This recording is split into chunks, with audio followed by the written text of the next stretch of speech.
The thunderous cheers akin to a tidal wave abruptly jolted Wang Feng awake.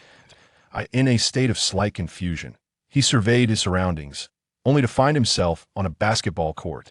10 players were engaged in a fierce contest, while the stands were densely packed with spectators. What is this place? His mind stalled for a brief 2 to 3 seconds before Wang Feng began to grasp the oddity of his situation. He should have been asleep at home. Why had he suddenly found himself in such an environment? Was it merely a dream? Wang Feng discreetly pinched his thigh, the sharp sensation unmistakably affirming that this was indeed reality. His gaze froze when he noticed that he was clad in a basketball uniform. As a seasoned fan, he immediately recognized the attire as that of his beloved NBA team, the Golden State Warriors. Wait, it seems that those players on the court are also wearing the same uniform. Astonished, Wang Feng looked up, and indeed, his eyes did not deceive him. Moreover, he noticed several other players beside him, all similarly adorned in Warriors jerseys. What is going on? Have I somehow traversed dimensions? As a millennial who kept pace with contemporary trends, Wang Feng had read countless time travel novels and had often fantasized about journeying back in time to leverage the foresight of a time traveler for wealth and success. Yet, those were mere daydreams. At that moment, a sudden, searing pain enveloped his head, akin to being struck by a massive hammer. Simultaneously, a torrent of memories that did not belong to him surged into his mind. The memory of this body. As the pain subsided, Wang Feng, now processing the influx of memories, found himself momentarily dumbfounded. He had indeed crossed over. Moreover, he had entered a parallel universe as an alternate version of himself. In this reality, Wang Feng was no longer a beleaguered worker. Instead, he had showcased remarkable basketball talent since high school, later attending college in the United States, participating in the NCAA, and even entering the draft in 2014. That although he went undrafted, he had managed to secure a low-paying contract with the NBA's Golden State Warriors. It was just like the 10 players currently competing on the court. Being a basketball enthusiast, Wang Feng recognized them all by name: Klay Thompson, Draymond Green, Andre Iguodala. Even the players on the opposing team, donning Indiana Pacers jerseys, such as George Hill and Roy Hibbert, were familiar to him. Unbelievable. As a die-hard basketball fan, Wang Feng found himself standing on an NBA court. Goodness, this was a gathering of billionaires, millionaires, and multi-millionaires playing ball. The top-tier stars of the NBA earned annual salaries exceeding $20 million, and in just a couple of years, with a new broadcasting contract set to take effect, player salaries would skyrocket, starting at $30 million for maximum contracts. This was more outrageous than robbing a bank. Even in this timeline, Wang Feng has played no more than 10 games for the Warriors since joining the team, having signed modest contract worth $470,000. After taxes and expenses, this amounts to roughly 1 million yuan, an annual salary of 1 million yuan. Such a notion would have been inconceivable to the former Wang Feng. Yet, the pressing question remains: can he truly carve out a niche for himself in the NBA? Despite inheriting a robust physique and honed basketball skills from an alternate version of himself, Wang Feng harbors no illusions. For a Chinese player to make a mark in the NBA is an arduous endeavor. Throughout history, apart from the extraordinary Yao Ming, no Chinese athlete has managed to secure a foothold in the league. Not even Yi Jianlian has succeeded. Before his arrival in this world, another Wang Feng had struggled in the United States for years since college, enduring unimaginable hardships and sacrifices. However, his personal statistics hardly outshine those of predecessors like Wang Zhizhi, Bader, and Sun Yu. Although he cannot fathom why he is yet to be cut from the team, Wang Feng understands that day will inevitably come. Hey, what are you standing there for? The head coach wants you to get ready to play. Suddenly, a voice disrupted Wang Feng's contemplation. Startled, he turned to see a dark-skinned player clad in a Warriors jersey. Me? Get ready to play? Wang Feng stared blankly for a moment before the realization struck him. I am going on the court. As the team's esteemed water boy, the occasions for Wang Feng to play are exceedingly rare. He typically only gets a few minutes during garbage time. He glanced at the head coach, only to find Steve Kerr's expressionless face staring back at him. Kerr, observing Wang Feng's bewildered expression, felt a wave of exasperation, even battling the urge to keep him glued to the bench. Is this the demeanor expected of a professional player? sitting on the sidelines in a daze? Had it not been for the management's decision to grant Wang Feng additional playing time before his inevitable release, hoping to uncover any redeeming qualities, Kerr would have preferred to keep him seated until the day he was let go. Kerr is acutely aware that the team is reluctant to relinquish the vast Chinese market, but can a mere fringe player truly attract attention? A talent like Yao Ming is a rarity. Perhaps the management simply does not wish to miss out on a second Jeremy Lin. Whistle. The referee's call signaled a defensive foul by Barnes of the Warriors. Seizing the opportunity, Kerr signaled for a substitution, with Wang Feng entering the game in place of Harrison Barnes. Wang Feng quickly shed his training gear and briskly made his way onto the court. As he approached Barnes, he instinctively raised his hand for a high five. To his surprise, Barnes merely shot him a disdainful glance, brushing past without any intention of reciprocating.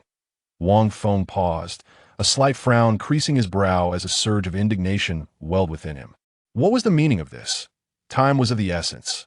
Although Wang Feng had inherited his memories from this timeline, he did not delve into them in detail and only grasped a general understanding of the past. Nevertheless, his attitude was unmistakably intentional. "Damn it, you little brat, I will settle this score with you sooner or later," he seethed inwardly. But at that moment, he had to take the court for the competition, leaving him no time to confront that individual. Buzz! The instant his foot touched the court, a sudden hum resonated in his mind. An enigmatic sensation surged within him. Almost simultaneously, a cold, emotionless voice echoed in his consciousness. "The basketball god system has been activated. You have received a novice gift pack. Please open the pack to claim your rewards." The basketball god system? A novice gift pack? What on earth? Wang Feng was bewildered. He had just accepted his new identity in this world, and now this system had emerged. Could this be the legendary essential golden finger for traversing worlds? He glanced around in confusion, realizing that time seemed to have frozen. Everyone had come to a halt. He could even see a nearby spectator accidentally spilling their cola, the brown liquid suspended in midair, reminiscent of the bullet time scenes from many films. Simultaneously, a holographic virtual interface materialized before him. Isn't this the interface from the 2K game? Wang Feng was an avid fan of the NBA 2K series, particularly enamored with the subsequent next-gen titles that introduced the badge concept, which imparted an RPG-like experience of leveling up and honing skills, enhancing playability. At that moment, the holographic interface before Wang Feng mirrored the game interface, meticulously detailing his attribute panel. Name: Wang Feng. Age: 22 years. Height: 2.01 meters. Wingspan: 2.10 meters. Weight: 98 kilograms.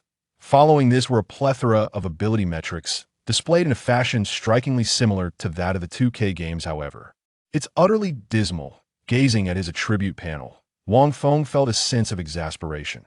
From offense, shooting, dribbling, and passing to defense, rebounding, and physique with a maximum score of 99, nearly all were below 50.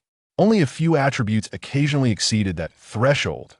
Wang Feng paid particular attention to the few relatively high capabilities: mid-range shooting at 79, three-point shooting at 81, and free throw at 85, all leaning towards his skills in mid to long-range shooting. Clearly, the other version of himself had managed to survive in the NBA largely due to his mediocre shooting abilities. Indeed, in a league dominated by muscular giants, Wang Feng's only recourse was his shooting prowess.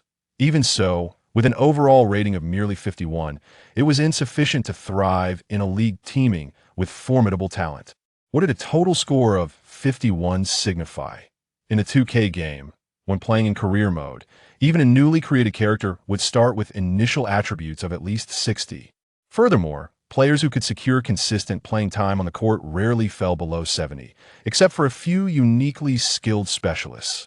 Even the CBA's formidable player Zhou Qi, who was cut after playing a mere dozen games in the NBA, possesses a composite rating of approximately 60 in 2K. Such a low rating, I doubt he possesses even a single badge. Wang Feng's gaze continued to traverse the holographic interface, and indeed, the section displaying badges was utterly barren, save for a solitary bronze badge. Corner Specialist, which enhances shooting accuracy when attempting three-pointers from the baseline. The badge system in 2K resembles the passive or active skills found in RPG games. Possessing various badges grants players formidable prowess on the court.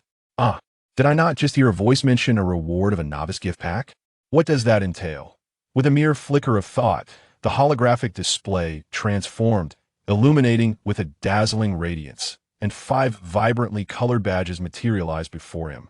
Wang Feng's eyes sparkled with excitement. Though he had yet to discern the specific badges, their mere colors suggested exceptional quality. Among the 5 badges, four gleamed with resplendent gold, while the last emitted an alluring purple glow-in, astonishing Hall of Fame level badge.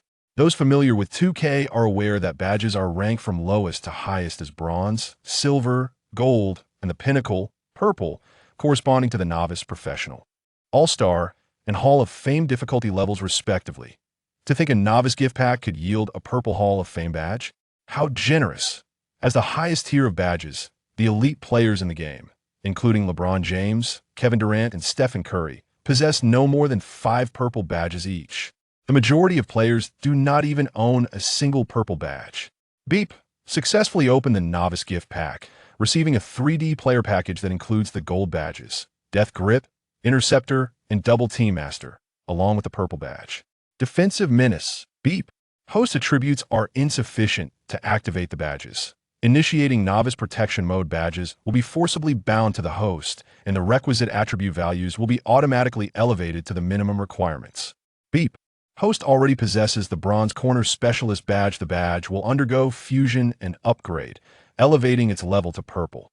The system's notifications cascaded in rapid succession, showering Wang Feng with delightful surprises. Simultaneously, numerous values in Wang Feng's attribute panel began to surge rapidly.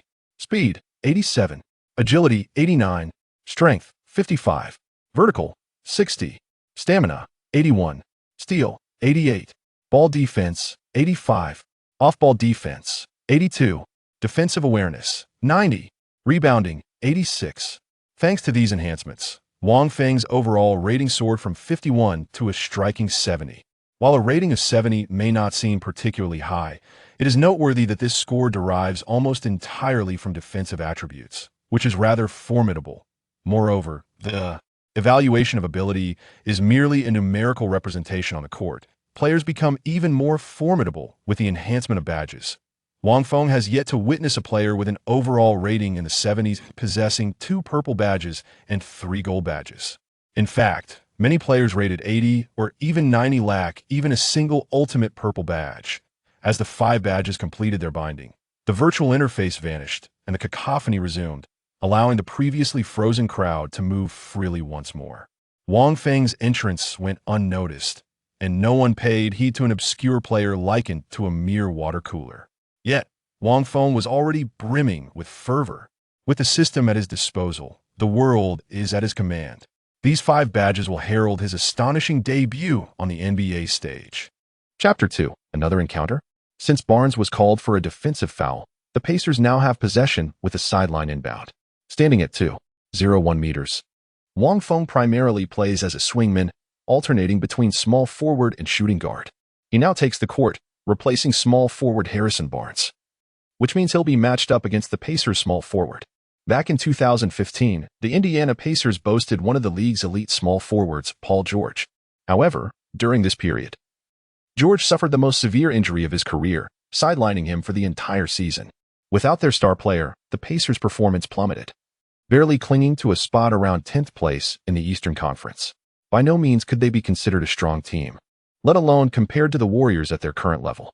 This season, the Warriors have established a new lineup, with the death lineup of 5 small players taking the court as the starting 5. Their performance has been soaring ever since, currently ranking first in the entire league. Moreover, as history would have it, by the end of this season, the Warriors shall gracefully advance into the playoffs with a remarkable record of 67 victories and 15 defeats, ultimately hoisting the coveted championship trophy in triumph. The disparity in strength between the two sides was vast, yet the Warriors found this match unexpectedly arduous. With their star player Curry resting, apart from Thompson, the entire team suffered from uncharacteristically poor shooting form, compounding their woes. The Pacers' substitute guard Rodney Stuckey erupted with phenomenal performance, amassing 25 points in just 3 quarters on an astonishing 75 shooting accuracy, 9 out of 12. Neither Thompson, Iguodala nor Barnes could contain his scoring onslaught. The game has now entered the fourth quarter, with approximately 8 minutes remaining until the final buzzer. The score stands at 85-94, leaving the Warriors trailing by 9 points.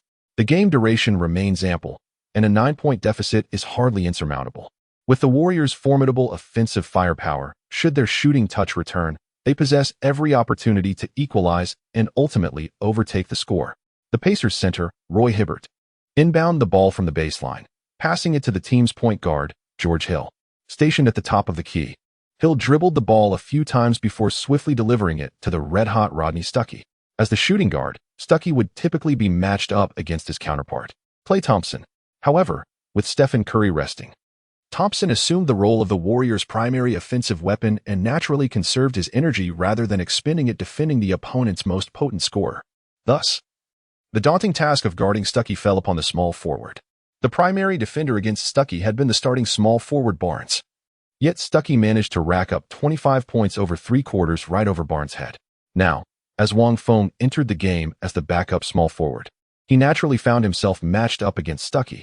Dribbling the ball at the 45-degree angle, Stuckey sized up the slightly taller Asian player before him. Who is this guy? I have no recollection at all. As a professional player, Stuckey may have been a backup guard for the Pacers, but he started quite frequently in his first 8 seasons. At his peak, he averaged an impressive 6 points and 8 assists per game. He could practically recite the names and playing styles of every player across all 30 NBA teams.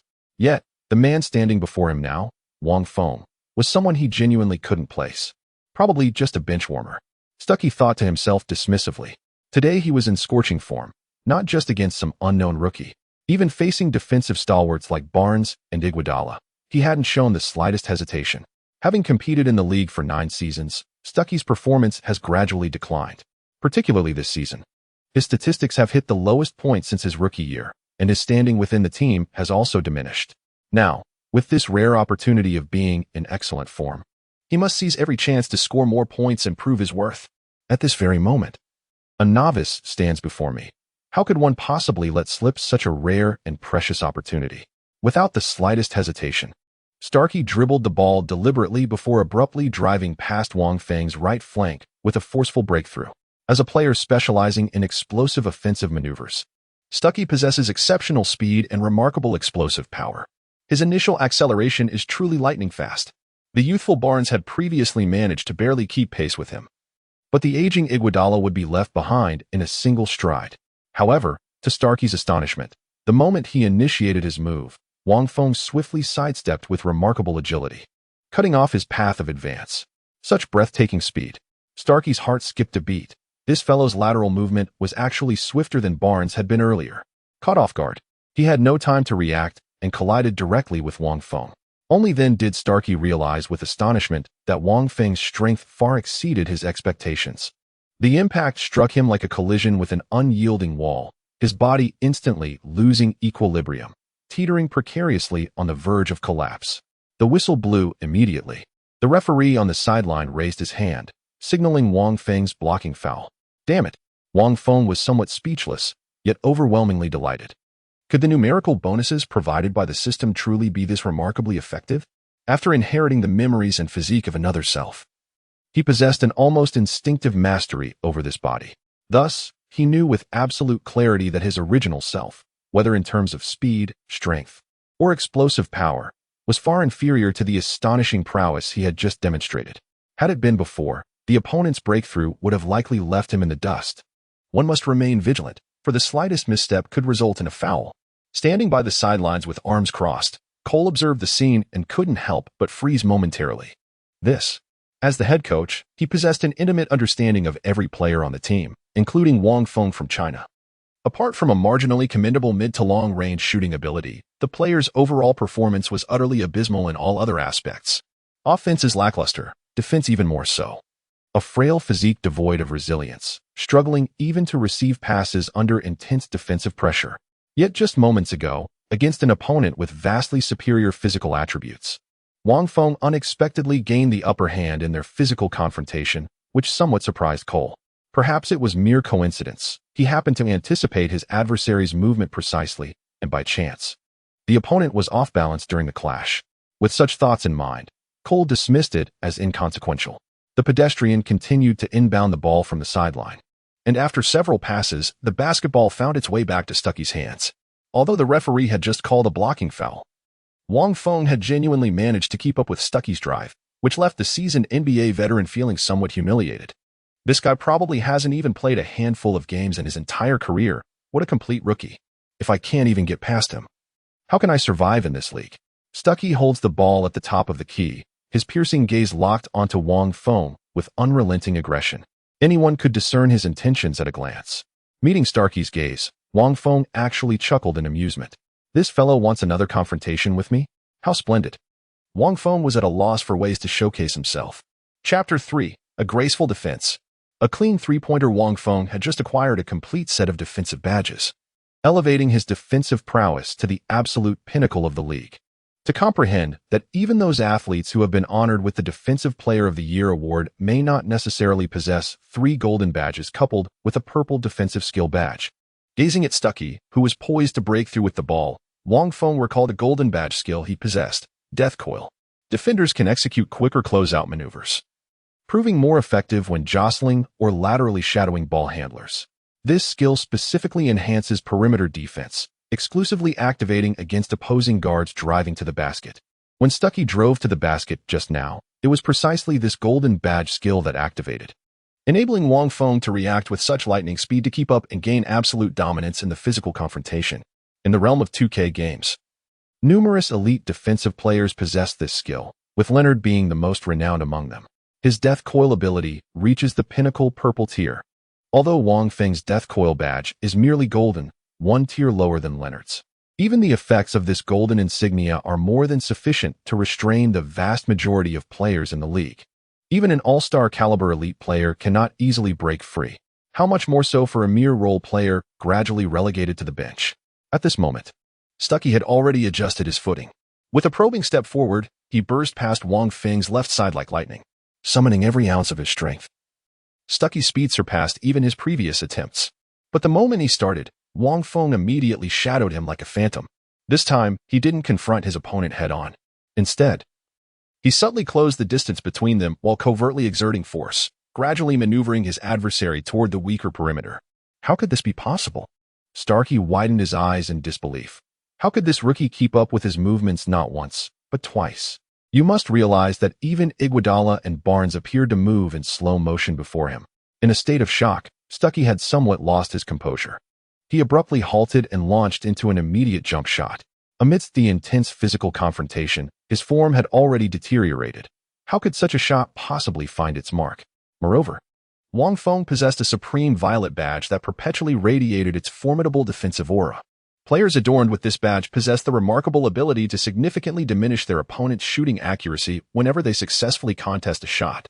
As the most formidable defensive skill in 2K, the Intimidator badge is an essential selection for all players, whether they specialize in defense or lean towards an offensive playstyle. This emblem effectively elevates their defensive prowess to new heights. When such a badge ascends to the Supreme Violet Hall of Fame tier, its effects become truly extraordinary. A crisp clang of iron resounded as Stuckey's shot predictably clanked off the rim, the basketball caroming high before being securely gathered by David Lee. Magnificent defensive play. Cole's eyes instantly lit up with admiration. Wang Feng's defensive maneuver just now was nothing short of textbook perfection, so flawless that he could scarcely find a single fault to critique. Although the Warriors are currently an offense-oriented team, their defense is equally formidable. The roster boasts several players with outstanding defensive capabilities, such as Green, Thompson, Barnes, and Bogut. Players with solid defensive skills receive special emphasis, as relying solely on offense makes sustained victories challenging, especially during the heightened intensity of the playoffs, where defense becomes absolutely crucial. In truth, during the championship years of the Warriors, while showcasing the most dazzling offense in the entire league, their defensive prowess also ranked among the elite across the NBA. When on earth did they develop such formidable defense? The game continues with the Warriors in possession, with Curry sidelined due to injury. The ball primarily circulates between Green and Thompson. Wang Feng, acutely aware of his limitations, has transformed into a defensive stalwart, elevating himself to elite defensive status in the league. However, his offensive game remains a work in progress. Thus, he instinctively positions himself beyond the three-point line in the corner, embodying the quintessential 3 and D role player. Naturally, his offensive contributions go largely unnoticed. Green orchestrates from the top of the key, delivering a crisp pass to Thompson, who frees himself with a sharp off-ball cut. Without Curry, Thompson emerges as the Warriors' primary scoring threat in this contest. By this stage, he has already amassed 30 points. Albeit with a modest 40 shooting efficiency, yet he stands as the team's sole offensive spark. The rest of the Warriors' roster struggles to find their rhythm. Green languishes at 1-4-6.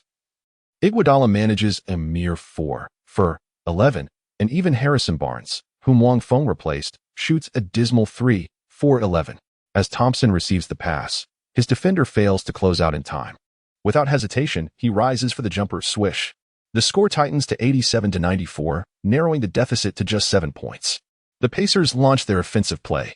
This time, Hill didn't pass the ball to Stuckey again, instead directing his teammates to cut and move the ball around seeking opportunities. Yet the frequent passing sequences inadvertently created an opening for Wang Feng. Interceptor badge. The frequency of successfully disrupting and intercepting the opponent's passes has markedly increased. The Pacers players were still passing the ball, searching for an opening. Wang Feng, who had been lying in wait, suddenly darted out from the side with impeccable timing. His razor-sharp anticipation of the opponent's passing trajectory allowed him to intercept the basketball with surgical precision. Fast break. Wang Feng, having successfully intercepted the ball without hesitation, swiftly passed it to the nearest teammate, Green. Caught slightly off guard yet reacting with remarkable agility, Green immediately seized possession and surged forward with the ball. Caught off guard, the Pacers players failed to retreat in time, allowing the Warriors to effortlessly create a 3-on-2 fast break in the backcourt. With the ball in hand and a Pacers defender closing in, Green resisted the urge to force a shot. Instead, he swiftly surveyed his surroundings with peripheral vision. Two teammates were sprinting alongside him in transition. Thompson, currently shadowed tightly by another Pacers player with no clear opening. But the other trailing teammate caught him by surprise. Could it really be him? Watching Wang Feng swiftly dart to the corner of the three-point line, Green was slightly taken aback, yet without hesitation. He passed the ball directly to Wang, who stood completely unguarded in the open. Wang Feng took a deep breath upon receiving the pass, composed and unhurried, raising his hands and leaping into a flawless jump shot. The entire motion flowed seamlessly with effortless grace. The basketball was gently lofted into the air, tracing a flawless parabolic arc before. Swish. The crisp sound of the net echoed as the ball passed cleanly through the hoop. What a magnificent shot. On the sidelines, Coach Kerr's eyes lit up with admiration. As a former sharpshooter himself, his discerning gaze immediately recognized the extraordinary skill behind Wang Feng's shot.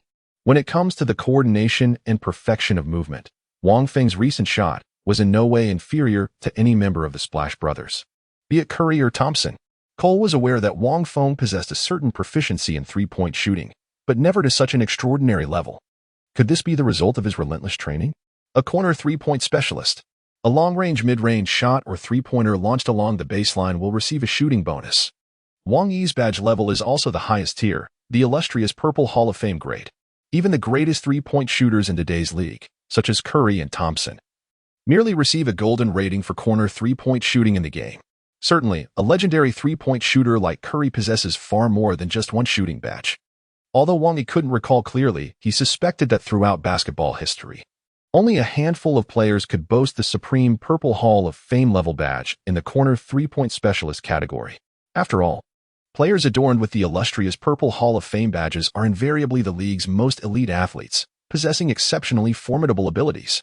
These players excel more in ball handling and direct offensive penetration skills, rather than the corner three-point shooting abilities typically required of 3D role players.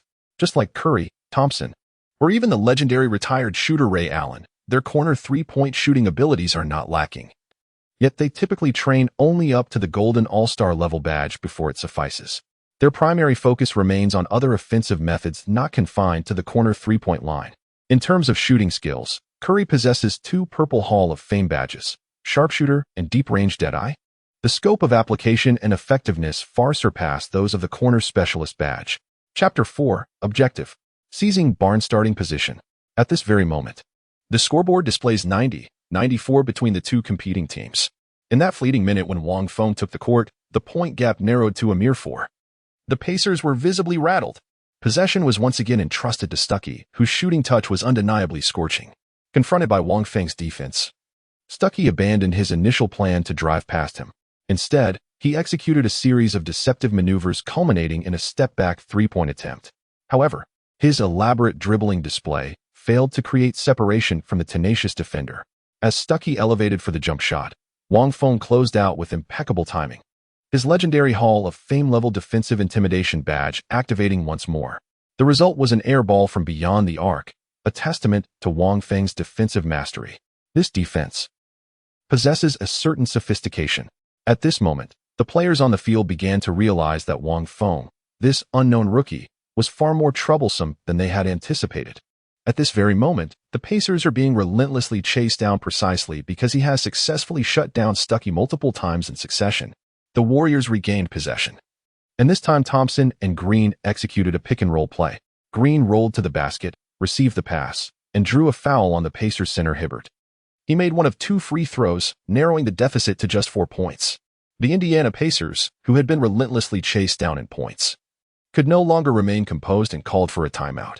As Wang Feng walked off the court, he noticed head coach Kerr gazing at him with an uncharacteristic hint of a smile.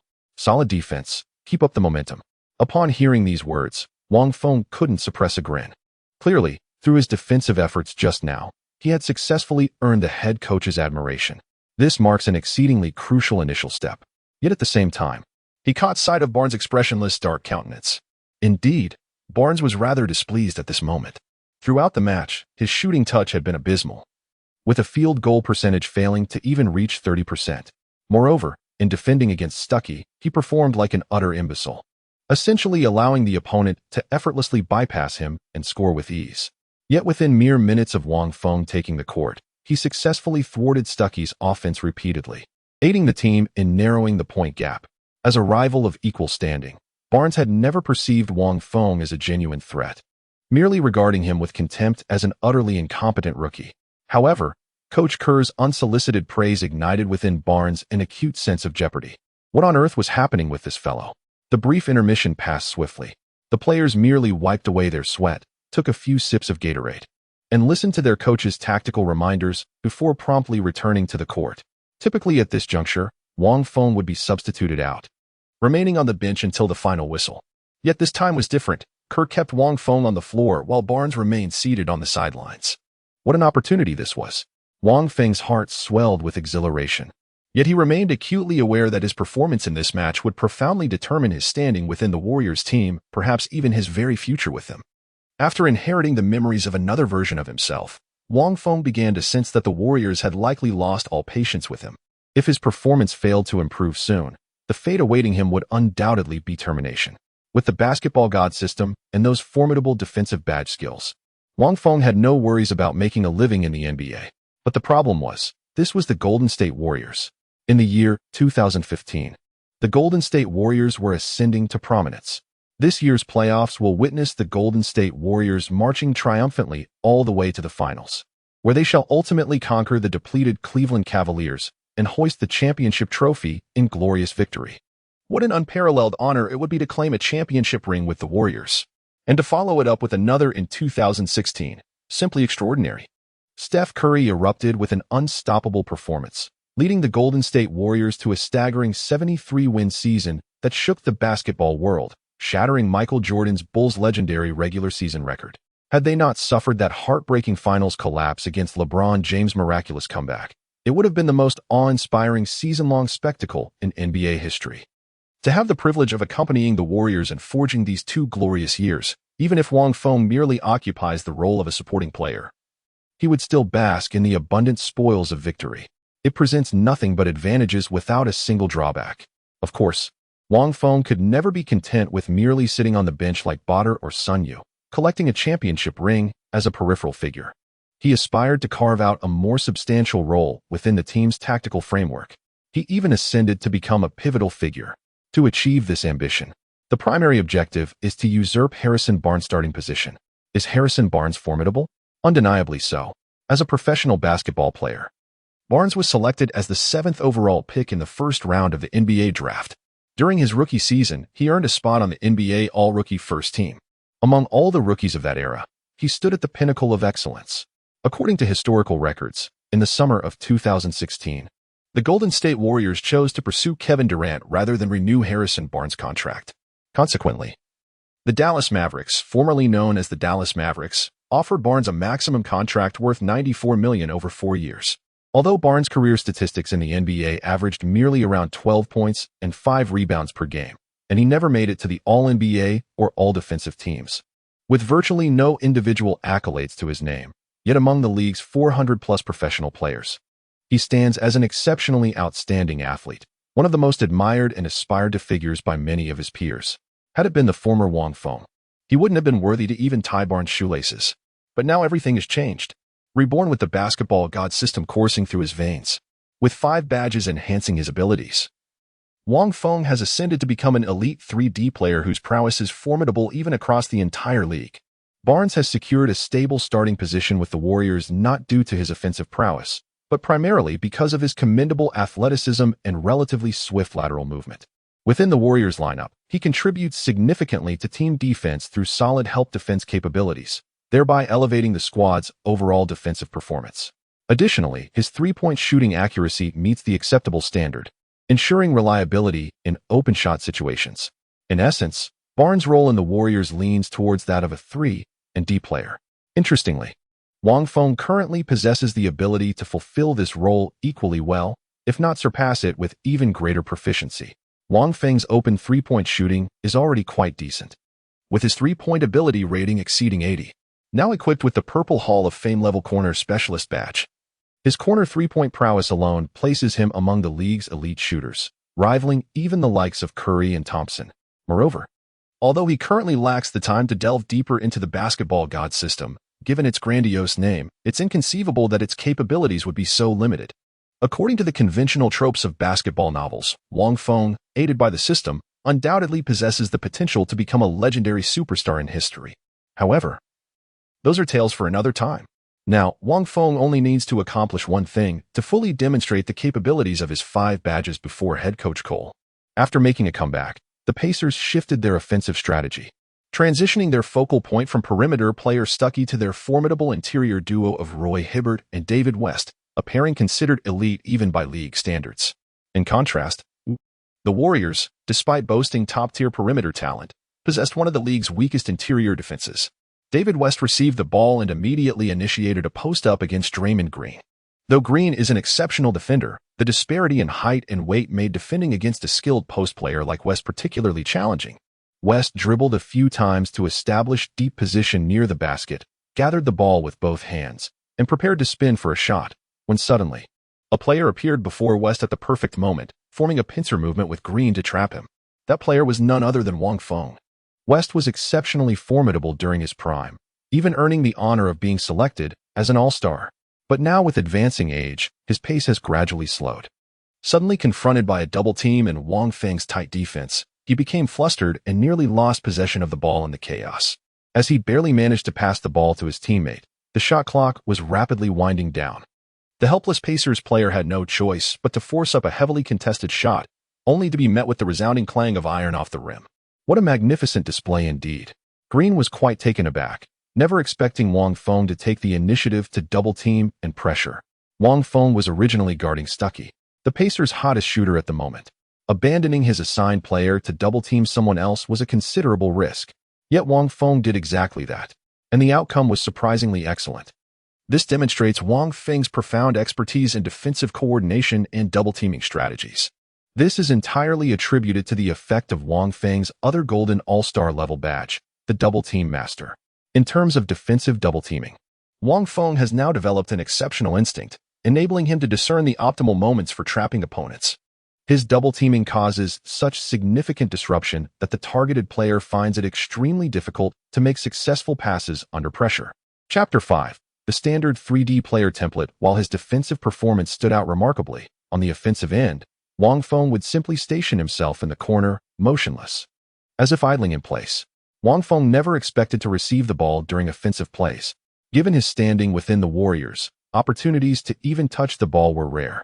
That previous pass had only occurred because he happened to be open during a fast break and was spotted by Green, an exception rather than the norm. Yet, Perhaps due to his outstanding defensive efforts in those few minutes, several Warriors players had begun to take notice of Wang Feng.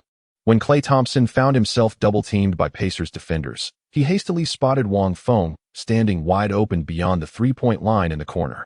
Without hesitation, he passed the ball. Catching the ball, Wang Feng froze for a moment, then, almost instinctively, he leaped into a shooting motion, guided by the purple Hall of Fame-level corner three-point specialist badge. The basketball swished through the net with crisp precision, another perfect three-pointer. 2 for 2 from beyond the arc. Unbeknownst to all, Wang Feng had already scored 6 points, matching his personal highest scoring record since joining the Warriors. With Wang Feng's three-pointer swishing through the net, the point gap between the two teams has narrowed to a mere single point. Just moments ago, the difference had been nearly double digits. In the blink of an eye, Wang Feng's formidable defense repeatedly thwarted the Pacers' offensive attempts, enabling the Warriors to narrow the point gap. His three-point shooting is quite impressive. Sitting courtside, Curry was rather astonished. During regular team practices, Wang Feng primarily focused on three-pointers, yet his accuracy was far from outstanding. Once on the actual court, under the pressure of defenders and the clamor of the crowd, the difficulty of shooting significantly increased, making his shooting percentage even lower. It was unprecedented for him to make both shots today. Yet, what Curry couldn't foresee was that this was merely the beginning. In the subsequent plays, Wang Feng failed to secure possession of the ball, yet the Warriors steadily gained the upper hand through their markedly intensified defensive efforts, methodically overturning the scoreline. From a commanding lead to being overtaken, the Indiana Pacers players began to succumb to uncontrollable agitation, their offensive tempo noticeably accelerating. Yet the more one tries to conceal, the more glaring the flaws become. Beneath the golden interceptor badge, every method of ball conduction demands the utmost caution. The Pacers players clearly lacked this awareness. Smack. Seizing the opportunity, Wang suddenly struck. He intercepted and stole the ball right through the middle. Quick transition to defense. After a turnover from a mistake, it's easy to create an overwhelming numerical advantage in the attacking third. On the Warriors' side, Thompson dribbled forward with the ball, his gaze sweeping across his teammates, once again spotting Wang Feng sprinting toward the three-point line in the corner. Wang Feng's exceptional defense and his two clean, decisive corner three-pointers had already left a deep impression on Thompson. Seeing Wang Feng in a favorable position, he immediately passed the ball to him. Wang Feng received the pass and came to a halt precisely at the left corner three-point line. With seamless fluidity, he elevated for the jump shot. Swish. The Pacers defender scrambled back with impressive haste. Yet still, he failed to reach Wang Feng in time to disrupt his leap. The basketball vanished once more into the net, a flawless 3 out of 3 from beyond the arc. Wang Feng has secured his 9th point in this match. 9 points. Though not an exceptionally high score, Wang Feng played for less than 10 minutes throughout the entire match, yet as a substitute player, his efficiency was truly astonishing. The final whistle blew, signaling the end of the match. Wang Feng stood drenched in sweat. Reporters rushed onto the court, swiftly passing by Wang Feng as they sought out the Warriors player, Klay Thompson. With star player Stephen Curry sidelined by injury, Thompson emerged as the team's most formidable offensive force in this game, showcasing the formidable prowess befitting one half of the Splash Brothers duo. Thompson played for 37 minutes in this game, making 12 out of 28 field goal attempts and 5 out of 13 three-pointers, scoring a game-high 39 points. Despite his teammates' poor shooting performance, he single-handedly led the team to victory with sheer individual brilliance. In stark contrast, Wang Feng's modest stat line of merely 9 points, 2 rebounds, and 2 steals appeared utterly insignificant. Yet it was precisely his fourth-quarter substitution that remarkably bolstered the Warriors' defensive intensity, effectively stifling Stuckey's scoring efficiency and enabling the trailing team to narrow the gap. Devoid of any sense of neglect despite being the unsung hero, Wang Feng, having assimilated another version of his memories, viewed such circumstances with seasoned equanimity. Far more consequential than the media's flashing spotlights was how Coach Kerr would perceive his performance after this pivotal game. Whether I can remain on the team hinges entirely on my performance in this match and how much it elevates my standing in the coach's eyes. Ding. At that very moment, Wang Feng's ears were once again graced by melodious chimes as the emotionless voice of the basketball god system resonated anew. Congratulations to the host for securing the first victory of your career, triggering the novice reward mechanism. Please be prepared to receive your rewards. The sudden voice filled Wang Feng with overwhelming joy. This system actually bestowed rewards for winning competitions? He hastily delved into the depths of his consciousness to investigate, discovering that beside the 5 badges obtained from the Novice Starter Pack, there now lay an additional badge radiating a silvery glow. Catch-and-shoot specialist. For a brief duration after receiving a pass, the recipient's perimeter shooting attributes receive a significant enhancement. Note, this badge has attained the silver professional level. Upon activation, it will enhance the 3-point shooting attribute by 5 points. The effect lasts for 3 seconds. A mere victory in a single competition warrants the bestowal of a silver medal upon me? For a moment, Wang Feng was utterly stunned by the overwhelming joy. The catch-and-shoot badge was undoubtedly the most suitable one for his current stage. Given his tactical role, he wasn't expected to handle the ball for offensive plays. Moreover, the effects of this badge could perfectly stack with those of the corner specialist, making his 3-point shots even more consistently accurate. Thus, Wang Feng became an even more formidable force on the offensive end. Across the entire league today, there are scarcely any players who surpass him in both 3-point shooting and defensive prowess. After all, the league does not possess a single 3D player who has attained the Golden All-Star or even the illustrious Purple Hall of Fame-level badges. At that very moment, Wang Feng felt a gentle tap on his shoulder. Turning around in slight bewilderment, his gaze met the impeccably suited figure of Stephen Curry. "Well done, my friend," Curry remarked with an amiable smile gracing his features. Wang Feng nodded slightly, his heart swelling with exhilaration. Curry was undoubtedly the undisputed leader of the Warriors, and receiving his commendation was undoubtedly a tremendous honor for Wang. With Curry's status and influence within the Warriors organization, he could essentially determine Wang Feng's fate with the team. Not far off the court, Cole observed this scene with a contemplative gaze in his eyes. After the match, Wang Feng, like the other players, returned to the locker room to change. No media reporters sought him out for questions, nor did he attend the post-game press conference. After all, he was merely the most insignificant role player at the moment, attracting no one's attention. Yet, Wang Feng felt not the slightest hint of discouragement. With his current abilities, he no longer worried about finding his footing in the NBA. In the evolving era of small ball basketball within the NBA, versatile 3D players are becoming an increasingly rare and valuable commodity. Even if the Warriors lacked the foresight to keep him, he possessed unwavering confidence in his ability to remain in the NBA. He became even more convinced that since it was called the basketball god system, it would never confine him to merely being a 3D role player. Other badges and abilities would undoubtedly emerge in subsequent games, gradually transforming him into the true embodiment of a basketball deity. Wang Feng's intuition proved correct. Even before the subsequent matches, his mere minutes on the court during this game had subtly shifted Coach Kerr's perspective. Prior to attending the press conference, Kerr seized a moment to place a call to the Warriors' general manager, Bob. "I am Steve. Regarding the matter of dismissing Wang Feng, I believe we could afford to wait a little longer.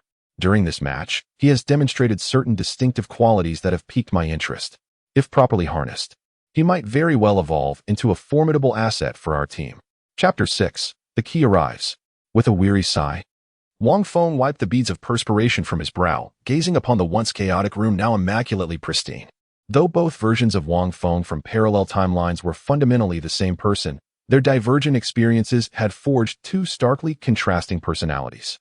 Wang Feng himself harbored a touch of obsessive-compulsive tendencies, coupled with a mild case of misophobia. His living space had to be spotless, every object meticulously arranged. Yet the professional athlete Wang Feng was an utter disaster when it came to domestic order. Upon stepping into the rented apartment of his athletic counterpart, he was stunned by the disarray. Upon reflection, it was understandable. The athlete Wang Feng, desperate to secure his place in the NBA, subjected himself to grueling daily training sessions, often pushing himself to the brink of exhaustion. By the time he dragged himself home, even lifting a finger felt like a Herculean task. How could he possibly muster the energy to tidy up? As a professional basketball player, Wang Feng's earnings rank among the lowest in the NBA league, at merely $470,000 per year. After deducting the exorbitant income taxes in the United States, the remaining sum was rather meager. Consequently, the room he rented was rather modest. Yet within these confined quarters, every available space was crammed with jerseys, sneakers, and an extensive collection of basketball literature. It became abundantly clear that for the athlete Wang Feng, life appeared to revolve solely around basketball, with seemingly no room for anything else. Perhaps this is precisely why he was able to join an NBA team. One must understand that even as a bench warmer, Wang Feng genuinely secured an NBA contract, an achievement in itself. Across the entire nation of China, the number of professional athletes capable of achieving this feat could be counted on one hand. After spending the greater part of the day tidying up the cluttered room, Wang Feng finally had a moment to sit down. As soon as he relaxed, his gaze involuntarily fixed upon the laptop in the corner of the room.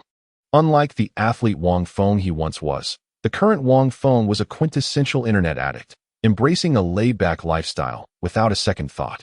A single day without gaming online left him restless and uneasy. With practiced ease, he powered on the device and entered the login password. Having inherited all the memories of his former athletic self, no secrets remained hidden from him, though the sheer volume of recollections meant some details required deliberate effort to retrieve. Upon booting up the computer, Wang Feng noticed its interface was impeccably clean, devoid of any games. The bookmarks consisted almost entirely of links to major international sports websites. It was then that his sharp eyes caught sight of a familiar site among those links. That was a website I frequently used in another world as well, the largest domestic sports forum, known as Hupu. I wonder how the users on a certain forum perceive the basketball player Wang Feng. Curiosity surged within him. As a seasoned keyboard warrior, Wang Feng was well aware that in the chaotic and often toxic environment of certain online forums, a player like him would hardly receive favorable reviews regarding his NBA performance. The most glaring example was Zhou Qi, the so-called CBA Great Demon King, who endured relentless mockery from forum trolls during his 2-year stint with the Rockets.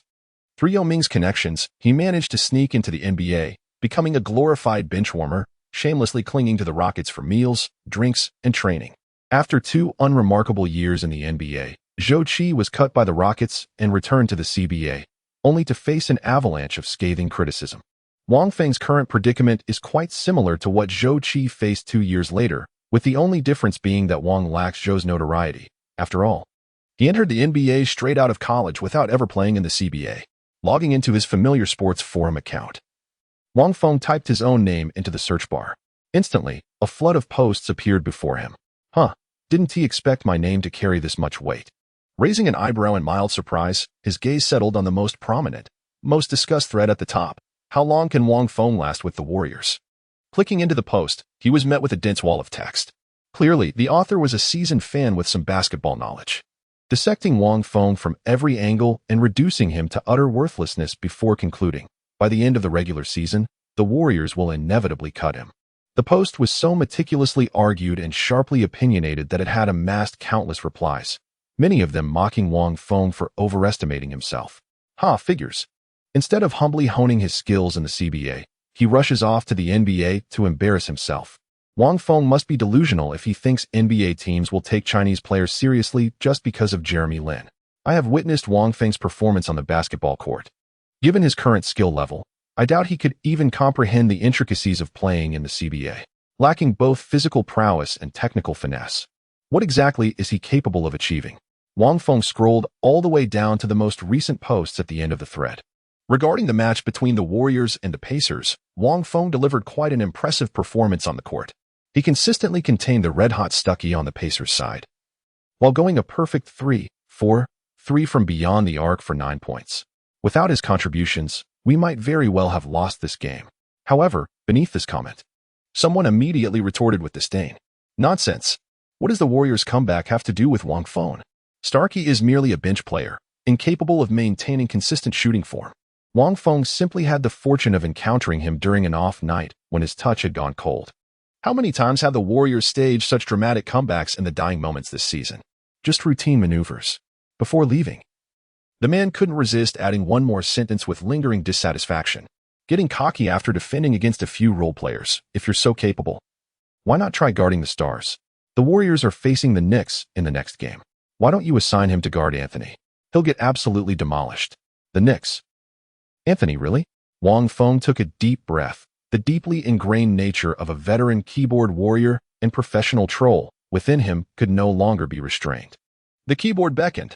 With a resounding roar, Wang Feng raised his keyboard and unleashed a furious storm of keystrokes, culminating in a decisive press of the Enter key. The entire sequence executed with flawless fluidity.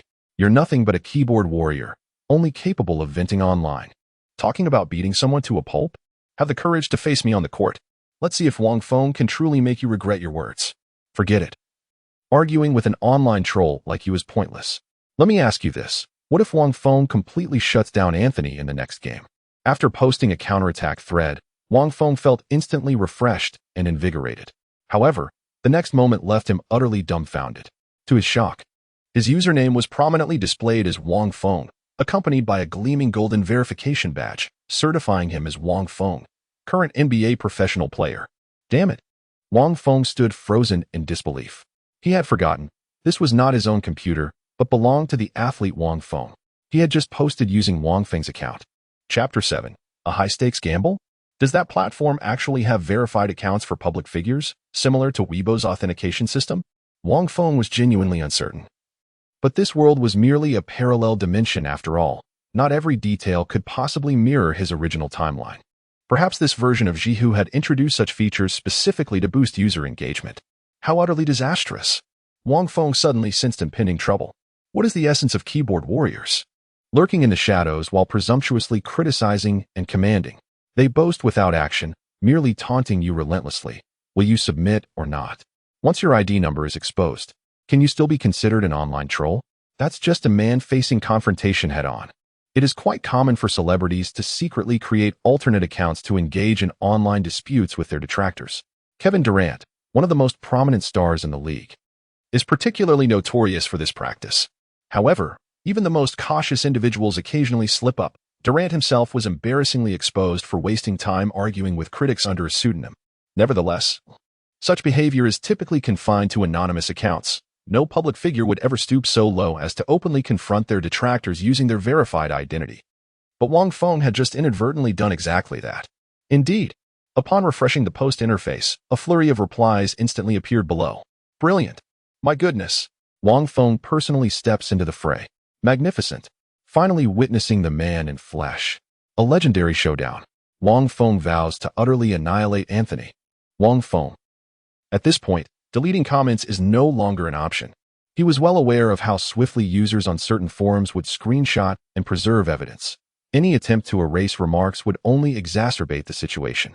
After wallowing in frustration, upon careful reconsideration, Wang Feng began to perceive this incident not necessarily as a misfortune. As a professional athlete rather than some idolized celebrity, he realized that possessing formidable skills and transforming words into tangible achievements could turn this predicament into an advantageous opportunity. It might even serve as a catalyst to further amplify his popularity among the masses. He was determined to fulfill his promise by completely shutting down Carmelo Anthony in the upcoming game against the Knicks. It was the 2014-15 season, and Anthony was already past his prime. In Wang Feng's recollection, Anthony averaged only 21.8 points per game this season with a mediocre 43.3 field goal percentage. The Knicks were also one of the worst teams in the league, with a dismal winning percentage below 20, clearly tanking for the top draft pick. Compared to the Anthony who had competed with Kevin Durant for the scoring title just 2 seasons prior, he was no longer among the league's elite players. However, most fans remained unaware of this decline. The general consensus was that Anthony's underwhelming stats were merely due to the Knicks' overall struggles and his lingering injuries, and that he would reclaim his status as a top-tier player once fully healthy. With 4 elite defensive badges at his disposal and the Warriors' excellent defensive rotations backing him up, Wang Feng felt reasonably confident about containing Anthony. His only concern was his playing time. After all, Wang Feng was merely a bench player, and despite his solid performance in the previous game, there was no guarantee he would receive more minutes going forward. It all depends on fate. Unbeknownst to Wang Feng, that very post was already causing a tremendous uproar on a certain forum. NBA player Wang Feng personally engaged in a heated debate with his detractors and boldly declared he would shut down all-star caliber player Anthony in the upcoming game.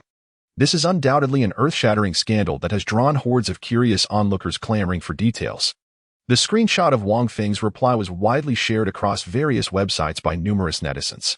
After a brief period of viral spread, it rapidly climbed to the top of that day's trending searches.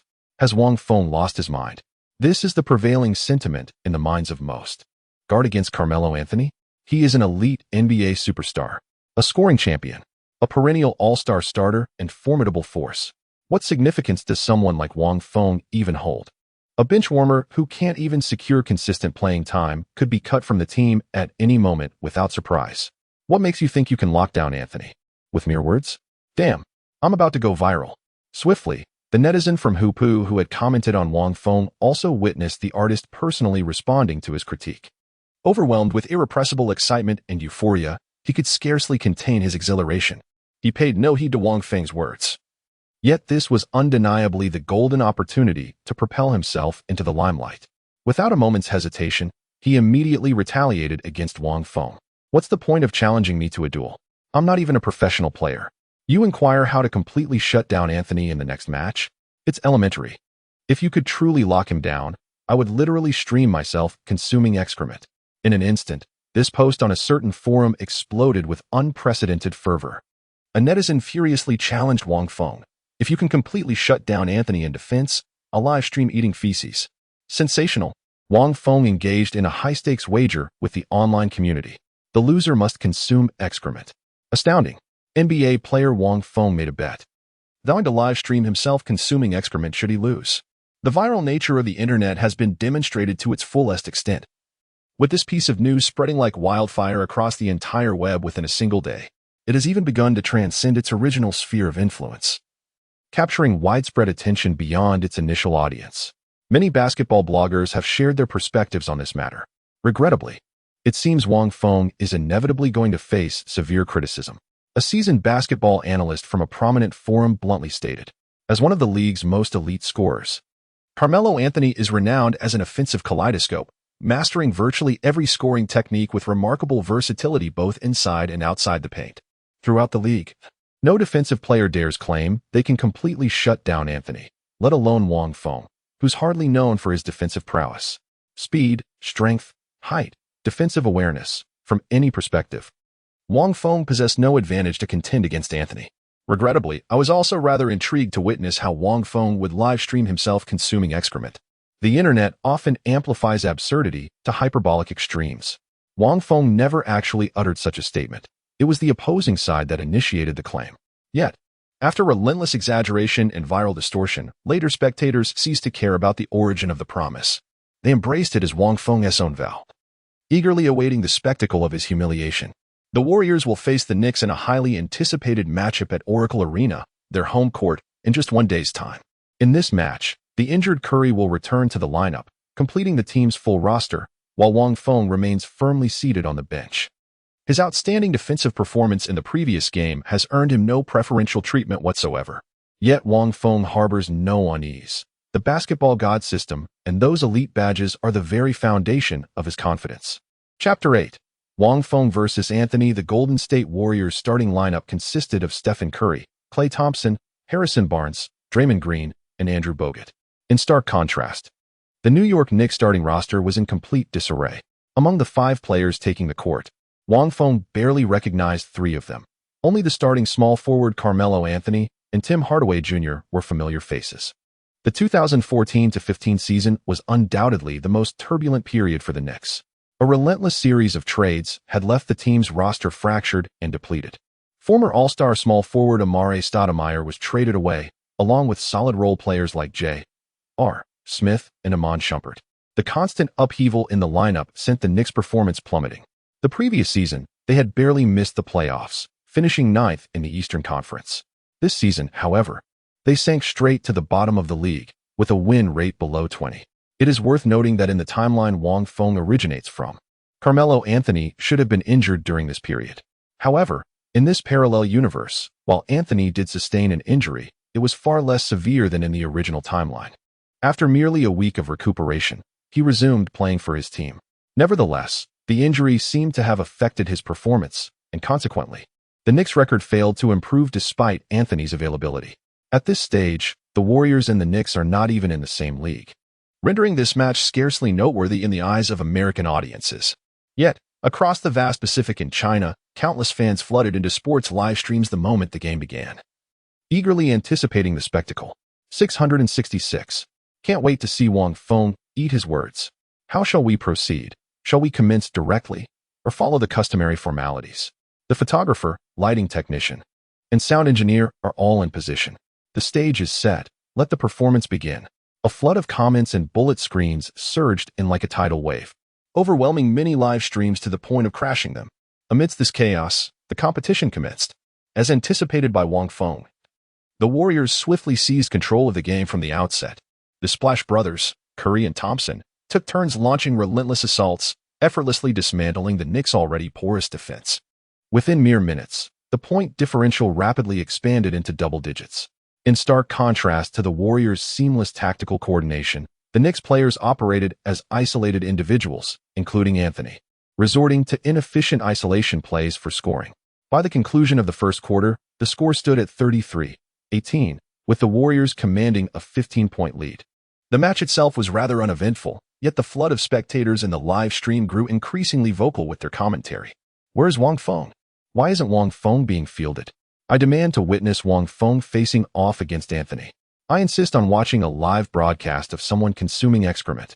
Boss, change the disc immediately. Far across the ocean in the United States, Warriors head coach Kerr remained oblivious to the bizarre spectacle unfolding in China. Yet at this very moment, contemplations began stirring within him.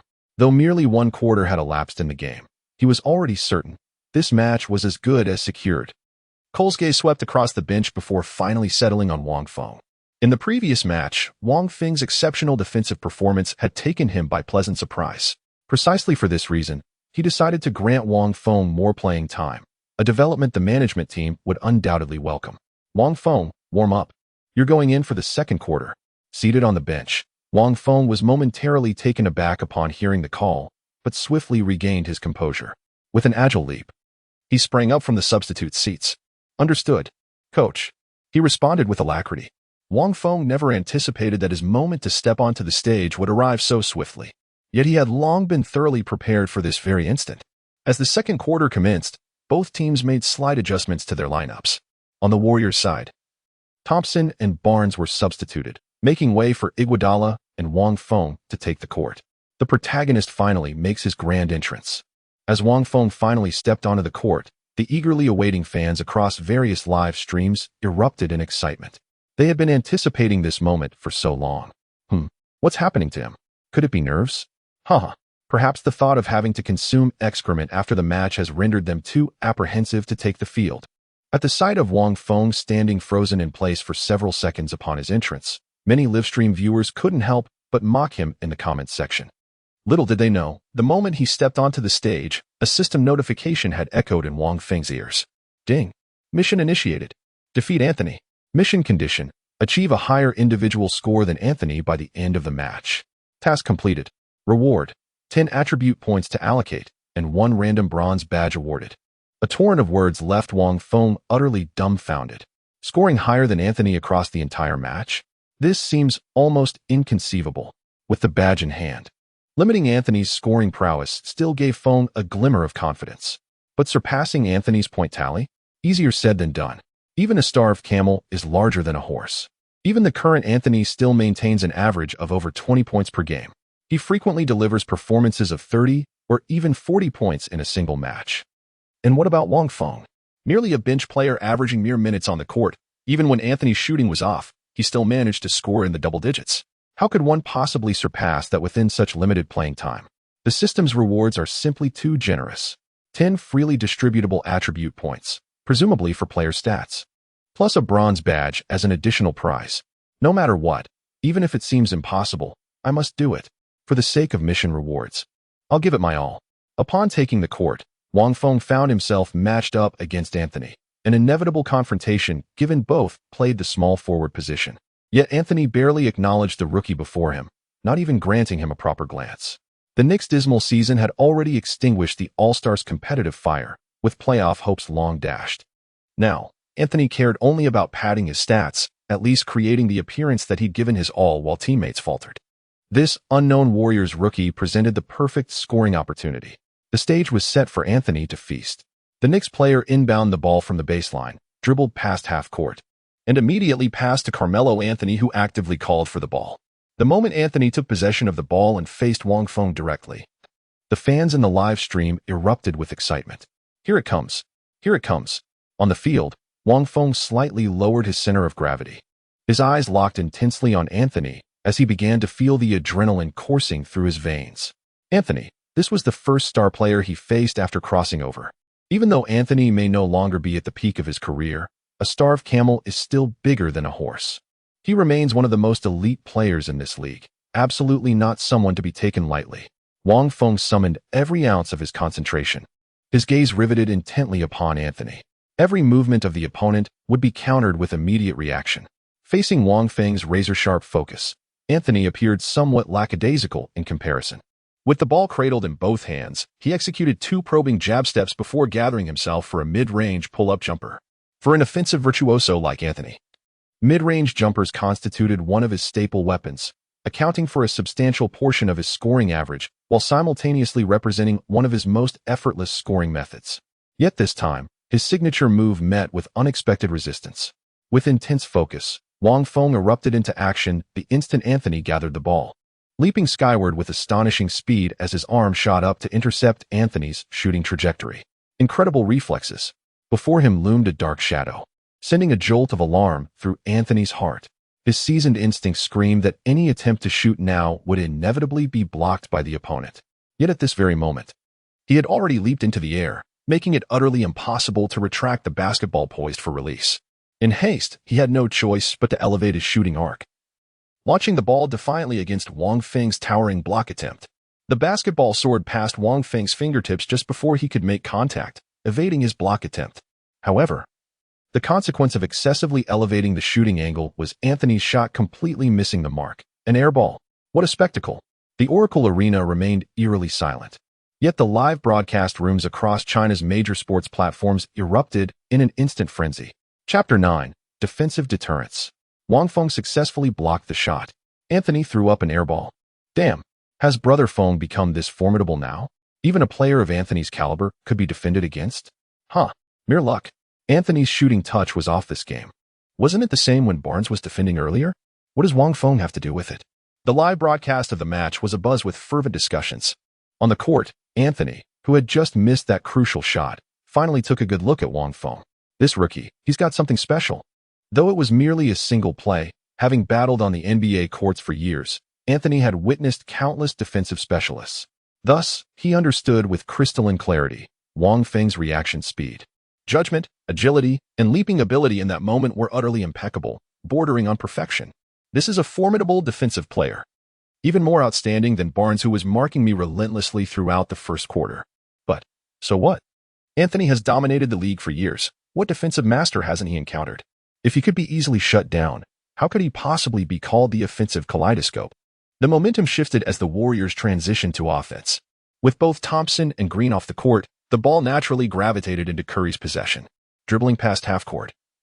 Curry's sharp eyes immediately spotted Wang Feng stationed dutifully in the left corner three-point line, poised and ready. Having just witnessed Wang Feng force Anthony into an air ball on defense, and noticing the rookie was currently unguarded, Curry decisively swung the ball his way. The pass caught both Wang Feng and Anthony by surprise. As the assigned defender, Anthony should have been marking Wang Feng closely. But in Anthony's estimation, an untested bench player like Wang Feng hardly warranted attention and was unlikely to even receive a pass. Thus, he had sagged slightly inward, positioning himself for a potential rebound. The moment Wang Feng caught the ball, Anthony's instincts screamed danger. He lunged forward in a desperate attempt to recover, but it was already too late. The window for effective defense had closed. Though momentarily stunned, Wang Feng's movements remained fluid and precise. The instant the basketball reached his hands, he leaped gracefully into the air and released a perfect shot. The entire sequence flowed with effortless grace, as if it were woven into the very fabric of instinct. The legendary Hall of Fame-level corner specialist badge synergizes perfectly with the elite silver-level catch-shoot badge. What an exquisite shooting form. A true master reveals their skill with a single move. As one of history's greatest shooters, Curry immediately recognized the extraordinary technique in Wang Feng's shooting form. The moment the ball left his fingertips, he knew with absolute certainty. This shot was destined to find its mark. Swish. The crisp, melodious sound of the net embraced the ball. As if nature itself was affirming Curry's impeccable judgment, the basketball swished cleanly through the net, a perfect three-pointer scored. What a magnificent shot. During the defensive retreat, Curry took a moment to whisper to Wang Feng. Seize more opportunities like this in the future. I'll pass you the ball. Understood. Wang Feng nodded without hesitation. Curry's promise was of utmost importance to him at this current stage. It will even directly determine whether he can accomplish the mission in this match. On the other hand, Anthony's countenance betrayed his discomfort. The team was already trailing, and his consecutive offensive and defensive blunders only widened the gap further. As one of the league's premier star players, how could he possibly save face after such a performance?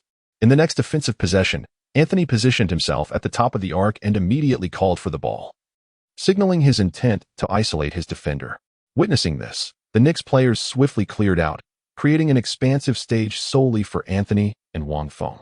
This time, Anthony's demeanor was palpably more intense. He stood poised with the ball at the apex, his gaze locked onto Wang Feng, exuding an overwhelming aura of pressure that seemed to engulf the court. The pinnacle of breakups is truly extraordinary. Such grandeur stands in stark contrast to the previous match where Wang Feng faced off against Stuckey as the league's elite superstar. Anthony's rating in the 2K game during the 14-15 season remains at the prestigious 90 tier. The offensive badges he possesses likely exceed 20 in number. In today's NBA, no player would dare claim they can completely shut down Anthony. But so what? Wang Feng couldn't care less about such boasts. Under the safeguard of 4 elite defensive badges, especially the illustrious Hall of Fame-level defensive intimidation badge, even a dragon must coil before me, and a tiger must crouch. With such thoughts swirling in his mind, Wang Feng's movements became increasingly aggressive. Facing Anthony's probing maneuvers, instead of retreating, he boldly closed the distance and pressed forward with tight defense. Anthony was startled by Wang Feng's sudden movement, and a surge of indignation rose within him. Rookie, who do you think you're looking down upon? Close marking. This defensive maneuver executed beyond the three-point line is clearly employed to dominate inferior opponents. No seasoned player would be flustered by such aggressive pressing defense. In fact, an excessively close defensive stance could become an exploitable gap, allowing one to effortlessly glide past the defender with a single stride and charge straight toward the basket. Anthony was enraged to be defended by such a novice. Rage surged within his heart, yet Anthony's movements remained impeccably composed. The basketball glided from his left hand to his right as he executed a graceful spin move, his feet sliding across the court as though skating on ice. In an instant, he had blown past Wang Feng, leaving the defender grasping at air as he surged half a body length ahead.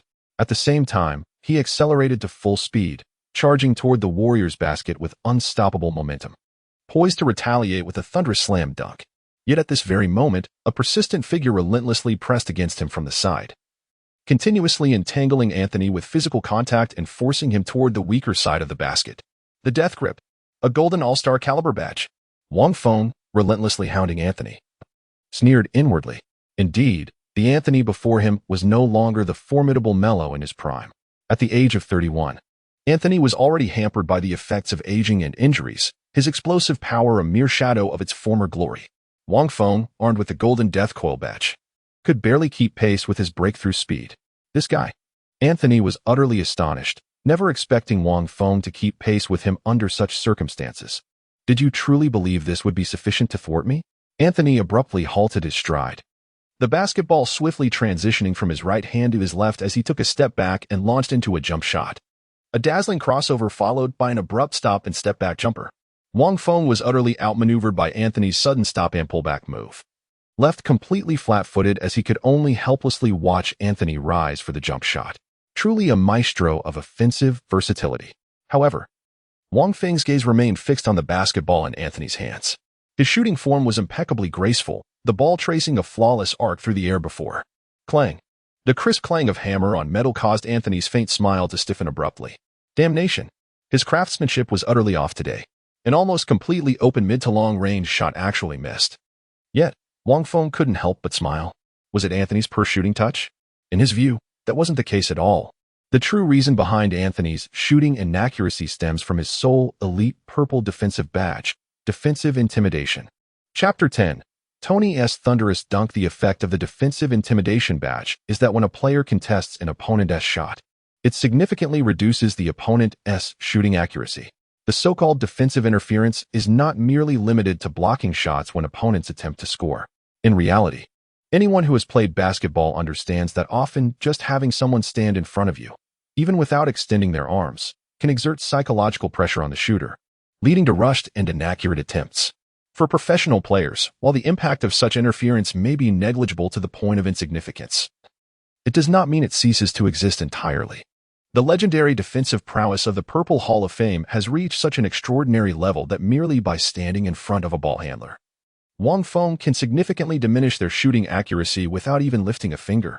This season, Anthony's scoring efficiency has already been hampered by injuries, dropping nearly 3 percentage points compared to last season. His current field goal percentage stands at a mere 43, one so far in the regular season. Such shooting accuracy is far from stellar for a forward position, even after accounting for the intimidating presence of a Hall of Fame caliber defensive aura, despite having shaken off Wang Feng. Anthony's shooting percentage still suffered. To the untrained eye, however, the effects of skill badges remain invisible. To them, it appears that ever since facing off against this relatively unknown Chinese player, Anthony has missed several consecutive attempts, especially that recent step-back jumper where he completely lost Wang Feng, yet still failed to convert. Clearly, the opponent's defense must be the cause. Across the ocean, in the live broadcast chat, the barrage of comments has already exploded. The overwhelming flood of 666 comments was utterly unexpected by any viewer. No one could have anticipated that when Wang Feng actually faced off against Anthony, his performance would be so astonishing. Not only did he successfully defend against Anthony's consecutive attacks, but he also scored a three-pointer right over his opponent's head. Has Brother Feng already become this formidable? No wonder he had the audacity to make such remarks. Hey, is that gentleman who claimed he'd eat excrement still present? Might I inquire about your livestream channel number? I'll go and observe it after watching the match. On the court, Anthony's expression darkened with visible frustration. It would have been understandable if he were facing a defensive powerhouse like Draymond Green, but his opponent was merely a bench warmer who couldn't even secure regular playing time before. Anthony was, after all, one of the league's premier isolation scorers. If he couldn't even dominate this unknown rookie, how could he possibly maintain his standing in the league? The Warriors launched their offensive play, with Curry maneuvering through the defense via a pick-and-roll before attempting a floater that missed the mark. Knicks backup center Cole Aldrich secured the rebound and swiftly dished the ball to Anthony. Again, watching Anthony aggressively dribbling toward him, Wang Feng's eyebrows twitched slightly. His consecutive defensive successes had built an unshakable confidence within him, leaving no room for fear against Anthony whatsoever. Anthony signaled for an isolation play, then lowered his center of gravity, fixing Wang Feng with a piercing gaze. Here it comes. Another one-on-one showdown. Anthony's movements captivated the gaze of all present, whether it was the fervent fans courtside, the coaches and players on the bench, or even the distant viewers tuning in from across the oceans. Every eye was riveted upon this moment. This electrifying confrontation between two NBA players whose status and stature stood worlds apart. Anthony's brow furrowed slightly. What on earth was the matter with this fellow? Even the seasoned Anthony could find no flaw in Wang Feng at this moment. The opponent's defensive stance was nothing short of textbook perfection. To surpass Wang Feng at this very moment, one must rely solely on the advantage of sheer speed, rendering him unable to react in time. Anthony has never been renowned for his speed. Compared to swiftness, his true advantage lies in sheer strength. Among small forwards, aside from a select few like LeBron James who possess formidable power, none can surpass Anthony in raw physical dominance. This advantage has forged Anthony's elite-level post-up technique. If Anthony were to deploy his back-to-the-basket moves against Wang Feng in the paint, Wang would likely be overpowered. Though both are forwards of similar height, Wang is utterly outmatched in terms of body mass and physical strength, making resistance impossible. Wang understands this all too well during his prime. Anthony consistently maintained an 80 strength rating in the 2K video game series. He can undoubtedly rival numerous interior players. After obtaining the enhancement from the badge, Wang Feng's strength merely reached 55, barely meeting the passing standard among forwards. Yet under such circumstances, how could Anthony possibly resort to such a rudimentary and artless move as backing down in the post? Doesn't that imply to everyone that when facing Wang Feng, apart from utilizing physical advantages to score, he has no other recourse left?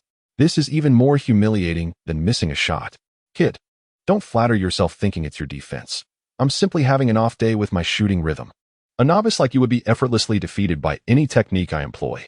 With a chilling glint in his eyes, Anthony slowly dribbled the ball before suddenly accelerating, charging straight towards Wang Feng's right flank. With intense focus, Wang Feng immediately stepped forward. The moment their bodies made slight contact, his steps faltered slightly, and his heart shuddered. Such formidable strength. After undergoing systematic enhancement, Wang Feng's strength has reached 55, placing him at a middling level within the league. Yet mediocrity remains his current state, while he may hold slight advantages against diminutive guards. When facing formidable forwards like Anthony, who possesses both explosive power and blistering speed, his physical limitations become glaringly apparent. Staggered by the impact, his pace faltered for a split second, allowing Anthony to surge past him by half a body length. The other Warriors players had all been pulled to the perimeter, leaving Anthony with a completely open path to the basket. Under the brewing of previous displeasure, Anthony didn't hesitate for a moment. With two mighty strides, his entire body soared into the air. Boom. A thunderous dunk rattled the hoop with a metallic screech. Anthony roared triumphantly after the powerful slam, unleashing his pent-up emotions. Rookie, witness this. Behold my true prowess. Anthony turned his head with smug satisfaction, eager to glimpse the expression on that Asian kid's face. Yet as he glanced back, his smirk faltered slightly. To his surprise, Wang Feng had already pivoted and was sprinting toward the front court, nearly crossing the halfway line. Being dunked on by Anthony didn't leave Wang Feng too disheartened. It was utterly predictable. Even with injuries diminishing his prowess, Anthony remained an elite scorer among the league's finest. Wang had never harbored the delusion that his handful of high-caliber defensive badges could completely shackle such an offensive juggernaut. Wang Feng's earlier comment, mistakenly posted online, merely suggested defending against Anthony tightly. Never did it imply completely shutting him down without allowing a single point. The distinction is quite significant. Since we failed to defend that previous shot, wallowing in regret serves no purpose. Instead, Wang Feng's current positioning presents a perfect opportunity for a swift counterattack. At this very moment, on the court, Wang Feng was the first player to have already crossed the halfway line. Chapter 11. Let's see what else you're capable of. Fast break opportunity. The Golden State Warriors, during the seasons of Curry's rise, may have been the most adept team at the small ball fast break strategy. The agility of their compact lineups was often showcased in these rapid transitions between offense and defense. Upon receiving the inbound pass from Green, Curry's sharp eyes instantly locked onto Wang Feng sprinting ahead of the pack. The memory of Wang's crisp three-pointer flashed through his mind. Without a moment's hesitation, Curry wound up and launched a full-court pass with perfect precision. Despite his slender and seemingly frail physique, Curry possesses remarkable strength among point guards. His upper body power is particularly impressive, enabling him to effortlessly launch shots from well beyond the three-point line. Such long-range passes pose no challenge for him. As Wang Feng sprinted to the three-point line at the front court, he turned his head just in time to see the basketball soaring directly toward him. Instinctively, he reached out to catch it. At that moment, he found himself perfectly positioned near the right corner, an ideal spot for a catch-and-shoot opportunity. All the corner three-point shooter badges were activated. Without hesitation, Wang Feng raised his hand to shoot, yet from the corner of his eye, he caught sight of a dark shadow hurtling toward him. It was the pursuing player from the Knicks, the fastest retreating defender, their guard Tim Hardaway Jr. Hardaway, too, possessed remarkable athleticism. Seeing Wang Feng preparing to shoot, he instantly leaped into the air with astonishing verticality, his towering frame nearly blotting out the entire sky before Wang Feng's eyes. However, Wang Feng, who had already raised his hand preparing to shoot, did not comply with the opponent's expectations by releasing the ball only to be blocked. Instead, he withdrew it once more. What? Hardaway, too, was taken aback, never expecting this rookie who barely made appearances to remain so composed on the court. At this moment, he was already airborne, utterly unable to control his body, helplessly watching as Wang Feng raised his hand once more to release the shot. The entire sequence lasted less than 2 seconds. With the buff from the catch-and-shoot badge still active, facing no defense, Wang Feng executed the shot with surgical precision, and the ball swished through the net, a flawless three-pointer. Anthony, who had just sprinted past half-court, wore a displeased expression. He had barely finished executing a thunderous dunk when the opposing team immediately retaliated with a three-pointer. Though dunks may be more visually spectacular and imposing in momentum, even a first-grader understands which carries greater numerical value between 2 points and 3. Moreover, Wang Feng had previously sunk a three-pointer, and now with this consecutive second one, he has already amassed an impressive 6 points. In stark contrast, after several rounds of one-on-one matchups between Anthony and Wang Feng, the latter managed to score a mere 2 points. Rookie, don't push your luck too far. In the next play, as soon as Anthony crossed half-court, he impatiently demanded the ball and once again signaled for an isolation play. He was determined to utterly demolish this unknown rookie. Wang Feng fixed his gaze intently on Anthony, not a trace of timidity in his eyes. A direct confrontation with Anthony presented the perfect opportunity to showcase his formidable capabilities. The more Anthony attacks, the more Coach Kerr of the Warriors will recognize Wang Feng's defensive strengths on the court. In truth, Cole's gaze upon Wang Feng had undergone a complete transformation at this very moment. What could possibly account for this sudden change? Cole found it rather perplexing what profound transformation could have possibly occurred within Wang Feng in merely a matter of days. Not long ago during routine training sessions, he still struggled to adapt to the physicality of NBA competition. Yet now, facing the league's most elite scorers, his performance on both ends of the court has been nothing short of flawless. In fact, during the previous match, he had already noticed Wang Feng's transformation, yet remained hesitant to draw definitive conclusions. After all, Wang Feng had been matched against Stuckey, merely a supporting player. Even when riding the wave of a hot streak, a role player remains just that. At this very moment, Wang Feng was matched up against none other than Carmelo Anthony, one of the most formidable offensive players in the league. Even when surveying the entire history of the NBA, scorers superior to him are exceedingly rare, even though Anthony was no longer at his peak. With injuries greatly diminishing his efficiency, that was no excuse for a bench player to be able to contain him. Cole's gaze was fixed upon the two figures on the field, his heart brimming with anticipation. Come now, let me witness the full extent of your capabilities. On the field, Anthony surged forward once more. Just like the previous offensive play, without any flashy dribbling or explosive bursts of speed, Anthony simply lowered his center of gravity, shielded the ball, and charged straight toward Wang Feng's left side. The dignity of a top-tier league superstar made Anthony disdain using post-up moves against a rookie like Wang Feng. Yet, faced with the opponent's nearly flawless defensive stance, he instinctively leveraged his physical advantage. Wang Feng took a cautious half-step back, carefully following Anthony's movements. Having suffered a setback in the previous round, Wang Feng was acutely aware that direct confrontation would be unwise. In terms of strength, he still falls far short of Anthony. However, being physically outmatched does not mean Wang Feng is entirely helpless against him. By avoiding direct physical confrontation, Wang Feng sticks to Anthony like glue, persistently disrupting and pressuring his movement path.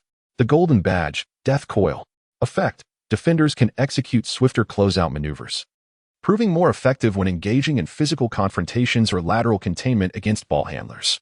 This epitomizes the pinnacle of close-marking defensive badges. Although Wang Feng did not possess the Supreme Violet Hall of Fame tier, the Golden Rank Death Coil insignia already wielded remarkably formidable power. More importantly, the Death Coil badge can stack with Defensive Stun. In the 2K game series, the defensive trio of Intimidator, Clamps, and Pickpocket represents the most formidable badge combination for perimeter defense, constituting essential badges for any elite perimeter defender. Currently, the league universally acknowledges Kawhi Leonard as the most formidable perimeter defender. Among his defensive badges, he possesses these two prestigious ones, with his Clamp badge reaching the highest tier, the illustrious Hall of Fame purple level.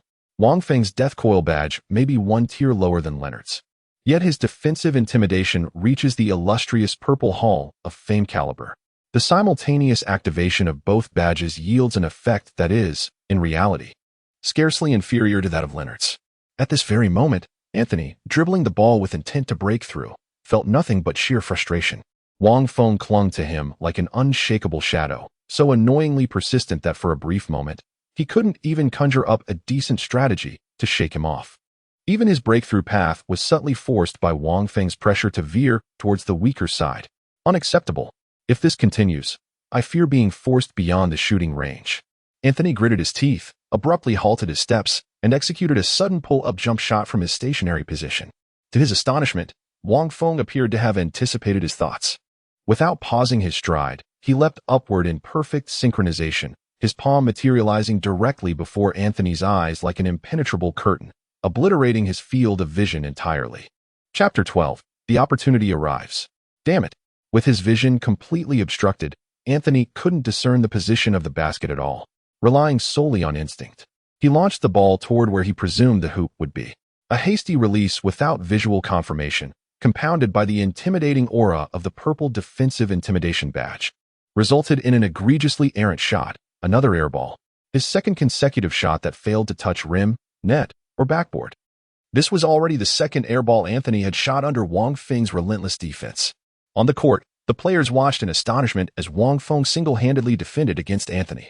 On the sidelines, Coach Kerr's face was alight with delight.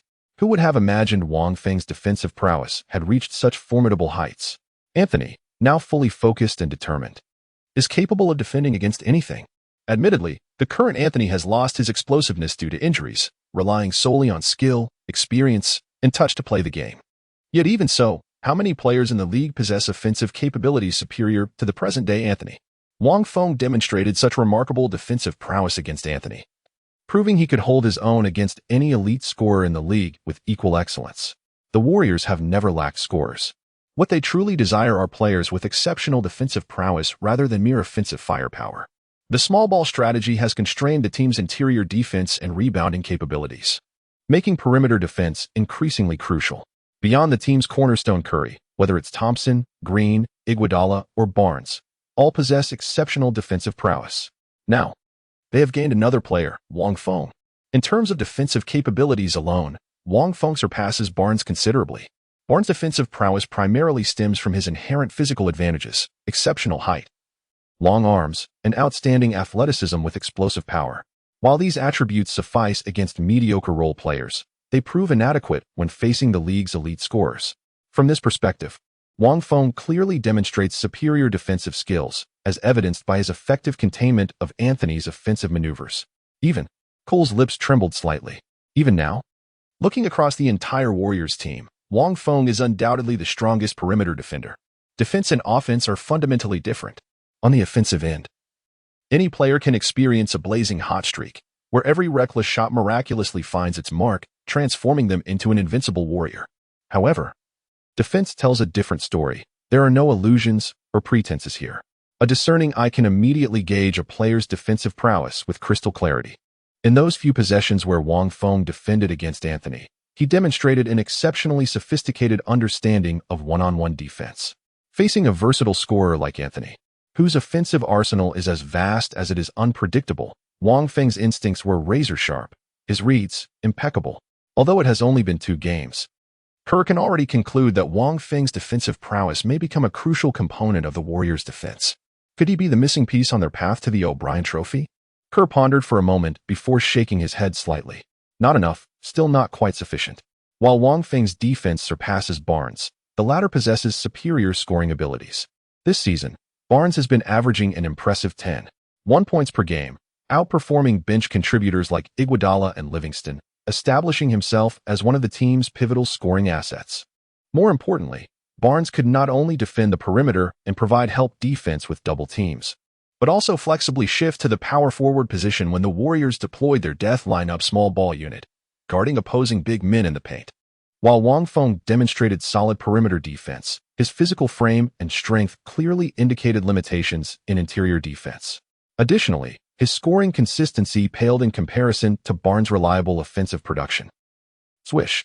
The crisp sound of the basketball swishing through the net interrupted Cole's train of thought. His gaze involuntarily drifted toward the sidelines, where he saw Wang Feng's arm raised high and the referee signaling a successful three-pointer. A momentary pause. Another three-pointer made? Wait a minute. Cole furrowed his brow. How many three-pointers had Wang Feng made? It seemed like 3. And how many attempts? Also 3. A perfect 3 out of 3 from beyond the arc. Sagittarius-born Cole couldn't help but take a deep breath. On the other side, Knicks head coach Derek Fisher wore an unpleasant expression as he paced restlessly along the sidelines, shouting at his players on the court, "Defense! Do not allow the opponent to effortlessly sink a three-pointer." Alas, his cries were in vain, for the point gap between the two teams had already surpassed what defense alone could remedy. Approximately 4 minutes into the second quarter, Anthony managed only 2 points from several attempts under Wang Feng's tight defense, while Wang Feng himself drained 3 consecutive three-pointers, racking up 9 points in their matchup. The widening point disparity has stretched the lead between the two teams to over 20 points. Following Fisher's reminder, Wang Feng did not receive favorable passing opportunities in the corner during the subsequent rounds, yet he continued to shine brilliantly on the court. Anthony remained unconvinced. As one of the league's premier scorers, how could he possibly be stifled by a mere rookie? In the ensuing plays, LeBron and Anthony persistently attempted to isolate Wang Feng in one-on-one situations, yet their solo efforts continued to falter. On one hand, Anthony's shooting touch was simply off. On the other, Wang Feng's elite-level defensive prowess, marked by his prestigious Hall of Fame defensive badge, played a pivotal role. Moreover, as the game progressed, Coach Kerr astutely deciphered Anthony's tendencies and swiftly implemented double-teaming strategies. More often than not, when Anthony muscled his way into the paint, he found himself contending not only with Wang Feng, but also with the towering presence of a Warriors big man providing help defense. Under such suffocating pressure, Anthony's next 5 aggressive shot attempts yielded only a single make. Including a pair of free throws where he split the attempts, he mustered a mere 3 points. Meanwhile, the Warriors capitalized on these opportunities, igniting yet another blistering fast-break onslaught that swiftly ballooned their lead to over 30 points. Coach Fisher of the Knicks was well aware that victory in this game was unattainable, with the Knicks performing at the bottom of the league this season. Facing the Warriors, who currently held the top position, the prospect of winning was exceedingly slim. Fisher's sole aspiration was for his team to avoid an utterly humiliating defeat. Yet even this modest hope was dashed. Before halftime, the point differential had already widened to over 30 points. The team's star player Anthony was completely outmatched in a one-on-one against an obscure rookie. What kind of performance is this? During a dead ball opportunity, Fisher substituted all the starters, including Anthony. On the other side, witnessing this, Kerr naturally chose not to press the advantage and likewise replaced his lineup with bench players. At this very moment, Wang Feng's heart began to pound uncontrollably. Though Kerr had swapped in the entire second unit, Wang Feng, who had been on the court all along, remained in the game. Wang Feng couldn't help but glance at the head coach, meeting a pair of eyes brimming with subtle amusement. He knew in that moment, his opportunity had arrived. Chapter 13. The inner power of the badge. As the game progressed into the latter half of the second quarter, Wang Feng had already made all 3 of his 3-point attempts, accumulating an impressive 9 points. With a flawless 9-point quarter and a perfect shooting percentage, the efficiency was undeniably impressive. Yet Wang Feng remained unsatisfied, for he remembered all too clearly the system's mission: to surpass Anthony's personal score before the game concluded. Restricting Anthony's scoring is merely the initial step. The true challenge lies in surpassing his point tally with one's own superior performance.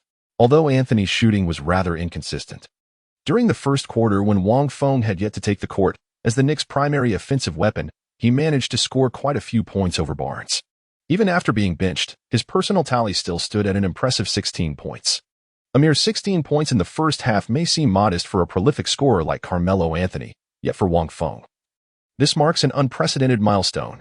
Never before has he achieved double-digit scoring in the NBA. Moreover, Anthony is bound to return to the court later. After all, even when he's not in top form, he remains one of the Knicks' most formidable scoring threats. Wang Feng was different. As a bench substitute player, once he stepped onto the court, he couldn't contain Anthony's scoring. The opponent could effortlessly rack up around 30 points per game without any difficulty. After all, with a substantial lead in the score, the Warriors wouldn't be overly aggressive, showing some courtesy to their opponents by easing up on defense to narrow the point gap. For the Warriors, the margin of victory in a single game is insignificant as long as they secure the win, but for Wang Feng, that's simply not an option. A generous reward of 10 attribute points and a bronze badge. If Wang Feng fails to obtain such bountiful mission rewards, he would likely toss and turn sleepless all night. Therefore, when Wang Feng noticed Cole gazing at him with an encouraging look in his eyes, he realized the moment had arrived, his golden opportunity, and perhaps the only one he would ever get. At this very moment, both teams have fielded their substitute players on the pitch, devoid of any star athletes. Theoretically, Wang Feng should be presented with ample opportunities to shine. First and foremost, the current score must surpass Anthony's. Then ideally, we should widen the gap even further, to such an extent that the opposing side would be utterly disinclined to keep Anthony on the field.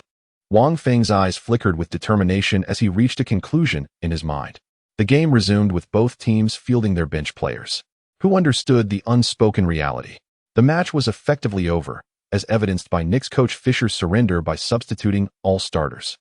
This scenario was ideal for the reserves, ample playing time without the pressure to win, allowing them to showcase their skills and style to the coaching staff. Each substitute harbored the same ambition, to impress and earn more minutes. Quincy Acy, replacing Anthony for the Knicks, was no exception. Quincy was a second-round draft pick in 2012, having already played for 3 different teams during his 3 years in the league. After joining the Knicks this season, the team's dismal performance granted him considerable playing time. Thus far this season, he has averaged 9 points and 4 rebounds in 19 minutes per game, with a field goal percentage of 46. While such statistics hardly qualify him as a reliable bench player, They represent significant improvement compared to his previous 2 seasons. Quincy aspires to seize this opportunity to elevate his game further, even if securing a starting position remains out of reach. He is determined to at least earn a consistent role in the team's rotation. Kid, don't blame me for not holding back. During the one-on-one matchup, Wang Feng performed admirably against Anthony. However, Quincy didn't attribute this to Wang's defensive prowess, but rather to Anthony's declining form and poor shooting rhythm today. Without hesitation, Quincy decided to take on Wang Feng directly with the ball in his hands. If he could dominate in a one-on-one against a player who even Anthony struggled with, his tactical importance within the team would undoubtedly rise significantly. Quincy was lost in his blissful reverie, yet the cruel hand of reality swiftly shattered his lofty dreams. The moment he dribbled past the perimeter and made contact with Wang Feng, he felt the ball slip from his grasp, his palm now hauntingly empty. The basketball vanished without a trace. The death coil is an exceptionally versatile perimeter defensive technique. Once engaged in close defense, it can inflict various disruptions on the ball handler, including intercepting dribbles and blocking shots during attempts. While Wang Feng's golden death coil insignia might not have been as strikingly effective against Anthony, when deployed against a bench player like Quincy, its impact was immediately and dramatically evident. In an instant, Wang Feng executed a flawless steal, momentarily overwhelmed by the surreal sensation of an adult overpowering a child. This was hardly surprising. Even a waning camel surpasses a horse in stature. Anthony, despite his declining form, undoubtedly maintained an ability rating of at least 88. He possesses numerous offensive badges as well. Compared to him, what is Quincy worth? Although Wang Feng was not entirely certain about the exact ability value of the fellow before him, given that this individual had been deployed at this moment and was unfamiliar to Wang Feng, his capability likely hovered around 70, a standard bench substitute level, devoid of any badge skills whatsoever. Employing a golden all-star caliber death coil to defend against such a player is indeed somewhat overbearing, but it's simply exhilarating. A faint smile curled at the corners of Wang Feng's lips as he dribbled the ball toward the front court. As a swingman, Wang possessed ball handling and offensive capabilities, though such skills were utterly inadequate in the high-caliber arena of the NBA. Yet with both teams fielding their bench players, the overall standard had plummeted dramatically, allowing Wang's modest abilities to barely suffice for the moment. After all, to align with the badge's capabilities, the system had enhanced Wang Feng's attributes. His original skill level barely exceeded 50, falling far short of the NBA's minimum standards. Yet now his overall rating has soared to 70, with certain specialized abilities rivaling even the league's elite players. This encompasses both speed and agility, two vital physical attributes for any player. Wang Feng's speed rating is an impressive 87, while his agility reaches an even more remarkable 89.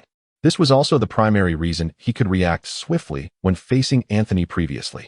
The 2K badges are somewhat akin to martial arts techniques in wuxia novels, such as the 18 dragon subduing palms or the 6 meridian divine sword. While these techniques possess formidable power to unleash their maximum potential, they require the profound foundation of robust internal energy as indispensable support. The player's ability stats embody the intrinsic power of the badges. Wang Feng's sprint speed. Could it truly be this formidable? Watching Wang Feng swiftly intercept the ball and dash down the court with lightning speed, leaving the Knicks players trailing helplessly behind, Cole was once again astounded. He had reviewed Wang Feng's physical assessment data. His athleticism was decidedly average, barely meeting the NBA's baseline standards, and generally inferior compared to peers in his position. Yet now, accelerating past the three-point line, Wang Feng gathered the ball in 2 long strides and launched himself from just inside the free-throw line, soaring through the air to slam the ball through the hoop with both hands. Not only his speed, but his jumping ability also appears quite impressive. Chapter 14. Show me your accuracy. Wang Feng's vertical leap rating stands at 60, based on the 2K game's maximum attribute cap of 99. This merely qualifies as a passing grade. However, the NBA is a league teeming with gravity-defying athletes. Here, even a 60-point vertical is sufficient to execute relatively simple dunks with ease, provided one isn't exceptionally short. Standing at 2.01 meters tall, Wang Feng, bolstered by his 60-point leaping ability, can already perform the majority of dunks that don't demand extraordinary athleticism. With this fast break dunk, Wang Feng's score in the game has reached 11 points. While the crowd in the stadium remains silent, the live broadcast studio back in China across the ocean has erupted into chaos once again. My goodness. 11 points. Wang Feng has achieved a double-digit score. Let me share an intriguing fact. Throughout the illustrious history of the NBA, nearly 4 Chinese athletes have achieved the remarkable feat of scoring double digits in official games. These legendary figures are none other than China's celebrated quartet of towering centers, the iconic Yao Ming, the formidable Yi Jianlian, the skilled Wang Zhizhi, and the powerful Monk Bader. Wang Feng is the first perimeter player to score in double digits. Wait, is that accurate? Didn't Jeremy Lin achieve this earlier? Oh right, isn't Lin Chinese? Haha. Brother Feng is absolutely phenomenal. 11 points by halftime. The entire team should contribute at least 20 assists to liven things up. However, while scoring is important, locking down Anthony defensively remains the top priority. After all, this is absolutely crucial. The barrage of comments in the live broadcast room surges wildly like a tidal wave, creating an extraordinarily lively and bustling atmosphere. The match on the court continued relentlessly. Quincy failed to seize his opportunity, and thus, no further chances came his way. Unlike Anthony, he lacked the prowess to command the undivided attention of his 4 teammates for a one-on-one showdown. The substitute point guard, Shane Larkin, didn't even pass the ball to Quincy anymore, opting instead to take charge himself. With a deft screen from a teammate, Shane effortlessly shook off his defender and drove straight toward the basket. The Warriors' backup center swiftly moved to cover, but Shane had already anticipated the defense. In a fluid motion, he dished the ball to the opposite side, where another Knicks player stood completely unguarded, ready to catch and shoot without hesitation.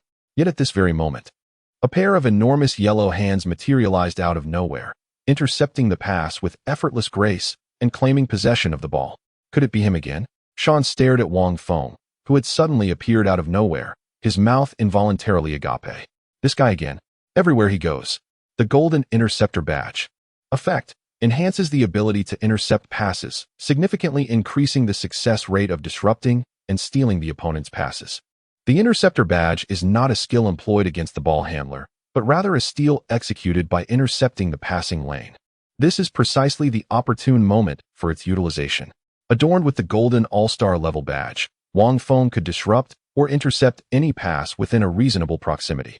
To put it simply, in the game without skills like dimer or needle threader that enhance passing accuracy, attempting passes near high-level interceptors like him was perilous. Wang Feng was seizing this opportunity to showcase his prowess to Coach Kerr on the sidelines.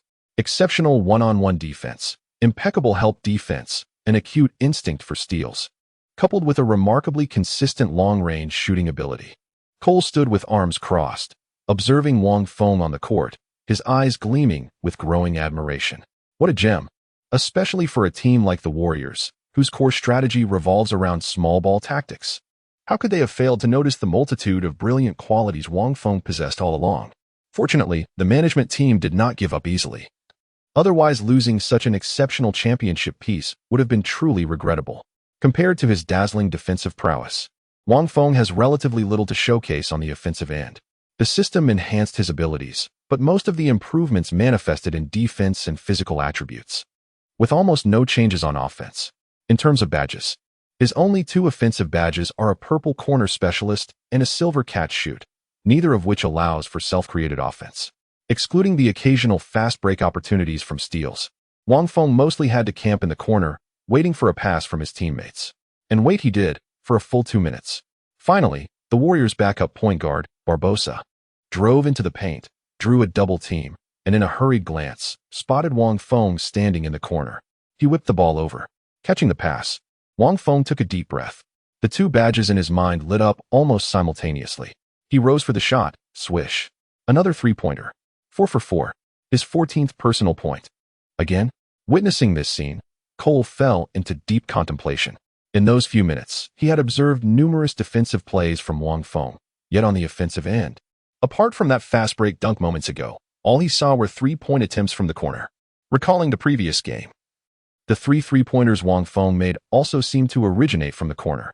Gradually, an almost inconceivable notion began to take shape in his mind. Unbeknownst to him, the second quarter came to an abrupt close.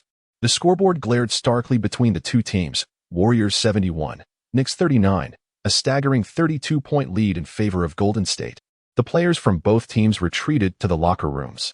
Wang Feng sat on the bench, drenched in sweat, his breath coming in ragged gasps.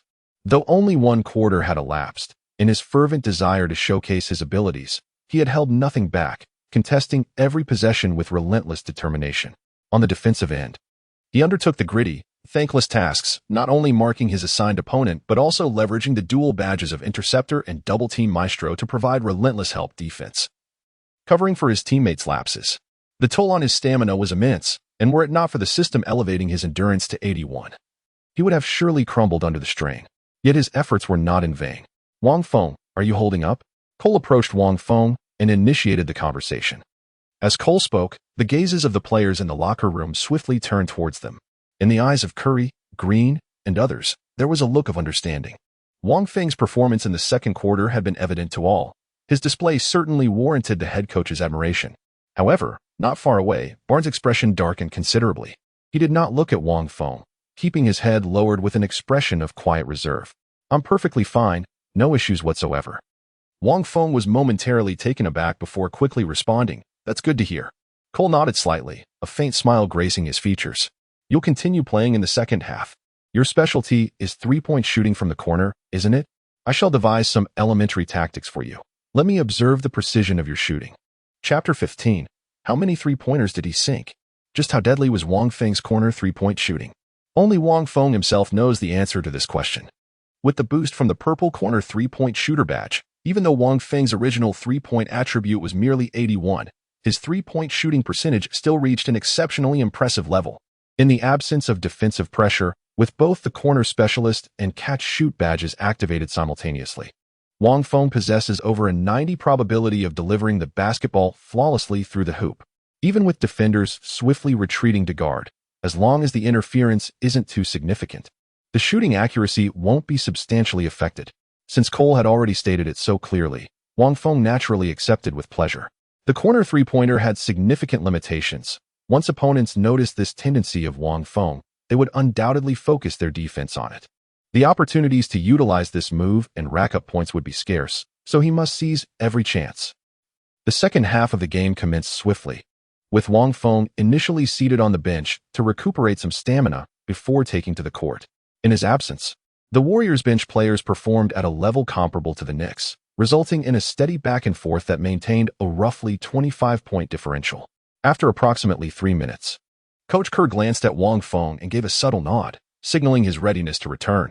Eager and prepared, Wang Feng rose without hesitation to rejoin the fray. His reappearance went largely unnoticed, despite his stellar performance in the second quarter, where he had effectively contained Carmelo Anthony's scoring while maintaining a flawless shooting percentage for 11 points. He remained an obscure bench player, unknown beyond the fervent fans across the ocean in China. Yet, as soon as he stepped onto the floor, the Warriors' strategy shifted subtly under Kerr's prearranged tactics. With possession, Wang Feng swiftly positioned himself beyond the three-point line at the right 45-degree angle. As his teammates settled into formation, a backup big man peeled away from the paint to set an off-ball screen for him. Few anticipated such meticulous execution among bench players. Quincy, assigned to guard Wang Feng, was caught off guard and cleanly picked off. Seizing the opportunity, Wang Feng curled off the screen and relocated to the right corner, poised and ready. As the positioning was successfully executed, the basketball arrived right on cue. The substitute point guard at the top of the arc immediately passed the ball to Wang Feng. During halftime, head coach Kerr deliberately took out the tactical board to design a pick-and-roll play for Wang Feng, a familiar set often used by the Warriors, though typically executed by Klay Thompson in Wang's position. Without hesitation, Wang Feng caught the ball and released it in one fluid motion. The Knicks' interior defense scrambled to contest, but it was too late. The ball soared through the air before swishing through the net, another three-pointer. 4 for 4. Wang Feng's personal score has reached 14 points. Indeed, his corner three-point shot remains remarkably consistent. This scene further solidified Cole's conviction in Wang Feng's worth, while the spectacle on the field continued to unfold. Wang Feng once again sank a three-pointer, yet still failed to garner the Knicks' attention. Swiftly, he repeated his signature move, leveraging his teammates' pick-and-roll screens to carve out open three-point opportunities from the corner. With the legendary Purple Hall of Fame corner specialist badge enhancing his prowess, draining those shots became effortless. Swish, swish, swish. Wang Feng, another three-pointer. Hey, wait, this guy. How many three-pointers has he sunk already? People began to sense something amiss. Simultaneously, the giant screen above the arena started displaying Wang Feng's personal statistics for the current match up to this moment. 23 points. 1 rebound. 3 steals. A perfect 7 out of 7 from the three-point line. A flawless 100 shooting accuracy. Good heavens. Where on earth did this guy come from? His three-point shooting looks no less impressive than Steph or Clay. Is Golden State truly a breeding ground for elite sharpshooters? Hey, give him the ball. Let him keep firing away. The fans on the sidelines erupted in uproar as the Knicks players began to take the situation seriously. Though the outcome of this match held little suspense, being utterly dominated by a rookie would be an unbearable humiliation that would strip them of all dignity. The Knicks began implementing a suffocating defense against Wang Feng, making it exceedingly difficult for him to find clean shooting opportunities even with teammates setting screens. While Wang's corner three-point prowess is indeed formidable, its limitations are glaringly apparent. The effectiveness of his corner specialist badge is strictly confined to the 2 baseline corners. Once he strays beyond these zones, his three-point shooting accuracy plummets precipitously. An 81 three-point shooting rating is decidedly mediocre by NBA standards. Compounded by deficiencies in other offensive attributes, attempting to drain contested threes from other positions would prove exceedingly challenging. Perhaps by sheer volume of attempts, one might luck into a few successful shots, but such an approach would inevitably drastically diminish Wang Feng's three-point shooting percentage. You should know that since the last game, his three-point shooting percentage has been a perfect 100. The Warriors currently lack not a formidable scoring presence, but rather a reliable catch-and-shoot three-point specialist, complemented by a versatile 3 and D player with solid defensive rotations. Wang Feng was acutely aware of this fact. When the opportunity wasn't favorable, he refrained from taking shots, instead passing the ball to teammates while patiently waiting in the corner.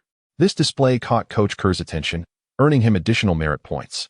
The Warriors revolved around Curry as their core player, complemented by the uniquely styled Draymond Green. These 2 players dominated ball possession for the vast majority of game situations. Even Klay Thompson often played off-ball during matches.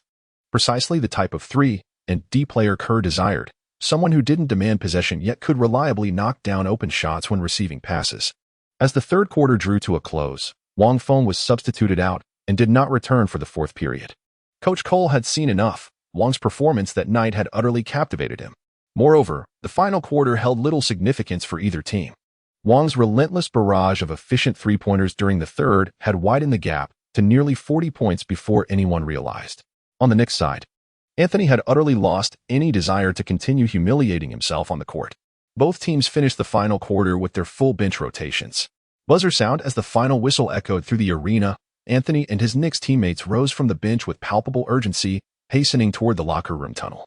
Meanwhile, the Warriors players exchanged congratulatory smiles and gentle high-fives, their celebrations measured and composed. For the league-leading team, triumph over the conference's cellar dwellers was but an expected outcome, warranting neither excessive jubilation nor surprise. Wang Feng was intercepted by reporters before leaving the field. "Excuse me, may I know your name, player?" The first question from the interviewing journalist immediately made Wang Feng furrow his brows in displeasure. Chapter 16, Mission Reward. The swift shooter Wang Feng was hardly a household name in America, with many unaware of his existence. However, this was the home court of the Golden State Warriors, the Oracle Arena. The journalist in question was no stranger to Wang Feng, having frequently covered the team. Even by the standards of professional journalism, one would expect him to be intimately familiar with every player on the Warriors roster. Not recognize Wang Feng. How could that be? Moreover, in this match, Wang Feng played for approximately 17 minutes and impressively scored 23 points with a flawless 100 shooting accuracy. On the court, he single-handedly defended against Anthony with remarkable success. One could say that throughout the entire match, Wang Feng's brilliance outshone even the star players like Curry and Thompson, the franchise's marquee names. This is precisely why the journalists sought out Wang Feng, as they customarily interview the most outstanding player of the entire match. "Are you unaware of my name?" Wang Feng glanced at the reporter and inquired impassively. The journalist paused momentarily before breaking into a smile. "Of course I recognize you, Wang Feng, the rising star from China. Though I suspect most viewers might not be familiar with you yet, so perhaps a brief introduction would be appropriate. After this match, I'm certain many will be eager to learn just who you are." Wang Feng gave a slight shake of his head. "That won't be necessary. They'll soon find out exactly who I am." The reporter. "Quite the arrogance, aren't we?" Even with his wealth of hosting experience, he found himself momentarily at a loss for words. How could this mere benchwarmer who barely made it onto the field, with just one decent performance under his belt, warrant such attention? The reporter's previous question about names clearly carried an undertone of hoping to see Wang Feng embarrassed. Unexpectedly, Wang Feng proved remarkably perceptive, immediately detecting the subtle jab and retaliating without hesitation. After an awkward chuckle, the journalist reluctantly continued, "First, congratulations to the team on securing this victory. You were the highest scoring player tonight, and we couldn't help but notice your flawless three-point shooting, 7 out of 7, a perfect 100 accuracy. This is no easy feat. Was it the result of your long-practiced secret technique, or merely a stroke of serendipitous brilliance?" "It's a technique I've been diligently honing for a long time," Wang Feng said with a smile. "The Warriors are a team that emphasizes perimeter shooting. Ever since I arrived here, I've been relentlessly practicing three-point shots, striving to improve my accuracy from beyond the arc. Now, my efforts have finally borne fruit." "Oh, in that case, may we anticipate witnessing your impeccable three-point shooting in the forthcoming matches?" The reporter raised an eyebrow with intrigue and inquired. "It seems you possess considerable confidence in yourself." "Absolutely," Wang Feng responded, his eyes gleaming with determination. "I am fully prepared to embrace a more significant role within the team." After the brief interview, Wang Feng returned to the locker room. Post-match press conferences weren't for players of his caliber to attend, even if he had been the best performer on the pitch that day. Yet at this moment, Wang Feng cared little for the opportunity to appear before the media. Upon returning to the locker room, Wang Feng eagerly checked the mission rewards issued by the system. Before the match began, the basketball god system had assigned him a task to outscore Anthony in this game. Having scored 23 points compared to Anthony's 16, Wang Feng successfully completed the mission and received his rewards. The rewards consisted of 10 freely distributable attribute points and a random bronze badge. When Wang Feng entered his consciousness space, he indeed saw the 10 unallocated points next to his personal stats. These points could be directly invested into his existing abilities, further enhancing his skills. For instance, Wang Feng's current agility stood at 89. If he allocated all 10 points to agility, it would immediately reach the maximum value of 99. Yet this particular attribute could rival that of the league's most elite players. Amidst the vast array of abilities, allocating a mere 10 attribute points seemed rather insignificant. Wang Feng hadn't yet determined how to distribute these points, so he refrained from hastily assigning them. Instead, he turned his attention to another reward, a random bronze badge. Within the realm of his consciousness, a bronze badge hovered just outside the badge pool, its back facing Wang Feng, obscuring its inscription. With a subtle shift of thought, the bronze badge slowly began to rotate. Ding! Congratulations on earning the Rapid Shooter badge, bronze. Rapid Shooter. Wang Feng's eyes instantly sparkled with excitement. This is yet another badge pertaining to shooting mechanics, with the effect of significantly accelerating a player's release speed. It stands as an exceptionally crucial badge. For on the NBA court, opportunities to leisurely prepare for a full shooting motion are exceedingly rare. The swiftness of one's shooting release directly dictates the number of viable shot opportunities available to a player. A saying has long circulated in the league: the renowned three-point shooter Ray Allen could release his shot in merely 0.4 seconds after catching the ball, just 0.1 seconds slower than the blink of an eye. Though uncertain about the veracity of this rumor, Wang Feng knew for a fact that Ray Allen possessed an exceptionally quick shooting release. Not only Ray Allen, but also sharpshooters like Curry and Thompson, who primarily excel in perimeter shooting, possess remarkably swift release speeds. In the game, their quick draw badges are all golden all-star caliber. Before his transmigration, Wang Feng had been exposed to the entire 2K basketball game series, so he was well aware that no player currently possessed the Purple Hall of Fame level quick draw badge. The bronze quick draw badge he had now acquired, albeit the lowest tier, significantly enhanced his shooting speed. Moreover, it synergized flawlessly with his corner specialist and catch-shoot badges. In that case, why not take it a step further? Having already acquired 3 perimeter shooting skill badges, Wang Feng immediately had an idea about those freely distributable skill points. Let's allocate all 10 ability points to three-point shooting.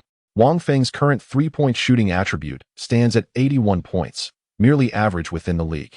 However, with the addition of 10 freely distributable attribute points, this capability will soar to an impressive 91 points. It was late February 2015, and the small ball strategy had yet to sweep across the entire NBA.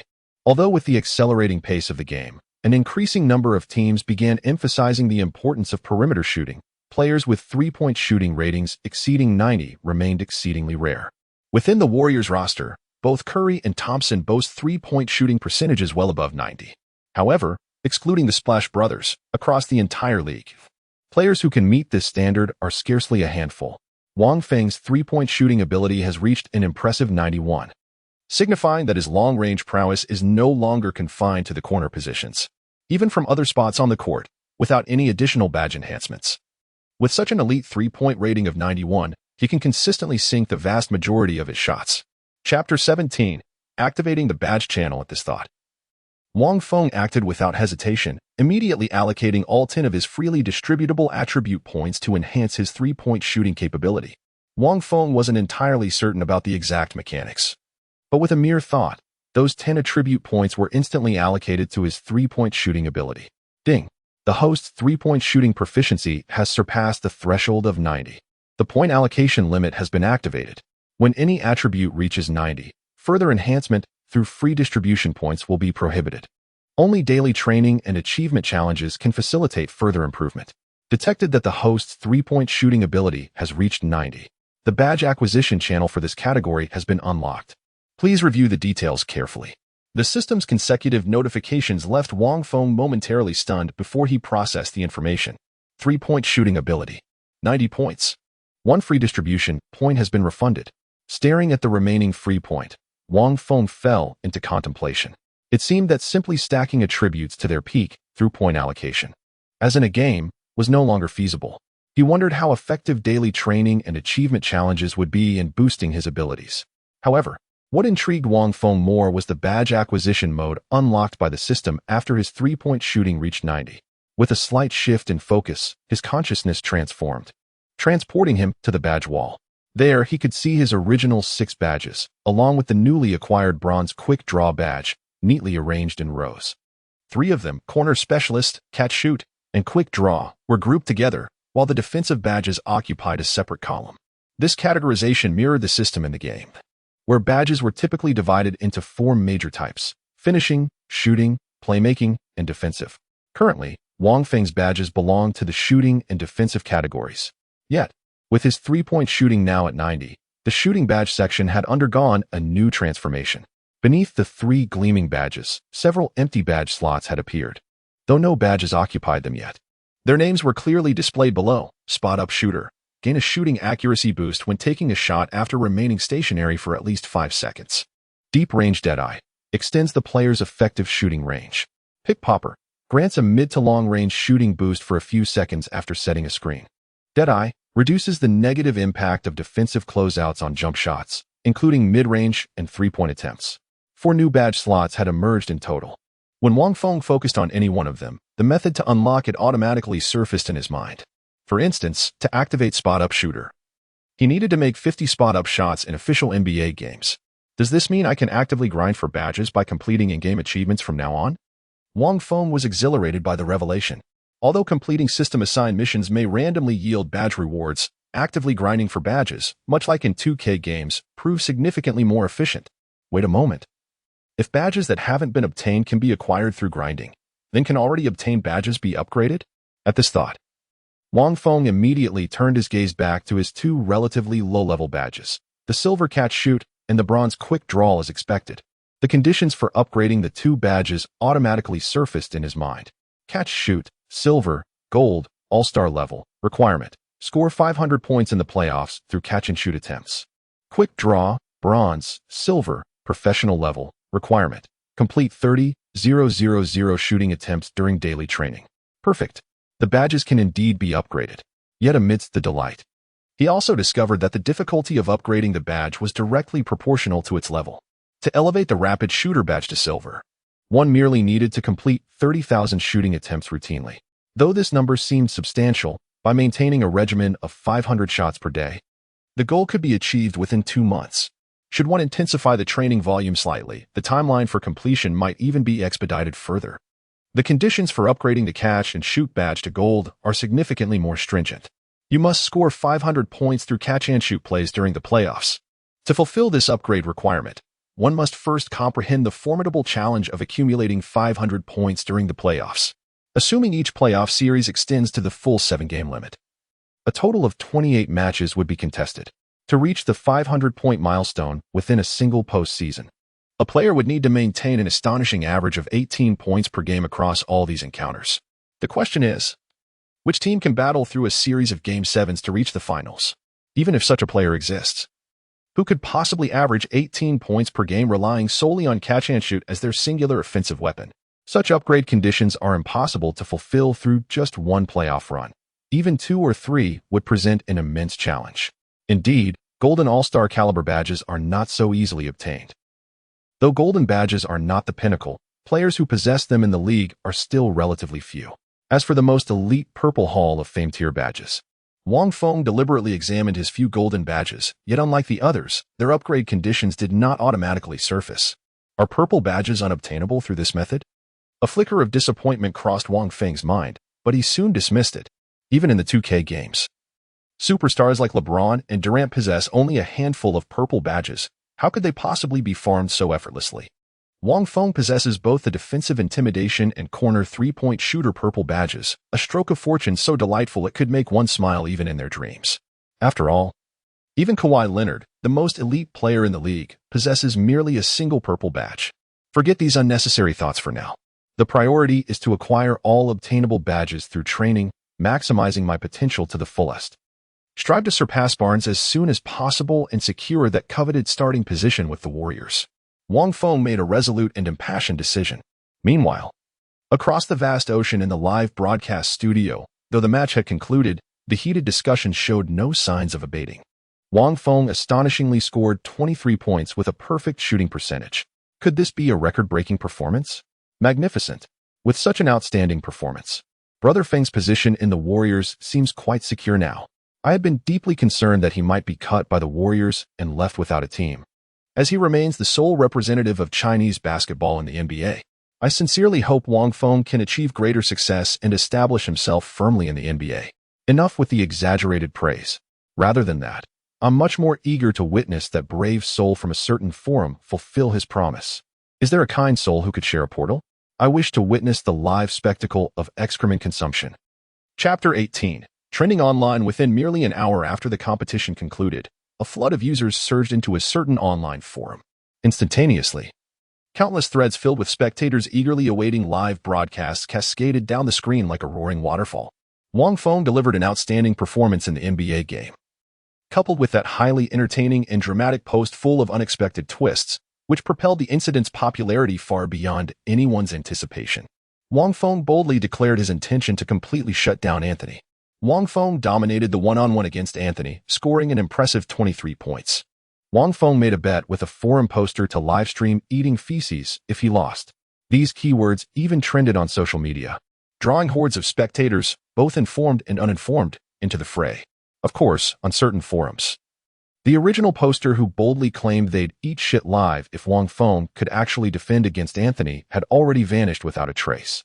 Such is the way of keyboard warriors behind their screens. They can pontificate and critique with grandiose bravado, yet when the spotlight turns their way, they retreat like frightened turtles into their shells.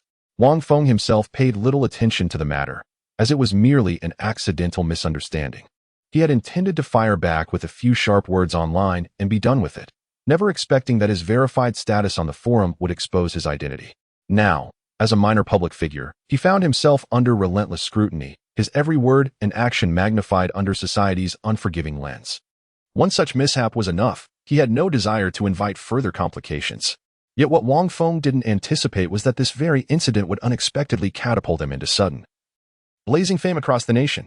Wang Feng, who originally lacked formal training in basketball, was far less renowned in China compared to fellow NBA players like Yi Jianlian and Shou Qi.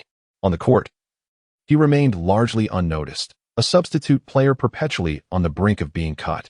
Yet after this incident, the name Wang Feng began to skyrocket in popularity across China. Many longtime fans who had drifted away from following the NBA were astonished to discover that a Chinese player still thrived in the league, and one who seemed remarkably skilled at that, standing his ground unflinchingly against seasoned stars like Carmelo Anthony. Those who were already devoted fans of Wang Feng were utterly exhilarated. Brother Feng is truly exceptional. I always knew he would make his mark in the NBA. The match concluded, and upon returning home, Wang Feng retrieved his phone to find an influx of messages. Evidently, news of his remarkable 23-point performance against the Knicks had already spread far and wide. Congratulatory messages poured in from his family, as well as friends both in America and China. Additionally, Wang Feng noticed several interview requests from domestic sports media outlets. Having only recently joined the NBA with a modest contract, he had yet to hire an agent, leaving such matters for him to handle personally. Clearly, his flawless shooting accuracy and the impressive feat of limiting Carmelo Anthony's scoring had caught the attention of these platforms, recognizing the potential for viral traction.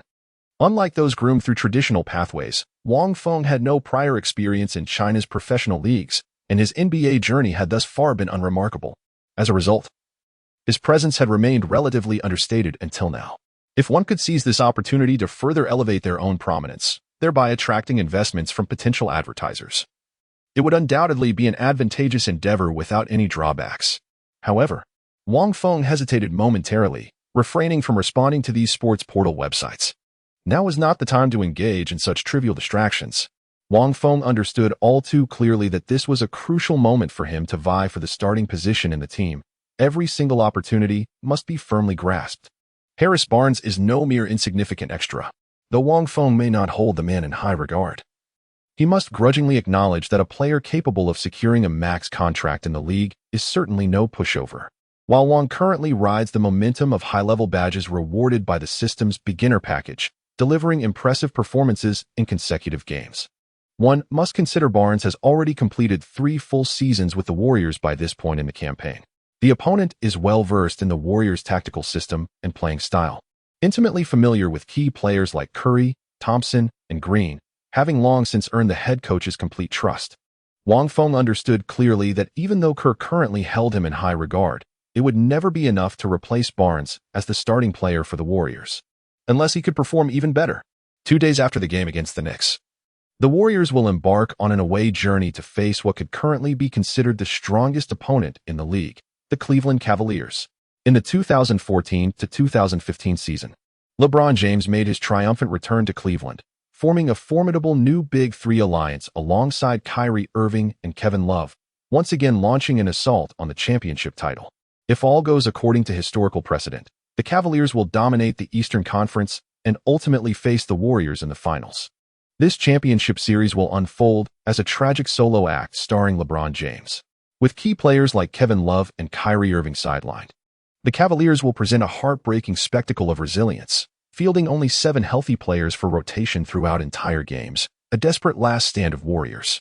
The two teams battled fiercely over 6 games, with James averaging an astounding 35, 8 points, 13, 3 rebounds, and 8 assists per game. Yet despite his heroic efforts, he ultimately succumbed to superior numbers. In the subsequent season, Curry erupted with full force, securing back-to-back regular season MVP honors while leading the Warriors to shatter the Bulls' regular season record with an earth-shattering 73 victories. Yet in the finals, the Warriors once again faced the Cavaliers, and this time it was LeBron James' Cavaliers who had the last laugh. But I digress. As a time traveler, Wang Feng knew all too well that in the coming years, the Warriors and the Cavaliers would become bitter rivals, clashing repeatedly in the finals. Though the coaches and players of both teams were unaware of this future, it did nothing to diminish the intensity with which they regarded each other as formidable adversaries. The Cavaliers need no introduction. With LeBron James on the roster, they are undoubtedly the most formidable team in the league and one of the top championship contenders. The Warriors have unexpectedly risen to prominence this season, employing their small ball tactics and the formidable death lineup to blaze through the regular season. As of February 24th, after decisively defeating the New York Knicks, they boast an impressive 45-9 record, securing the top position in the league. They now lead by a commanding margin, surpassing the second-ranked Atlanta Hawks by 6 victories. With the outstanding performance of the Splash Brothers and the team's formidable depth, the Warriors are also strong championship contenders, second only to the Cavaliers and Spurs. The Cavaliers represent the Eastern Conference while the Warriors hail from the West, meaning these two powerhouses only face each other twice per regular season. Earlier at the Warriors' home court, facing a Cavaliers squad missing LeBron James, Golden State secured a comfortable 112-94 victory. Now, as the regular season progresses into its latter stages, clashes between elite teams like these are often viewed as playoff previews. Neither side wishes to concede defeat, especially the Cavaliers, who already suffered one loss to the Warriors. Another defeat would mean a regular season sweep, which could damage team morale. It's foreseeable that Cleveland will field their strongest lineup, setting the stage for an intense and fiercely contested battle. More crucially, as a forward, Wang Feng may find himself directly matched up against the league's premier small forward, LeBron James himself. Chapter 19. You Shall Score. The highly anticipated clash between the Warriors and the Cavaliers took place on February 26 at the Quicken Loans Arena in Cleveland, the Cavaliers' home court. Just as Wang Feng had predicted, both teams' coaches and players approached the game with utmost seriousness. On the Warriors' side, Coach Kerr had meticulously prepared well in advance, repeatedly emphasizing the imperative of securing victory. The Cavaliers are the most formidable contenders from the Eastern Conference likely to reach the finals. We must win this game, he declared. With the advantage of defeating the opponent twice in the regular season, facing them in the playoffs grants a psychological edge from the outset.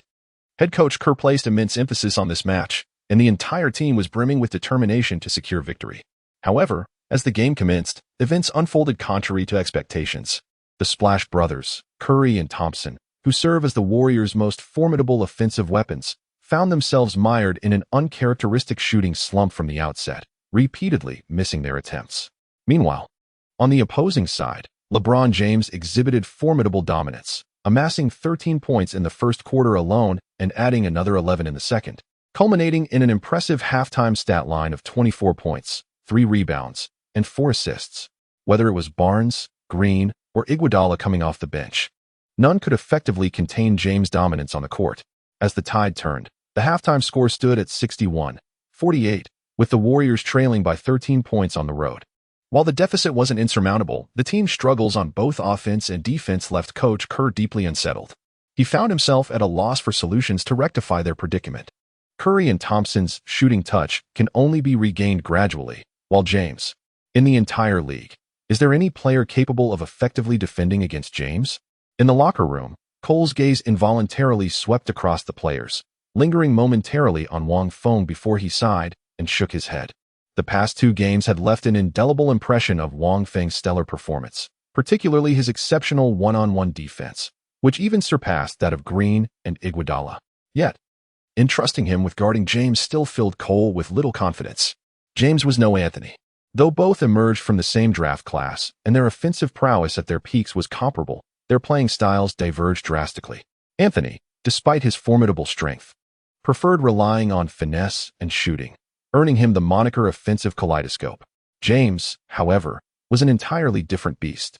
Having been in the league for many years, the discourse surrounding LeBron James' perceived inelegant playing style has never ceased.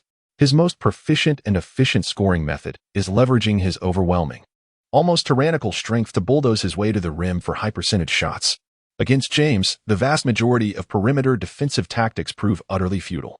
Compared to relying on players with exceptional perimeter defense capabilities, stationing a heavyweight center in the paint emerges as a far superior strategy. Wang Feng's physical strength was never particularly formidable to begin with. No matter how refined his defensive techniques might be, containing James remains an insurmountable challenge. Precisely due to these considerations, Coach Cole refrained from deploying Wang Feng during the first half of the match. However, this did not signify an intention to exclude him from the entire competition. Setting aside the issue of defending James for now, the Cavaliers have implemented an exceptionally targeted defensive strategy against our team. Whether it's Curry or Thompson, their shooting opportunities have been severely limited, compounded by their subpar performance, resulting in a prolonged inability to unleash our perimeter firepower. Barnes and Green, our 2 forwards, have had relatively more open looks from beyond the arc. However, in the first half, one went 1 for 3 while the other missed all 4 attempts. Were it not for the stellar performance of power forward David Lee coming off the bench, who scored relentlessly in the paint against the Cavaliers, the point differential between the 2 teams would have widened significantly by now. The Warriors' most pressing priority at present is to rediscover their offensive rhythm. Wang Feng. At this thought, Cole turned his gaze towards Wang Feng and uttered solemnly, "For the second half of the match, I need you on the field. You need not completely shut down James, but when you're on the court, should an open 3-point opportunity arise, you absolutely must sink that shot. Can you deliver?" "Absolutely," Wang Feng nodded without hesitation upon hearing the request. The expressions in the locker room varied when the head coach unexpectedly entrusted Wang Feng at such a critical moment. "Coach, let me take over in the second half." "I can do it." A voice suddenly rang out. Wang Feng turned his head to look. It was Barnes who had spoken. Clearly, he sensed the threat emanating from Wang Feng. "Do you think you can handle this?" Cole shook his head without hesitation and said, "During the first half, the Cavaliers were tightly guarding Steve and Clay. You had numerous open opportunities to shoot from the perimeter, yet you only attempted 3 shots. Why?" Barnes opened his mouth at a loss for words. "The team no longer has the time or patience to wait for you to regain your confidence and shooting touch. Continuing like this, we can only lose this match." Cole said coldly, "I need someone who can break the current deadlock." Wang Feng has achieved a flawless 3-point shooting percentage in 2 consecutive games. I firmly believe in his capability to accomplish this feat. Watching Barnes sit back down with a dark expression, Wang Feng secretly smirked. Steve Kerr, mentored by the legendary Spurs coach Greg Popovich, inherited his teacher's coaching philosophy, placing great emphasis on role players. During the Spurs' golden era, while the big three of Duncan, Ginobili, and Parker formed the core, the contributions of outstanding role players were equally indispensable. Deeply influenced by Popovich, Kerr also developed a strong preference for utilizing role players. In the Warriors' most dominant years, though the Splash Brothers' brilliance was pivotal, the impact of players like Andre Iguodala, Sean Livingston, and JaVale McGee was undeniable. Even in the later stages of the Warriors' dynasty, Kerr faced criticism for this approach. With a star-studded lineup featuring Kevin Durant, the Warriors were virtually unstoppable, merely relying on the individual brilliance of Curry, Durant, and Thompson could have easily secured victories. Yet, Kerr persisted in experimenting with role players, sometimes even at the cost of unexpected losses. Wang Feng was sure whether this coaching style was right or wrong, but for now, it had granted him a rare and invaluable opportunity. If Cole had just told him to figure out a way to completely shut down James, Wang Feng would most likely be incapable of accomplishing such a feat. Wang Feng possesses 4 defensive badges, all of which are skills primarily designed to guard against perimeter shooting. Against a player like James, they prove utterly ineffective. The defensive intimidation badge is somewhat better, while the death coil badge only takes effect during perimeter defense. Once inside the paint, it doesn't even activate at all. Colker's demand was for Wang Feng to step onto the court and shoot a 3-pointer. After the previous match, Wang Feng's 3-point shooting ability has been enhanced to an impressive 90 through freely allocated attribute points. Additionally, with the corner specialist, purple, catch shoot, silver, and quick draw, bronze, badges enhancing his skills, his 3-point shooting ability from the corner position is now second to none. Chapter 20, Lightning Strike. The second half commenced swiftly, with both teams making significant lineup adjustments at the start of the third quarter. On the Cavaliers' side, LeBron James, who had played nearly the entire first half, was finally subbed out for rest, leaving Kyrie Irving to lead the charge. Meanwhile, the Warriors' rotation saw Stephen Curry and Harrison Barnes benched, replaced by a backcourt duo of Leandro Barbosa and Andre Iguodala, complemented by Wang Feng and Draymond Green on the wings, with the red-hot David Lee anchoring the center position. As the Warriors initiated their offensive possession, Wang Feng instinctively positioned himself in the corner 3-point spot the moment he stepped onto the court. With a formidable 93-point rating, he possessed the capability to shoot from anywhere beyond the arc, yet the corner, enhanced by his Hall of Fame-level corner specialist badge, offered the most reliable efficiency. Currently, Wang Feng's abilities mirrored those of a freshly created account, lacking essential shooter badges like Deadeye, Hot Start, or Zone Hunter. As a role player off the bench, he had little margin for error. A few unproductive possessions would inevitably prompt Coach Steve Kerr to yank him from the game. Prudence was paramount. Barbosa dribbled past half court, waiting for his teammates to position themselves before immediately utilizing Green's screen to charge towards the basket. The Brazilian Blitz, now 33 years of age, no longer possesses the explosive speed of his youth, requiring pick-and-roll assistance to maneuver past defenders. Yet once in motion, glimpses of his former lightning-quick agility still shimmer through his movements. Tristan Thompson, who had followed Green out, attempted to recover but failed to catch up. Witnessing this, Iman Shumpert, who was guarding Wang Feng, took 2 steps toward the paint, intending to provide help defense. Barbosa, in full sprint, had already observed the situation. Without hesitation, he immediately whipped the ball to Wang Feng in the left corner. Wang Feng caught the ball and rose for the shot almost instantly. At the same moment, Shumpert, who had been retreating toward the paint, abruptly halted his steps and lunged outward to contest the shot. Seong Porter was evidently well prepared, his movements barely faltering. His feint towards the interior defense was merely a ruse, crafted with the sole intention of coercing Barbosa into passing the ball. Iman Shumpert stands at an impressive 96 meters tall, possessing exceptional physical attributes and explosive athleticism. With ample preparation, Wang Feng had barely received the ball when his opponent was already closing in rapidly. Not good. No room to shoot. On the other side, Thompson, positioned beyond the three-point line to stretch the defense, immediately furrowed his brows upon witnessing the scene. As an elite shooter, just from Shumpert's closing speed, he could discern that with Wang Feng's usual shooting release, Shumpert would have ample time to leap and contest the shot.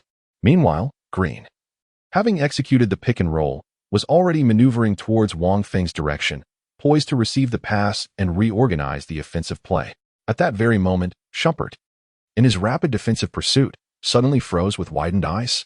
He had barely bent his knees to prepare for the jump when the basketball was already spinning through the air. So swift, such lightning-fast release. Swish.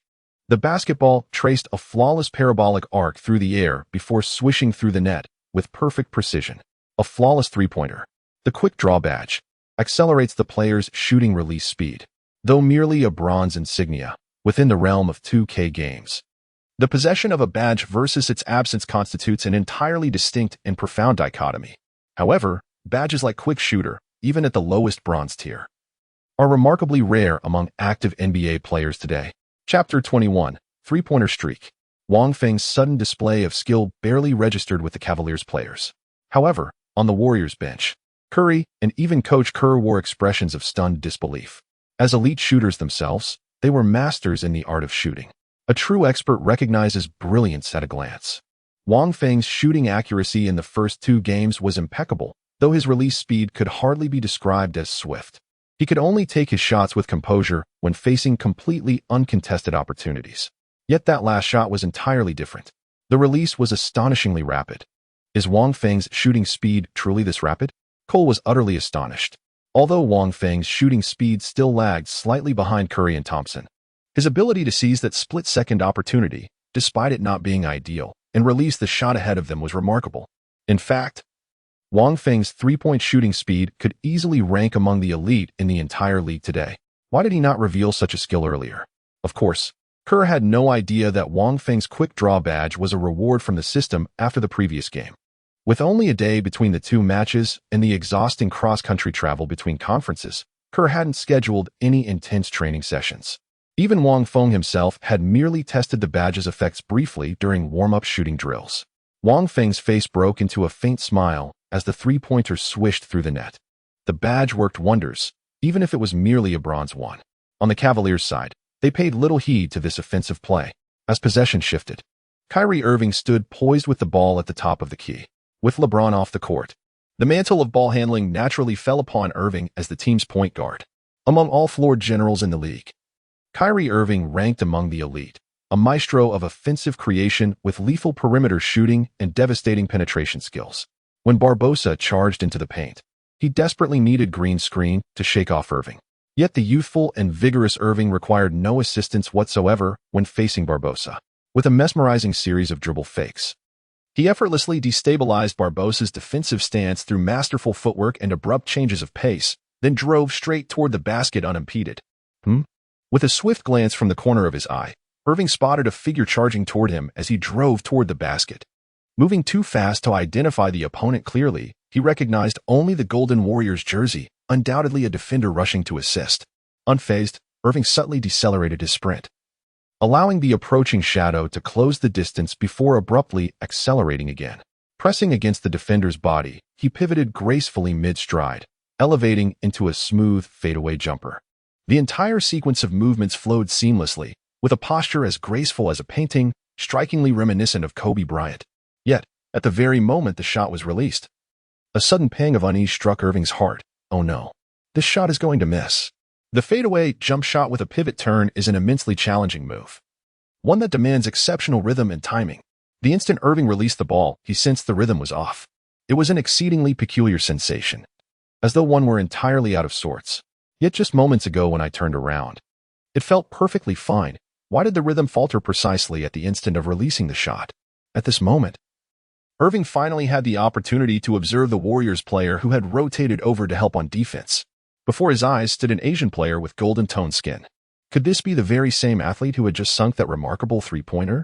In the previous match, Wang Feng delivered an impeccable performance with a flawless 100 shooting accuracy, amassing 23 points while effectively containing Anthony's scoring in one-on-one defense. Yet, post-game, he garnered surprisingly little attention. The contest was never a closely fought battle. The Warriors, leading the league, faced the bottom-ranked Knicks, and by halftime, the outcome was already a foregone conclusion. Even the Cavaliers, who meticulously analyzed the Warriors' strategies, paid scant regard to Wang Feng.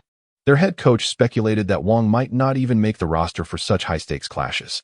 After all, how formidable could an unheralded player truly be, one who had only faced the league's weakest teams, often matched against their benchwarmers? The resounding clang of the basketball ricocheting off the rim echoed through the arena as Draymond Green, firmly boxing out Tristan Thompson, secured the defensive rebound. Without a moment's hesitation, Wang Feng immediately sprinted toward the opposing end of the court. He had been mentally prepared all along. The turnaround fadeaway jumper was inherently a high-difficulty shot.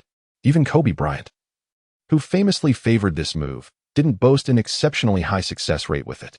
Under the intimidating Purple Hall of Fame-level defensive pressure Wang Feng applied, the odds of Kyrie Irving sinking that shot were astronomically low. The Warriors' fast break after securing a rebound has always been the most lethal in the league. Under Green's defensive rebound, he immediately dribbled the ball forward himself and swiftly spotted Wang Feng sprinting ahead. Wang Feng's speed rating is 87. Although it hasn't reached the 90-point threshold for a forward player, this pace is certainly not sluggish. At this moment, players from the opposing team were already closing in on Green to block his path. If he slowed down to protect the ball, he would miss this golden opportunity for a fast break. Almost instinctively, Green followed his habitual play and lobbed the ball toward Wang Feng's position upcourt. The moment the ball left his fingertips, a sudden realization struck him like lightning. A silent curse echoed in his mind. Damn it, I forgot. He is no Stephen Curry, Klay Thompson, or Andre Iguodala. He lacks the ability to initiate and execute offensive plays independently. Regret was futile now. The basketball had already been passed. Wang Feng caught it, took 2 decisive steps, and halted precisely outside the 45-degree angle of the left three-point line. This was no corner shot. At this fleeting moment of hesitation, Wang Feng's heart wavered.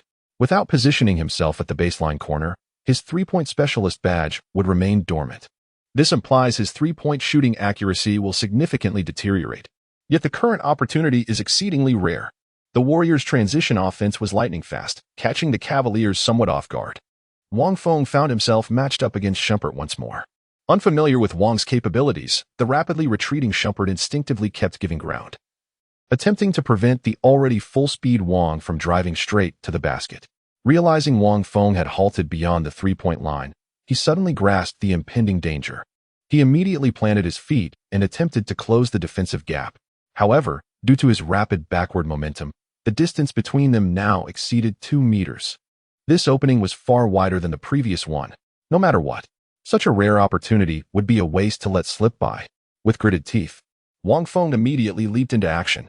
Even without the corner specialist badge, he still possessed the catch, shoot, and quick draw badges at this moment. What's more, after the last match, Wang Feng's three-point shooting ability has been enhanced to 90 through freely allocated points. With such exceptional ability stats, even without the bonus from skill badges, the shooting accuracy wouldn't be low in an open position. Swish. The basketball soared through the air before gracefully finding its mark once more. Another perfect three-pointer. Chapter 22. Defending an excellent play. On the sidelines, Curry and the other Warriors players, witnessing this spectacle, immediately leapt up from the bench in exhilaration. 2 consecutive three-pointers swished through the net. Less than 40 seconds into the third quarter, Wang Feng had already scored 6 consecutive points. The once commanding 13-point lead held by the Cavaliers had dwindled to a mere single-digit advantage, with the margin now standing at just 7 points. It seems he can shoot from other positions as well. A faint smile appeared on Kerr's face. This was the first time in 3 games that Wang Feng had made a three-pointer from outside the corner. In basketball, there is the concept of hot zones. Each player has their own familiar and comfortable shooting areas where their accuracy is noticeably higher than elsewhere. Initially, Kerr had assumed Wang Feng's remarkably precise three-point shooting was deliberately honed to be deadly accurate only from the corner position. But now it appears that even from other spots on the court, he is perfectly capable of sinking those shots. Thus, the threat posed by Wang Feng's long-range shooting would be significantly amplified. Well done. Green looked at Wang Feng retreating on defense and couldn't resist stepping forward to offer praise. Wang Feng nodded slightly, yet his heart was unsettled. Though the ball had gone in just the same, the moment it left his fingertips, he sensed a distinct difference. That feeling was utterly dissimilar to the three-point shots he took from the corner with the badge's enhancement. Wang Feng struggled to articulate it. But if he were to use a scoring system as analogy, on a scale of 1 to 10, his three-point shooting from the corner would be a perfect 10.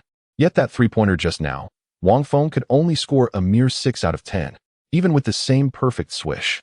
It seems that without the enhancement of additional shooting badges, three-pointers outside the corner spots can only be attempted when completely wide open.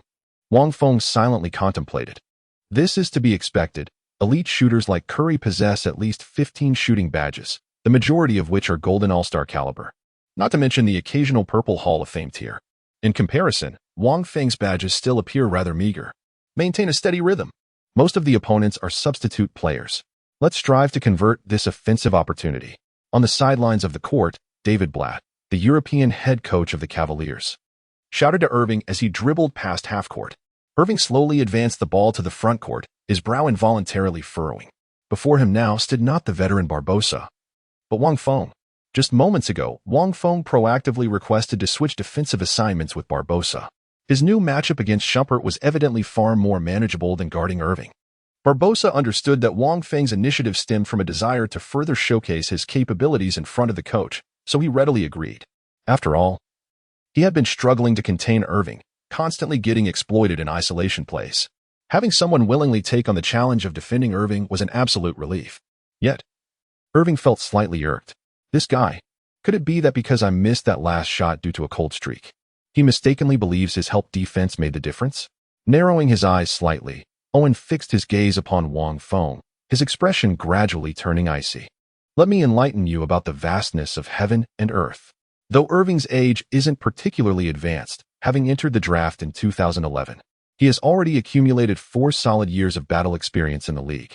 In the seasons prior to LeBron's return, Kyrie Irving indisputably reigned as the crown jewel of the Cavaliers, serving as their undisputed cornerstone and primary offensive force for 3 consecutive campaigns. Although the Cavaliers' performance has been plummeting over the past 3 seasons, hurtling toward the top draft pick, Kyrie Irving's individual statistics have remained exceptionally impressive, hovering around 206. Thus, when Irving noticed Wang Feng voluntarily stepping up to defend him, the same thought crossed his mind as it had with Carmelo Anthony earlier. Truth be told, at this stage, Irving posed a tougher challenge than Anthony.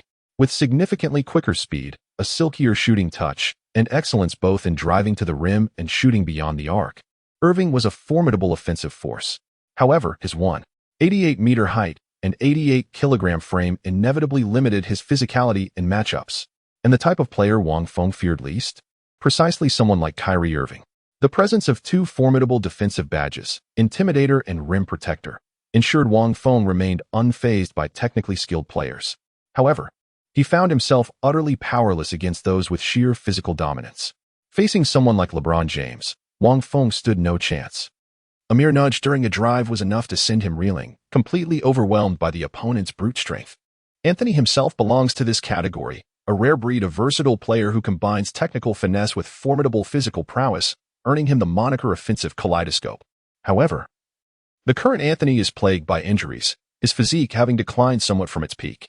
Moreover, he had previously been somewhat fixated on overwhelming Wang Feng purely through skill. Anthony possesses physicality but leans more toward technical mastery. Kyrie Irving, on the other hand, relies solely on technique and speed for his offensive maneuvers. This is the reality for the vast majority of guard players when facing defenders in forward positions. Owen lowered his stance, executing a fluid series of crossover dribbles as he sought an opening to break through. Wang Feng remained composed, standing firm before Owen, poised to counter any offensive move. This opponent proves quite formidable. In the previous encounter, Wang Feng had come to assist in defense, leaving Irving relatively unfazed. But now, as they stood directly opposite each other, Irving could distinctly sense the mounting pressure from Wang Feng's defensive stance and rapid reactions. Wang Feng's perimeter defensive awareness is as high as 90. Among all his abilities, This is the only one besides his recently upgraded three-point shooting, now at 90, that has reached the coveted 90-point threshold. This ability elevates Wang Feng's perimeter defense awareness and reflexes to the most elite level in the league. Over the course of 4 seasons in the league, Irving had encountered countless elite defenders. What truly astonished him wasn't the defensive intensity of Wang Feng, but rather how an obscure bench player could possess such formidable defensive prowess. After a brief hesitation of several seconds, Irving finally made his move. The ball swiftly glided from his right hand to the left beneath his legs, as Irving instantly accelerated, charging fiercely towards Wang Feng's right flank. Wang Feng swiftly shifted his stance, sidling closer to Owen, leveraging his superior physique to envelop him.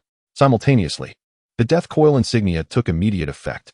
Owen, tightly marked by Wang Feng, felt as though he had sunk into a quagmire. Not only was he unable to maintain his accelerating breakthrough, but his movements also became stiff under Wang Feng's physical interference. Staggering to a position around the free throw line, Owen realized he could no longer charge forward recklessly. At this pace, even if I charge towards the basket, I won't be able to jump freely. Attempting a forced layup would only result in getting blocked. At this thought, Owen swiftly pulled the ball back, came to an abrupt halt with his feet, took a step back and leaped for a shot. A seamless transition from the drive into a step-back jumper. This is also a highly challenging technique. Yet under Owen's solid foundational skills, the entire sequence flows with effortless grace and picturesque beauty. Yet Owen's sudden stop and step-back failed to shake Wang Feng completely, and his shot was nearly blocked by Wang Feng's outstretched arm. Clang. Another crisp clang of iron as Owen misses yet another shot. Chapter 23. The reluctant Barnes. Merely a minute into the second half, Wang Feng had already thwarted Irving's offensive attempts multiple times. The consecutive failures across 3 possessions left the Cavaliers' head coach visibly unsettled. On the Warriors' offensive end, lacking an optimal fast break opportunity, Green methodically advanced the ball across half-court before dishing it to Thompson.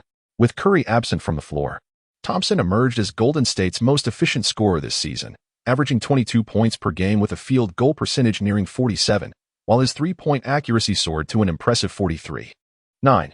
After receiving the pass, Thompson isolated J.R. Smith and effortlessly sank a mid-range jumper. Though neither Thompson nor Curry had particularly hot hands today, perhaps inspired by Wang Feng's consecutive clutch plays, Thompson's shot was remarkably composed. The deficit narrowed further to just 5 points. The head coach of the Cavaliers, Blatt, could no longer contain himself and called a timeout. Their lead had dwindled from 13 points to a mere 5-point advantage in less than 2 minutes. In those 2 fleeting minutes, the Cavaliers failed to score a single point while the Warriors surged ahead with an 8-point streak. The architect of this dramatic turnaround was none other than Wang Feng, who came off the bench with electrifying impact. Magnificent performance. As Wang Feng descended from the court, Kurt generously bestowed verbal praise upon him. When he had decided to let Wang Feng play in the second half, Kerr harbored some expectations that the young player might accomplish something noteworthy. Yet even he hadn't anticipated that Wang Feng would deliver such an astonishingly pleasant surprise. In a mere 2 minutes, Wang Feng single-handedly turned the tide of the match. Maintain this momentum, and you'll continue to play shortly. Cole's words brought a surge of joy to Wang Feng's heart. This was precisely what he had been longing to hear. The brief intermission soon passed, and players from both teams returned to the court with slight adjustments to their lineups. On the Cavaliers' side, LeBron James re-entered the game after merely 2 minutes of rest. Clearly, the team needed their stabilizing pillar to maintain control. Meanwhile, the Warriors coach Kerr decisively substituted Klay Thompson out, bringing Andre Iguodala in and shifting Wang Feng from small forward to shooting guard. This left Draymond Green as the sole remaining starter on the floor for the Warriors, surrounded entirely by bench players. Many Golden State fans couldn't help but feel a pang of unease at this sight. With the team still trailing and momentum just beginning to build, precisely when they should press their advantage, why would they bench their most potent offensive duo, the Splash Brothers? On the Cavaliers' offensive end, LeBron James makes his entrance, and the impact is immediate. No sooner has he returned to the court than he muscles past Andre Iguodala for a basket in the paint. The formidable Iguodala, despite his own considerable strength, finds himself powerless against the even more robust James. However, the Cavaliers' jubilation is short-lived, for here comes Wang Feng once again. This time, Wang Feng remained stationed at his most familiar and reliable spot in the baseline corner. After both teams' players had taken their positions, the ball handler Barbosa lofted a pass inside to David Lee, who had established strong post position. David Lee pivoted against the towering Mozgov of the Cavaliers, executing a graceful hook shot in the paint. David Lee displayed exceptional form today, with his relentless offensive plays under the basket during the first half single-handedly preventing the score gap from widening. The hook shot veered off course under Mozgov's defense. Yet fortune favored the trajectory as the ball caromed off the rim at an awkward angle, allowing David Lee to deftly secure the offensive rebound. However, his window for a second attempt had narrowed. Tristan Thompson swiftly closed in, joining Mozgov in orchestrating an impenetrable defensive fortress that left no room for maneuver. In haste, David Lee hurled the basketball toward the perimeter, where none other than Wang Feng caught it. And there stood Wang Feng, positioned precisely at the right corner beyond the three-point line. The defensive matchup shifted, with Wang Feng now facing J.R. Smith instead of Iman Shumpert. In the scramble for the rebound, J.R. momentarily lapsed in his defensive positioning. Seeing Wang Feng receive the ball, he rushed to close out, but it was too late. Wang Feng rose and released the shot in one fluid motion. Swish. Another bucket. Damn it. What the hell? J.R. Smith couldn't help but curse under his breath. His defensive pressure was already suffocatingly tight. At such close quarters, even he couldn't guarantee his shooting accuracy. One must remember, this was the league's notorious wildcard marksman, whose perimeter shooting could single-handedly bury opponents when he got hot. Where on earth did Wang Feng come from? He just entered the game in the third quarter and has already sunk 3 three-pointers in such a short time. He seems even more lethal than Curry. In the very first round of James' appearance, the point gap not only failed to widen but actually narrowed by 1. Now merely a 4-point difference remains. What on earth is happening here? In the ensuing moments, the Cavaliers players watched in stunned disbelief as the Warriors, fielding a lineup composed almost entirely of bench players, managed to trade blows evenly with LeBron James and his starting squad. On the Cavaliers' side, LeBron James continued to score by driving to the basket. Yet the Warriors maintained their own relentless scoring pace. Hitting 3 consecutive three-pointers in a row, the Cavaliers began to clamp down on Wang Feng with relentless defense. J.R. Smith clung to him like glue, refusing to allow him an easy catch. However, Coach Kerr had also devised some screening plays for Wang Feng. Relying on his teammates' off-ball screens, Wang still managed to create several opportunities for catch-and-shoot situations. The heightened defensive pressure inevitably affected Wang's shooting accuracy. For the first time since acquiring his badge, he missed a corner three-pointer. Yet despite this, Wang Feng still managed to release 4 shots from the corner, successfully sinking 2 more three-pointers with remarkable precision. Unbeknownst to all, the third quarter had already elapsed for the most part, as Curry, Thompson, and other Golden State Warriors key players began returning to the court one after another. "Hey, rookie, you can head back to the bench now," a hushed voice whispered by Wang Feng's ear. Drenched in sweat and panting heavily, Wang Feng turned his head to see Barnes' dark face glaring at him. The more Barnes looked at Wang Feng now, the more furious he became. During the third quarter, Wang Feng had unwittingly played a full 7 minutes. Those precious 7 minutes were essentially wrung from Barnes' grasp. The Warriors roster is rather unconventional, with bench players receiving substantial playing time. Although Barnes is a starter, his average playing time this season has been merely 28 minutes per game. Naturally, Barnes has been somewhat discontent with this limited court time. Within the Warriors lineup, aside from the Splash Brothers and Draymond Green, he rightfully deserves to be recognized as the undisputed 4th cornerstone of the team. Given his skill set that perfectly complements the small ball strategy, he should unquestionably command more minutes on the hardwood. However, in the recent 3 matches, Wang Feng consistently snatched away the playing time that rightfully belonged to him. What irked him even more was that during those brief appearances, Wang Feng actually outperformed him with superior performances. If this situation persists, his playing time will continue to diminish. There's even a risk of him losing his position entirely. The competition in the NBA is utterly brutal. The entire league consists of merely 30 teams, with each squad fielding only 5 starting players. To secure a coveted spot among these 150 individuals, the hardships endured are beyond ordinary comprehension. Barnes now holds this position. How could he possibly resign himself to watching it being snatched away by another? Chapter 24. The first time playing the death lineup. Wang Feng paid no heed to Barnes' reluctance. Securing the starting small forward position for the Warriors by displacing Barnes had been Wang Feng's predetermined objective from the very beginning.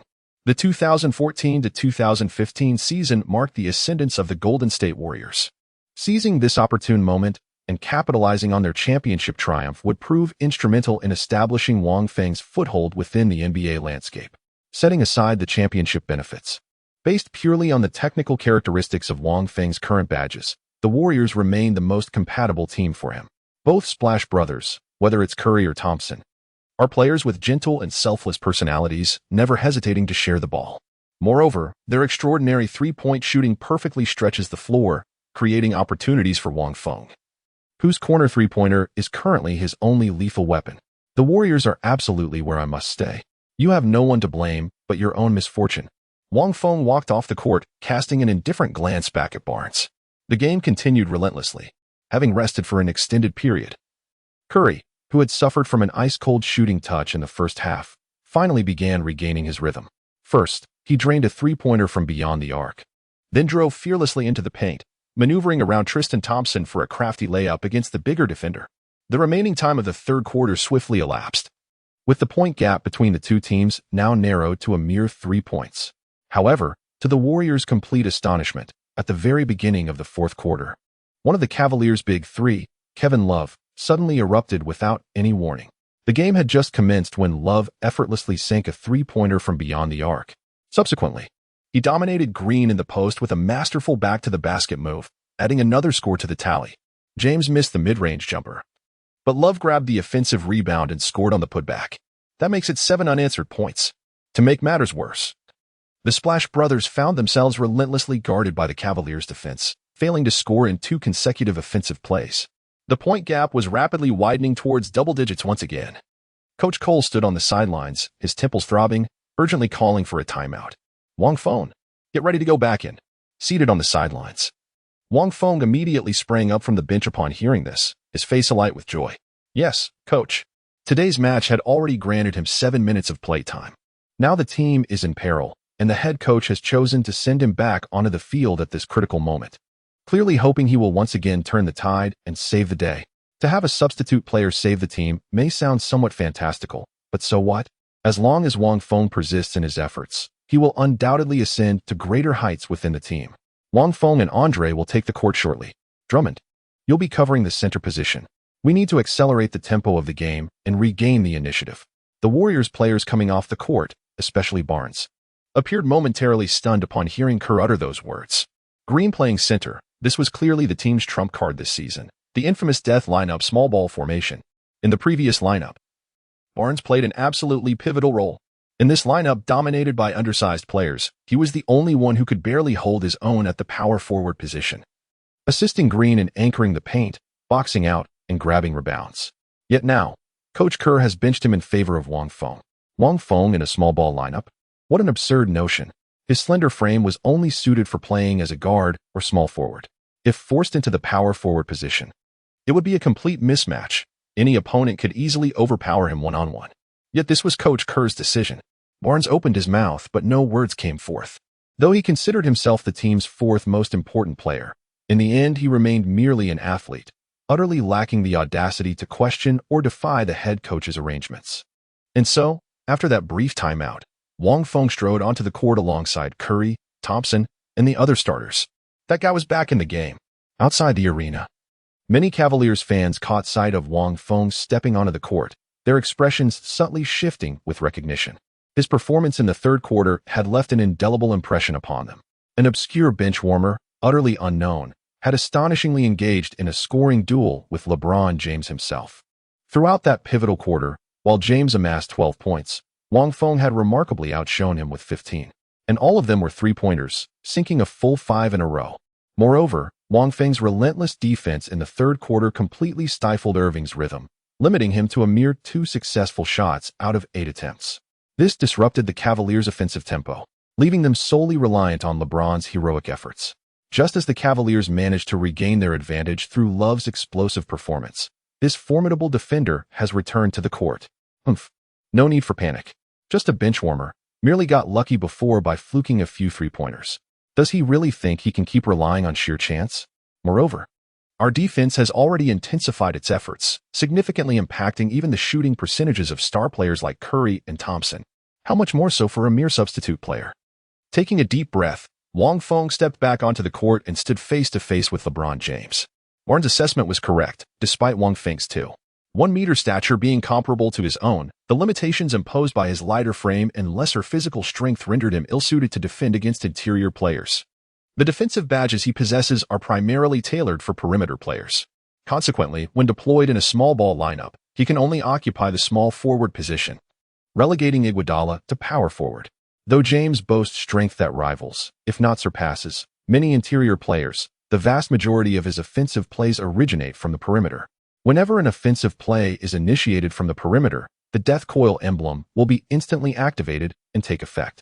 Whether the golden death coil can affect James or not, it's still better than nothing. Moreover, in this match, James has already scored 36 points up to now. Whether it was Iguodala, Green, Barnes, or Thompson, none could effectively contain his scoring prowess. Changing defenders made no difference at all. The true strength of the death lineup lies not in defense, but in its terrifying offensive prowess. Currently, all 5 Warriors players on the court possess three-point shooting ability except for Green. Even Iguodala, who isn't known for his perimeter shooting, maintains a respectable 35 three-point accuracy. This overwhelming three-point threat creates an absurdly spacious shooting range for the Warriors. The Warriors launch their offensive play, with Wang Feng and Thompson swiftly positioning themselves in opposite corners of the court. Thompson requires no further elaboration. As for Wang Feng, his remarkably accurate three-pointers in the third quarter have now made him a key defensive target for the Cavaliers, with none other than his direct counterpart, James, assigned to mark him closely. Spotting Wang Feng positioned at the corner, James dared not stray too far, compelled to shadow him away from the paint. Meanwhile, Iguodala lurked on the perimeter, forcing Love to abandon his interior post as well. This left Mozgov as the sole remaining Cavalier anchoring the lane. Seizing the opportunity, Green swiftly darted out to set a screen for Curry. With no alternative, Mozgov had to step out to help defend Curry, for if he stayed put, Irving would be ensnared by Green's pick, granting Curry ample space to unleash his lethal three-point shot. Allowing Curry to calmly shoot three-pointers from the perimeter is truly a lethal weapon that can devastate opponents. Chapter 25, The Double Team in the Paint.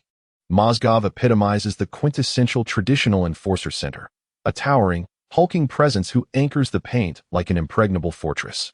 His sheer physicality alone creates formidable defensive disruption. This archetype of center harbors an innate vulnerability, being lured beyond the arc. The moment he reluctantly ventured out to contain Curry on the perimeter, the sharpshooter immediately exploded toward the rim with a lightning-quick drive. Despite Mozgov's utmost efforts to keep up with Curry, the disparity in their speed was far too vast, allowing Curry to effortlessly breeze past him in an instant. With Mozgov no longer guarding the paint, the Cavaliers' interior defense lay wide open. Witnessing this scenario, LeBron instinctively moved to provide help defense. Yet as soon as his feet shifted, hesitation took hold. Given his exceptional speed, he could still arrive in time to challenge Curry's drive before reaching the basket. The predicament lies in the fact that once he vacates his position, Wang Feng is left utterly exposed in a vast open space. In the third quarter, Wang Feng's 5 three-pointers left an indelible impression on James. This is undoubtedly not a player to be carelessly left unguarded. Meanwhile, Curry managed to create some separation from Mozgov with his speed, yet the latter persistently pursued him. On the other flank, Irving, momentarily obstructed by Green, swiftly joined the chase, his pace far surpassing Mozgov's. After a brief hesitation, James opted not to recklessly abandon his defensive position to challenge Curry. Driving into the paint, Curry took 2 quick strides before elevating for a graceful up-and-under layup, artfully evading Irving's attempted block. The ball kissed off the glass and dropped through the net, a clean 2 points. Precisely executed. Just like that. On the sidelines, Coach Kerr couldn't help but smile once more. Wang Feng stood on the court without even needing to take action, merely by positioning himself in the corner. He created an intimidating presence that kept his defender from making reckless moves. Barnes couldn't achieve this level of impact, although he possessed perimeter shooting ability. His performance wasn't consistently reliable. Wang Feng was different. In just 3 short games, he had demonstrated near-flawless accuracy, capitalizing on virtually every open opportunity with unerring precision. Just this single aspect elevates Wang Feng's strategic significance far above that of Barnes.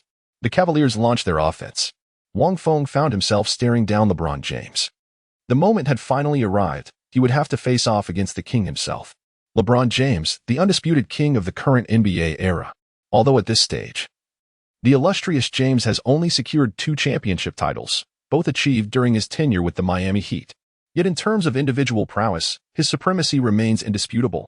Wang Feng first became acquainted with the NBA 2K game series back in 2012.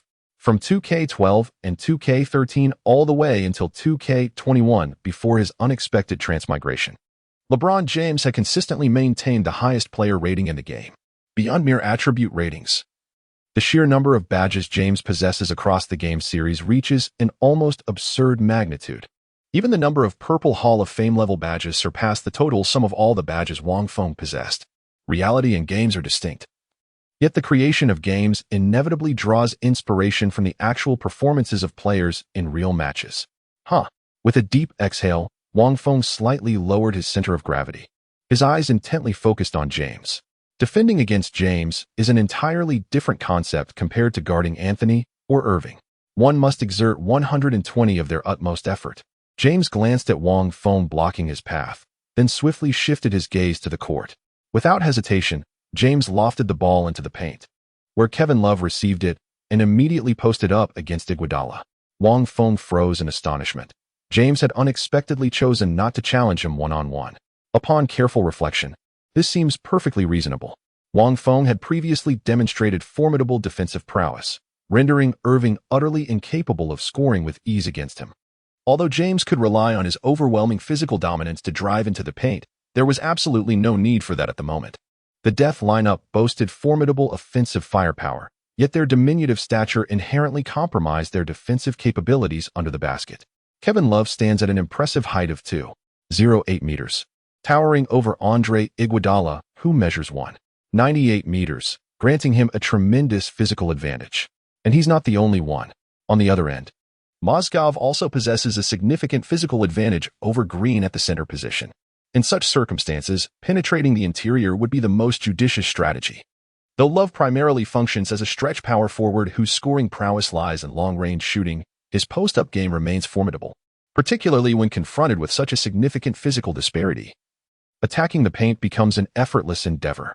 After receiving the pass, Love backed down Iguodala with two powerful post moves. The sheer difference in their physiques mercilessly shoved Iguodala aside. Love then elegantly pivoted and released a delicate hook shot that kissed the net with poetic grace. What a magnificent play worthy of LeBron's legacy. On the sidelines, Kerr couldn't help but furrow his brow. As an exceptionally intelligent player, James possessed not only scoring prowess but also the analytical vision of a point guard to dissect the game.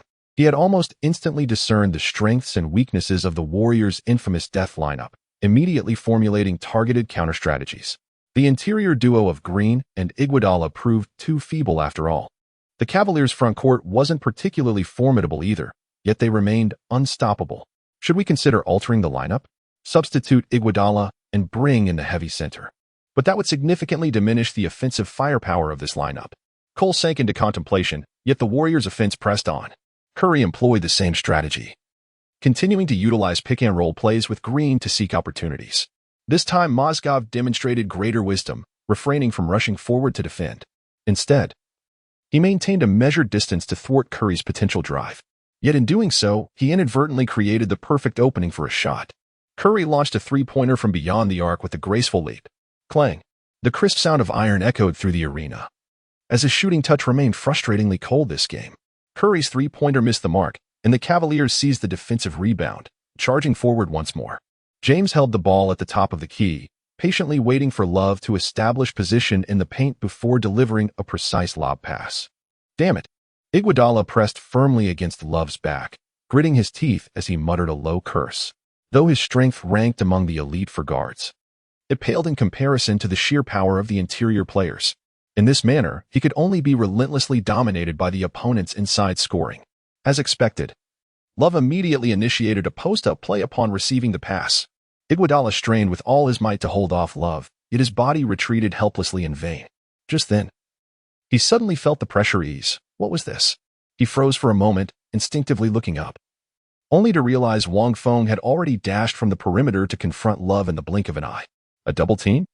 James also gazed at Wang Feng in astonishment, never expecting that Wang Feng, who was assigned to guard him, would unhesitatingly abandon his post to double-team Love. This is an exceedingly perilous choice. Once Love passes the ball back, LeBron will be left completely unguarded. He possesses a reliable three-point shot, though not impeccably precise. The shooting accuracy remains reasonably reliable from an open position. However, observing Love flustered under Wang Feng's tight defense, James' expression subtly shifted. Unable to pass the ball out? Chapter 26. The Decisive Duel. Indeed, Love finds himself utterly trapped, unable to make the pass. Never had he anticipated Wang Feng's suffocating double team would prove this relentless. Evidently, Iguodala behind him seemed completely caught off guard, merely pressing against Love without any significant action. Yet, the sheer presence of Wang Feng alone was enough to throw him into disarray, leaving him scrambling and overwhelmed. Wang Feng's movements were swift and fierce, leaving Love no time to deliberate as he instinctively dodged repeatedly to prevent the ball from being snatched away.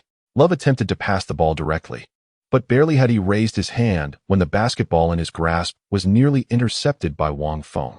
He raised his elbows, hoisted the ball above his head. His stature simply wasn't sufficient. In the midst of his flustered state, Love heard James shout and instinctively complied. Yet a glint of cunning flashed through Wang Feng's eyes as his right hand struck like lightning, precisely slapping the basketball away from Love's protective grasp. The basketball was swiftly swatted away by Wang Feng, only to be deftly caught by Iguodala in the rear. Magnificent play. Andre Iguodala gazed at Wang Feng with profound astonishment, utterly unprepared for the young man's extraordinary defensive prowess. The golden emblem shimmered, double team virtuoso, badge effect, when defenders press against opposing offensive players. Their efficiency in forcing ball possession and causing turnovers is significantly enhanced. This is one of Wang Feng's 4 defensive badges, which only activates when a double team is formed. It stands as the sole defensive badge in his arsenal, aside from defensive intimidation, that can be effectively utilized against interior players. Although the golden all-star level may not be the absolute pinnacle, it proves more than sufficient for the vast majority of circumstances. Although Love is one of the league's elite power forwards, even he couldn't avoid committing a turnover when unexpectedly double-teamed by Wang Feng. The Warriors swiftly launched a counterattack after intercepting the ball. The unparalleled advantage of their death lineup was vividly demonstrated at this crucial moment. The 5 diminutive players moved with astonishing swiftness on the fast break, far outpacing the Cavaliers' defense. In the blink of an eye, 4 Warriors had already surged to the front court, while only 3 Cavaliers managed to scramble back in time to defend.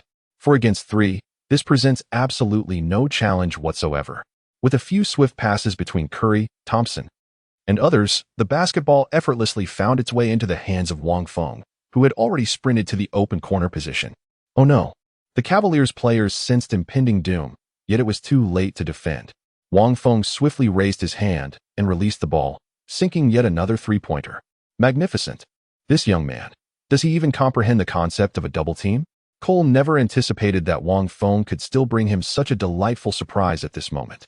In both offense and defense, Wang Feng displayed a performance that bordered on perfection. Indeed, this player is the perfect embodiment of small ball tactics.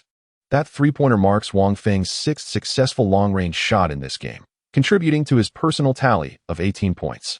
Stephen Curry and Klay Thompson both struggled with their shooting rhythm in this game, currently scoring only 18 and 13 points respectively. Wang Feng, having scored 18 points, has quietly tied with Curry as the highest-scoring player on the Warriors' side. Before Wang Feng could even savor his joy, James arrived with an unstoppable and almost tyrannical charge. Wang Feng instinctively attempted to follow, but the moment their bodies made contact, it felt as though he had been violently struck by a heavy tank. His footing faltered precariously, nearly sending him tumbling to the ground. Yet James had already surged ahead with unstoppable momentum, charging straight toward the basket. Facing Green's desperate defensive leap, he soared into the air and delivered a thunderous dunk over him. Boom. The basket emitted a dull roar. Even the tenacious Green was utterly powerless to stop the charging James. In the ensuing minutes, the scores of both teams rose alternately, with the point difference consistently hovering around 5. The Cavaliers struggled to contain the Warriors' formidable small ball lineup, while the Warriors found it equally challenging to defend against LeBron James. Huff, huff. Wang Feng stood by the sideline, beads of sweat cascading down his forehead. This was by far the most grueling game he had played in recent matches. Truly, LeBron's Cavaliers were an indomitable force. Their strength was simply overwhelming. Especially during this phase of his career, James was at the absolute pinnacle of his abilities, displaying a level of performance that bordered on the terrifying. Regrettably, the Warriors at this time were not at their peak like the following year, especially Stephen Curry. Although this season he was about to win the regular season MVP and led his team to victory over the depleted Cavaliers in the finals to claim the championship trophy. If we're truly discussing Curry's breakout year, it would undoubtedly be the 2015-16 season when he guided the team to an unprecedented 73 wins. The nickname Sky Fury Q also emerged during that very season. At that time, Curry's three-point shooting would reach an almost exaggerated level, and through this, the Warriors' death lineup evolved into its ultimate form. Now is not the time for such thoughts. The crucial matter at hand is how to secure victory in this match. Wang Feng shook his head, dispelling the distracting notions from his mind. At this very moment, with less than 2 minutes remaining in the game, the Warriors still trail by 5 points. To emerge victorious in this competition, every subsequent round of offense and defense will be of paramount importance. With possession in the hands of the Cavaliers, Irving stood at the top of the key, facing Thompson's defensive stance. In the preceding minutes, the Cavaliers' offense had been orchestrated primarily by James. Yet even the indefatigable LeBron now showed signs of exhaustion, deferring to Irving's individual brilliance to break the deadlock. This was Irving's forte. Undeterred by Thompson's formidable defensive prowess, he unleashed a mesmerizing sequence of crossovers to create the slightest opening before driving fearlessly toward the rim.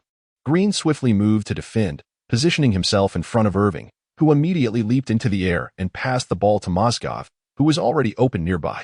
But at that very moment, a figure suddenly appeared out of nowhere and intercepted the ball. It was Wang Feng. The interceptor badge activated. Damn it, not him again. Fall back quickly. James cursed under his breath and hastily retreated. The most lethal aspect of the small ball lineup was its lightning-fast counterattack after a steal. It was devastatingly swift. Just as he feared, the Warriors' fast break arrives like a shadow in swift pursuit. At this moment, the Cavaliers' interior lineup had shifted to Kevin Love and Tristan Thompson. TT possessed significantly superior mobility compared to Mozgov, yet even so, they couldn't keep pace with the Warriors' lightning-fast transition offense. Once again, the situation of an advantageous fast break unfolded on the court. Under the Warriors' deliberate ball movement, the basketball once again found its way into Wang Feng's hands. With nothing but open space before him, he leapt, released, and scored again. In the fourth quarter, Wang Feng sank his third three-pointer of the game, solidifying his position as the most lethal long-range shooter on the Warriors roster at this pivotal moment. At the moment the three-pointer swished through the net, Wang Feng heard the familiar notification chime, followed immediately by the system's voice. Mission: assist the team in securing victory for this match. Mission accomplished. Reward: 10 freely distributable attribute points. 1 random bronze badge awarded. Chapter 27. Do you think you're Kobe? The system's mission has arrived once more. And just like the previous match against Anthony, the rewards remain identical. 10 freely distributable attribute points and 1 random bronze badge. Although the Warriors are currently trailing, their momentum has surged dramatically during the recent exchanges. A comeback victory is far from impossible. This system is remarkably generous. Surprisingly, they even offered such generous mission rewards. Wang Feng was pleasantly surprised, yet he couldn't help but feel a glimmer of anticipation. Following this trend, if similar missions were to appear in every subsequent match, and he could successfully complete them all to reap the rewards. A standard regular season consists of 82 games. Upon full completion, a total of 820 freely distributable attribute points shall be obtained. Over 80 badges await. Wang Feng will soon dominate the entire NBA in no time. Indeed, such a possibility remains rather slim, even if every match were to present a mission. Should they all resemble the current one in nature, he harbors no certainty of accomplishing them all. Let it be. No use dwelling on it. First, devise a strategy to accomplish the immediate task at hand, performing exceptionally well, earning the coach's recognition, and securing more playing time. These have always been the driving forces behind Wang Feng's relentless efforts on the court. Yet now, a new motivation has emerged. One far more enticing than the former. Wang Feng suddenly felt his fatigued body, which had been playing for dozens of minutes, brimming with renewed vigor.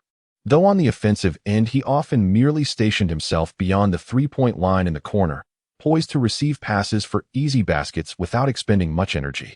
Defensively, he was constantly utilizing his defensive badges like Double Team Maestro and Interceptor to provide help defense and closeouts, tirelessly shuttling across the court. With 81 stamina points, he was neither particularly deficient by league standards nor brimming with boundless energy to sprint recklessly up and down the court. Now, merely 2 minutes remained before the game's conclusion. In the days to come, even if he had to grit his teeth and endure, He was determined to persevere. The Cavaliers launched their offensive play, with the basketball swiftly delivered into LeBron James' possession. The ensuing sequences would determine the pivotal momentum shift in this decisive showdown.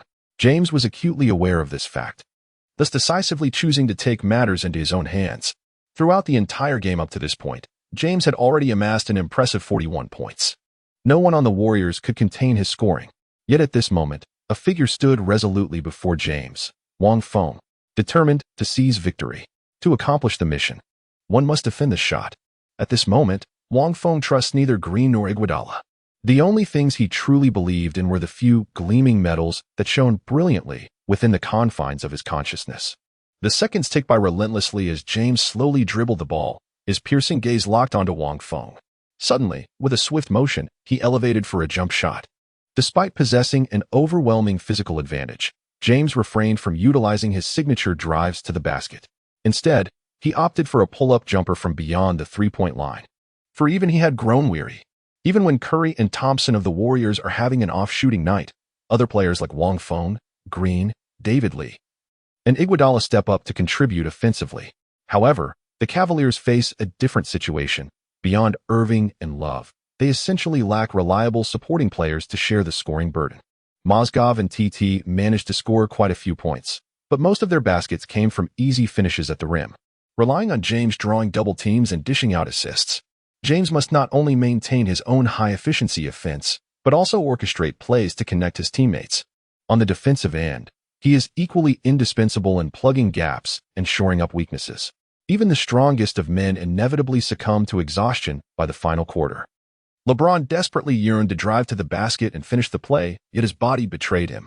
Forced to push through gritted teeth, his diminished speed rendered him ineffective, even if he managed to evade Wang Feng.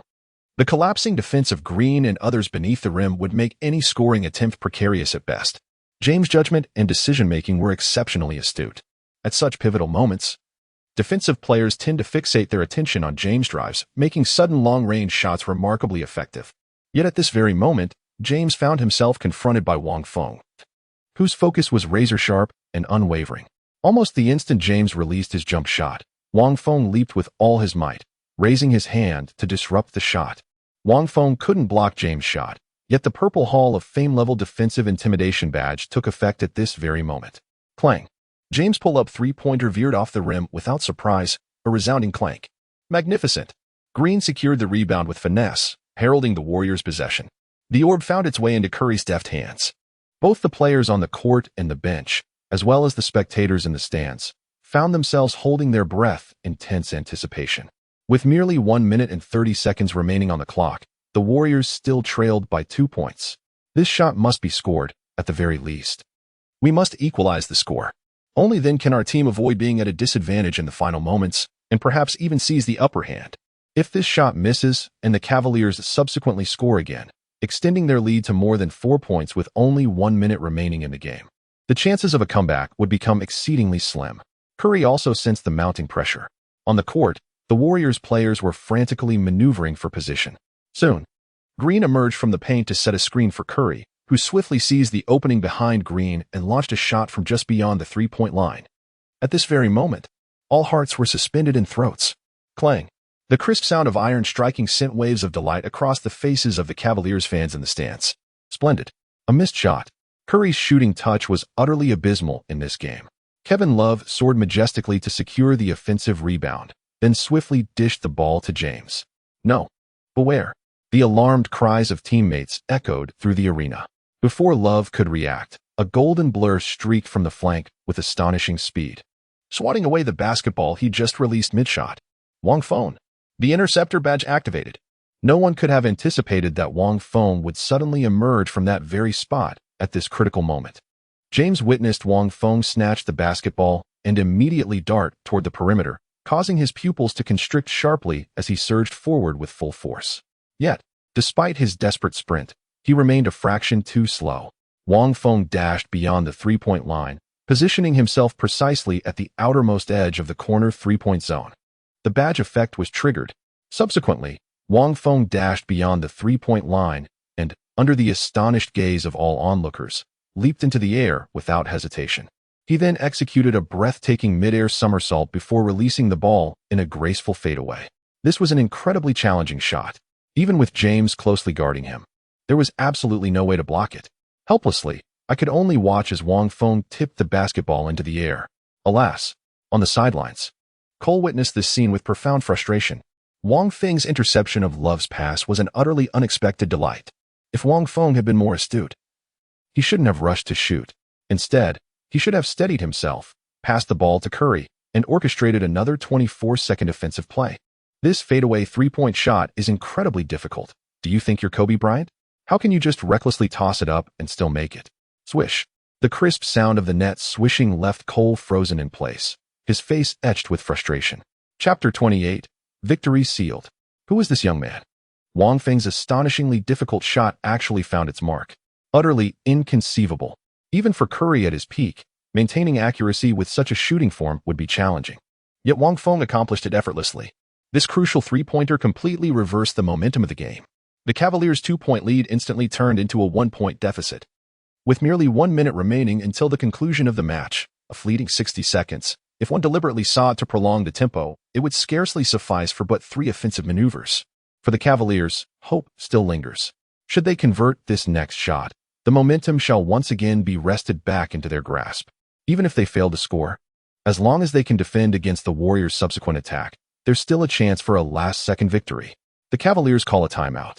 Although there remains some margin for error, the most ideal scenario would undoubtedly be to steadily advance into the next offensive round and regain the initiative.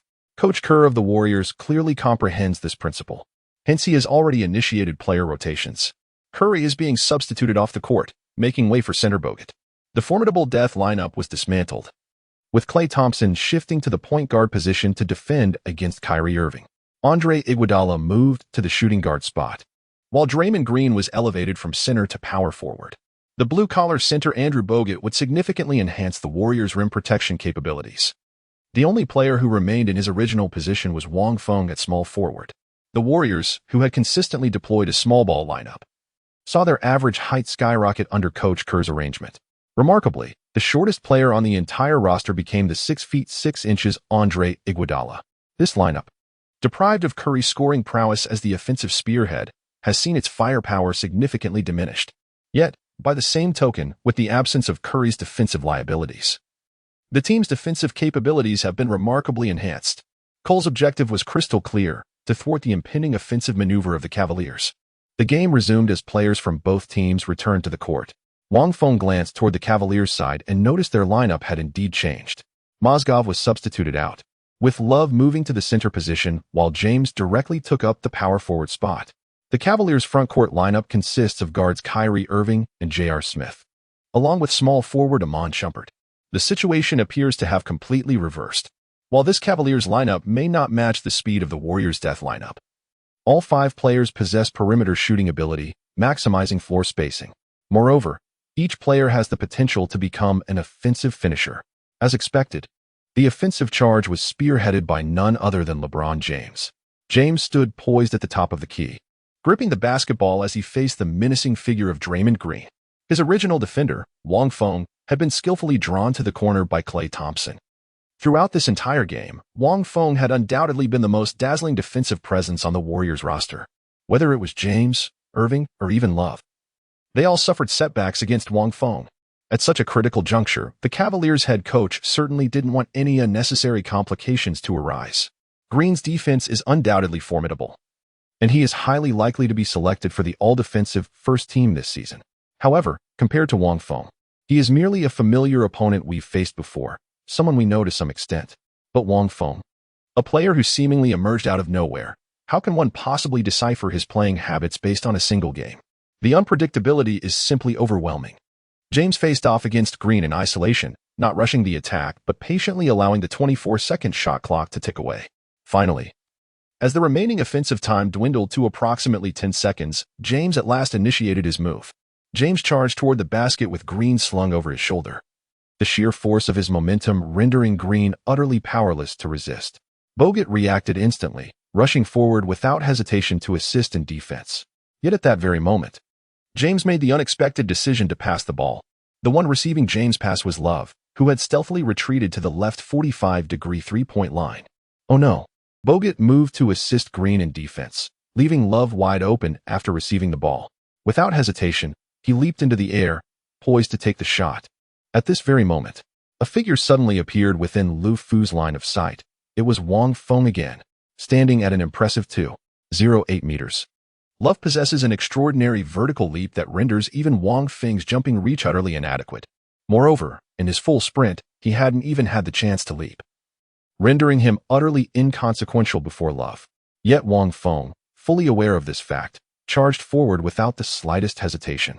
The defense intimidation badge takes effect as long as it causes any interference to the target, regardless of the degree of disruption. Love has already spotted Wang Feng, and that alone is sufficient. Wang Feng was uncertain how much effect the defensive deterrence badge would have in this situation, but regardless, it was certainly better than doing nothing at all. Under Wang Feng's watchful gaze, Lu Fu released his shot. The basketball traced a graceful parabola through the air, only to clang. The attempt fell short of its mark. Love's three-point shooting percentage this season is approximately 36.7, averaging 2 made shots per game. While slightly more accurate than LeBron's, his overall conversion rate remains rather unremarkable. Perhaps the intimidating defense of Wang Feng, at a Hall of Fame caliber, had its effect. Or perhaps Love's three-point shooting was simply inconsistent. Regardless, this shot failed to find its mark. Green desperately secured the defensive rebound and immediately called a timeout without hesitation. The Cavaliers missed their shot in this possession, leaving less than 40 seconds on the game clock. The Warriors hold a narrow one-point lead, firmly grasping the initiative. The crucial focus now lies in orchestrating their next offensive play to advance further. Steph Curry was substituted back onto the court, accompanied by Harrison Barnes, who replaced Andre Iguodala. Wang Feng remained on the floor, likely due to his exceptional performance in this match. Remarkably, this marked the first time since joining the Warriors that Wang Feng shared the court simultaneously with Barnes. The moment he stepped onto the court, Barnes' face remained devoid of any smile. He had played far too little time in this match. His screen time has been less than 20 minutes up to this point. You should know that this season, he has been averaging approximately 28 minutes of playing time per game, making him the player with the most court presence on the team aside from the Splash Brothers and Green. Although he has finally appeared on the scene, there are merely 40 seconds left before the match concludes. Barnes was acutely aware that in such a pivotal offensive play, the ball would never find its way into his hands. It was destined solely for Curry's grasp. All he could do on the court was merely to create more space for Curry. As expected, the basketball swiftly found its way into Curry's possession. Barnes observed this unfolding drama from the left corner beyond the three-point line, while Wang Feng, positioned symmetrically at the right corner, gazed upon the ball-handling Curry with a tinge of envy in his eyes. Perhaps his stellar performance in this match had earned him Coach Kerr's favor, yet even so, during these pivotal moments, the orb would inevitably be entrusted to Curry's hands, despite his uncharacteristically cold shooting night, making merely 32 of his attempts. One day, I shall seize control of the ball at the pivotal moment and become the radiant center of attention under the spotlight. Wang Feng's eyes seemed to flicker with flames. Curry launched his attack. Facing Irving's defense, Curry feigned a shot to shift his opponent's balance, then swiftly drove to the basket, drawing a foul from the rotating defender Love. Curry stepped up to the free throw line, calmly sinking both shots, narrowing the deficit to just 3 points. With less than 20 seconds remaining on the game clock, the Cavaliers have no retreat left. Only by sinking a three-pointer to tie the score can they seize the opportunity to force the game into overtime. The Cavaliers entrusted the crucial shot to Irving, their sharpshooter with the team's highest three-point percentage. With the aid of his teammate screens, Irving successfully created an opportunity to shoot, yet he failed to capitalize on it. In this game, the cold streak wasn't limited to Curry and Thompson alone. Irving shared the same fate. Throughout the match, he attempted 8 three-pointers, making only 2, resulting in a dismal 25 shooting percentage. Love grabbed the offensive rebound, but with precious little time remaining on the clock, there was no opportunity to pass it back out for another attempt. Scoring a mere 2 points in the paint would prove utterly futile. Beep. The final whistle blew, signaling the end of the match. Fans at the Quicken Loans Arena rose from their seats with palpable disappointment, gradually filing out of the stadium. With a score of 117-114, the Golden State Warriors had narrowly triumphed over the Cleveland Cavaliers on their home court after an arduous battle. James shook his head in resignation. This was a game he had truly yearned to win. Throughout the entire match, James played for 36 minutes, making 15 out of 25 shots, amassing an impressive 42 points, 11 rebounds, and 7 assists. All three statistics were the highest in the entire match. Unfortunately, some unknown individual emerged from nowhere and ruined it all. Brilliantly done. The victorious Warriors players jubilantly celebrated with each other, with Wang Feng emerging as the most dazzling presence among them. Regrettably, his performance in this match was truly dazzling. When Curry and Thompson, the two offensive pillars, were ice-cold in their shooting, it was Wang Feng who stepped up heroically. He erupted for 15 points in the third quarter alone while stifling the Cavaliers' offense with his defensive prowess, single-handedly narrowing the point deficit for his team. In the final moments of the fourth quarter, it was Wang Feng who stepped up with several crucial offensive and defensive plays that ultimately secured the victory. Throughout the entire game, Wang Feng impressively sank a total of 9 three-pointers, with an impressive 9 out of 12 shots made, all from beyond the three-point line, achieving a remarkable 75% shooting accuracy. In addition, Wang Feng contributed 4 steals, finishing the game with an impressive stat line of 27 points, 3 rebounds, and 4 steals. These are undoubtedly numbers befitting an all-star caliber player. On the Warriors' side, Wang Feng was the sole player who scored over 20 points. Apart from him, the standout performers were David Lee with 19 points, Curry with 18, Thompson contributing 13, and Green adding 11. As for the team's starting small forward, Harrison Barnes, he logged 21 minutes on court, making only 3 out of 8 attempts, yielding a meager 6 points and 3 rebounds, a dismal performance indeed.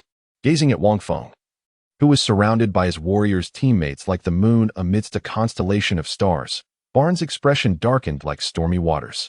Damn rookie, don't push your luck too far. As the game between the Cavaliers and Warriors reached halftime, sports portals across China were already in a frenzy. Some had indeed anticipated whether Wang Feng, who shown in the previous game, would deliver another standout performance. However, many so-called rational analysts argued the odds were slim. The Cavaliers were no Knicks as championship favorites. Their defense was formidable, far surpassing that of the league's weakest teams. Moreover, in Wang Feng's previous match, he primarily competed against the bench players of the Knicks, facing minimal defensive pressure. Some even speculated that in such a high-stakes showdown between championship contenders, Wang Feng might not even secure playing time. To my utter astonishment, Wang Feng not only made an appearance, but instantly became the protagonist. 9 out of 12 three-pointers, repeatedly defending successfully against the likes of Irving and James, with a crucial steal at the pivotal moment, leading the team to overturn the deficit and surge ahead. Are we certain this isn't Stephen Curry? Could Wang Feng have mistakenly picked up the wrong script? Within mere moments of the final whistle, headlines across major sports portals underwent a dramatic transformation. 9 three-pointers. Golden State Warriors rising star Wang Feng delivered a dominant performance with 27 points, achieving double-digit scoring for 2 consecutive games. This young talent making waves in the NBA could potentially become the beacon of hope for Chinese basketball. His efficiency on the court is nothing short of astonishing. Wang Feng has scored 59 points in the last 3 games, averaging nearly 20 points per game. What has suddenly ignited his remarkable performance? Just like when Jeremy Lin had his incredible breakout performance, a storm named Wang Feng swept across the entire nation of China in no time. And not just China. Even in the NBA's home country of America, Wang Feng's performance was equally astonishing. At the post-game press conference, LeBron James of the Cavaliers remarked, regarding that Chinese player's three-pointers, "I wasn't particularly impressed. Perhaps he was simply in good form that day, and the presence of elite shooters like Steven and Clay afforded him ample open opportunities. However, his defensive prowess left an indelible impression on me. This is an elite perimeter defender. I even catch glimpses of Kawhi Leonard in his game." James did not elaborate much on the matter concerning Wang Feng. Yet these 2 brief remarks were sufficient to send the American media into a frenzy of coverage. James is now indisputably the premier figure in the league, the very embodiment of NBA's star power and influence. His influence is incomparable to that of Anthony, whose star has already begun to fade. After the previous match, Wang Feng might have only caught the attention of a small fraction of American fans. However, following this game against the Cavaliers, it's likely that many more will remember the name Wang Feng. Even those unfamiliar with Wang Feng often come across his name, prompting a curious whisper in their hearts. Who is this fellow? Wang Feng is on the verge of stardom. Yet at this very moment, his focus was not on these matters. Wang Feng sat in his home, brows furrowed in deep contemplation. Having triumphed over the Cavaliers, his mission was accomplished. The system's rewards arrived as promised. The newly awarded badge from the system was a defensive one, Pick Dodger, enhancing the player's ability to navigate and evade screens set by opponents. This auxiliary defensive badge leaned distinctly toward a blue-collar role, leaving Wang Feng somewhat disappointed. Such defensive badges weren't particularly favored in the game either. Currently lacking in badges, Wang Feng yearned more for those that directly amplified offensive capabilities. Failing that, he would have settled for defensive badges with immediate impact, like Interceptor for stealing the ball from dribblers or Quick Reflexes to sharpen reaction and decision-making speed. Yet, the task rewards were entirely randomized, leaving him no choice but to make do with what he got.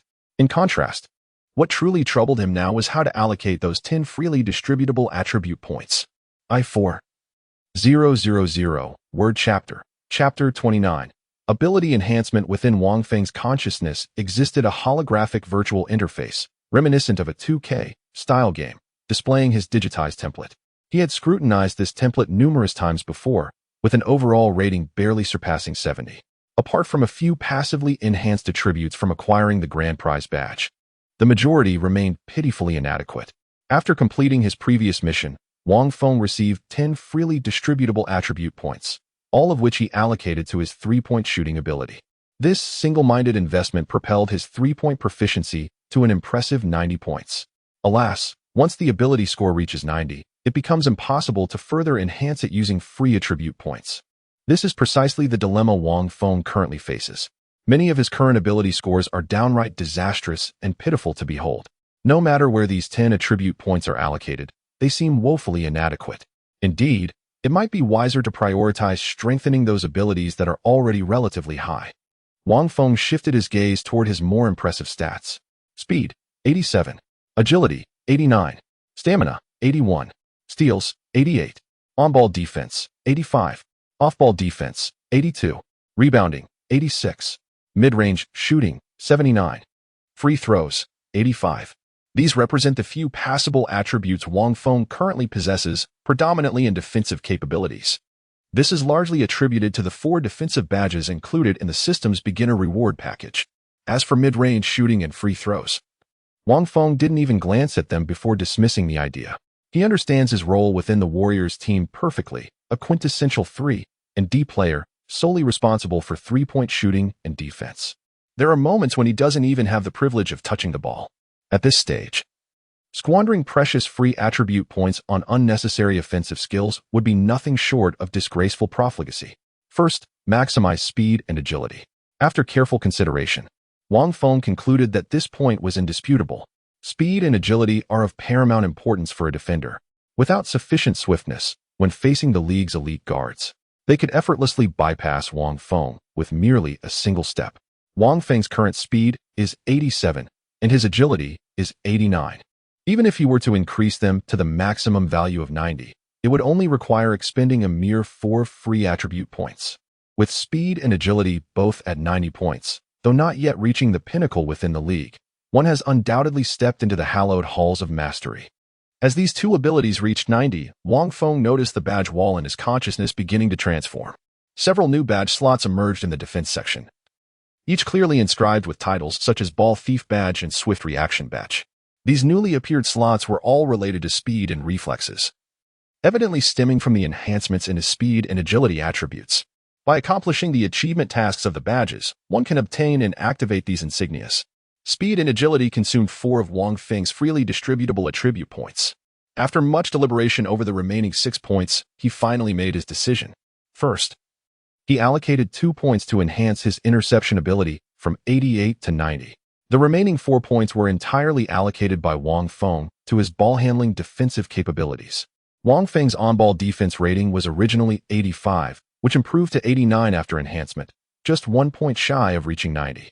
Regrettably, there are far too many valuable abilities to develop. Yet the freely distributable attribute points are so limited. He could only make the most prudent choices possible under these constraints. Steals and defensive performance against ball handlers are currently Wang Feng's strongest assets to impress Coach Kerr of the Golden State Warriors swiftly, making them an inevitable priority for improvement. As for attributes like stamina, though undeniably important, they are not the most urgent necessities for him at this stage. In the previous 3 games, Wang Feng's longest appearance barely exceeded 16 minutes.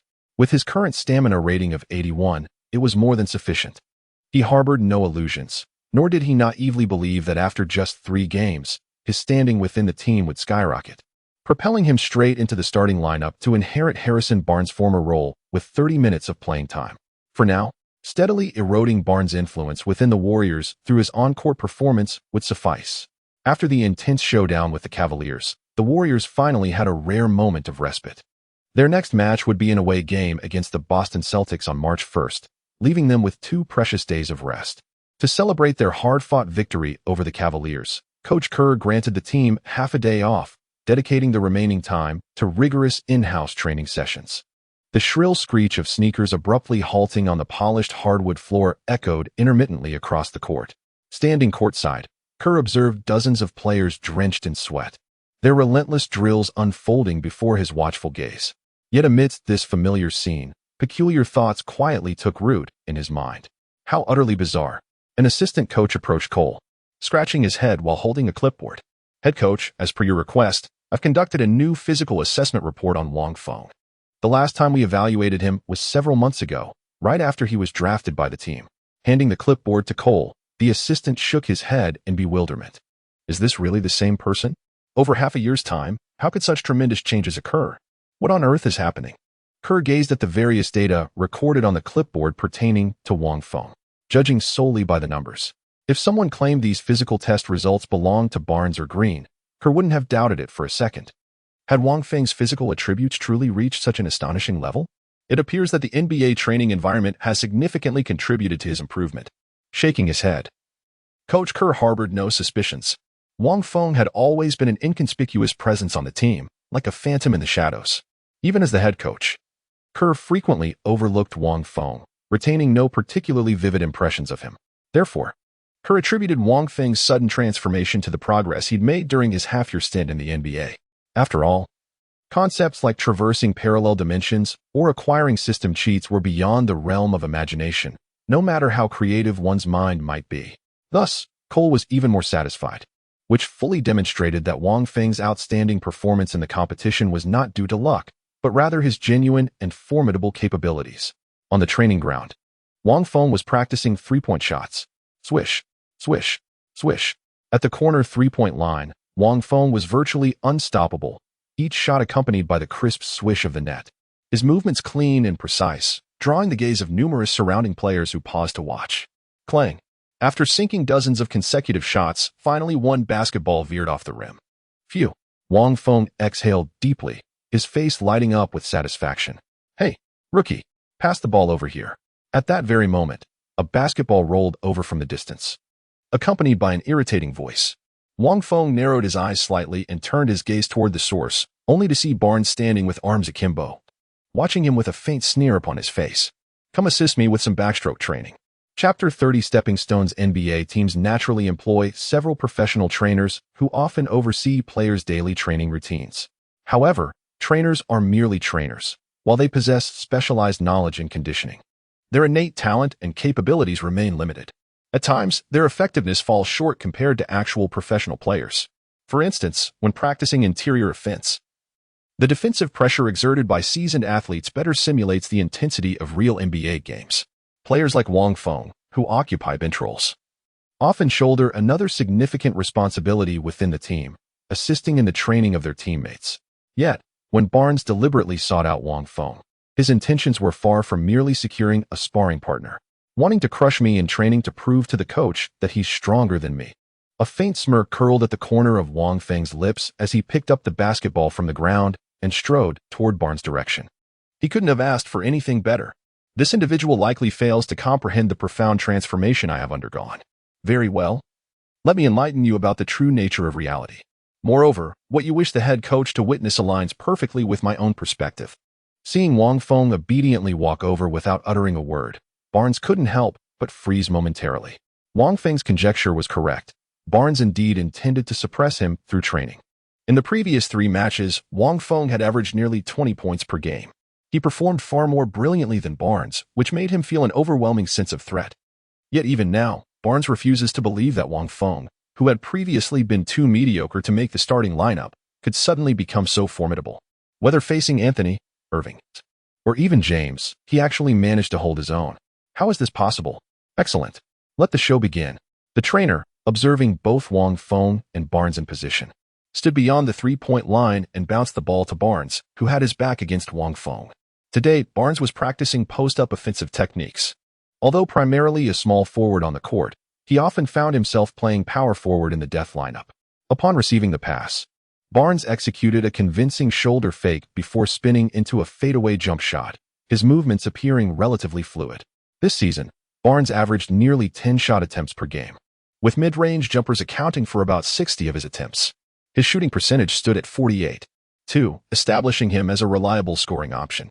On numerous occasions, when the Splash brothers, Curry and Thompson, faced tight defensive pressure, Coach Kerr would deploy Barnes and Livingston, both mid-range specialists, to break the deadlock. However, 2 years later, the Warriors parted ways with Barnes and welcomed Kevin Durant. Durant's nearly unstoppable mid-range game completely eliminated the Warriors' weaknesses, paving the way for back-to-back championships in the following years.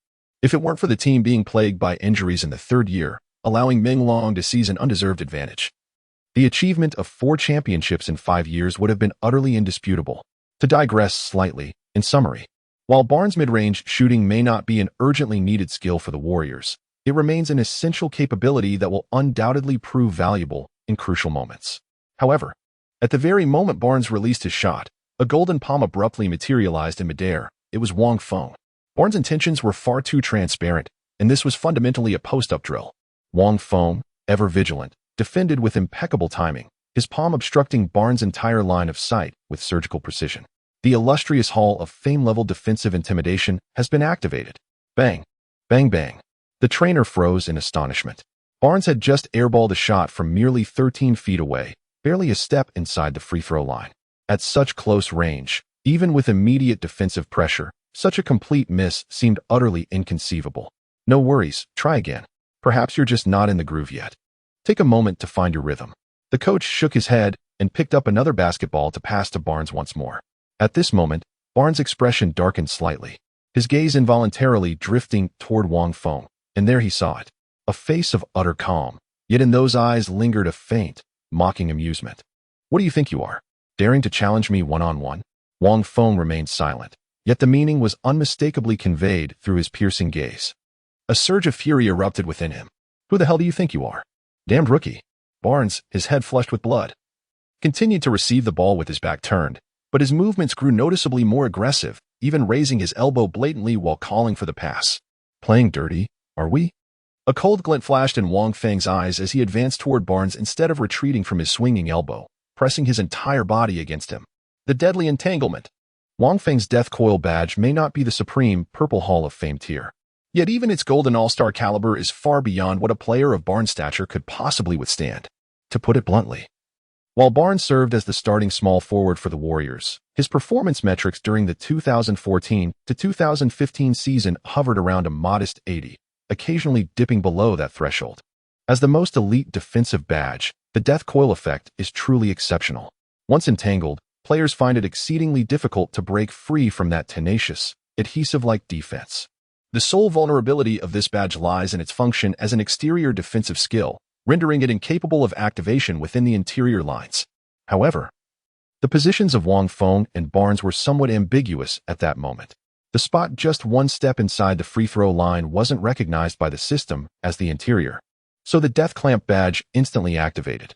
Barnes, having just received the pass, instantly felt an overwhelming surge of pressure. Even maintaining his balance became a struggle, let alone seeking an opportunity to score. Damn it, how could this be? Now is the moment. A cold glint flashed in Wang Feng's eyes as his arm shot out like lightning, precisely striking the basketball in Barnes' grasp. The ball was sent flying with that deft poke. At this moment, even the coach was momentarily stunned. Missing shots was one thing, but Barnes couldn't even catch the ball properly. What kind of absurdity was this? Barnes glared at Wang Feng in furious astonishment. How could this damned rookie's defense actually be this formidable? What in the world was happening? Did you not request my company for training purposes? Wang Feng gazed calmly at Barnes, his voice lowered into a chilling sneer. Come on. If you can't even handle defense at this level, how do you expect to survive in the NBA? From the very beginning, Barnes held no favor in Wang Feng's eyes. He could distinctly perceive the animosity radiating from the other man, perhaps because he posed a threat to Barnes' starting position, or perhaps simply due to an innate dislike. What dreadful workplace dynamics. Yet this suited Wang Feng perfectly. Let us determine who truly deserves the starting position for the Warriors. Harrison, what are you doing? Focus your attention. The assistant coach's voice drew the attention of other players training on the court. Some began directing their gaze toward Barnes and Wang Feng, including team stars like Curry and Thompson, as well as head coach Steve Kerr. Chapter 31. Is this it? What on earth are Harrison and Wang doing? The vast majority of spectators were momentarily stunned by the scene before them. Barnes and Wang Feng stood in a posture of intense confrontation. Their aggressive and defensive maneuvers executed with such vigor that the intensity far surpassed that of a regular competitive match. Once more, Barnes' eyes were bloodshot. He was genuinely frantic. Facing such a sizable audience, if he couldn't even score a single point against Wang Feng, what credibility does he possess? On what grounds should Coach Kerr allow him to start as the team's first-string player?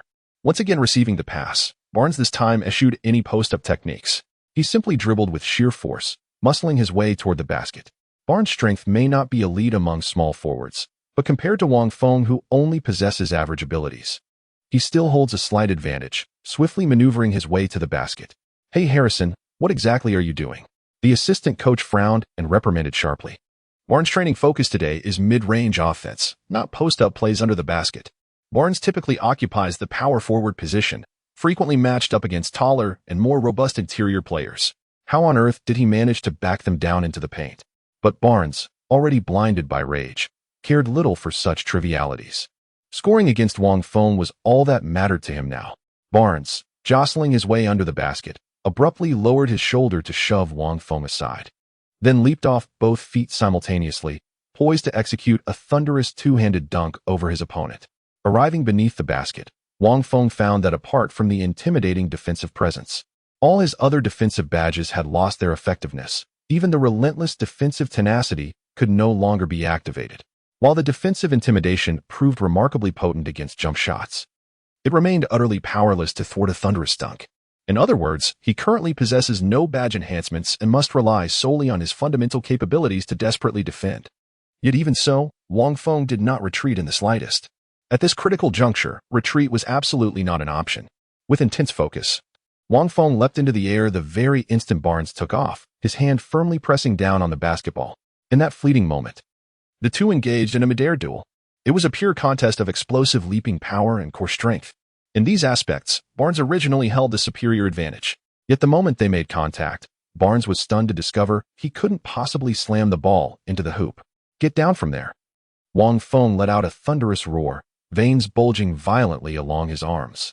Barnes was forcefully slammed down from midair, both man and ball crashing to the ground. His descent was unsteady, his feet betraying him as he tumbled to the ground. Wang Feng staggered upon landing, nearly losing his balance, yet managed to steady himself at the last moment. Towering over Barnes with an air of disdain, he uttered with cold superiority, "Is this all you've got? My goodness." This scene utterly astonished everyone on the court. Curry stood there dumbfounded, completely bewildered by what had just transpired. Damn it. Barnes was utterly consumed by rage. With a furious curse, he scrambled up from the ground, intent on charging at Wang Feng. However, the trainers and assistant coaches nearby swiftly intervened, blocking his path. Harrison, compose yourself. What do you think you're doing? The head coach is right over there. Consider carefully the consequences of brawling within the team. These words struck like icy water, instantly dousing Barnes' fury. He couldn't help but glance toward the distance, where Cole stood watching with an inscrutable expression, his thoughts shrouded in mystery. Dread settled in Barnes' heart like a leaden weight. His original intention had been to use training as a pretext to utterly dominate Wang Feng, thereby proving himself the superior one. To my dismay, the attempt to outmaneuver Wang Feng backfired spectacularly. Far from overpowering him, I found myself utterly humiliated under his formidable defense. Observing Barnes calming down, Wang Feng shrugged, knowing when to back off. While Barnes viewed him as a stepping stone, he too harbored ambitions of climbing over the other. Yet in this process, he had to maintain a low profile, for he was vying for the starting small forward position, a role more aligned with a 3D role player rather than the team's leader. If his demeanor came off as too disagreeable, risking the disdain of the team's true core players like Curry, Thompson, or even Green, the loss would far outweigh the gain. Wang Feng wasn't so presumptuous as to believe his current skills could unsettle these pillars of the Warriors. Both of you, take a break and cool off. Your teammates, "There's no need for such tension," the assistant coach said, patting Barnes on the shoulder before turning to Wang Feng.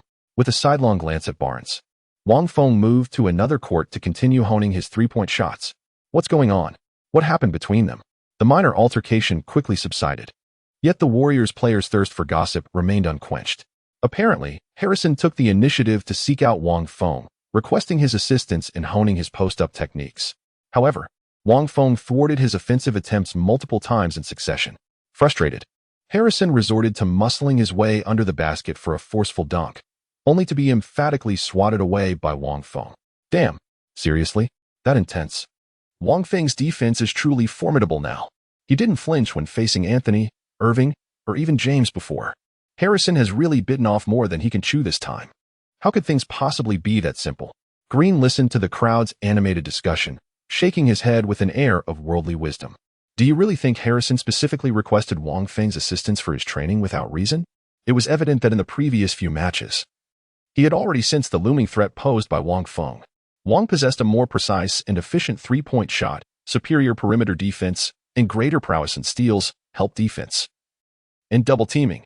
Over these 3 games, Wang Feng's playing time had been steadily increasing, while his own minutes were consequently being whittled away.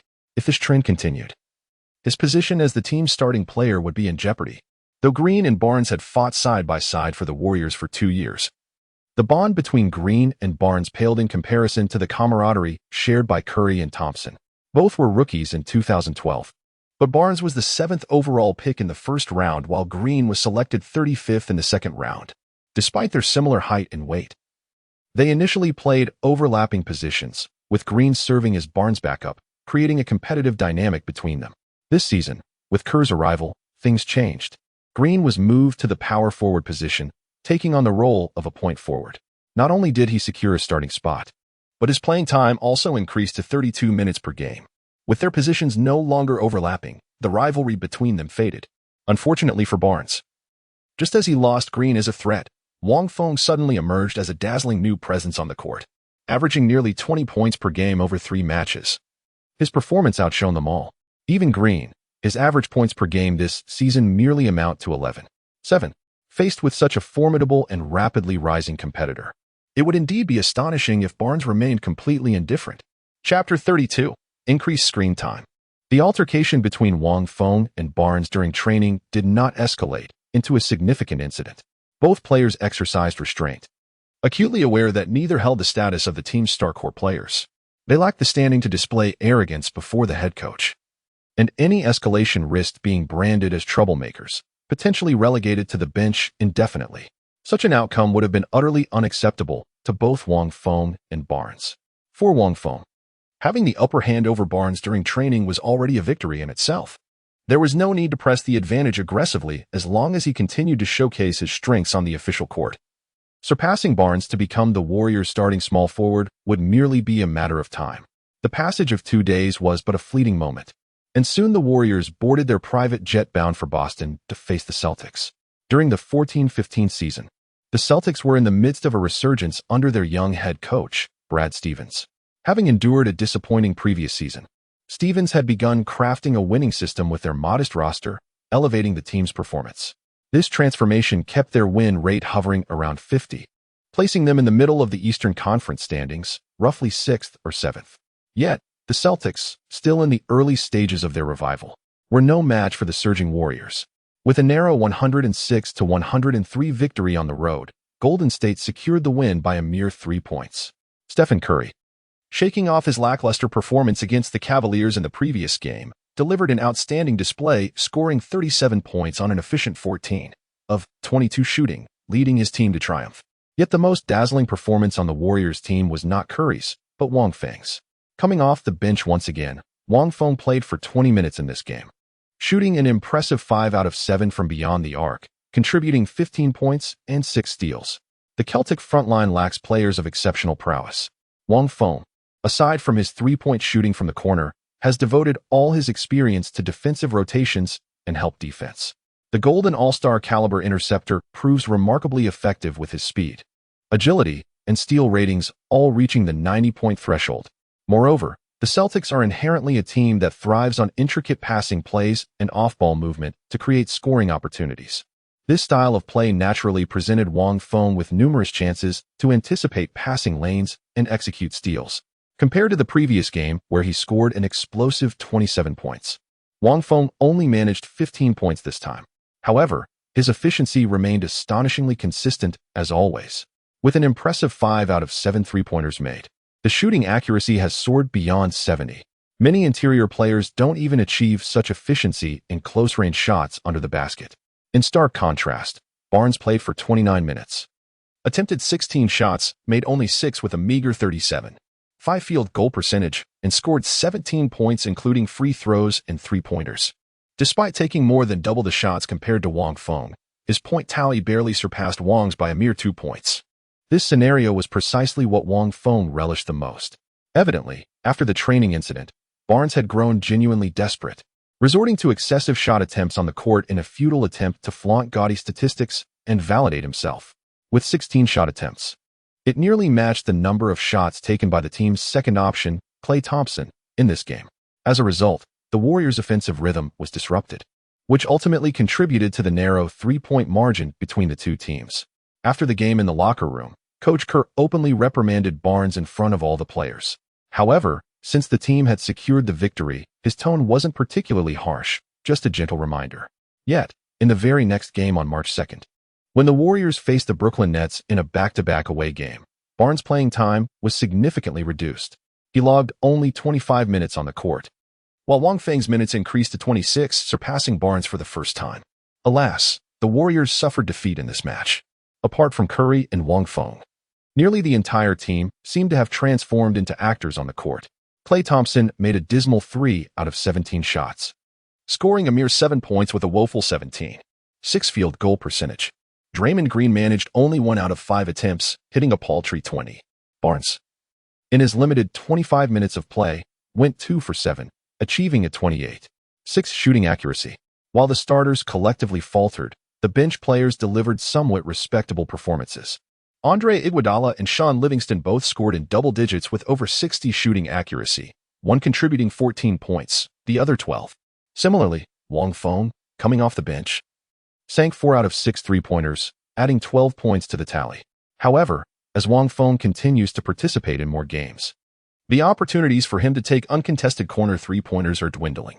After all, the NBA is the pinnacle of professional basketball, where all 30 teams meticulously analyze and strategize against standout players. Once opponents identified Wang Feng's sole offensive threat, his corner three, they assigned defenders to shadow him relentlessly, denying him easy catch-and-shoot opportunities. This phenomenon is commonly referred to in the NBA as the rookie wall. The rookie wall describes the phase where opposing teams dissect a newcomer's strengths and weaknesses, implementing targeted defensive schemes that disrupt their rhythm and confidence. Many promising talents crumble before this barrier, never overcoming it.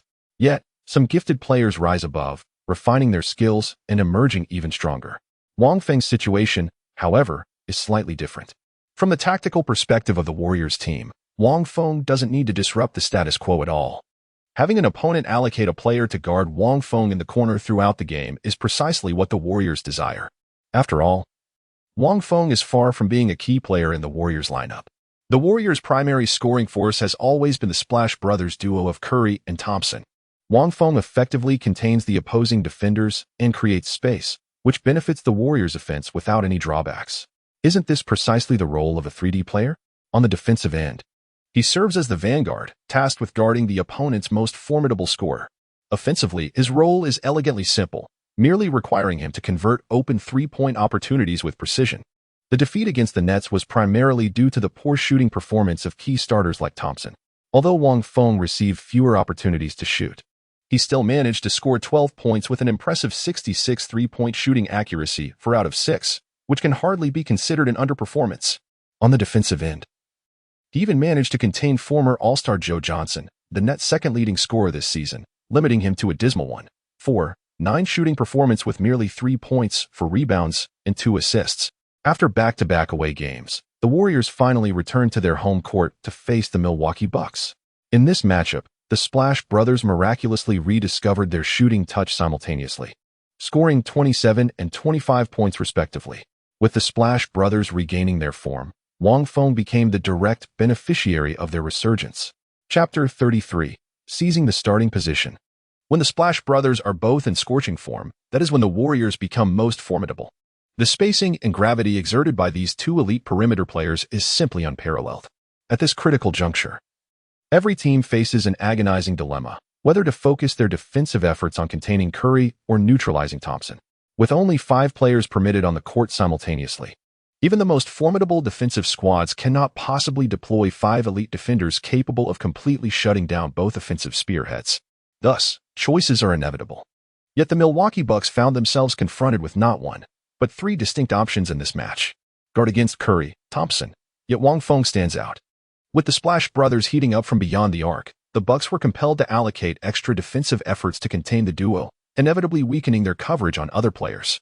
Wang Feng repeatedly found himself wide open in the corner 3-point territory.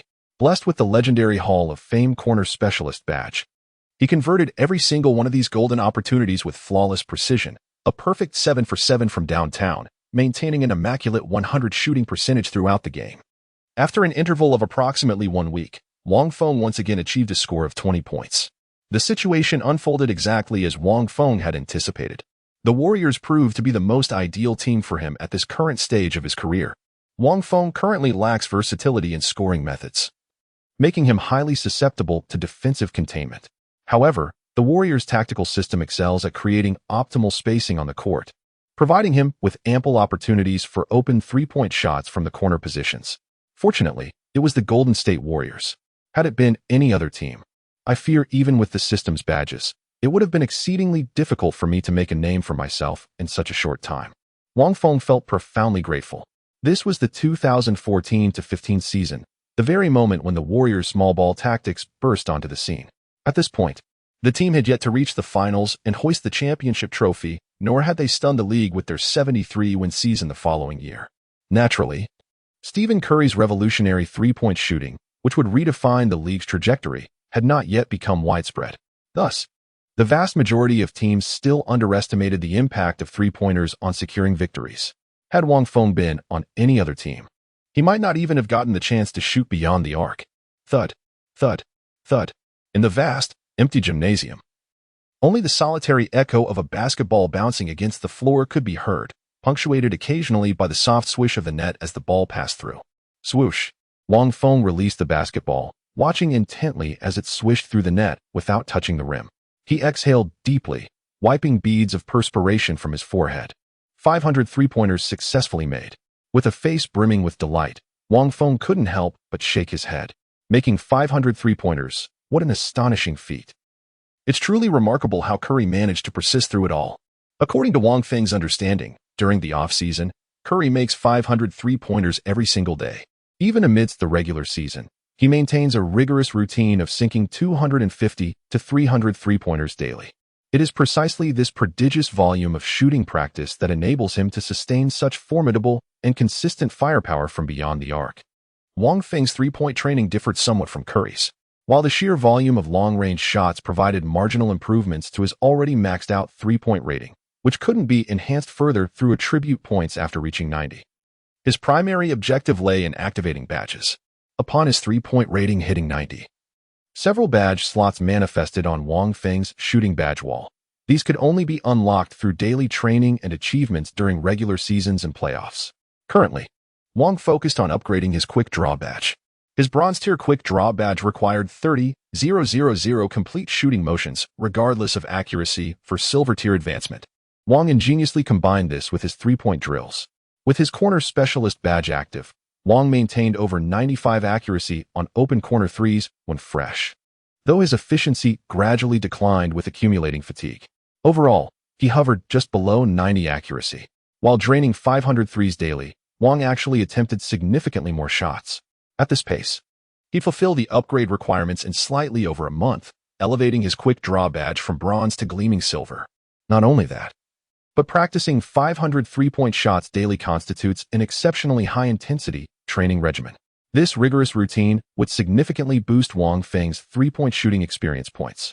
It's highly probable that while acquiring the silver quick shooter badge, Wang Feng's 3-point shooting ability would also see noticeable improvement.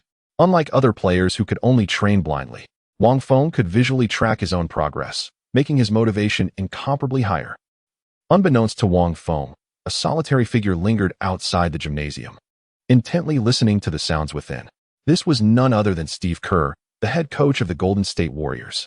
Though the team's official practice had concluded, Wang Feng remained to drill three-pointers relentlessly. No wonder his shooting had undergone such a remarkable transformation. In this world, no coach could resist admiring a player who embodied diligence and perseverance. Kerr had secretly observed Wang Feng on multiple occasions, confirming that his dedication was neither pretense nor fleeting. Day after day, the young athlete pushed himself deep into the night, often training until the early hours of the morning. Having witnessed such unwavering commitment, Kerr's eyes gleamed with resolve. A decision had crystallized in his mind. March 6th, the Golden State Warriors hosted the Dallas Mavericks at home. Before the game, inside the locker room, Kerr held a tactical board and addressed the assembled players. "Today, we're making a slight adjustment to our starting lineup," he announced. Steph Curry, Klay Thompson, Draymond Green, and Andrew Bogut. A brief pause, and Wang Feng, at the utterance of that final name, an absolute silence descended upon the locker room. All eyes turned to Wang Feng in astonishment. From his explosive performance against the Pacers to this moment, barely half a month had passed. Though his excellence on the court was undeniable, his sudden promotion to the starting lineup left everyone utterly flabbergasted. Even Wang Feng himself was somewhat stunned, let alone others. He had never doubted his ability to replace Barnes as the Warriors' starting player. But even someone as confident as him didn't expect this day to arrive so swiftly. In the crowd, Barnes stood with a vacant stare. How could this be? His deepest fear had finally come to pass. That damned rookie actually managed to push him out of the starting lineup. "Harrison, you'll be coming off the bench for this game, but don't worry, your playing time won't be affected." Coach Kerr's gaze shifted towards Barnes as he offered reassurance. "I'm starting Wang Feng because his scoring is primarily limited to corner three-pointers, making his offense somewhat one-dimensional. With Steven and Klay creating space, he can perform better. You're different. You possess a versatile offensive arsenal. Coming off the bench, you'll serve as the team's primary scorer, helping us quickly establish an advantage." Chapter 34. The fans' outcry. Wang Feng should have started from the beginning. The head coach truly lives up to his reputation, demonstrating exceptional eloquence. Even when demoting Barnes from the starting lineup to the bench, he managed to frame it as bestowing a position of great responsibility. Indeed, for a team of formidable caliber, substitute players hold immense significance. A player with starting caliber talent coming off the bench visibly elevates a team's ceiling. The most quintessential example is Manu Ginobili of the San Antonio Spurs. The legendary Argentine magician undoubtedly possessed the ability to start, even to blossom into an all-star caliber player, given sufficient touches and shot opportunities. Yet, under the Spurs system, Ginobili consistently embraced the role of the sixth man, leveraging his extraordinary individual brilliance to establish advantages during bench rotations. While Tim Duncan stands as one of the greatest power forwards in history and Coach Greg Popovich is undeniably a mastermind, the Spurs' decades-long consistency of 50-win seasons owes no small debt to Ginobili. This hidden pillar, seated on the bench, yet bearing the weight of a starter. Yet, how many Ginobilists have graced the annals of league history? The vast majority of players compete in the NBA with the ambition to attain greater prestige and amass substantial wealth. A substitute player, no matter how brilliantly they perform, what kind of substantial contract can they truly secure? For Barnes, next year will mark the final year of his contract. The remaining games of this season, as well as the entirety of the next, present a golden opportunity for him to strive for a lucrative deal. However, as merely an ordinary player within the Warriors roster, he possessed neither the influence nor the standing to challenge the head coach's decisions. "Understood, Coach." Barnes forced the words through gritted teeth, his jaw clenched in suppressed frustration. The arena buzzed with anticipation as the matchup between the Golden State Warriors and the Dallas Mavericks was about to commence. The home court of the Warriors brimmed with an electrifying atmosphere, the stands nearly filled to capacity. This season had marked the Warriors' meteoric rise, their dazzling regular season performance, spearheaded by the Splash Brothers' breathtaking fast break symphony, had magnetized legions of devoted fans. And now, starting at small forward for the Golden State Warriors, standing at 6 feet 7 inches, weighing in at 216 pounds, the athlete from Huagua, number 33, Wang Feng. Amidst the resounding cheers of the live DJ, Wang Feng emerged from the player tunnel with a light jog, exchanging high-fives with the Golden State Warriors players lining the sides. The crowd momentarily froze in surprise. Yet the vast majority of fans expressed unwavering support for Coach Kerr's lineup adjustments. Could it be that Wang is starting this game? Absolutely. It's high time Wang took the starting position. His three-point shooting is remarkably accurate, and his perimeter defense is among the elite. Keeping him on the bench is an absolute waste.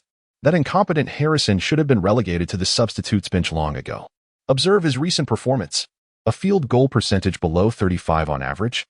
Wang Feng's three-point shooting percentage is nearly more than double his overall field goal percentage. Golden State Warriors fans have grown increasingly disenchanted with Barnes' underwhelming performances, while simultaneously embracing the remarkably efficient Wang Feng. California boasts the largest Chinese-American population in the United States, with San Francisco, home to the Warriors Arena, sheltering nearly 800,000 residents, among whom 180,000 are of Chinese descent. These demographic advantages significantly bolster Wang Feng's position within the Warriors organization. Undoubtedly, Wang Feng's ability to secure the starting position primarily stems from his formidable skills and relentless dedication, which earned Coach Cole's recognition. Without these merits, all other factors would be rendered meaningless. Recall the initial phase when the original Wang Feng, prior to his transmigration and acquisition of the system, was perilously close to being cut from the team. In the NBA, prowess reigns supreme as the ultimate doctrine. After a brief warm-up, the match officially commences. The Warriors' opponent in this match is the Dallas Mavericks.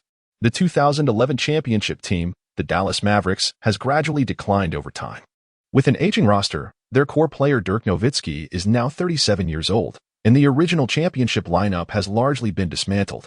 This season, the Mavericks maintain a win rate around 50, with their top scorer being star guard Monta Ellis, averaging 18.9 points per game with a 44.5 shooting accuracy. Speaking of Ellis, he shares a deep connection with the Warriors. Since joining the NBA through the draft in 2005, Ellis had been playing for the Warriors until his peak in the 2009-10 season, where he averaged an impressive 25.5 points, 5.3 assists, and 4 rebounds per game. At that time, Monta Ellis was the undisputed leader of the Golden State Warriors, while Stephen Curry had just entered the league as his understudy. However, as both were combo guards occupying similar roles, Ellis's limited skill set created positional conflicts. To pave the way for Curry's development, the Warriors made the pivotal decision in 2012 to trade Ellis to the Milwaukee Bucks in exchange for defensive anchor Andrew Bogut and veteran guard Stephen Jackson.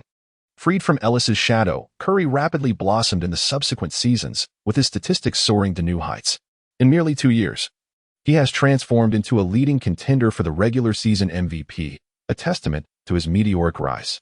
Montague Ellis, once the undisputed leader of the Warriors, found himself in far less favorable circumstances. After enduring an unsatisfactory season with the Bucks, Ellis opted out of his contract and inked a 3-year, $25 million deal with the Mavericks. A $25 million contract over 3 years could hardly be considered substantial for a player averaging 20 points per game. As Ellis stood on the court, witnessing his former Prodigy basking in glory, it was impossible for him not to harbor complex emotions. Yet this is the NBA, where prowess dictates all. The game commenced with the Maverick center Chandler securing the tip-off, delivering the ball to Ellis, who dribbled past half-court. Upon encountering Wang Feng standing before him, Ellis's expression momentarily faltered. It appeared Coach Kerr had assigned Wang to shadow him this match. After several standout performances, Wang was no longer the obscure rookie most teams overlooked. His pinpoint corner three-pointers, formidable perimeter defense, and an average of nearly 3 steals per game had gradually drawn the attention of NBA teams, prompting them to analyze his technical strengths. Before the match commenced, the Mavericks head coach had already instructed the team to avoid direct one-on-one confrontations with Wang Feng. Yet despite these warnings, Ellis still yearned to test his mettle. Ellis, whose primary offensive strategy revolves around driving to the basket, possesses the most explosive first step in the entire league. Even though he's a bit older now and his explosive power has declined somewhat, he's still incredibly hard to defend against. Yet Wang Feng managed to keep up. Though somewhat reluctantly, Wang Feng managed to close in on Ellis the moment he broke through. The death coil insignia activated. Ellis possessed remarkable speed, yet his slender physique compromised his strength and ability to withstand physical confrontations. This fundamental limitation remained the primary reason his scoring average never exceeded 25 points, even during his peak performance. What he dreaded most was attempting shots after enduring physical contact. Under the relentless pressure of the death coil badge skill, Ellis could barely manage to drive into the paint for a desperate floater, only for his attempt to veer wildly off course under Wang Feng's stifling defense. Chapter 35. Is the Warriors' winning streak due to Wang Feng? As a professional athlete, Wang Feng exhibits glaring deficiencies in numerous aspects that render him utterly incompatible with NBA-level competition. However, two particular skills stand out as truly elite when enhanced by high-tier badges and attribute boosts: his three-point shooting from the corner position and his perimeter defense. Meanwhile, Ellis, functioning as a combo guard, doesn't even rank among the top 10 guards in the league in terms of individual capability. Under Wang Feng's elite perimeter defense, Ellis was rendered utterly ineffective on offense. While he might occasionally luck into a few baskets through reckless attempts, the vast majority of his shots would inevitably clank off the rim. Ellis grasped this reality after his first attempt. Yet the dilemma remained. As the Mavericks' primary scorer and highest volume shooter, if Ellis didn't shoulder the offensive burden, who else could possibly step up for the team? Is it truly Dirk Nowitzki at the age of 37? It is important to note that Nowitzki was facing an equally formidable defensive player in Draymond Green during this game. Although at a height disadvantage, Green thrives at defending precisely this style of player that Nowitzki embodies. Green possesses a relatively lean physique for an interior defender. While never one to shy away from physical confrontations, he genuinely struggles against larger, heavier post players, which explains the Warriors' preference for stockpiling big-bodied centers. With both their interior and perimeter offense stifled, the Mavericks found themselves devoid of any effective scoring options. The disparity in the scoreline widened rapidly within just the first quarter. The Warriors amassed 29 points while the Mavericks managed a mere 18.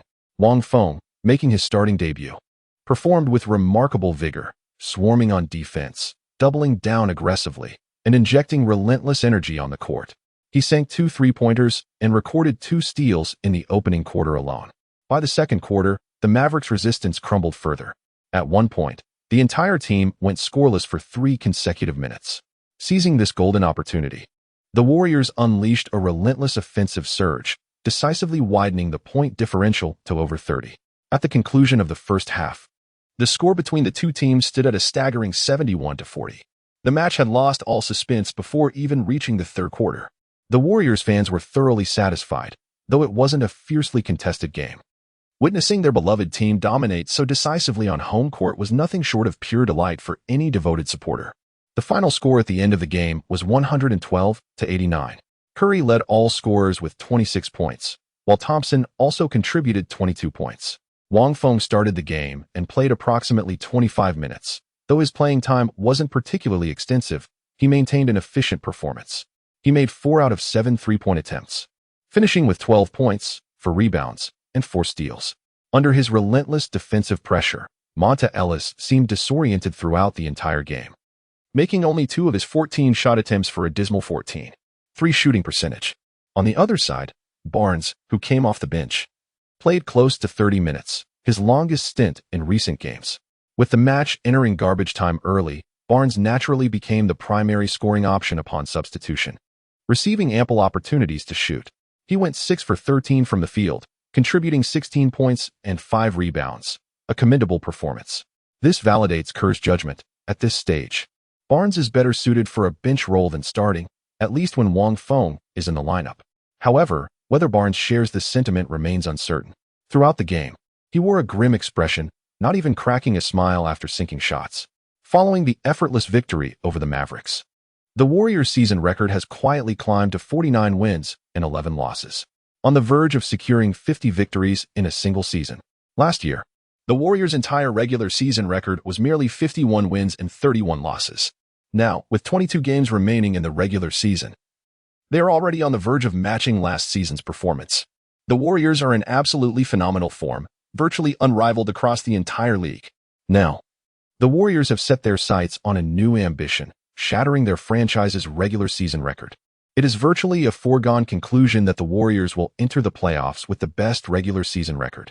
Currently, the Atlanta Hawks, who hold the second-best record in the league, trail the Warriors by a substantial 8-game margin. Overcoming such a deficit in the remaining 20-plus games seems nearly impossible. From the management to the coaching staff and players, the Warriors are now united in their ambition to achieve even greater victories, breaking the franchise's best regular season record, lifting the O'Brien Trophy. The Warriors' previous best regular season record was 59 wins, achieved during the 1975-76 season. To surpass this historic milestone, they only need to secure half of their remaining 22 games, a feat well within their grasp. However, this current iteration of the team is far from content with merely breaking records. They aspire to elevate their victories further, aiming for 65 wins or even beyond, striving for nothing short of greatness. As a time traveler who witnessed history from the year 2022, Wang Feng knew with certainty that the Warriors would ultimately achieve a regular season record of 67 wins and 15 losses this season, eventually triumphing over the Cavaliers in the finals to claim the championship trophy. Now, with his addition as an elite 3 and D player, the Warriors had become even more formidable and invincible compared to their alternate timeline counterpart. They were destined to surpass even that impressive 67-win benchmark. As for the extent to which he could truly excel, Wang Feng couldn't guarantee anything. After all, the Warriors, having already lost 11 games, had no chance of surpassing their previous season's legendary 73-9 record. Ever since starting against the Mavericks, Coach Kerr seemed convinced that Wang Feng's value as a starter surpassed that of Barnes. Consequently, Wang Feng continued to start in every subsequent game. On March 8th, they triumphed over the Los Angeles Clippers with a score of 106-98. On March 9th, they triumphed over the Phoenix Suns with a score of 98-80. On March 11th, they secured victory against the Detroit Pistons, prevailing 105-96. One victory after another transformed the Warriors into an invincible legion that seemed utterly unconquerable, leaving the entire league in awe and astonishment. Amidst a series of triumphs, keen observers noted that since Wang Feng's explosive performance in the Warriors game against the Pacers on February 22nd, the team had suffered merely a single defeat in all matches where Wang Feng participated. This inevitably evokes boundless reverie. Could the Warriors' winning streak truly be attributed to Wang Feng's influence? It is only natural for people to hold such a perspective with ample justification. Wang Feng's defensive prowess surpasses that of Barnes, frequently providing timely help defense and double-teaming on the court to compensate for teammates' defensive lapses. Offensively, Wang Feng's remarkably precise corner three-point shooting stretches the Warriors' floor spacing to its maximum potential, thereby significantly facilitating the Splash Brothers' offensive execution. The Warriors already possessed an advanced and comprehensive tactical system. They were not lacking star players, but rather needed a versatile 3 and D player like Wang Feng. Although Barnes could previously fulfill the role of a 3 and D player, he paled in comparison to Wang Feng, whether in three-point shooting or defensive capabilities. Chapter 36. The regular season concludes with 68 victories. Wang Feng's performance in the NBA has become an extraordinarily uplifting phenomenon back in China across the ocean. This marks the first Chinese player since the Yao Ming era capable of securing a starting position on an NBA team. In his early years, Yi Jianlian once served as a starting player for both the Milwaukee Bucks and the Brooklyn Nets. However, during that era, Yao Ming was still actively competing in the NBA. Following Yao's official retirement announcement, the league has since lacked a Chinese athlete capable of securing a starting position. Over these years, numerous aspiring Chinese players have embarked on transoceanic journeys, hoping to carve out a legacy in the NBA. Yet, very few have managed to endure, with even Yi Jianlian ultimately falling short of sustained success. The meteoric rise of Wang Feng, therefore, has arrived like nourishing rain after a prolonged drought, swiftly igniting a nationwide fervor and amassing an immense fanbase across the country. Precise three-point shooting and formidable perimeter defense, qualities Chinese fans had rarely witnessed in their domestic players, filled many with exhilaration. The Golden State Warriors had now ascended to become the third most beloved NBA team in China, trailing only the Lakers and the Rockets.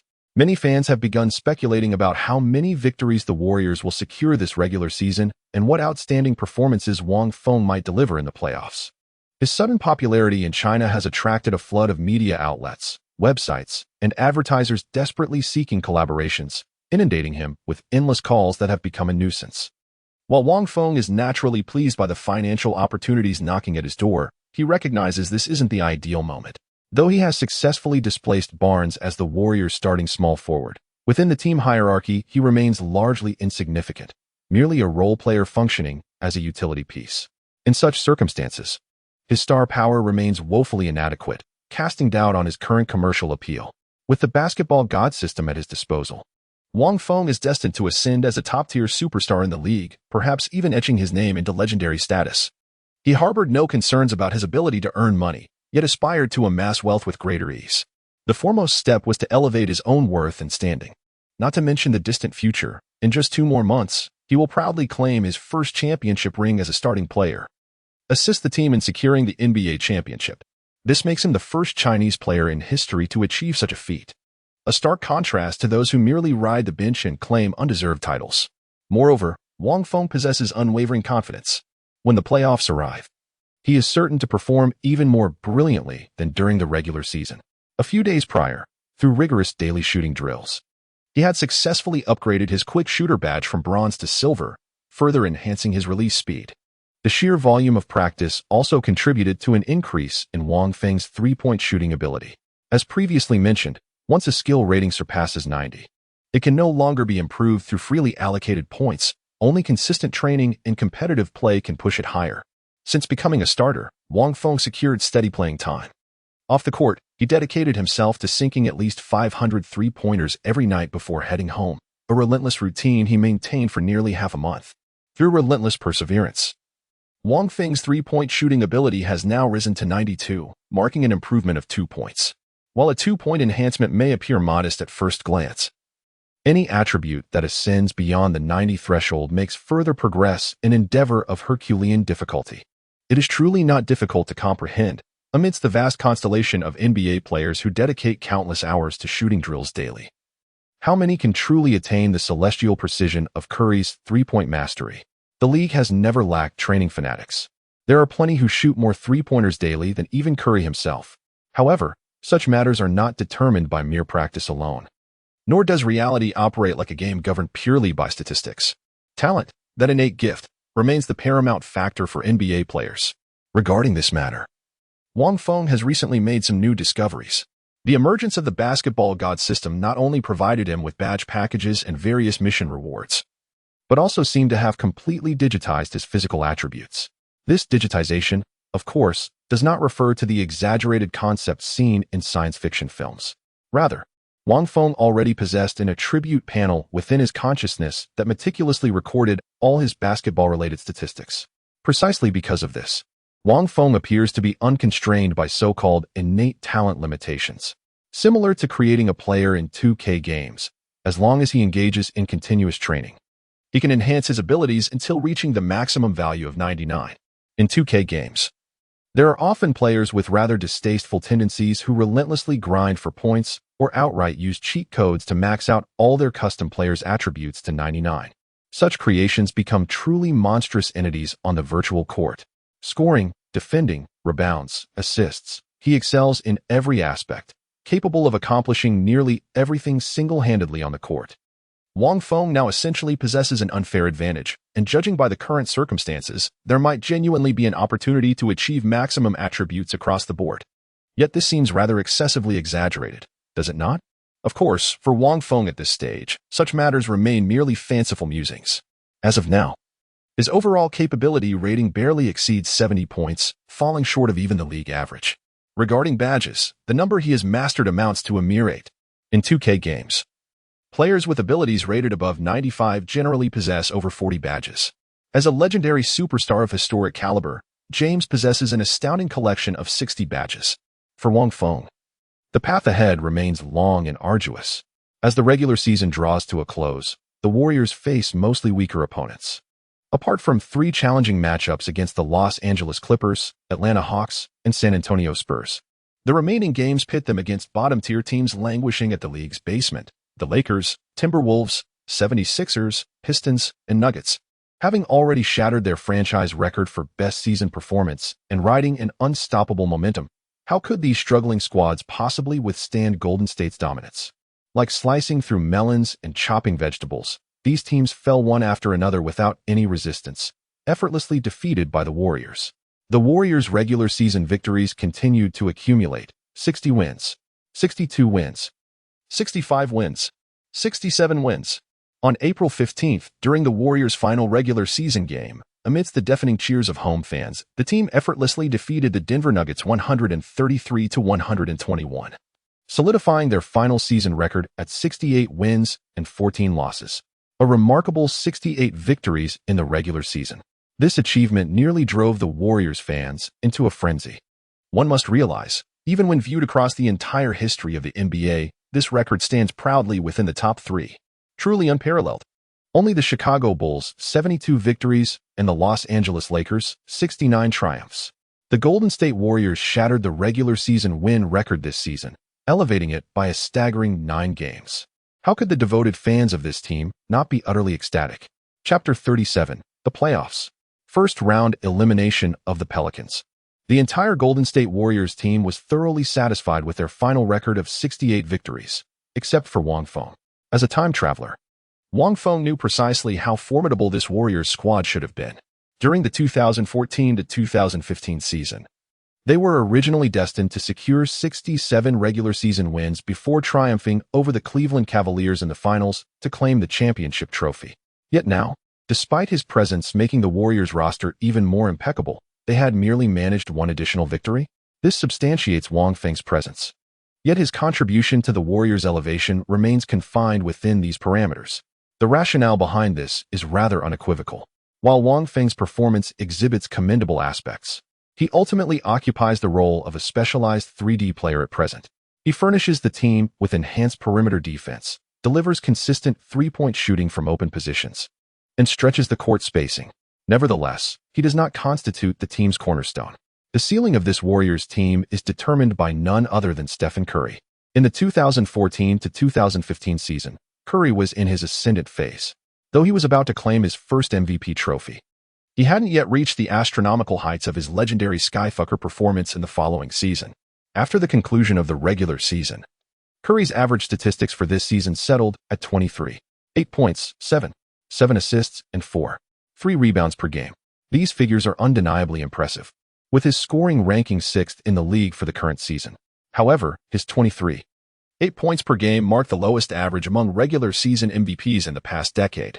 The last MVP with a lower scoring average was Steve Nash, renowned for his playmaking and assists.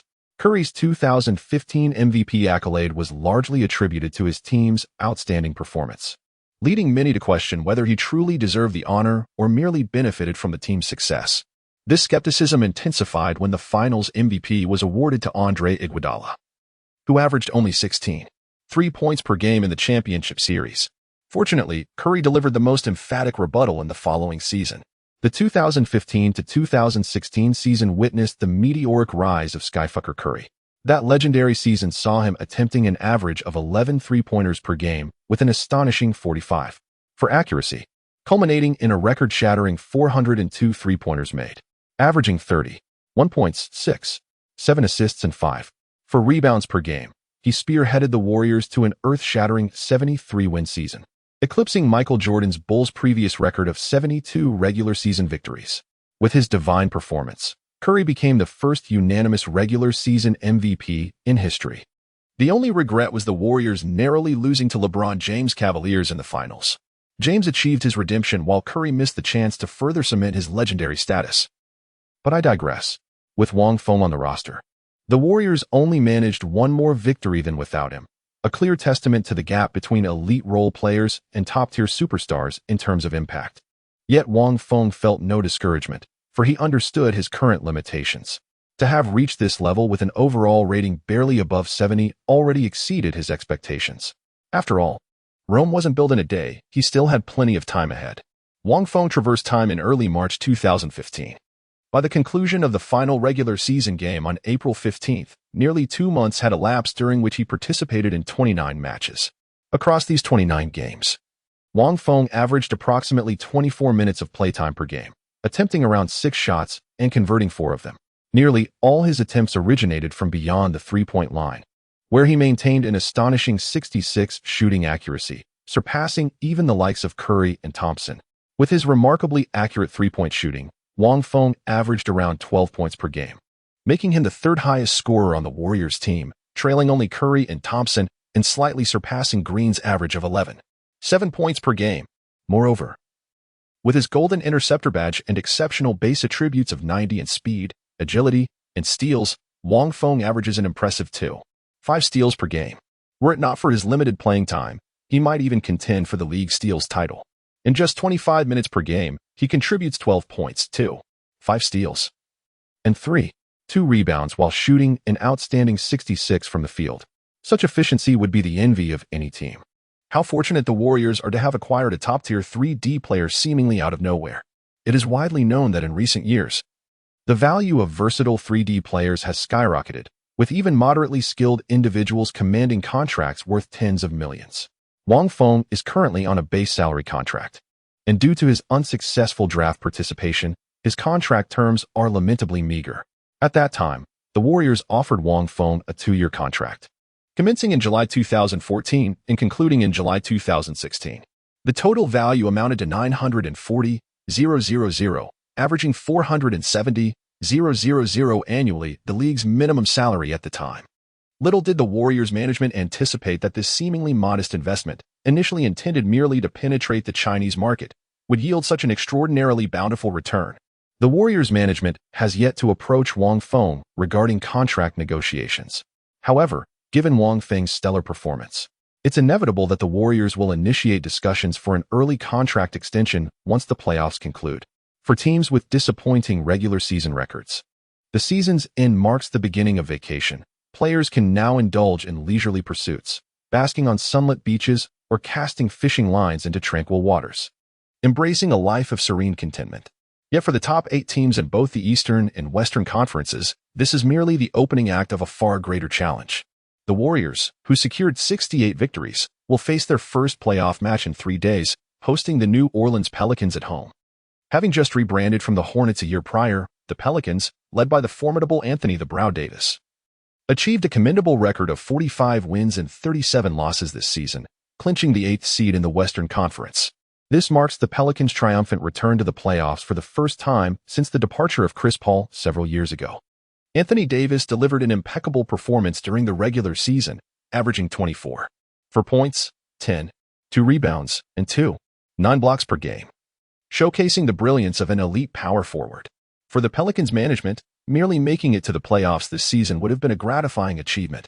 They never harbored the extravagant hope of defeating the Warriors to achieve the miraculous 8th seed upset.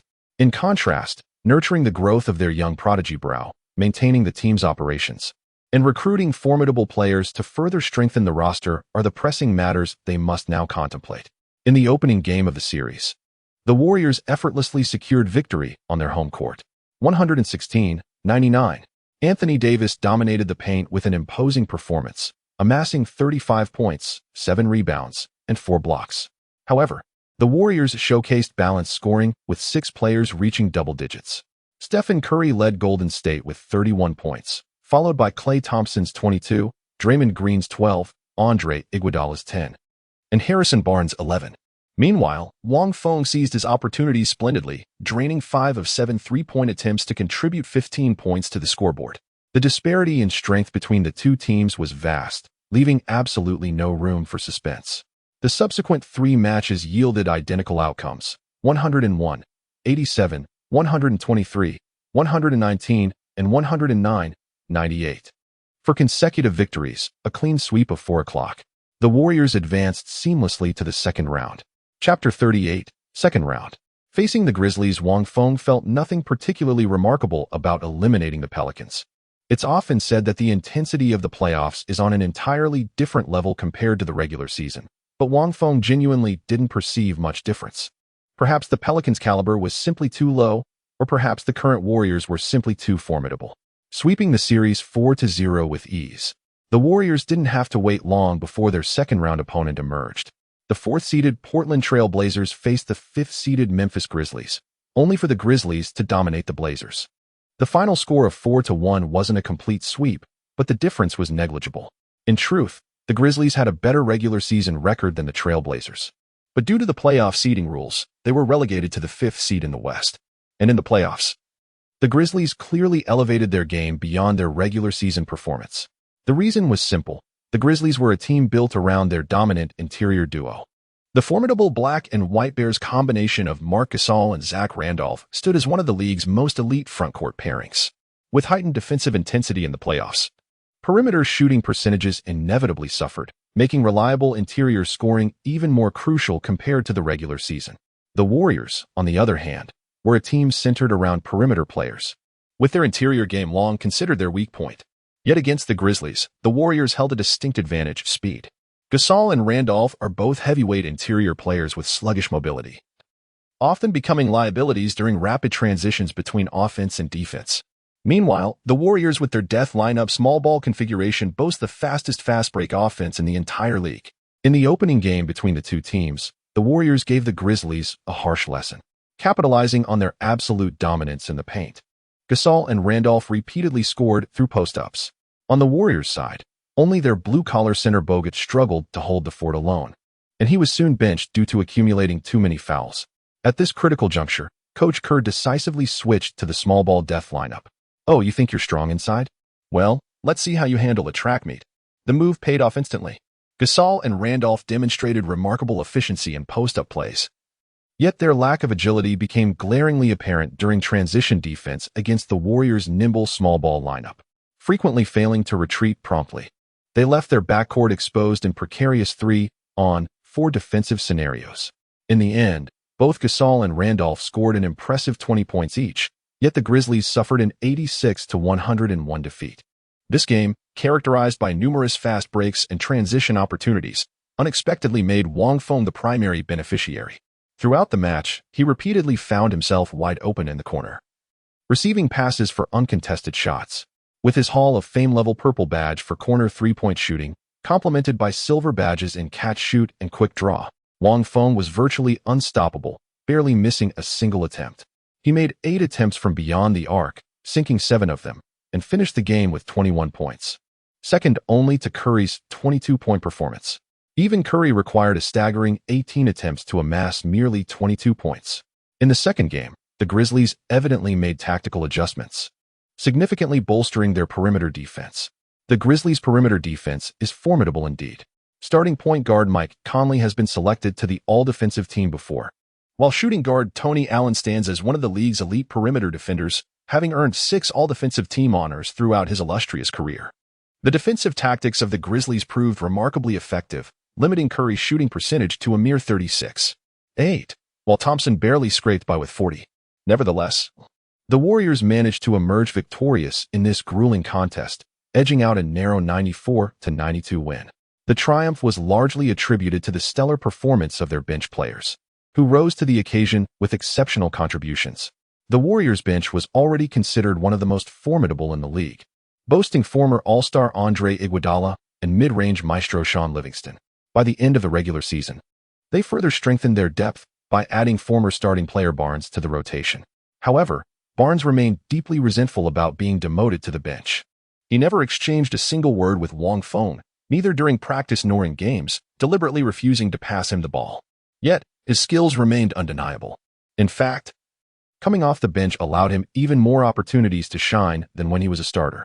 In this match, Barnes enjoyed a feast of dumplings as if celebrating the new year.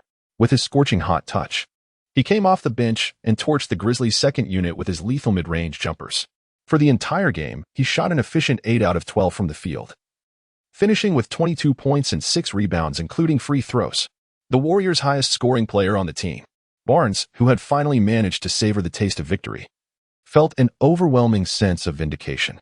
In the post-match media interview, carried away by the moment, he boldly declared into the microphone, "My form has been consistently excellent lately, and I'm fully prepared to shoulder greater responsibilities within the team." The seasoned journalists immediately detected the underlying implications in Barnes' words. "Are you suggesting dissatisfaction with the head coach's decision to assign you a substitute role?" they probed. No, not at all.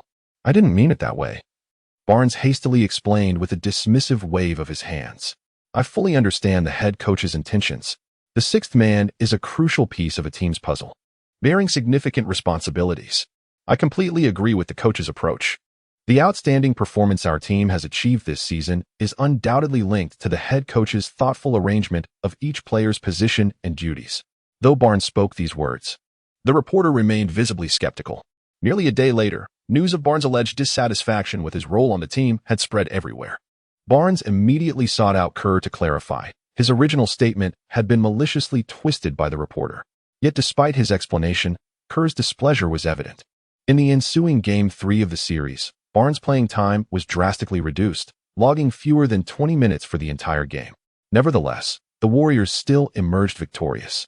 After all, Curry is one of the league's elite stars.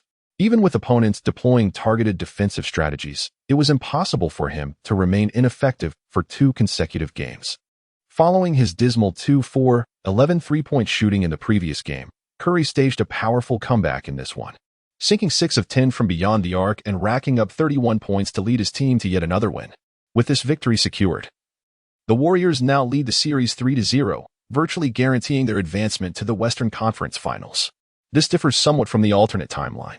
According to the original historical progression, the second-round playoff series between the Warriors and the Grizzlies should have ended 4-2, with the Grizzlies winning the second game and also securing the third to take a 2-1 lead. It was only from the fourth game onward that Curry truly rebounded, scoring over 30 points consecutively to reverse the Grizzlies' momentum. Wang Feng could only attribute this to the butterfly effect. In the second game, where Curry and Thompson were initially stifled and should have lost, Barnes, who had been relegated to the bench, seized the opportunity to shine due to Wang Feng's influence, ultimately securing the victory. By the third game, Curry's early resurgence, upon reflection, was also indirectly linked to him. Chapter 39. Western Conference Finals rival Wang Feng's presence forced the Grizzlies into relentless defensive pressure, preventing him from easily receiving passes in the corner. Under such circumstances, both Curry and Thompson found better opportunities than when Barnes was in the starting lineup, naturally allowing them to regain their shooting rhythm. In the fourth game, the Grizzlies fought desperately and barely managed to secure a victory. However, they were swiftly defeated in the next match, ultimately eliminated 1-4. The Warriors advanced triumphantly to the Western Conference Finals. The team secured a resounding victory, yet Wang Feng felt little joy. For the Warriors, triumph was an expected outcome this season. They were destined to claim the championship. However, throughout the playoffs, whether in the first or second round, Wang Feng's performance remained merely adequate. While he avoided major blunders, his play lacked brilliance. This mediocrity stemmed partly from opponents' growing familiarity with his limited skill set after over 20 regular season games. Teams now preferred to let Curry and Thompson drive uncontested rather than risk leaving Wang Feng open by overcommitting on defense. His one-dimensional playing style had been thoroughly exposed. Although the old adage claims that mastering a single skill can take one far, this wisdom does not hold true on the NBA hardwood. Even a titan like LeBron James must hone his perimeter three-point shooting and post-up techniques to continuously expand his arsenal. Wang Feng, who relies solely on his corner three-pointer, currently finds himself relegated to the role of a mere 3 and D-roll player. On the other hand, both the New Orleans Pelicans and the Memphis Grizzlies suffer from lackluster wing rotations. The Pelicans starting small forward, swingman Tyreke Evans, was once a prodigious talent who dazzled with a 20-5-5 stat line in his rookie season. However, in recent years, his one-dimensional play style has rendered him ordinary, averaging a modest 16.6 points per game in the regular season. Evans' offensive game is predictable. He relies heavily on driving to the rim, but in the high-intensity crucible of the playoffs, this approach becomes far less effective. In the 4-game sweep, Evans managed only 10 points per game on a dismal 33 shooting. As for the Memphis Grizzlies wing situation, it is even more underwhelming. Courtney Lee, a prototypical 3 and D specialist, excels in three-point shooting and defense, but shares Wang Feng's glaring weakness, a severe lack of self-creation. Like Wang, Lee is largely confined to spotting up in the corner, waiting for kick-out passes to drain open threes. Against Evans and Lee, Wang Feng's elite perimeter defense also proved redundant, which explains his negligible impact across both series. Unfortunately, both teams revolve around interior-centric stars, leaving Wang, whose strengths lie in perimeter defense, with little to do beyond leveraging his interceptor badge to rack up steals. But on the Western Conference Finals stage, the dynamics shift entirely. At this very moment, the playoff series between the Los Angeles Clippers and the Houston Rockets is unfolding with intense fervor. The Clippers currently hold match point, needing just one more victory to advance to the Western Conference Finals. However, as someone who has traversed time, Wang Feng knows the Clippers, despite possessing 3 match points, will suffer 3 consecutive defeats against the Rockets and heartbreakingly lose the series. Given the choice between the Rockets and the Clippers, Wang Feng would prefer to face the former. Whether Chris Paul's dream of reaching the Western Conference Finals shatters or not matters little to him. The undeniable truth remains that the Clippers' perimeter defense, particularly their wing players, has long been their Achilles heel, prompting years of futile attempts to reinforce it. Should the Warriors meet the Clippers in the Western Conference Finals, Wang Feng's opponents would be the likes of J.J. Redick, Jamal Crawford, and Matt Barnes. How would that differ from the previous 2 rounds? He remained utterly inconspicuous, merely observing from the sidelines as the Warriors eliminated the Clippers. However, if the opponent were the Rockets, the scenario would be entirely different. The ace-core player of the Houston Rockets is none other than the most formidable guard for the coming years, the bearded James Harden. In this season, Harden delivered an impressive performance with averages of 27 points, 7 rebounds, and 7 assists per game during the regular season. Under his leadership, the Rockets secured 56 victories, ranking 2nd in the Western Conference and 3rd in the entire league, with outstanding individual statistics and impressive team performance.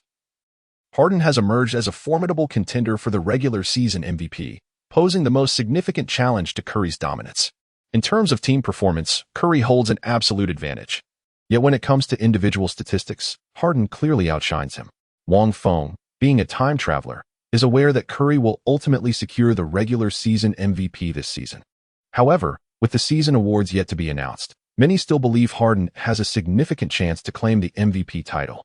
For Wang Feng, the opportunity to defend against Harden on the Western Conference Finals stage is undoubtedly the finest performance he could ask for. At the very least, it would be far superior to constantly outwitting J.J. Redick throughout the entire game, battling Harden on the Western Conference Finals stage, then facing LeBron in the NBA Finals. These 2 rounds of the series will be Wang Feng's finest hour to showcase his brilliance, particularly in the championship finals. Andre Iguodala managed to secure the Finals MVP by defending LeBron James, but one wonders if he truly deserved it. Of course, the answer is undoubtedly no. Wang Feng, having traveled back from the year 2022, couldn't possibly be that naive. The prestige of the Finals MVP award is far lower than what many imagine. For a simple reason, the selection is determined solely by a panel of 9 media members who vote among all players on the winning team. In other words, the votes of these 9 individuals directly dictate the recipient of the FMVP, and this decision is made within an extremely brief time frame after the final game. Setting aside the inevitable conspiracy theories due to the small voting pool, making it susceptible to manipulation, even on a personal level, each voter has their own preferred players or playing styles. Just as fans who dislike LeBron would never vote for him, such a limited number of voters significantly increases the likelihood of bias and controversy in the selection process. As Wang Feng was merely a role player on the team and a Chinese national at that, how could the American sports journalists possibly cast their FMVP votes in his favor? After nearly a week of anticipation, the Clippers-Rockets series finally concluded, mirroring the historical trajectory of another timeline. With their backs against the wall, the Rockets staged a remarkable comeback, winning 3 consecutive games to overturn the series 4-3 and advance to the Western Conference Finals. Simultaneously, the NBA's major awards voting concluded, heralding the moment to unveil the recipients. Chapter 40. Defending Harden during the remarkable 2014-2015 season, the Golden State Warriors achieved an extraordinary 68 victories, shattering their franchise record while amassing numerous individual accolades. The team's cornerstone, Stephen Curry, was unsurprisingly selected for the All-NBA first team, while Klay Thompson earned a spot on the All-NBA third team. Draymond Green solidified his defensive prowess with a place on the All-Defensive first team, and even the rugged, blue-collar center Andrew Bogut secured a position on the All-Defensive second team. Yet, amidst these triumphs, one regret lingered. Despite the Warriors' historic regular season dominance, the coveted Coach of the Year honor eluded their head coach, Steve Kerr.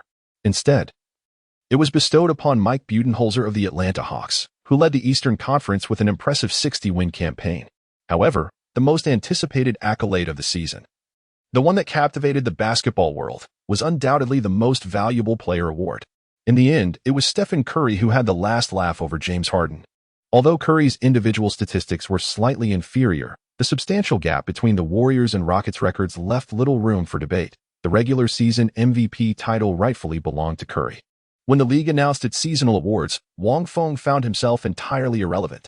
As a mere role-playing 3D player, his only conceivable shot at recognition was for the all-defensive team.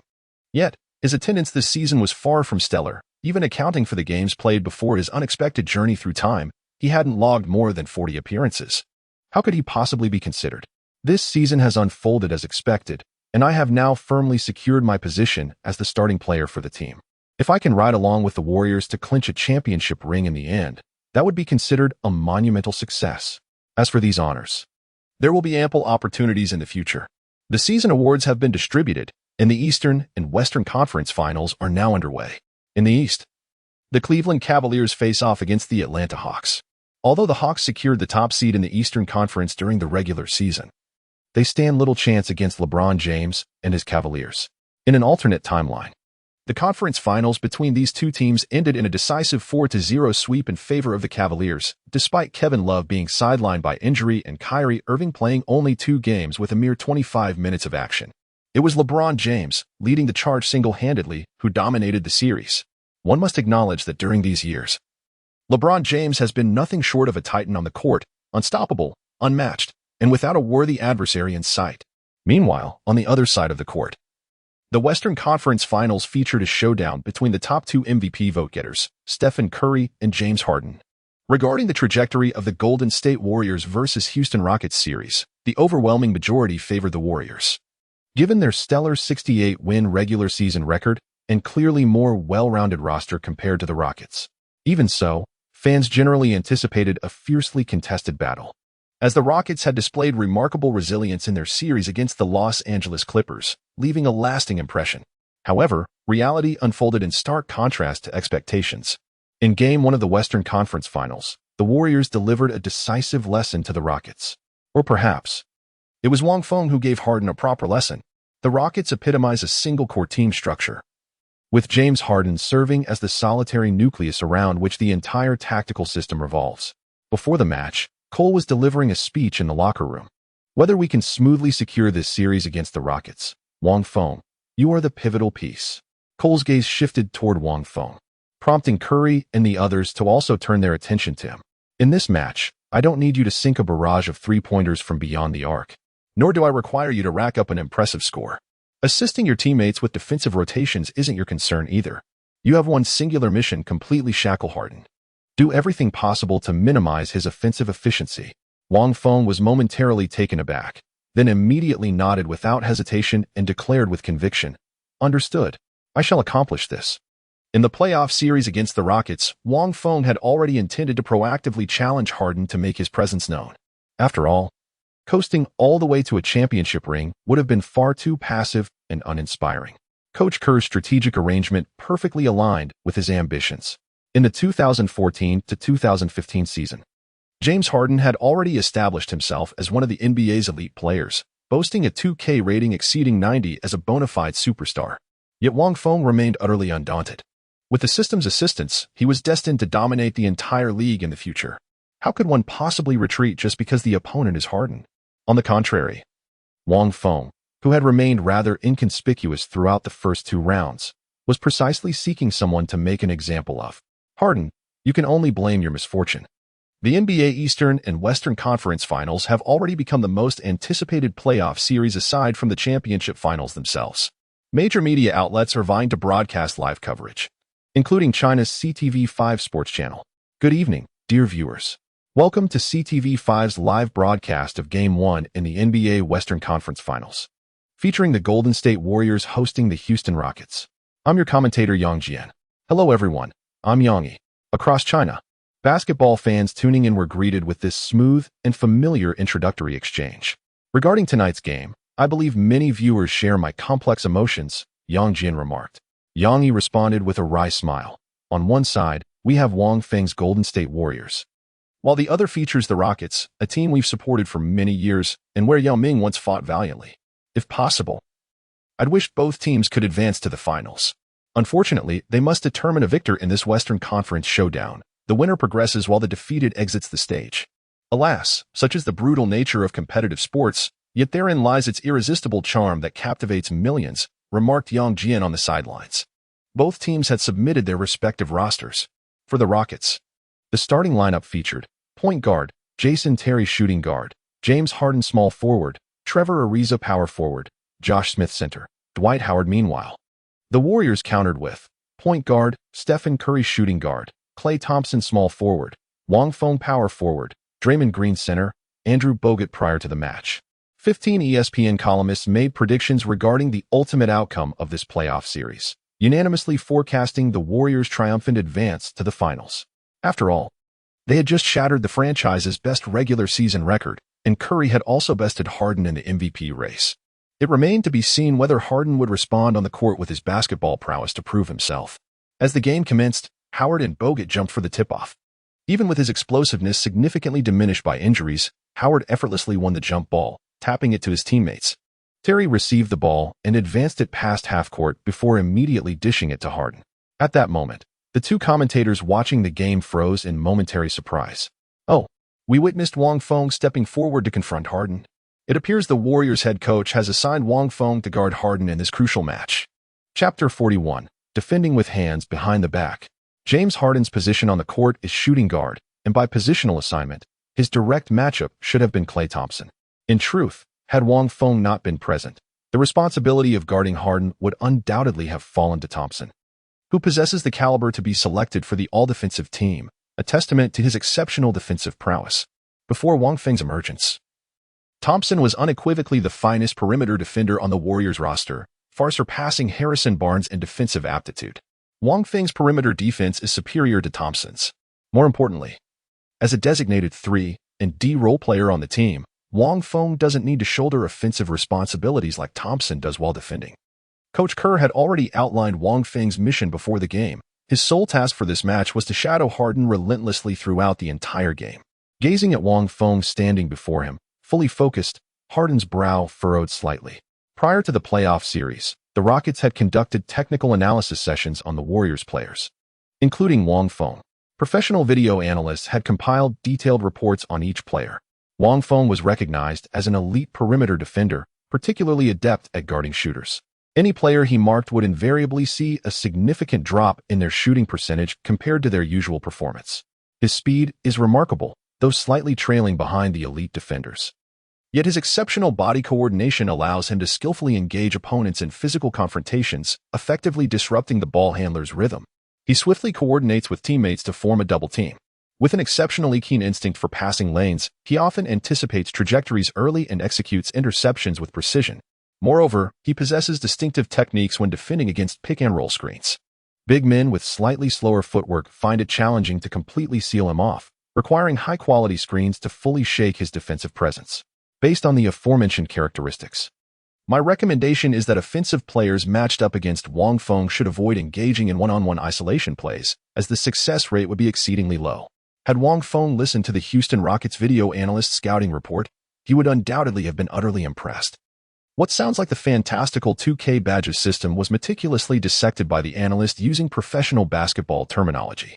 The previous analysis precisely corresponded to several of Wang Feng's defensive badges: Intimidator, Clamps, Interceptor, Double Teamer, and the randomly awarded bronze pick dodger he obtained from completing missions.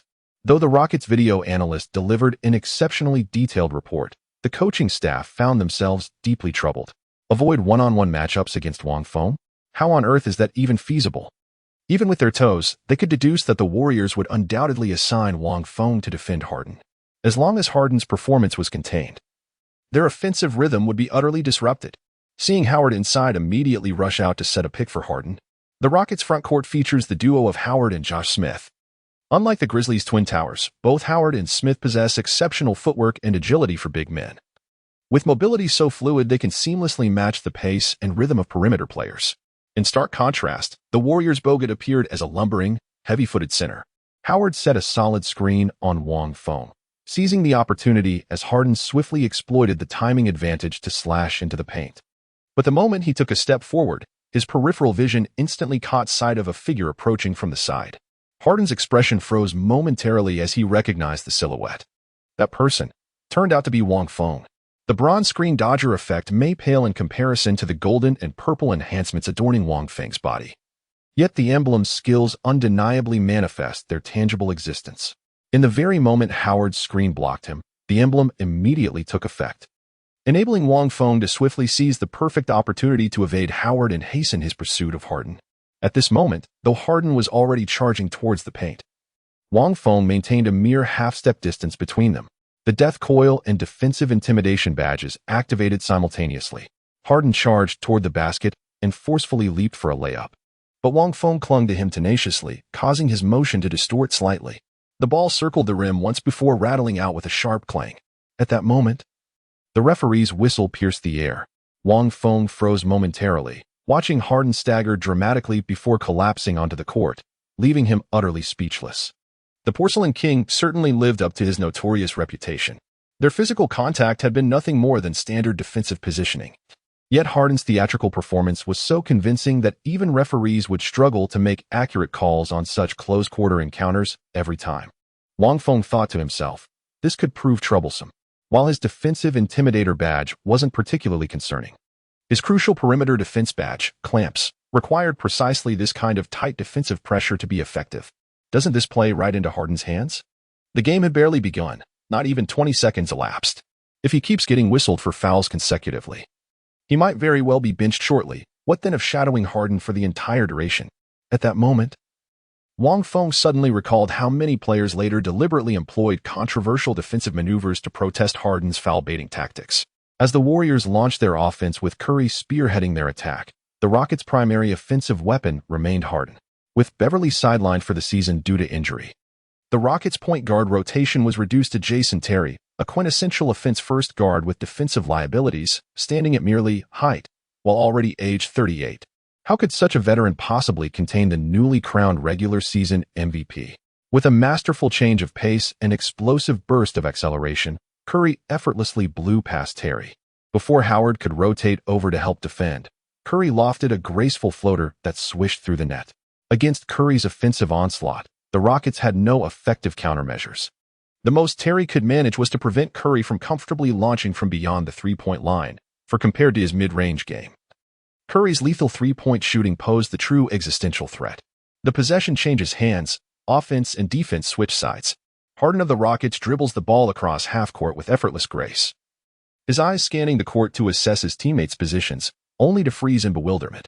Simultaneously, both players on the court and fans in the stands are struck by astonishment. What on earth is happening? What kind of maneuver is this? In the CCTV Sports Live broadcast room, Yang Yi let out an exclamation of astonishment. Oh, we witness. Wang Feng faced Harden with his hands clasped behind his back. What manner of defensive stance is this? Could it be that he was signaling to Harden, feel free to shoot? I shan't defend you? Not quite right, in my opinion. This seems to be his silent protest against the foul call just made. We all know that Harden excels at exploiting the rules to draw fouls during games, a playing style that has sparked considerable controversy across the league. Many players have expressed dissatisfaction with this approach. However, Harden undeniably possesses remarkable talent in this regard. During this season's regular games, he averaged 10.5 free throw attempts per game, the highest among all players in the league. This has become one of his signature offensive maneuvers. Chapter 42. Wang Feng's Foolish Actions? Defending with hands behind the back? This tactic has indeed surfaced in the NBA before, particularly after the league implemented the zero-tolerance policy. Players, unable to dispute controversial calls with referees, occasionally resort to such gestures to silently voice their discontent and exert pressure. Yet the question lingers. The game had barely commenced, and this was Harden's first trip to the free throw line. Was Wang Feng truly justified in resorting to such an extreme form of protest so early? Of course it was unnecessary. Wang Feng's actions were not intended to pressure the referees. The true target of his psychological tactics was Harden himself. Had it been a one-on-one defensive scenario, Wang Feng would not have been so easily drawn into committing a foul. Harden, evidently aware of Wang's defensive prowess, summoned Howard for a pick and roll, deliberately displacing Wang from his defensive stance. Very well. If you deem my defensive capabilities too formidable to engage in direct confrontation, that's perfectly understandable. After all, this is the NBA arena, not a boxing ring. Mindlessly pursuing solo duels would indeed be a foolish endeavor. Yet that being said, as one of the league's elite players, who among us doesn't harbor a certain measure of unyielding pride, to secure victory in the competition, avoiding confrontation is acceptable. However, if the opponent actively provokes and one still turns a blind eye, even emerging triumphant would invite widespread criticism. At this very moment, Harden's expression darkened considerably. Wang Feng stood defensively with his hands clasped behind his back. The message couldn't have been clearer. Moreover, there was an additional layer of meaning to this posture. Even with my hands tied, I can still guard you. What kind of joke is this? Who exactly do you think you're underestimating? Even though Harden is considered one of the more even-tempered players in the NBA, he couldn't help but feel a surge of fury at this moment. After all, he's already proven himself as a star in the league, a multiple-time All-Star, member of all NBA teams, and even a contender for the regular season MVP against Curry this season. To be looked down upon by Wang Feng now is simply unbearable for anyone. At times like these, the best response is to ruthlessly silence the opponent with an offensive onslaught. Harden didn't call for a screen from his teammates, but instead gathered the ball and rose straight up for a pull-up three-pointer. This season, Harden's three-point shooting percentage stands at 37.5, which pales in comparison to elite marksmen like Curry and Thompson. However, considering his nearly 7 attempts per game, this efficiency is actually quite commendable. Moreover, the majority of Harden's three-point attempts are challenging step-back jumpers executed while maneuvering past defenders, inherently more difficult than stationary catch-and-shoot opportunities. While these set shots are considerably simpler, Harden seldom employs them as opponents rarely afford him the luxury of uncontested shooting space. But now the situation was different. Although Wang Feng stood quite close to Harden, his hands were clasped behind his back, offering negligible defensive pressure. We could see Harden decisively launched a three-pointer from his current position. It appears Wang Feng's actions have thoroughly provoked him. This shot would be effortlessly made by an NBA-caliber player. Yang Yi's commentary faltered for a moment. Harden's shot missed. On the screen, the basketball traced a graceful parabola through the air before clanging off the rim and bouncing away. Promptly secured by the Warriors center who had already established prime rebounding position. The game had just begun, and Harden's shooting touch hadn't quite warmed up yet. This could be considered a probing offensive move. Although the shot didn't find its mark, it nevertheless served as a warning bell for Wang Feng. If you dare leave me open, I won't hesitate to take the shot. On the court, Harden frowned slightly as he retreated on defense. The moment he leapt for the shot, he had felt it was perfect, almost certain it would go in. Yet unexpectedly, the shot fell short. Harden remained oblivious. This was the effect of Wang Feng's defensive emblem, deterrent presence activating. As the pinnacle of defensive skills, the defensive intimidation badge has been hailed as an essential divine skill throughout the 2K game series, demonstrating remarkably pronounced effects in disrupting opponents' shooting accuracy. Throughout the entire game series, there has never been a player possessing the legendary Hall of Fame-level defensive intimidation in that mesmerizing violet hue. Wang Feng did not extend his arms, but remained with his hands clasped behind his back in defense. However, when Harden took the shot, Wang still instinctively leaped slightly in place. Though he failed to obstruct Harden's line of sight entirely, his presence inevitably exerted a subtle influence. Any seasoned basketball player understands that merely having a defender standing in front during a shot, even without active defensive maneuvers, can impose psychological pressure, disrupting the shooter's form, timing, and overall rhythm.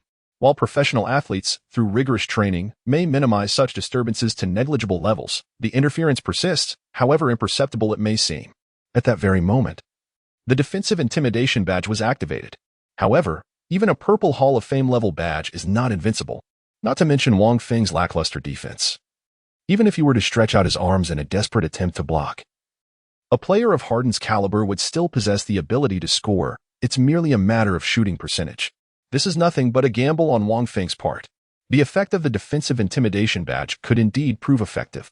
More importantly, once the first shot lands successfully, there's no doubt Harden's mentality would undergo a transformation.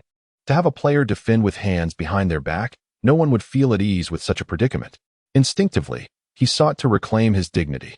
As anticipated, during the next offensive transition, Harden stood before Wang Feng with the ball in hand.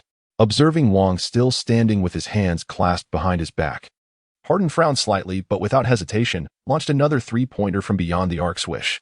This time, Harden's shot successfully found the net. The three-pointer counts. Oh dear.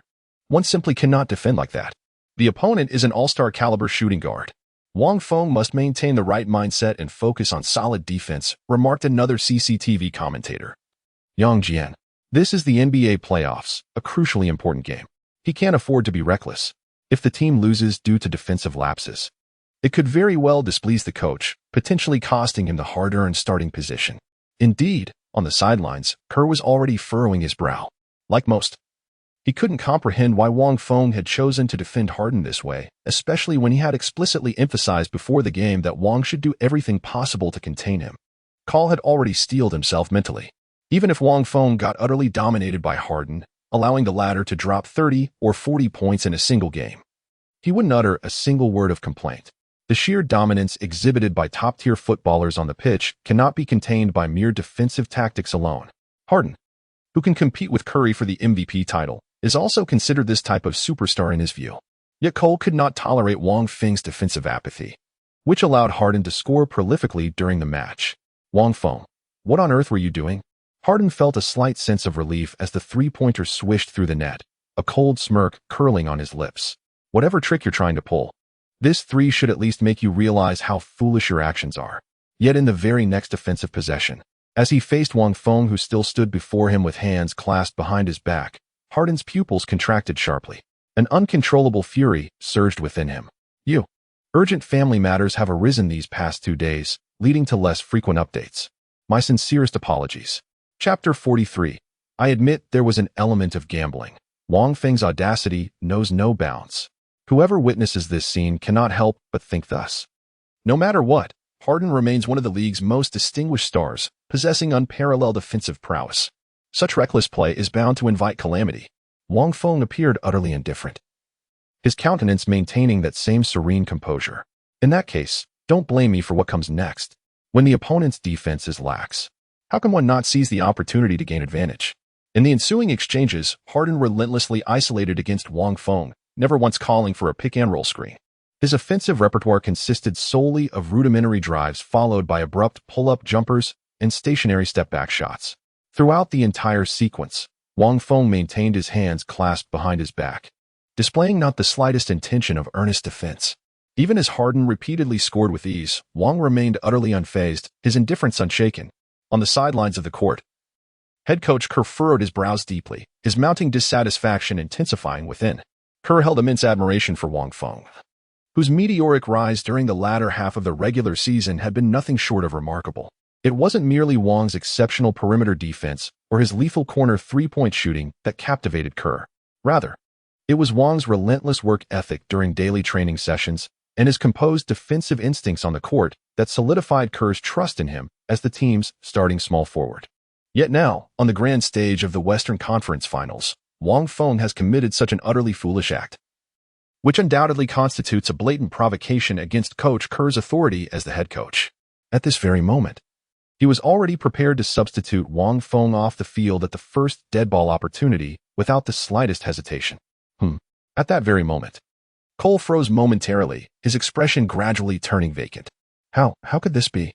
At the same moment, Kevin McHale, the head coach of the Rockets, widened his eyes in astonishment, his face etched with disbelief. What on earth was happening? At this very moment, Harden stands on the court, confronting an obstinate and arrogant defender who persistently keeps both hands behind his back.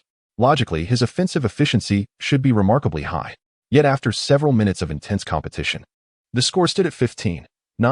The Rockets had only managed to score a meager 9 points. How could this be? McHale closed his eyes, meticulously retracing the events of the past few minutes in his mind, and his facial expression grew increasingly exaggerated.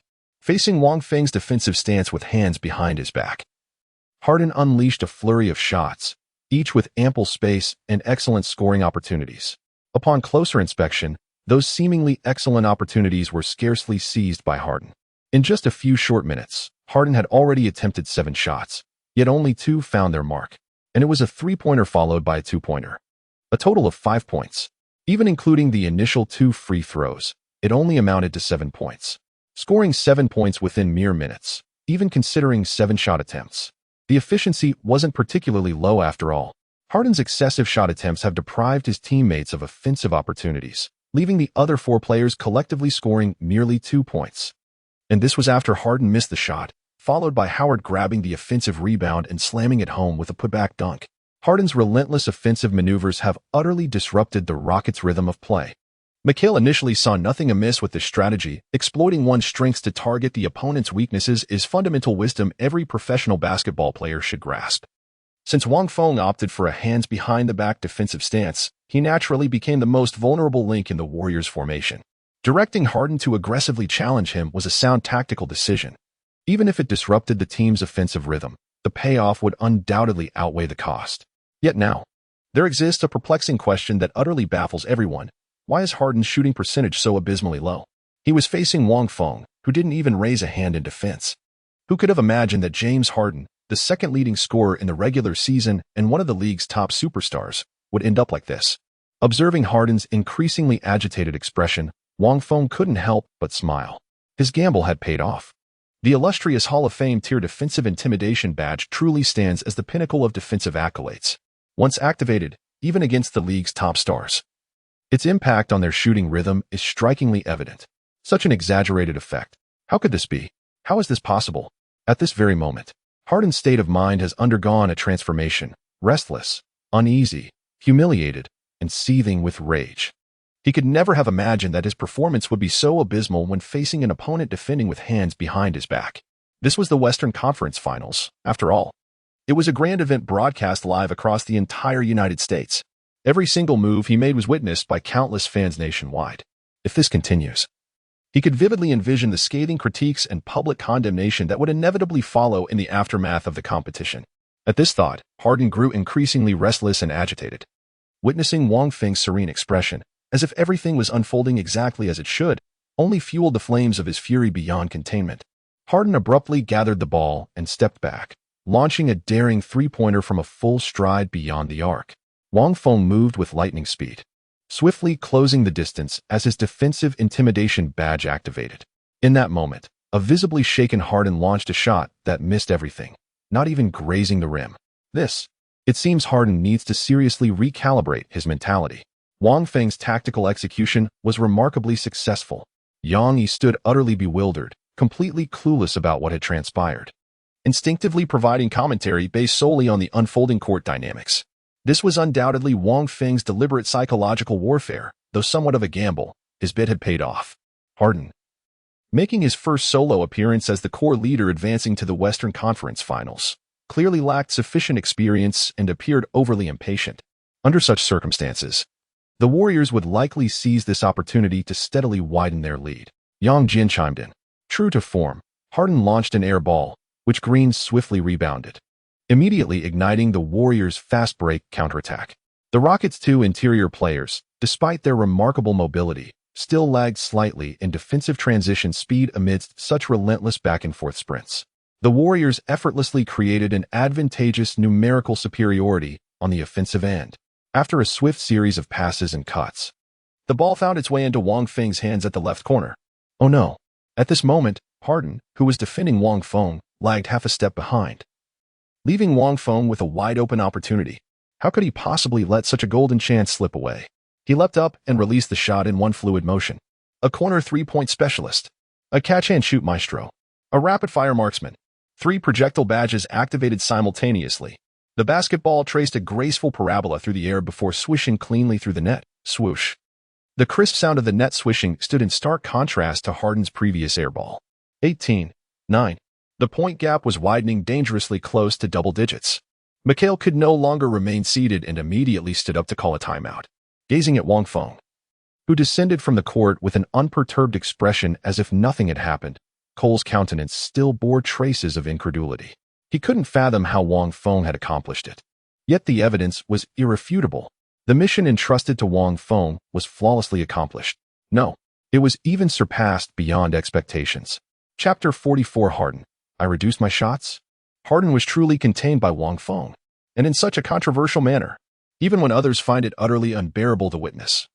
What must be the state of mind of the person involved at this very moment? The opponent defended with hands clasped behind their back the entire time, yet managed to completely stifle your scoring attempts with effortless ease. Cole could vividly picture the expression on Harden's face as he sat on the Rockets bench at that moment.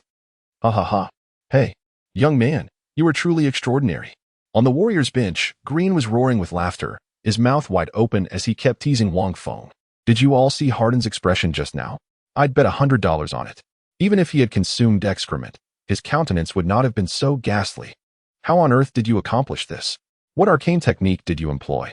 Wang Feng smiled faintly without uttering another word. This defensive strategy was indeed a rather audacious attempt, yet one that had been meticulously contemplated by Wang Feng. The purple defensive intimidation badge was undoubtedly formidable, so potent that Wang Feng could potentially rely on this single badge to sustain his entire NBA career. However, even with such extraordinary power, this badge couldn't truly render an elite player completely helpless. The intimidation badge of defense also has its flaws, and not just one. First and foremost, as the pinnacle defensive badge for perimeter players, it remains utterly ineffective against interior offensive maneuvers, be it emphatic dunks following a drive or straightforward layups that don't involve acrobatic finishes. Moreover, well-executed pick-and-roll screens can effectively neutralize the badge's defensive radius. While the first point requires no elaboration, the second is precisely why Wang Feng opted for that hands-behind-the-back defensive stance. Harden initiated the game decisively by calling for Howard's pick-and-roll. Although Wang Feng possessed the pick-dodger badge, Howard, a seasoned veteran who once dominated the league as an elite interior player, executed the screen with impeccable quality born from years of experience. Wang Feng, relying solely on a bronze-tier pick-dodger badge, was unable to completely negate the effectiveness of screen plays. This defensive limitation directly resulted in Harden's first drive into the paint drawing a foul against him. Should Harden persistently employ this strategy, Wang would find it exceedingly challenging to establish effective defensive containment. Though bitterly reluctant to admit, this remains an undeniable reality. On the NBA court, no one is an omnipotent superhuman. Even a titan like LeBron James, formidable as Thanos himself, suffered crushing defeats against the Warriors. How much more so for Wang Feng, who currently relies on just a few badges. Wang Feng employed the backhand defense, gambling on Harden's pride as an elite player, knowing he wouldn't back down from such a challenge. His gamble paid off. Harden took the bait. Moreover, Wang Feng had another layer of consideration: Harden's offensive options when faced with his hands-behind-the-back defense. Though his hands were clasped behind him, Wang was far from defenseless. His defensive stance remained intensely oppressive, and with every move Harden made, Wang's footwork adjusted fluidly in response. With a defensive awareness of 90, Wang Feng's perimeter defensive positioning was already impeccable. Harden, never an elite penetrator to begin with, naturally found himself somewhat constrained. Even when he managed to bulldoze past Wang Feng through sheer speed and strength, he would immediately face double teams from Warriors players like Green, a Pyrrhic victory at best. A versatile offensive player like Harden would instinctively unlock his arsenal of skills in such situations, naturally selecting the most suitable weapon, the long-range shot. Harden's frequency of perimeter shots during the regular season is remarkably high, averaging nearly 7 three-point attempts per game. Now, a fool stands with his hands behind his back to defend him. Doesn't this clearly signal to shoot freely from the perimeter? Therefore, whenever Harden possessed the ball and faced Wang Feng's relentless defensive pressure against his drives, he would instinctively resort to pull-up jumpers and step-back three-pointers from long range. Yet this played right into Wang Feng's hands. The defensive intimidation badge, which proves ineffective during breakthrough attempts, is precisely the bane of long-range shooting. Harden's long-range shooting is actually relatively accurate, but it pales in comparison to elite shooters like Curry and Thompson. Under the influence of the Purple Hall of Fame-level Intimidator badge, it's perfectly natural for shooting percentages to be affected. Faced with Wang Feng standing with his hands behind his back in what appeared to be a completely unguarded stance, Harden's repeated attempts to score yielded meager results. His mounting frustration compelled him to persist relentlessly, ultimately leading to the current predicament. James, that missed shot just now had absolutely nothing to do with that kid. It was merely an off night for you in this game. On the Rockets bench, Mikhail patiently consoled Harden with reassuring words. Don't worry, the score gap isn't significant yet. With timely adjustments, you can definitely catch up. From now on, reduce your outside shots and increase your drives to the basket. It doesn't matter if your shooting touch is off. You can still score through free throws. The Warriors lack formidable centers in their lineup. If we can manage to foul out Bogut, Dwight and Josh will dominate the paint completely. Understood? As one of the greatest power forwards in history, Kevin McHale excelled at leveraging the strengths of interior players. His current objective is to maximize the Houston Rockets' advantages in the paint. However, in his relentless focus on tactical explanations, McHale overlooked the pride inherent in elite athletes. Avoiding Wang Feng, shying away from perimeter shots, repeatedly driving to the basket to draw fouls and earn free throws. Under normal circumstances, Harden would not object to such arrangements, indeed. He might even relish them, for his moniker the Porcelain King of JDZ was not bestowed without merit. But today was different. Harden also sensed that his shooting touch from beyond the arc was rather off today. But so what? Facing an opponent who constantly defends with hands behind his back. If he dares not even attempt a shot from the perimeter, what difference does it make whether the Rockets ultimately win this game? For him, it might as well be a loss. Harden may not possess the same obsessive temperament as Jordan or Kobe, but he is certainly not one to remain indifferent when being trampled upon. The brief timeout concluded as players from both teams returned to the court. Harden dribbled past half-court, his gaze locking onto Wang Feng, who stood with hands clasped behind his back, a faint mocking smile playing upon his lips. Without hesitation, Harden launched another jump shot from beyond the arc. Swish. This time, the shot finally found its mark.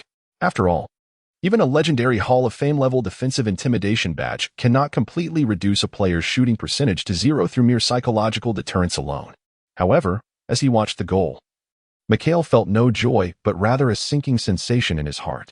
Damn it, he could see that Harden had no intention of following his tactical directives. As for the reason, having once been a player himself, he understood immediately. But what good was understanding now? Unless Harden is benched immediately, he can only stand by helplessly as this scene repeats itself endlessly. Chapter 45. The widening gap. Wong Feng's strategy could be considered, to some extent, a form of open manipulation, even if Harden was aware of his poor long-range shooting accuracy that day. Facing Wong Feng's hands-behind-the-back defense left him no choice but to grit his teeth and keep taking shots. In the first quarter, the Rockets' performance was essentially a one-man show by Harden. During this period, Harden single-handedly scored 16 points. But at the cost of nearly 18 shot attempts in just one quarter, an astonishing 18 shots in a single quarter, even in the regular season. Such occurrences are exceedingly rare. Merely scoring 16 points from 18 attempts bears no relation whatsoever to efficiency.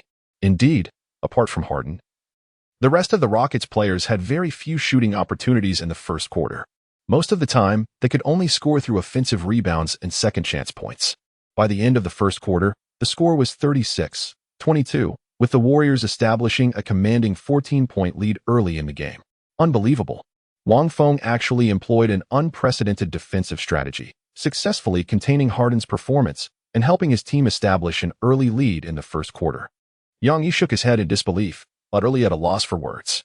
This truly broadened my horizons to dare attempt such a bold move on the grand stage of the NBA Western Conference Finals. Wong Feng is undoubtedly an exceptionally audacious player.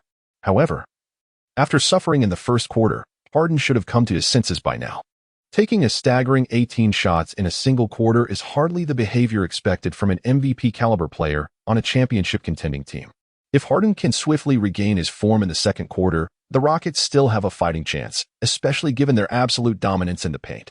On the bench, Harden sat with a towel draped over his head, silent and brooding.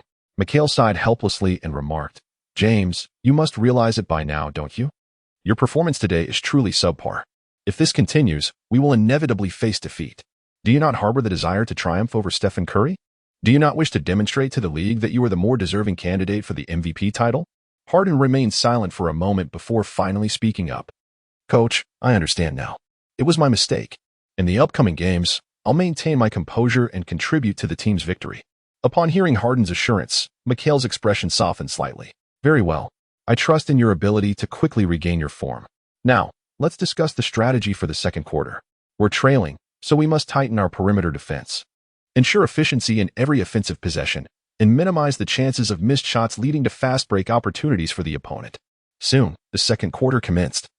With players from both teams returning to the court, each having made slight adjustments to their lineups. Bogut was substituted, replaced by Iguodala. Kerr deployed the death lineup right from the start of the quarter. Wong Feng's defensive efforts against Harden had been remarkably effective, allowing the team to establish a solid advantage. However, the Rockets were bound to make adjustments in the second quarter, perhaps even targeting the Warriors' vulnerable interior defense with aggressive plays. In this situation, Kerr opted to substitute Bogut with the more agile and mobile death lineup. While the presence of the burly center Bogut enhanced the Warriors' rim protection, it simultaneously hindered the team's pace to some extent. This current lineup maximizes speed at the cost of interior defensive capabilities. Evidently, in terms of tactical deployment, Kerr outmaneuvered Mikal. The Rockets indeed held an advantage in the paint, especially after the lineup adjustment. Howard and Smith faced off against Green and Iguodala, both superior in height and weight. However, when it came to speed, the dynamics shifted entirely. Although they possessed significantly greater mobility compared to the Grizzlies' Gasol and Randolph's black and white duo, often extending to the perimeter for help defense, if such capabilities alone could contain the Warriors' small ball lineup, how could the Warriors possibly achieve their staggering 73-win regular season record the following year? The second quarter had barely begun for 3 minutes when Mikal was compelled to urgently call a timeout. Had he delayed any longer, the remainder of the match would have become utterly irrelevant. In just 3 fleeting minutes, The point gap between the two teams didn't narrow despite Mikhail's strategic lineup adjustments and tactical shifts. Instead, it widened even further. 44-25. The point gap is rapidly widening to over 20 points. Is this the offensive prowess of the Warriors' death lineup? Truly formidable. The Rockets were utterly overwhelmed with Howard and Smith. Their interior players, completely lost in the relentless back-and-forth sprints. Even the anticipated offensive rebounding advantage we predicted before the game was nowhere to be found. The Warriors, who impressively secured 68 victories in the regular season, clearly outshined the Rockets in both roster depth and tactical sophistication. The Rockets are in a tight spot now. If Mikhail fails to devise an effective countermeasure, this game might very well slip through their fingers. An effective countermeasure, you say? What effective countermeasures could possibly exist in such circumstances? Mikhail is merely a head coach. How could the disparity in roster composition be so easily resolved? Faced with the Warriors' formidable death lineup, Mikhail had no choice but to bench his lumbering big men and deploy a more mobile lineup to shore up their defense. Dwight Howard and Josh Smith were subbed out in favor of Corey Brewer and Terrence Jones. Though both Brewer and Jones stand at 6 feet 9 inches, they epitomize the modern, athletic frontcourt, nimble and versatile. With these adjustments, the Rockets finally matched the Warriors' speed, yet this was merely a desperate, short-term solution. Neither Brewer nor Jones possessed Howard's dominant interior presence, nor could they bully their way inside to establish an advantage. Thus, the Rockets remained shackled to perimeter scoring, relying, as ever, on the orchestrations of James Harden. At this moment, Harden had already transcended the limitations of one-on-one duels with Wang Feng. Consequently, Wang Feng no longer employed the highly provocative hands-behind-the-back defensive stance against him. However, the situation in the first quarter clearly cast a psychological shadow over Harden, even making him question whether his shooting touch was truly abysmal in this game. He consciously reduced his attempts, frequently passing to teammates in hopes of facilitating their scoring. Yet the crux remained as the team's primary offensive weapon if Harden refused to attack. Upon whom could they possibly rely? In the 2014 to 2015 season, the Rockets were far from the team that would later earn the prestigious Best Warriors Challenger title. James Harden lacked the support of legendary point guard Chris Paul to share the offensive burden, nor did he have elite teammates like Eric Gordon and P.J. Tucker to provide reliable assistance. This Rockets team was never formidable to begin with. When even Harden couldn't rise to the occasion, how could there possibly be any hope? Chapter 46, a decisive 2-0 lead final score. 119-106. The opening game of the Western Conference Finals concluded with the Warriors securing a 13-point victory over their opponents. Though the margin wasn't overwhelmingly wide, those who witnessed the entire match understood it was far from a hard-fought battle. From the very first quarter, the Warriors swiftly established dominance, maintaining their lead throughout the subsequent periods. The Rockets never managed to close the gap, leaving the Warriors to claim an effortless triumph in Game 1, a promising start to the series. In this match, Curry led the team with a game-high 31 points, while Thompson contributed 17. Green delivered an all-around performance with 13 points, 12 rebounds, and 8 assists. Barnes added 14 points, and Iguodala chipped in 10. Wang Feng, starting as the Warriors' small forward, scored merely 6 points on just 2 shot attempts throughout the game. Yet, after the game, everyone, even Curry, credited Wang Feng as the primary architect of their victory. His defense against Harden was nothing short of textbook perfection. Who would have imagined that psychological warfare could be so masterfully woven into defensive strategy? If Wang Feng hadn't successfully contained Harden, this match wouldn't have been won with such ease. Wang Feng has demonstrated through this match that he is undoubtedly the league's most elite perimeter defender, proving his prowess to all. The cornerstone of the Rockets, James Harden, culminated the game with a team-high 29 points. However, under Wang Feng's relentless defensive pressure, Harden launched a staggering 33 shot attempts, converting merely 9, resulting in a paltry 27 shooting efficiency.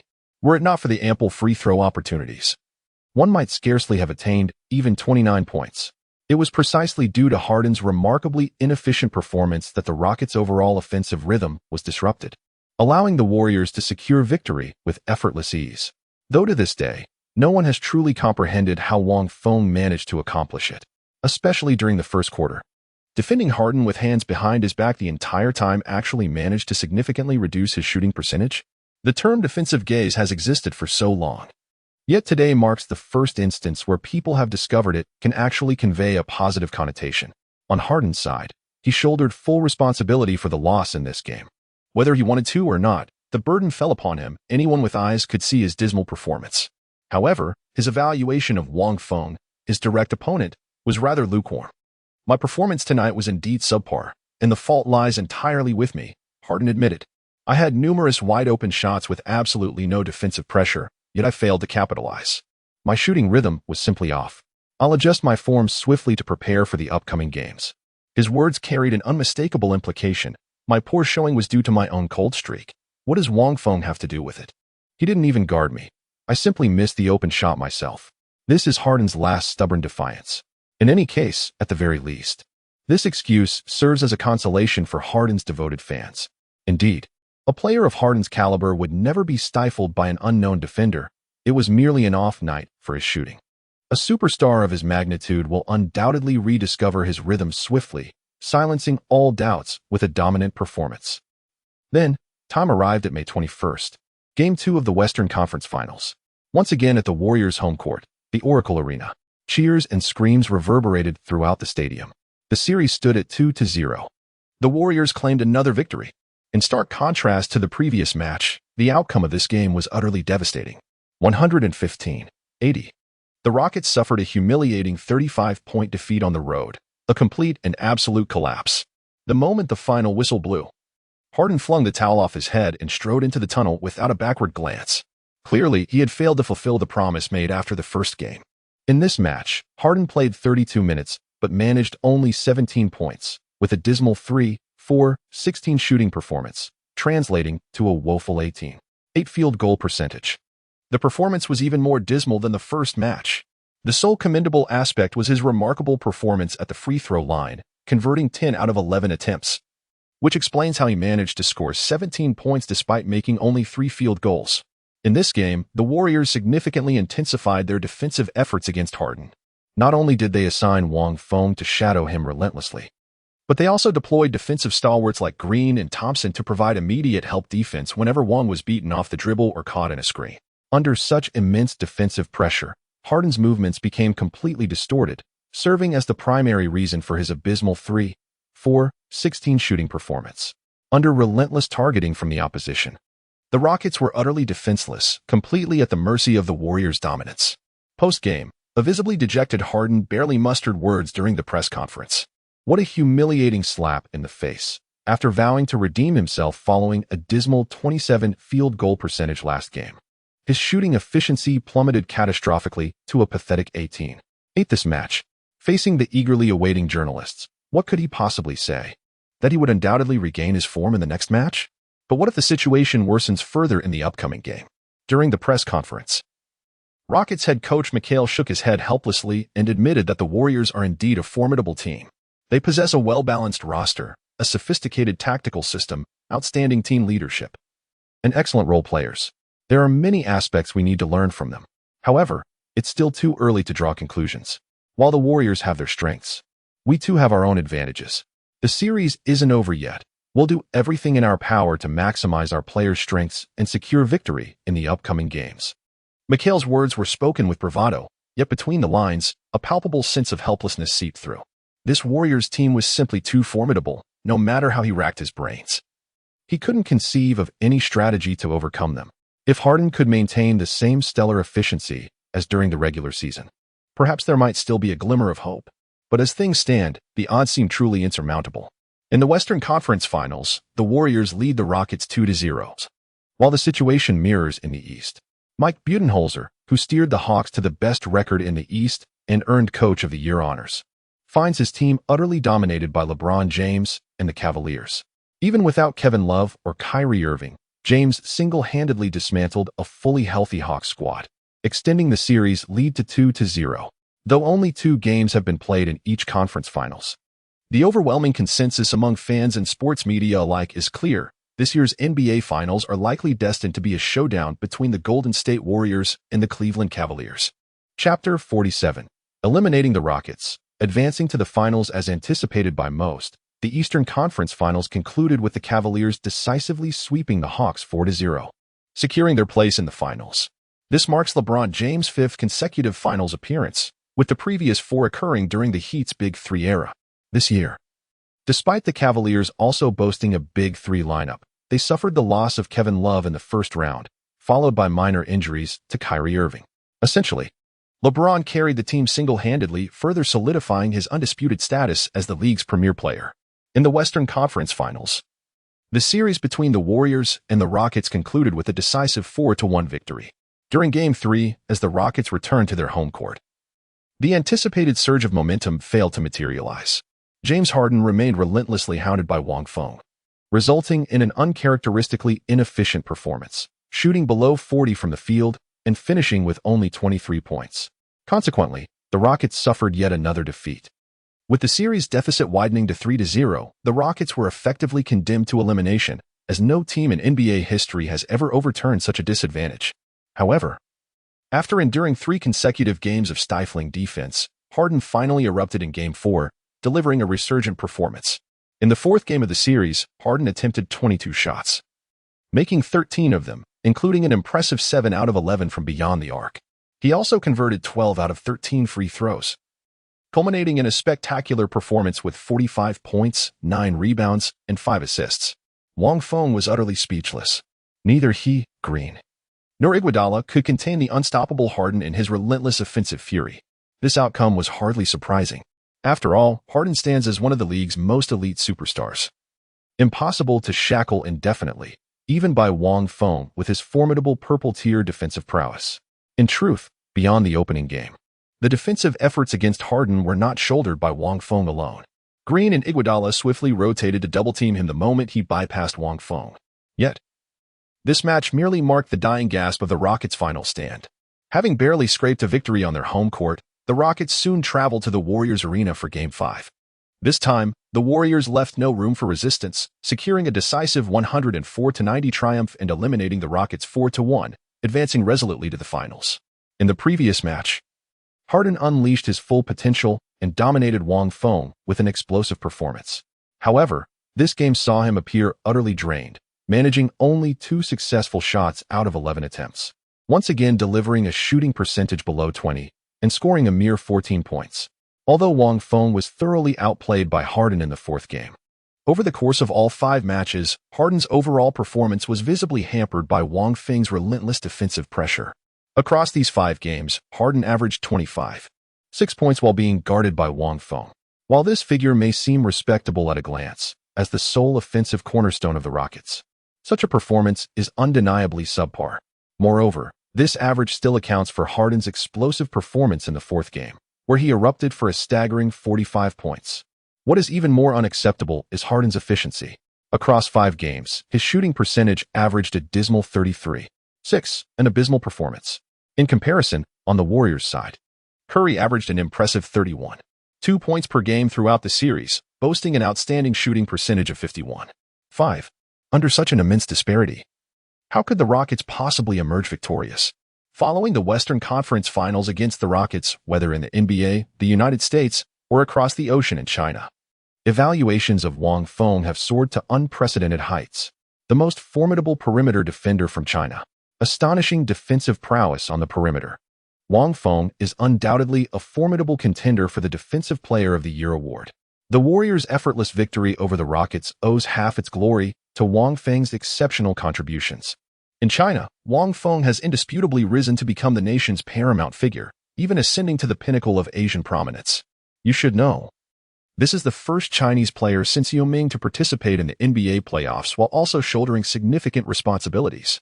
Even Yao Ming, throughout his entire illustrious career, never had the opportunity to compete in a Western Conference Finals of such monumental significance.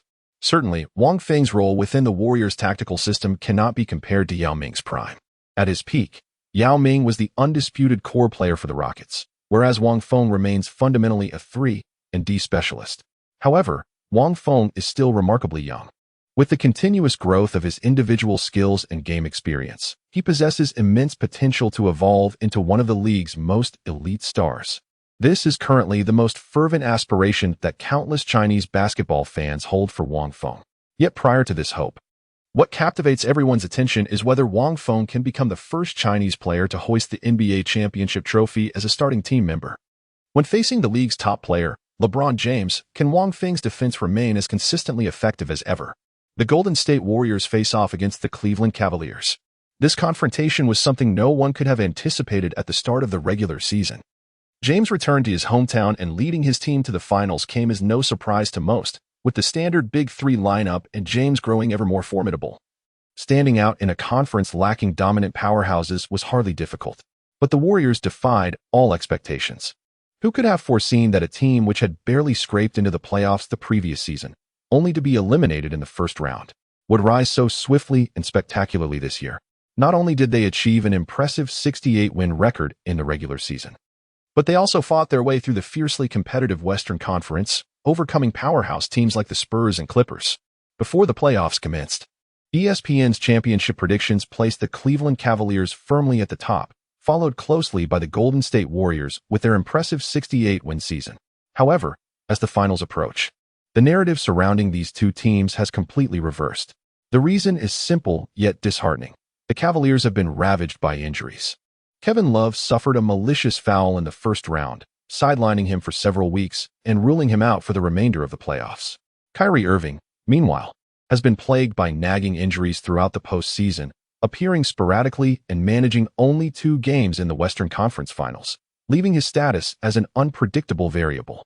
With the roster in such disarray, LeBron James stands as the lone unwavering pillar of stability for the Cavaliers.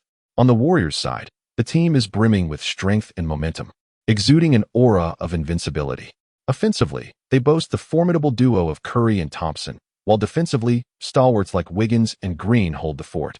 The bench is further reinforced by seasoned warriors such as Iguodala and Barnes, making the disparity in strength between the two teams glaringly apparent. Moreover, during the regular season, the two teams clashed twice, with the Warriors emerging victorious on both occasions, granting them a psychological edge as well. The sole advantage for the Cavaliers perhaps lies in LeBron James' consecutive 5-year finals experience, granting him slightly richer battle-tested wisdom. In summary, the overwhelming majority still favors the Warriors, though some lingering anticipation remains for the Cavaliers, or more precisely, for James himself. June 4th marks Game 1 of the NBA Finals at the Golden State Warriors' home court. The Oracle Arena in Oakland, California officially commences. Chapter 48, the Finals Showdown against the Cavaliers. My friends, at long last, we have arrived at this grand stage, the NBA Finals. In the locker room, head coach Kerr delivered an impassioned and motivational speech with an elevated tone. Players like Curry, Thompson, Green, as well as the more seasoned veterans Iguodala and Bogut, all wore expressions of excitement and exhilaration. This season, they had experienced so much together, leading the team to secure the league's best record, shattering franchise milestones, with Curry even earning the regular season MVP honor. Yet, the NBA championship remains the most exhilarating and ultimate accolade that truly epitomizes a team's worth. Having come this far, who wouldn't wish to be a winner in life? Among the players, Wang Feng was the most composed and unflappable one. Cole's infectious words held no motivational effect on him. It wasn't that Wang Feng didn't desire a championship ring, but rather this matter held little anticipation for him. As a time traveler who had crossed over from 2022, Wang Feng knew all too well this season's championship would undoubtedly belong to the Warriors. With a total score of 4-2, James stood alone against overwhelming odds, ultimately succumbing to bitter defeat. This was an outcome Wang Feng had long anticipated. How could it possibly stir any excitement within him? For Wang Feng, the question was not merely about how the Warriors could secure victory, but rather how he could further demonstrate his worth on the grand stage of the finals. This is an exceedingly crucial point. Only by demonstrating one's intrinsic value can one garner the Warriors' genuine esteem and secure a substantial contract offer. Wang Feng was willing to continue playing in the NBA, partly because the basketball god system provided him with an exceptional opportunity, and partly because the astronomical contracts worth hundreds of millions in the NBA held irresistible allure for someone who had once been an ordinary commoner. During the Western Conference Finals, although Wang Feng made significant contributions in defending Harden and earned everyone's recognition, his individual statistics were rather lackluster. Wang Feng's personal abilities were never particularly outstanding to begin with. Apart from his defensive skills and corner three-point shooting, most of his performance fell below the league average. When he devoted all his energy to guarding Harden, he had little left to spare for anything else. This resulted in Wang Feng having very few opportunities to shoot during the 5 Western Conference Finals games, averaging only about 6 points per game. The only commendable aspect was his three-point shooting percentage, which remained impressively high at 66. Of course, this was also related to his limited attempts and his tendency to refrain from shooting unless presented with favorable opportunities. By the time the finals arrived, Wang Feng was determined not to play as passively as he had in the Western Conference Finals, and realistically, he couldn't afford to. Though both opponents bore the name James. Defending against LeBron James was an entirely different concept compared to guarding James Harden. Wang Feng was confident that, with his teammates' support, he could effectively contain Harden. But he harbored no illusions about making an impact against LeBron. If nothing else, LeBron's sheer size and strength alone were beyond Wang Feng's capacity to contend with. Wang Feng had previously attempted this during the regular season, but when facing James, there was no need for flashy techniques. Sheer brute force alone was sufficient to effortlessly drive to the basket and wreak havoc. All talk of defensive intimidation or suffocating pressure crumbled into insignificance before such raw, unadulterated power. Warriors head coach Kerr also understands that Wang Feng's perimeter defense excels in defensive skills. However, if he were to guard James, it wouldn't be an exaggeration to say the opponent might drop 50 points in a single game. Therefore, the task of defending James was assigned to Green. Selected for this season's all-defensive first team, Green's defensive prowess is in no way inferior to Wang Feng's. In fact, with his ability to guard both inside and outside positions, his versatility on defense surpasses even that of Wang Feng. Moreover, relying solely on Green isn't enough. Kerr plans to rotate Iguodala, Thompson, and others to guard James, while simultaneously severing his connections with teammates, forcing him into relentless isolation plays. This strategy somewhat echoes the infamous Jordan rules, yet against a player of James' caliber, such tactics are hardly excessive. Wang Feng's assignment this game is considerably simpler compared to the Western Conference Finals. His primary duty is to lock down Irving, stifling his scoring, while also providing help defense against other Cavaliers perimeter players. And most crucially, he must be ready to drain open three-pointers when the ball finds him. Indeed, in this game, Wang Feng will also emerge as one of the Warriors' pivotal scoring threats. More defensive responsibilities were delegated to Green and Iguodala, inevitably diverting their focus from scoring. Someone must step up to fill that void. Moreover, Wang Feng's three-point shooting accuracy is widely recognized. His precision from the corner positions borders on the uncanny, as if he were operating with an unfair advantage. Naturally, he is more than deserving of this responsibility. The moment has arrived. Wang Feng harbors no grand illusions of dazzling performances in the finals, let alone stealing the FMVP spotlight. Yet, if he simply delivers the level of play expected of him at this stage, he will undoubtedly carve out his own chapter in the annals of this championship series. Inside the Oracle Arena in Oakland, the court has transformed into a golden ocean. Warriors fans, clad in unified attire, fervently wave colorful ribbons in the air, eagerly awaiting the grand entrance of their home team players. As the players from both teams entered the court, the NBA 2014-15 season finals officially commenced. The Golden State Warriors starting lineup: point guard Stephen Curry, shooting guard Klay Thompson, small forward Wang Feng, power forward Draymond Green, and center Andrew Bogut. The starting lineup for the Cavaliers consists of point guard Kyrie Irving, shooting guard Iman Shumpert, small forward LeBron James, power forward Tristan Thompson, and center Timofey Mozgov. From a purely roster perspective, the Warriors hold a decisive advantage, especially considering the absence of Kevin Love, one of the Cavaliers' big three. Squeak. The referee's whistle pierced the air as the towering centers leaped for the tip-off, marking the official commencement of the match.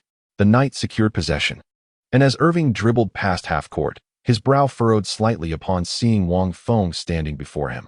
Before the finals commenced, they had already reviewed the footage of the Western Conference Finals countless times. The image of Wang Feng defending against Harden remained vividly etched in their minds. Irving never considered himself inferior to Harden, yet he was far from arrogant enough to believe he surpassed him by any significant margin. A perimeter defender like Wang Feng, blessed with explosive speed, impeccable defensive instincts, and refined technique, was precisely the kryptonite to a finesse-oriented player such as Irving. Before the game, Cavaliers head coach David Blatt had already speculated that the Warriors would likely deploy Wang Feng to defend Irving. After all, it was an obvious conclusion that Wang Feng couldn't guard James, so assigning him to cover the Cavaliers' second leading scorer Irving seemed only natural. Faced with this scenario, the coach's advice to Irving was to pass the ball to James and let him take charge of the offense. Chapter 49, Wang Feng's mission in the finals. At this moment, James faced off against power forward Draymond Green. Confronted by Green's ferocious defense, James hesitated not a whit and opted to isolate his opponent. He forcefully drove down the right lane, practically bulldozing through Green to penetrate the paint before finishing with a powerful layup. Green exerted his utmost effort in defense. Yet the disparity in strength between the two players was rather evident. This scenario had been anticipated by the Warriors' side, swiftly retreating beyond the line after being overpowered. Green promptly initiated the inbound pass. Curry, receiving the ball, accelerated the offensive push with remarkable agility. As with previous series matches, Coach Kerr once again opted to accelerate the game's tempo. The Cavaliers were plagued by injuries, struggling even with basic player rotations, while the Warriors boasted formidable strength. Their bench players alone capable of forming a complete starting lineup, though such tactics might seem opportunistic under current circumstances. All is fair in war. Only the victors shall be remembered by history. Moreover, in the NBA arena, there has never been mercy shown simply because the opposing team has more injured players. With his superior speed, Curry swiftly dashed into the Cavaliers' paint and lofted a shot over Mozgov's defense, tying the game at 2-2 in the opening moments. In the ensuing minutes, the game evolved into an intense duel between the two teams' star players, LeBron James on one side and Stephen Curry on the other. However, it was evident that James, with his seasoned prowess, outmaneuvered the newly crowned MVP Curry. Despite Draymond Green's relentless defense, James consistently found ways to score with remarkable efficiency. On the opposite end, Curry appeared visibly rattled by the pressure of his first finals appearance. After an initial floater, his subsequent shots repeatedly missed the mark, allowing the Cavaliers to seize an early advantage over the Warriors. Wang Feng wasn't surprised by this development. Curry's performance in his maiden finals was indeed underwhelming, one of the reasons Andre Iguodala ultimately claimed the finals MVP. That said, underwhelming is a relative term. Over the 6-game series, Curry averaged 26 points, 5 rebounds, and 6 assists per game with a 44.3 field goal percentage. By no reasonable measure should he have lost the FMP to Iguodala, who posted averages of 16 points, 5, 8 rebounds, and 4 assists on 52.1 shooting. But let us return to the matter at hand. The Warriors found themselves trailing in the early stages, yet their head coach Kerr remained composed on the sidelines. After all, this was merely the opening quarter. The game stretched long before them, full of possibilities yet to unfold. Moreover, the current situation is the result of James exerting his utmost effort to frequently attack the basket. Even for a player of James' caliber, maintaining such an aggressive play style throughout an entire game is simply unsustainable. When James is exhausted and the other Cavaliers players fail to step up to assist him in scoring, that will be the opportune moment for the Warriors to unleash their full strength. In the first quarter, the score was tied at 29-19. The Warriors, renowned for their sharp offense, failed to surpass 20 points in a single quarter. On the Cavaliers' side, LeBron James made 4 out of 9 field goal attempts, including 1 out of 2 three-pointers and 3 out of 4 free throws, accumulating 12 points in the opening period. On Curry's side, he attempted 7 shots in the first quarter but only made 2, all of which were layups near the basket, failing to convert any three-pointers and scoring merely 4 points. In contrast, Wang Feng seized 2 open three-point opportunities during the same period, sinking both attempts flawlessly for a perfect 2 of 2 from beyond the arc, contributing 6 points. As the first quarter concluded, Coach Kerr refrained from extensive commentary. Instead, he meticulously outlined the game plan moving forward, emphasizing strategic plays, enhanced teamwork, and specific tactics to contain James' dominance. Steph, in the end, Cole finally said to Curry, "For the second quarter, I need you to properly adjust your form. Ensure your shooting accuracy." Curry nodded firmly. "I understand." At the beginning of the second quarter, both teams initially fielded their bench players. Kyrie Irving remained on the court for the Cavaliers. During the first quarter, under Wang Feng's relentless defensive pressure, Irving found few scoring opportunities and performed no better than Curry, managing only 5 points on 2 of 5 shooting before being substituted early. Now, having conserved his energy and sharpened his focus, Irving was poised to unleash his brilliance in the opening moments of the second quarter. But when he saw Wang Feng also stepping onto the field right behind, the smile on his face faltered slightly. Wang Feng was actually competing too. Wang Feng played for quite a considerable duration in the first quarter, nearly 10 minutes. Logically speaking, he should have been substituted for a brief respite during the second quarter. After all, the Warriors boast an embarrassment of riches on the wing: Iguodala, Barnes, Livingston, David Lee, not to mention the versatile starters Wang Feng, Thompson, and Green who can all swing between positions. Without exaggeration, Golden State possesses the most luxurious forward rotation in the entire league. Yet Wang Feng remained on the court at the start of the second quarter. Why was this the case? Could it be that the Warriors are truly considering deploying Wang Feng to shadow Irving throughout the game, much like their strategy against Harden during the Western Conference Finals? The Cavaliers are not the Rockets. Irving was merely the secondary scoring option on the team, while the true primary cornerstone was undoubtedly LeBron James. The Cavaliers were unaware that in this match, Wang Feng had additional responsibilities beyond defending Irving. He was also tasked with scoring. In the first quarter, Wang Feng made both of his three-point attempts, further convincing Coach Kerr that his reliable corner three-pointer could indeed serve as a specialized weapon under certain circumstances. Since entering the playoffs, Wang Feng's perimeter shots have noticeably decreased, not due to stellar defense from opponents, but rather because his primary role has evolved into creating space for Curry and Thompson.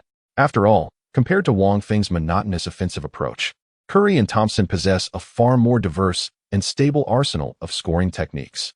Now, the Warriors have reached the grand stage of the finals. In these most pivotal matches, there can be no holding back whatsoever. As Barbosa dribbled past half-court, the Warriors players had already taken their positions.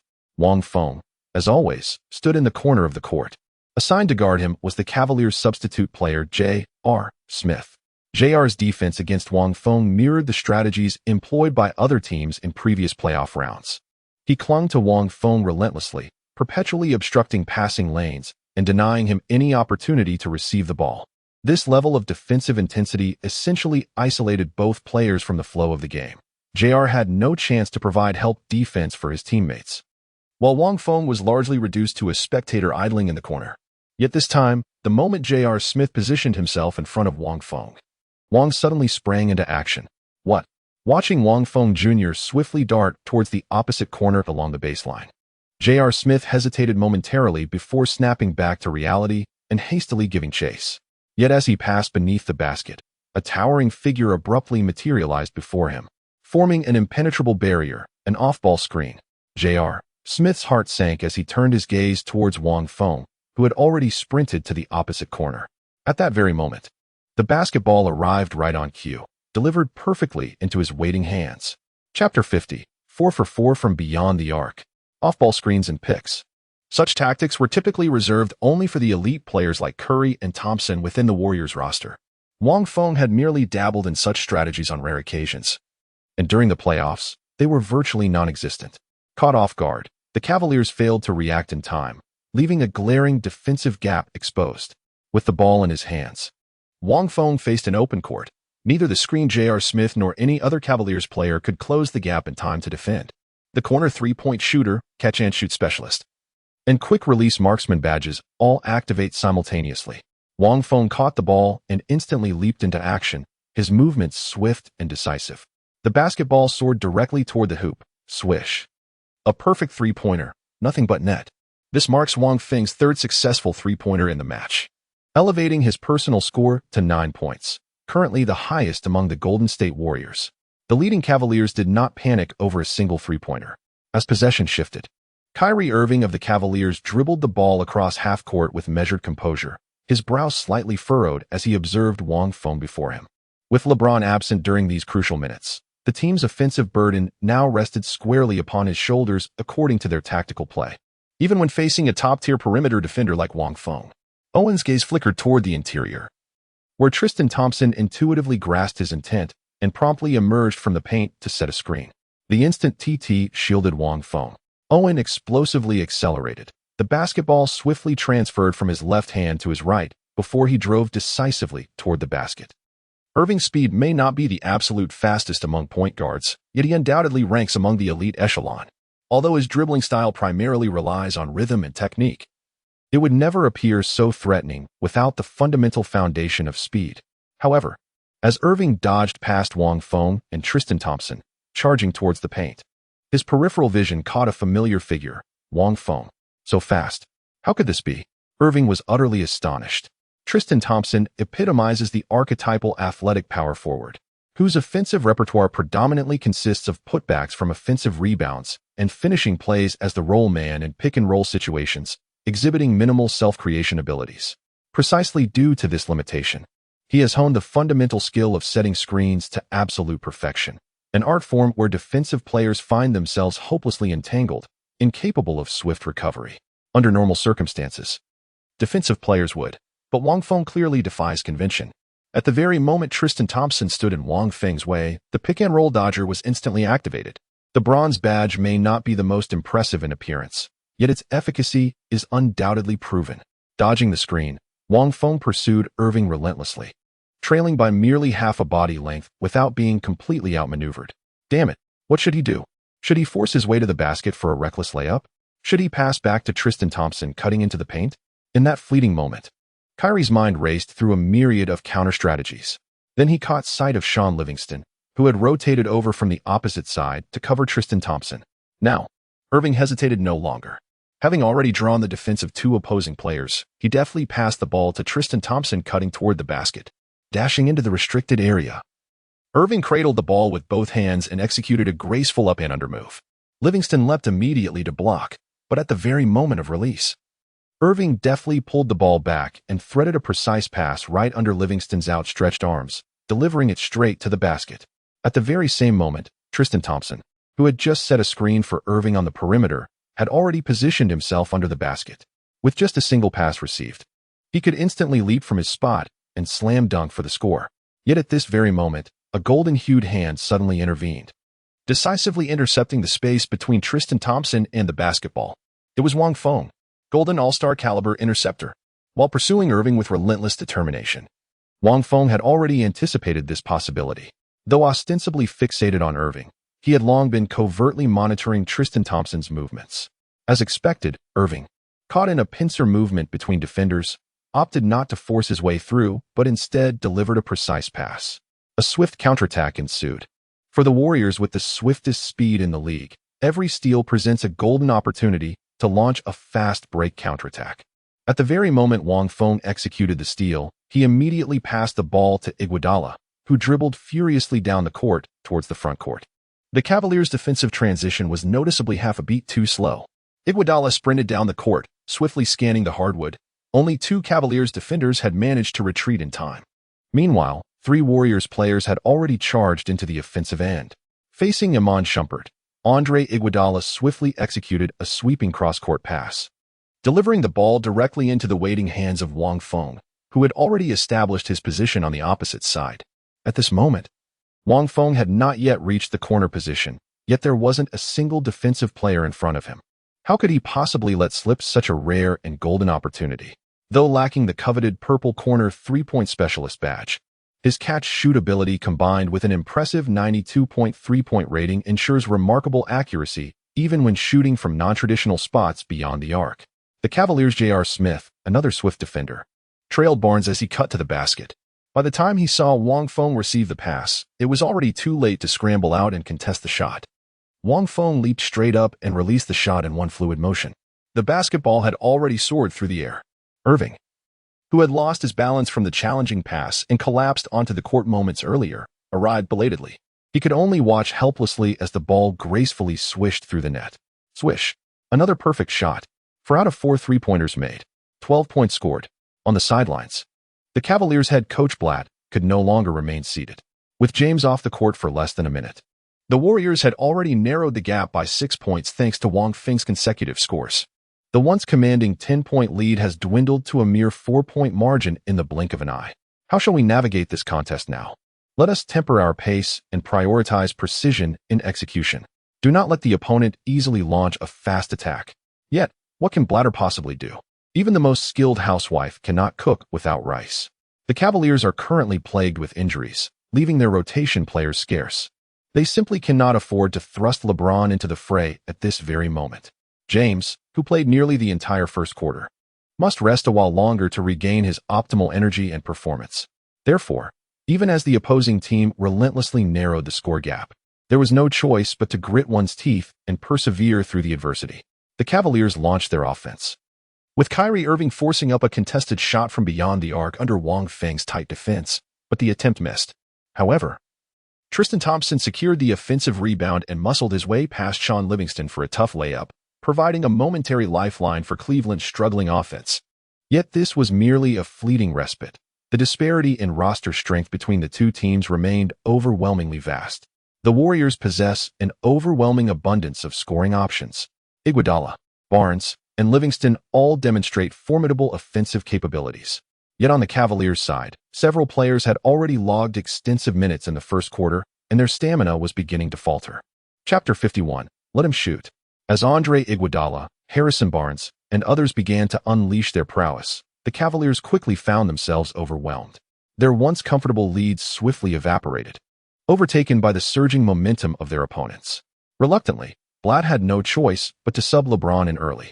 However, on the Warriors' side, Kerr was closely monitoring the Cavaliers' movements. The moment he saw James enter the game, he immediately countered by sending in his own starters. Curry, Thompson, and Green, the three main pillars, all took the court, while Wang Feng was finally substituted out. Wang Feng, you've done exceptionally well. Stay prepared, we'll undoubtedly need you back on the floor later.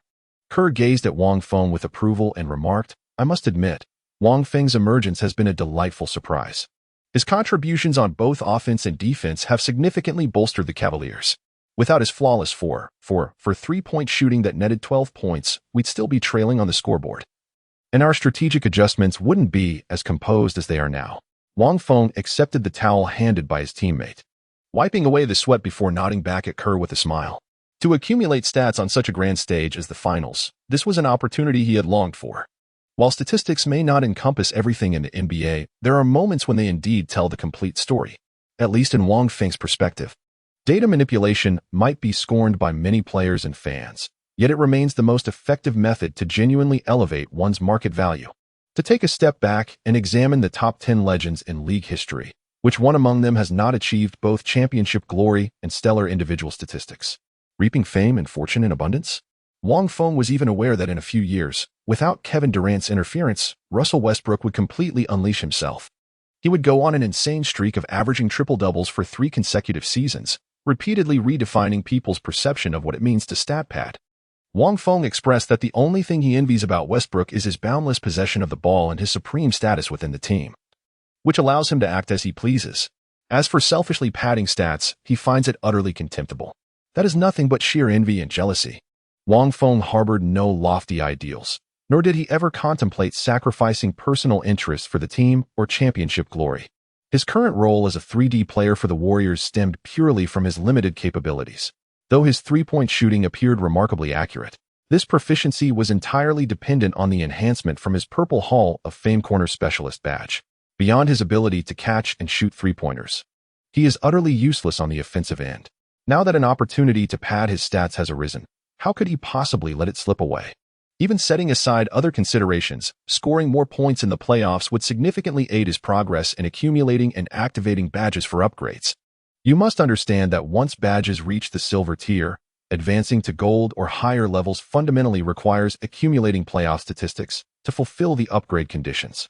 The most quintessential example is Wang Feng's catch and shoot badge. To elevate from silver to gold, one must score 500 points through catch-and-shoot plays during the playoffs. The difficulty of this condition is rather substantial. The Warriors have played a total of 14 games in the playoffs so far, with Wang Feng averaging approximately 10 points per game.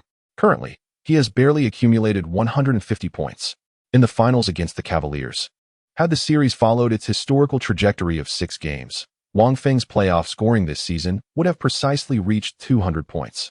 This fortunate outcome was largely due to his position with the Warriors, granting him a direct path to the championship round. Had he been on a weaker team, or worse, one that failed to even qualify for the postseason, he would have been left yearning before the ethereal wall of badges within his consciousness. Now, each additional point he scores brings him one step closer to fulfilling the upgrade conditions for those coveted badges. Wang Feng now yearns for a crowd to stand below the stage, raising their arms and cheering fervently. Let him perform. Let him shine. The two teams' starting lineups returned to the court, reigniting the intense competition. However, even with James back in the game, he couldn't halt the Cavaliers' collapse. The reason was simple. Curry erupted in an unstoppable performance. In the first quarter, his performance was lackluster, but in the second quarter, Curry staged a magnificent comeback. With 2 three-pointers from beyond the arc and a pair of smooth layups in the paint, he went a perfect 4 for 4 in the quarter. Flawless efficiency as he poured in 10 points in the second period with an immaculate 100 shooting percentage. Curry's explosive performance caught the Cavaliers completely off guard, and before they could react, the point gap widened dramatically. By the end of the first quarter, the Cavaliers were still leading by 10 points. Yet when the second quarter concluded, the point differential had astonishingly reversed, with the Warriors taking a 7-point advantage. The Warriors unleashed an offensive onslaught in the second quarter, pouring in a staggering 38 points. In the final minute before the second quarter concluded, Wang Feng was subbed back onto the court. With the scorching hot Curry drawing the Cavaliers' overwhelming defensive focus, Wang stealthily sank another three-pointer from the corner. A perfect 5-4-5 shooting, unnoticed by many. By halftime, Wang had already amassed an impressive 15 points, even surpassing Curry's scoring prowess. By halftime, the Cavaliers were already trailing, and as the second half unfolded, their predicament grew increasingly dire. With a severely depleted bench rotation, the players' stamina gradually waned. Kyrie Irving struggled to make an impact under Wang Feng's relentless full-court defense, leaving LeBron James as the sole consistent scoring option for the Cavaliers. By the end of the third quarter, the point differential had ballooned into double digits. This game seemed destined to end in misfortune for the Cavaliers. Witnessing this unfolding drama, the live commentator couldn't help but sigh and lament. No sooner had the words left his lips than Wang Feng darted in from the side, intercepting LeBron's pass, igniting yet another fast-break counterattack for the Warriors. At this point, the Cavaliers had few players capable of swiftly retreating on defense. The Warriors effortlessly created an advantageous numerical superiority in the front court. Ultimately, the basketball was once again passed into the hands of Wang Feng, positioned at the corner. Wang Feng took a deep breath and swiftly made his move. Swish! His steal and three-pointer found the net once more. This marked his sixth three-point shot of the game. The previous 5 shots all found their mark. He has already scored 18 points in this game, second only to Curry on the Warriors team. What a devastatingly precise shot this was. To some extent, Wang Feng outperformed Curry in this match. 6 three-pointers, 18 points, a perfect 100 shooting accuracy. Moreover, under Wang Feng's relentless defensive pressure throughout the game, the Cavaliers' other star player Irving has been largely ineffective. So far, he's made only 5 out of 16 attempts, scoring a mere 13 points. Moreover, Wang Feng executed several successful steals during the match, swiftly transitioning into counterattacks that effortlessly contributed to the Warriors' scoring tally. If I were to select the MVP of this match, I would undoubtedly choose Wang Feng. In the fourth quarter, Wang Feng's playing time was rather limited. Yet he seized the rare opportunities to attempt 3 more shots from beyond the arc regrettably, as the Cavaliers noticeably intensified their defensive pressure on him during this quarter. None of these 3 attempts were under ideal circumstances. The opponents closed out swiftly, forcing him into difficult, contested shots, only one of which found the net. His flawless three-point shooting percentage was finally broken, and his personal score for the game ultimately settled at 21 points. Chapter 52, a victorious debut in Irving's injury 112-97. This was the final score of Game 1 in the NBA Finals between the Cavaliers and the Warriors. LeBron James delivered a flawless performance for the Cavaliers, shooting 18 out of 38 from the field with a 47 for accuracy, amassing 44 points, 8 rebounds, and 6 assists. Regrettably, aside from James, no other player on the Cavaliers stepped up to contribute significantly. Kyrie Irving struggled throughout the game, converting only 6 of his 18 attempts for a mere 16 points, which, astonishingly, still ranked as the team's second highest score. Apart from James and Irving, the only Cavaliers player to score in double digits was the blue-collar center Mozgov with 14 points. The Warriors' lack of interior height allowed the towering Mozgov to capitalize on numerous opportunities in the paint. However, as a traditional bruising center, Mozgov's limited ball handling and offensive skills prevented him from converting more of those chances into points. Beyond these 3 players, no other Cavaliers managed to reach double-digit scoring. With only 3 bench players, J.R. Smith, James Jones, and Dellavedova, rotating in, Coach Blatt, despite his European pedigree, had few options with an 8-man rotation. While the Cavaliers struggled with insufficient depth, the Warriors faced the opposite dilemma, an abundance of rotational players. Beyond their starting 5, their bench boasted impactful contributors like Iguodala, Barnes, Livingston, and David Lee, each delivering commendable performances. The disparity was evident. Only 3 Cavaliers scored in double figures, while the Warriors had 5 players achieving the same feat. Stephen Curry scored 24 points. After an uncharacteristically poor performance in the first quarter, he swiftly adjusted his game. In the second quarter, He delivered a flawless performance with a 100 shooting accuracy, contributing 10 points. Throughout the subsequent 2 quarters, his shooting remained remarkably consistent. Ultimately, he achieved an impressive 50 field goal percentage for the game. In addition, Curry delivered 8 assists in this game, nearly half of which were perfectly executed passes to Wang Feng. Wang Feng dominated the game with remarkable efficiency. He attempted 9 shots, all from beyond the three-point line, and made 7 of them. With an astonishing 78 shooting accuracy, he scored 21 points, a truly formidable performance. Moreover, while maintaining remarkable efficiency on the offensive end, Wang Feng has also made significant contributions on the defensive side of the game. Owen's poor performance was directly linked to Wang Feng's relentless defense throughout the game. Moreover, Wang Feng repeatedly intercepted passes from the Cavaliers, creating fast break opportunities that helped his team equalize and establish dominance. In the end, Wang Feng's individual stats stood at an impressive 21 points, 3 rebounds, and 4 steals. Wang Feng delivered a dazzling performance in the finals, sending waves of exhilaration through Chinese fans across the vast Pacific.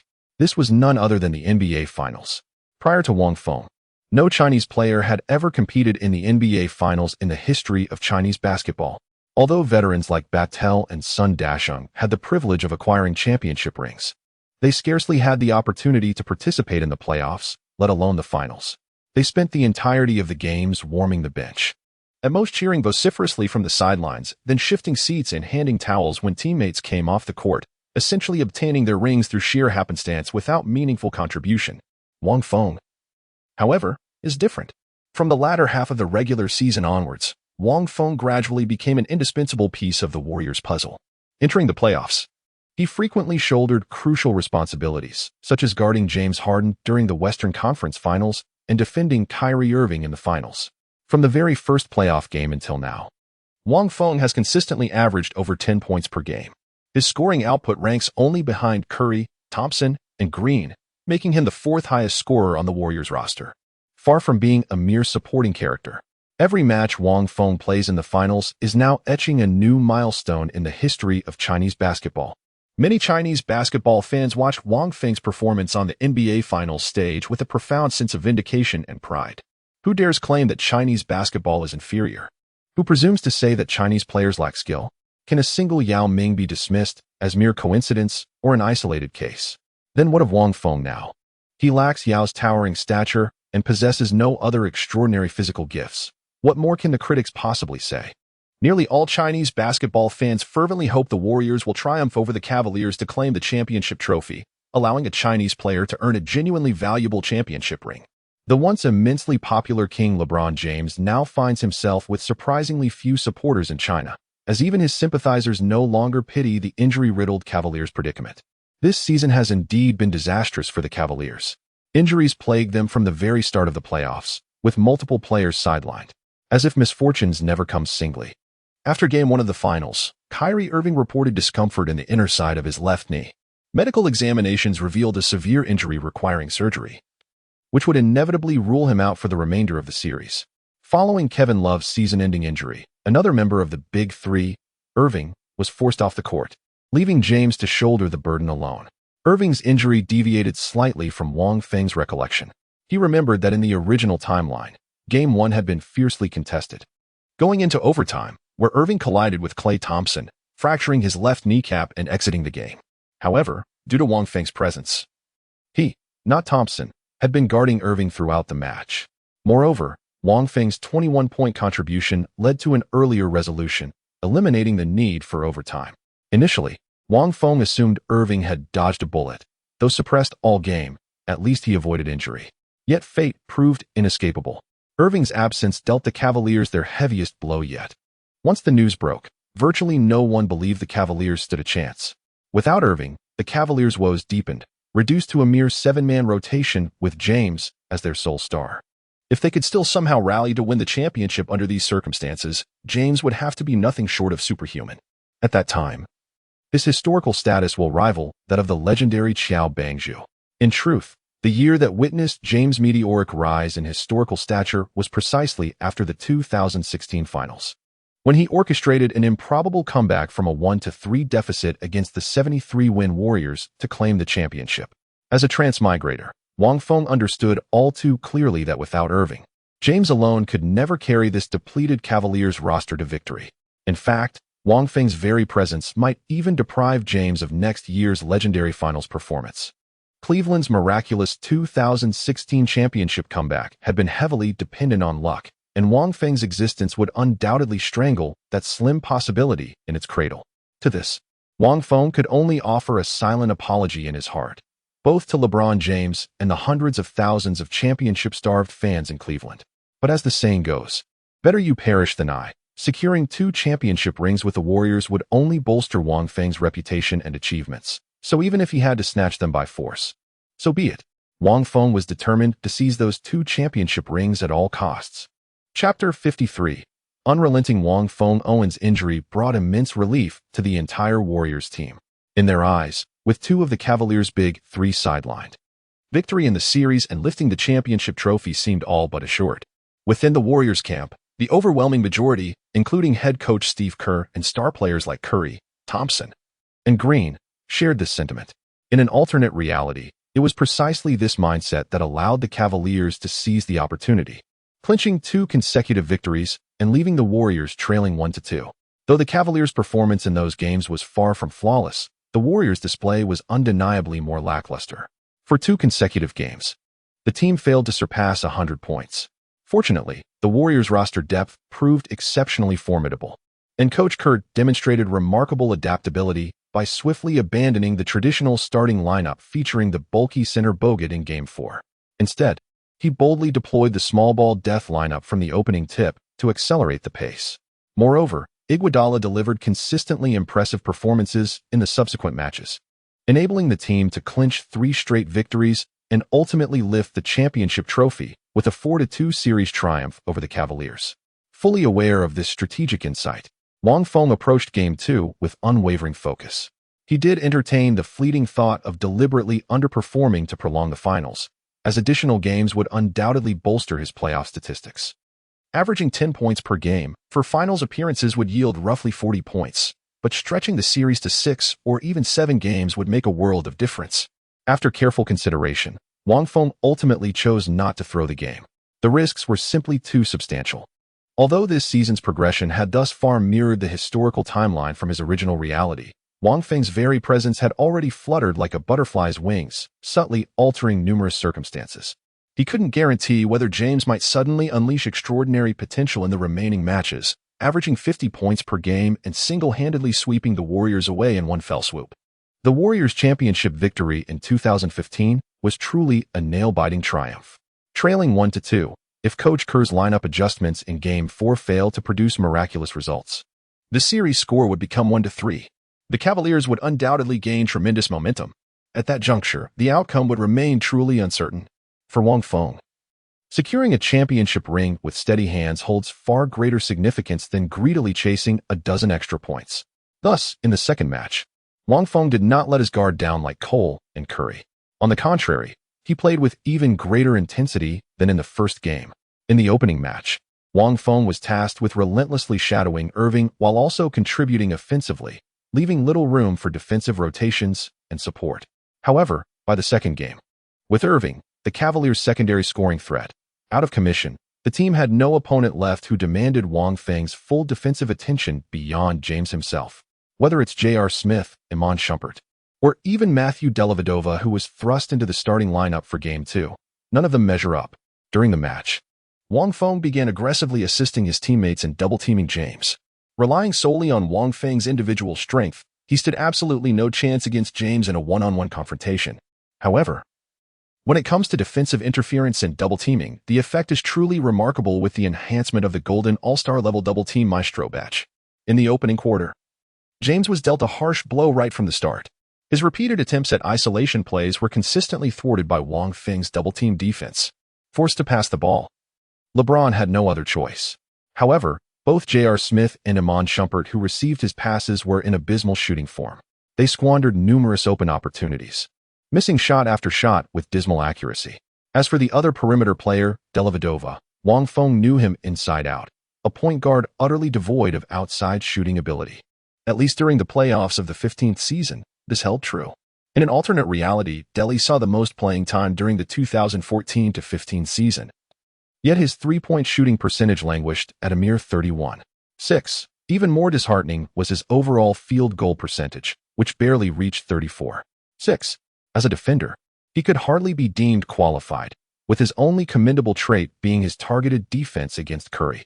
It must be acknowledged that during the finals, Dellavedova's defensive strategy against Curry effectively disrupted the latter's performance, especially in this second game. Despite being relentlessly hounded by the opposing team throughout, Curry could only manage a dismal 5-4-23 shooting performance, with a field goal percentage barely scraping 22. However, this is Curry's issue, not within Wang Feng's considerations. Even if Curry underperforms in this match, it poses no problem, as long as James also delivers a subpar performance. Wouldn't that suffice? In reality, during the second championship game in an alternate timeline, LeBron's performance could hardly be described as stellar. Despite achieving a remarkable triple-double with 39 points, 16 rebounds, and 11 assists, he only made 11 out of 35 shots, a meager 31, for field goal percentage, significantly below his usual standard. Such statistics would undoubtedly be considered magnificent for any other player. Yet by the lofty standards set for James, this performance already qualifies as subpar. And this was achieved without Wang Feng present. The combined defensive efforts of Green, Iguodala, and Thompson produced this outcome. The Warriors now possess an even more formidable Wang Feng, making the situation increasingly dire for LeBron James. Slam. The crisp sound of hammering echoed as James could only grit his teeth and retreat after Green snatched the rebound. Well done, Wang Feng. Witnessing Andre Iguodala successfully withstand LeBron's offensive charge, he turned towards Wang Feng with a look of profound gratitude. Iguodala's physique was a tapestry of corded muscles, his arms so formidable they rivaled the girth of many men's thighs. He appeared quite robust, yet was merely a smaller version of James. Against the genuine James, he struggled mightily to hold his ground. Many sports analysts later attributed James' containment in 2015 solely to Iguodala, but in truth, the entire series saw not just Iguodala defending James. Green, Barnes, and even Thompson all took turns matching up against him. Due to the frequent and intense physical confrontations from multiple players, LeBron's stamina was significantly depleted, resulting in a sharp decline in his shooting accuracy. Wang Feng gave a subtle nod to Iguodala, then shifted his gaze toward LeBron, whose expression had darkened considerably, while silently contemplating the situation. Facing Iguodala's formidable defense head-on, while simultaneously enduring my relentless defensive pressure from the flank. Even a player of James' caliber appears powerless against such coordinated resistance. To a certain extent, Wang Feng possesses the most formidable defensive capabilities in this alliance. On one hand, there was the effect of the Golden Clamp Master Badge. On the other, and most crucially, the presence of the Purple Defensive Intimidation Badge. The effect of defensive intimidation is to significantly reduce the opponent's accuracy rate when forming interference. Double teaming and trapping also count as a form of interference, capable of activating the badge. This would severely impact James' shooting accuracy. Poor James not only had to face Iguodala's defense head-on, but also contend with a Purple Hall of Fame-level defensive badge. Frankly, even peak Jordan would likely have met the same fate. Chapter 54. 0. The suspense vanishes. Under such intense defensive pressure, James' performance was on par with Curry's. In the first quarter, Curry made only 1 out of 6 attempts while James converted 3 out of 10 shots. However, the difference lay in the fact that besides Curry, the Warriors still had Klay Thompson to contribute offensively. Whereas for the Cavaliers, without James' consistent scoring, no one else could step up to fill the void. In the first quarter, the score stood at 25-18, with the Cavaliers failing to surpass 20 points in that period. During the second quarter, LeBron James found a slightly improved rhythm, primarily by altering his approach, relying heavily on pick-and-roll plays to drive relentlessly toward the basket, leveraging his sheer physical dominance to overpower defenders and draw fouls. Though Wang Feng's defensive intimidation badge effectively diminished opponents' shooting accuracy, it proved powerless against dunks and free throws following fouls. In this quarter alone, James went 6-4-8 from the field, amassing 16 points including free throws, a testament to his status as one of the league's elite players, capable of swiftly adapting his strategy and form even under suffocating defensive pressure. Yet, this was merely a temporary remedy with dire consequences. The relentless assaults on the rim exacted a tremendous toll on his stamina. Moreover, James played nearly the entire first and second quarters, facing the Warriors' relentless defense and Wang Feng's double-teaming tactics on every offensive possession. By the third quarter, James was utterly exhausted. His once formidable drives to the basket now a distant memory. His offensive arsenal had dwindled to mid to long-range jump shots, precisely the domain where Wang Feng's defensive prowess shone brightest. Perimeter defense became the arena of his dominance. Without a moment's hesitation, Wang Feng decisively volunteered to defend James. At this point, James could no longer rely on brute force to break through. Wang Feng was more than capable of handling the perimeter defense single-handedly, although this may seem somewhat unsportsmanlike. The victors write history and the losers become outcasts. In the adult world, how much true fairness exists? A legendary purple-tier defensive display that strikes fear into opponents. The Golden All-Star Caliber Death Coil. Both defensive badges were now fully activated. Under Wang Feng's relentless lockdown defense, James' scoring efficiency began to plummet dramatically. In the third quarter, a dismal 2 out of 10 shots found their mark. The fourth quarter fared no better, with only 2 successful attempts out of 8. With James completely stifled by the defense, how could the Cavaliers possibly emerge victorious? The final score stood at 99-94. The Warriors secured a triumphant victory in the second game. James delivered a game-high 41 points, yet his shooting efficiency was dismal at under 30. The Cavaliers had only 2 other players scoring in double digits, Mozgov with 16 points and J.R. Smith contributing 13. James fought valiantly but stood alone, while the Warriors flourished with balanced scoring. Though Curry struggled mightily under Delhi's suffocating defense, managing just 15 points on a woeful 5 of 23 shooting, Klay Thompson rose to the occasion, pouring in 29 points with an impressive 50 shooting accuracy. Wang Feng also delivered a decent performance in this match, making 5 out of 8 three-point attempts and scoring 15 points. The Cavaliers' bench rotation was woefully inadequate, resulting in severe stamina issues during the latter stages of the game. Despite their awareness of the need to tightly defend Wang Feng's corner three-pointers, their exhausted players simply couldn't keep pace with the energetic Wang Feng, who repeatedly found open spots to score. After 2 series games, the score stands at 2-0.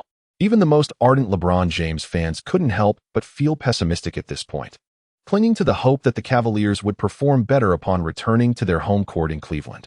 However, reality proved such hopes to be mere wishful thinking. On June 9th, the third game of the series commenced. Despite playing at home, the Cavaliers failed to deliver the divine performance their fans had yearned for, where every player would be unstoppable, sinking shots effortlessly. Instead, the game unfolded much like the previous ones. Only LeBron James managed to score consistently. Yet, even he struggled under the relentless defensive pressure from multiple Warriors elite defenders, his shooting percentage hovering around a modest 40. Regarding Game 3 of the finals between the Warriors and the Cavaliers, Wang Feng was deeply impressed. Due to Dellavedova's exceptional defense against Curry in the previous game, he earned the coach's trust and was granted ample shooting opportunities in this match. Ultimately, he made 7 out of 17 attempts, scoring 20 points and proving to be a reliable ally beside James. However, this brilliance was merely ephemeral. In the subsequent games, faced with the Warriors' intensified defense, Dellavedova's shooting percentage hovered around a modest 30. Knowing this all too well, how could Wang Feng possibly overlook Dellavedova's performance in this particular game? If we disregard Dellavedova, this guy could team up with James to score a combined 60 points in this game. The Warriors might not necessarily emerge victorious. Thus, during the match, Curry was astonished to discover that Wang Feng repeatedly assisted him in defensive plays. An obscure substitute defender, was he truly worthy of Wang Feng's undivided attention? Even Coach Kerr on the sidelines appeared rather perplexed. However, after several rounds of play, Kerr soon noticed that Dellavedova was being afforded numerous opportunities on the court, with the Cavaliers players seemingly orchestrating deliberate plays to create openings for him through repeated pick-and-roll screens and coordinated movements. Yet without exception, every single one of these opportunities was thwarted by Wang Feng's impeccable help defense. With Delhi's level of skill, forget about defensive intimidation. Just a single golden death coil would be enough for Wang Feng to completely shut him down. Facing the league's most elite perimeter defender, Dellavedova was utterly helpless.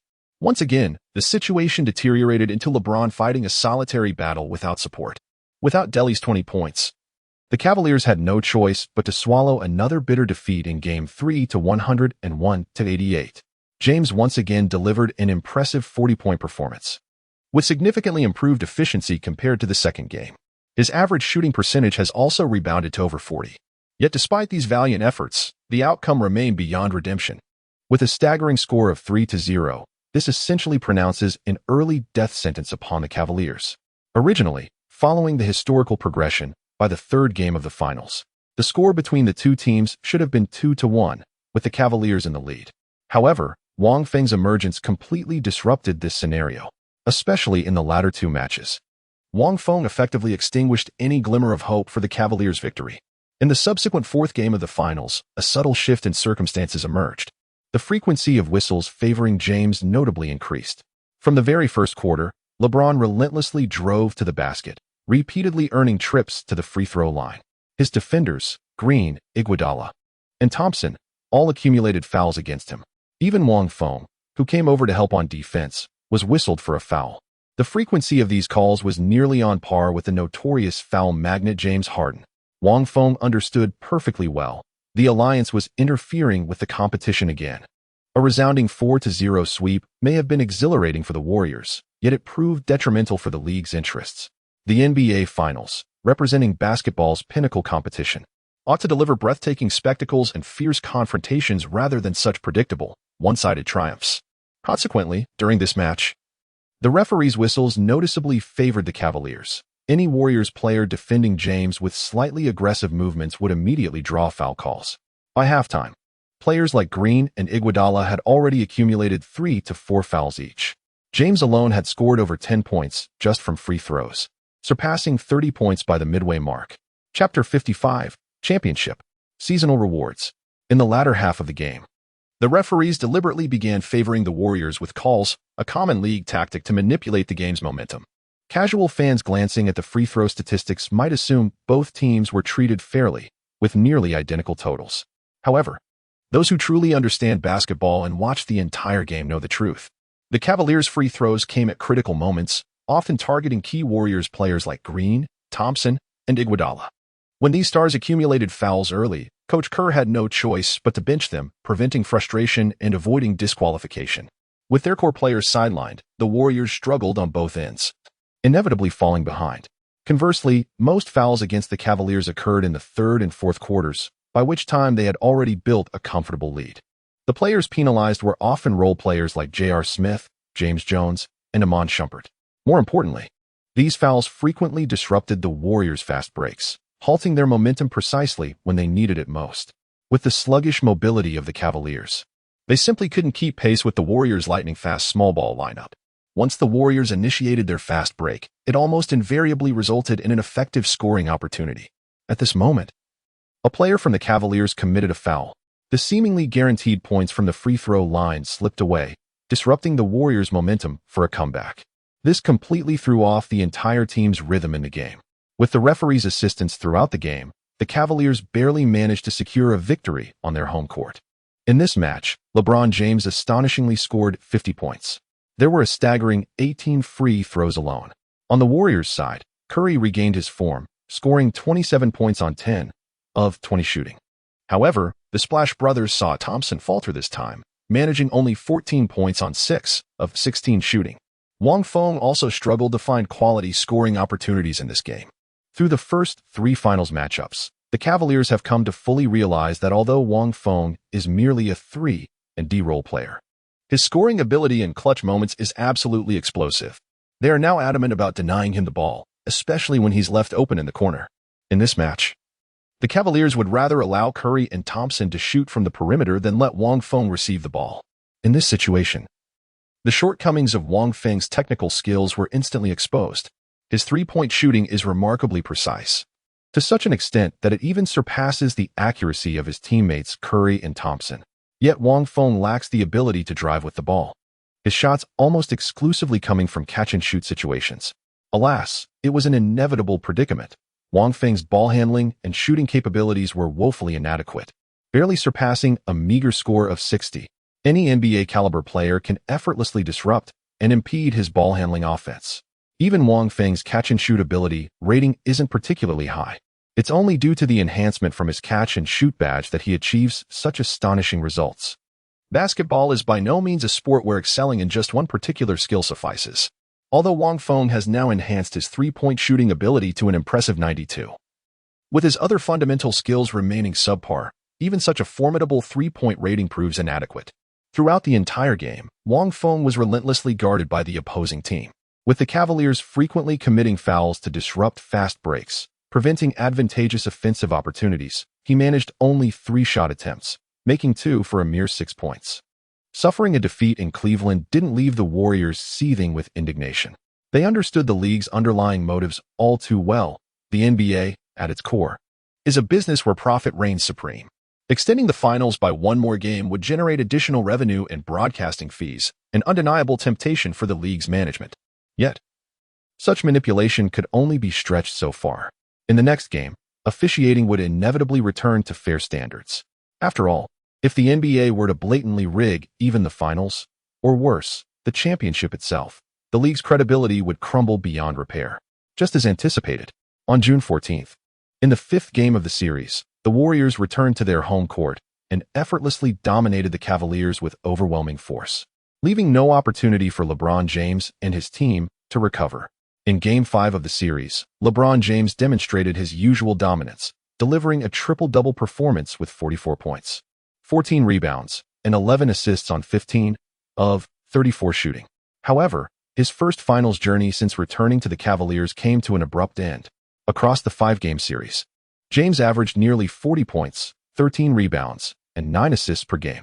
Despite relentless defensive pressure, double teams, and fouls that limited his field goal percentage to under 40, his performance stands as one of the most extraordinary finals showcases in basketball history.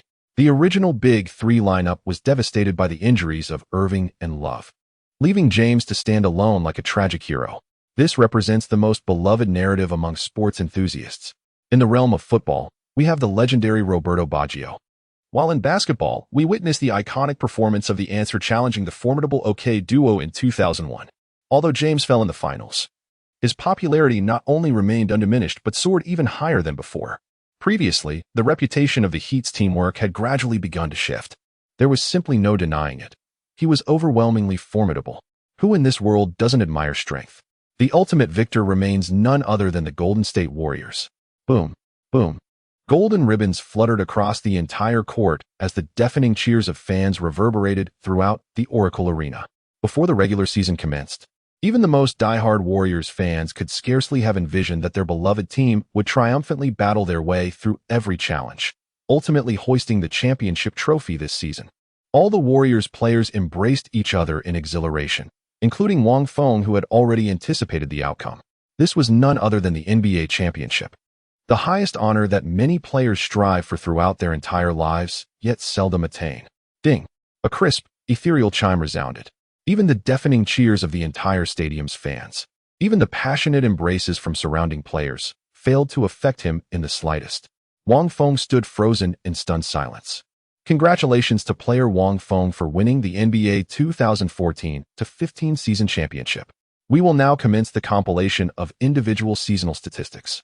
He participated in 5 games during the finals, averaging 14, 4 points, 3 rebounds, 1, 2 assists, and 3 steals per game. He participated in a total of 18 playoff games, averaging 14, 8 points, 2, 6 rebounds, 1 assist, and 3 steals per game. He participated in a total of 29 regular season games, averaging 12, 1 points, 3 rebounds, 1, 7 assists, and 2, 5 steals per game. Due to insufficient appearances in the regular season, a certain percentage of weighted points were deducted, resulting in player Wang Feng's final evaluation score being B. Season rewards are now being distributed based on the final evaluation scores. Chapter 56. Bountiful Seasonal Rewards. After the conclusion of the NBA season, the system unexpectedly provided evaluations and seasonal rewards, which came as an utterly unforeseen delight to Wang Feng. To be fair, Wang Feng was thoroughly satisfied with his performance during his inaugural season after the transmigration. Even with the system's assistance, his abilities merely hovered slightly above an average score of 70, complemented by just a handful of badges. These conditions could hardly be deemed favorable, especially when compared to the character creation system in the NBA 2K game series. At the very least, Wang Feng couldn't enhance his abilities through microtransactions. With his exceptional corner three-point shooting and perimeter defense, Wang Feng successfully edged out Barnes to secure the starting small forward position for the Warriors. Riding the coattails of the team's success, he claimed his first career championship. B's rating is actually quite decent within the 2K gaming universe. Considering the highest possible score is an A, followed by A-, B, B, and B, in descending order. The lowest attainable grade is AC, which even moderately skilled players would rarely receive. Ranking as the fourth-tier score, B isn't exceptionally high. But given Wang Feng's role as a rotational player for the Warriors, despite his efficiency, his usage rate was minimal, and he missed significant portions of the regular season. His performance after acquiring the system, spanning fewer than 30 games, makes this evaluation quite respectable. Wang Feng was more concerned about what rewards the system would bestow upon receiving a B rating. The answer was soon revealed. Based on player Wang Feng's B rating, he will be awarded 50 freely distributable attribute points as a reward. Player Wang Feng clinched the NBA 2014-15 season championship, earning a prestigious golden badge as his reward. The badge type could be selected at his discretion, albeit restricted to those aligning with his own skill attributes. Such serendipitous joy arrived unexpectedly. As a result, Wang Feng was utterly stunned. 50 freely distributable attribute points, along with a gleaming golden badge of his own choosing. This reward filled Wang Feng with even greater exhilaration than winning the championship itself. In the initial few games after obtaining the system, Wang Feng encountered 2 random missions. Upon completion, he was rewarded with a total of 20 freely distributable attribute points, leading him to believe that with the system's assistance, enhancing his abilities would be effortless. However, reality proved harsh. Those 2 missions resembled beginner quests in online games, relatively simple, with exceptionally generous rewards, likely designed to help Wang Feng adapt swiftly to the NBA. In the subsequent 2 months, not a single mission appeared, even during the playoffs. Initially, Wang Feng had held on to hope that the postseason might present some highly rewarding tasks to boost his attributes. Little did he expect that the ultimate prize would await him here. Regarding the issue of attribute values, Wang Feng had previously conducted calculations. According to the settings in most 2K series games, there are approximately 40 different basketball-related abilities for players, with each ability capped at a maximum value of 99. In other words, a fully maxed-out player would possess an approximate total ability value of around 4,000 points. Indeed, the league has never witnessed a player with all attributes maxed out to perfection. Even legendary figures like Jordan, James, and O'Neal, whose overall ratings could reach 99, possessed certain limitations in their skill sets. For instance, Jordan's three-point shooting, physical strength, and rebounding abilities, or James and O'Neal's free-throw performances, remained irreparable flaws in their otherwise stellar careers.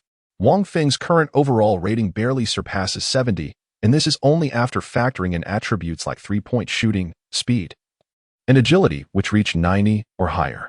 The vast majority of his abilities remain below 60. If we calculate at a rate of 50 freely distributable attribute points per season, Wang Feng could elevate his comprehensive rating above 90 within just 10 seasons. This pace might be slightly sluggish. Players of Jordan, O'Neal, or James' caliber could dominate the court within their rookie season. Yet Wang Feng, theoretically even more formidable with his system, requires 10 seasons to surpass a 90 overall rating, indeed rather unhurried. However, one must realize these rewards stem merely from his B-grade seasonal performance. Should he attain a rating above grade A, the rewards bestowed upon him shall be even more bountiful. More importantly, the free allocation of attribute points is merely the golden finger the system has granted him, not the sole path to becoming stronger. Through his daily training regimen, Wang Feng has gradually uncovered many insights. For instance, his physique appears to possess no inherent limitations. His capabilities continue to improve through persistent practice and disciplined exercise. For instance, the system occasionally issues certain missions. Upon successful completion, one shall be rewarded with enhancements that further augment one's capabilities. Therefore, the theoretical 10-year projection merely serves as a rough reference point. Wang Feng remains steadfast in his conviction that his era in the NBA is imminent. Its arrival requires no prolonged wait.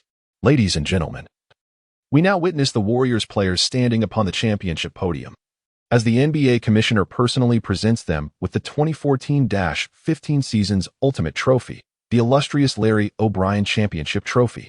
During the live sports broadcast on CCTV, commentator Yu Jia remarked, For the Golden State Warriors, clinching the championship trophy by defeating the Cleveland Cavaliers led by LeBron James was truly an arduous feat. Although two of the Cavaliers' big three were sidelined due to injuries, leaving James to fight alone, history has always favored the victors, such as the nature of competition since ancient times. James could only lament his ill fortune, for the Warriors were undoubtedly the superior team this season. Let us congratulate the Warriors on their championship victory. Congratulations to Wang Feng for becoming the first player in Chinese basketball history to win an NBA championship as a starting lineup member. At this moment, Coach Zhang Weiping, who was sitting nearby, suddenly remarked with surprise. We can see that Wang Feng's expression seems rather displeased. While all his teammates around him are laughing, he alone wears a stern face. They've just won the championship. What could possibly be making him unhappy? Not only Coach Zhang, but also the fans watching on television were utterly perplexed by Wang Feng's expressionless face and vacant, unfocused gaze. There was simply no helping it. His demeanor was utterly mesmerizing in its peculiarity. Netizens swiftly captured screenshots and transformed them into meme templates in the blink of an eye. Soon, the internet was flooded with memes of Wang Feng standing on the podium, his eyes vacant and expression dazed. Who am I? Where am I? Why are they giving me an award? Hurry up. Once this is over, I just want to go home for dinner. Championship? What does that have to do with me? I was just passing by. Some netizens were merely seeking amusement, while others harbored ulterior motives, subtly attempting to provoke controversy and stir up debates about whether Wang Feng's championship was undeserved. Yet absolutely no one could have anticipated that Wang Feng's dazed expression on stage was actually due to his telepathic communication with the system.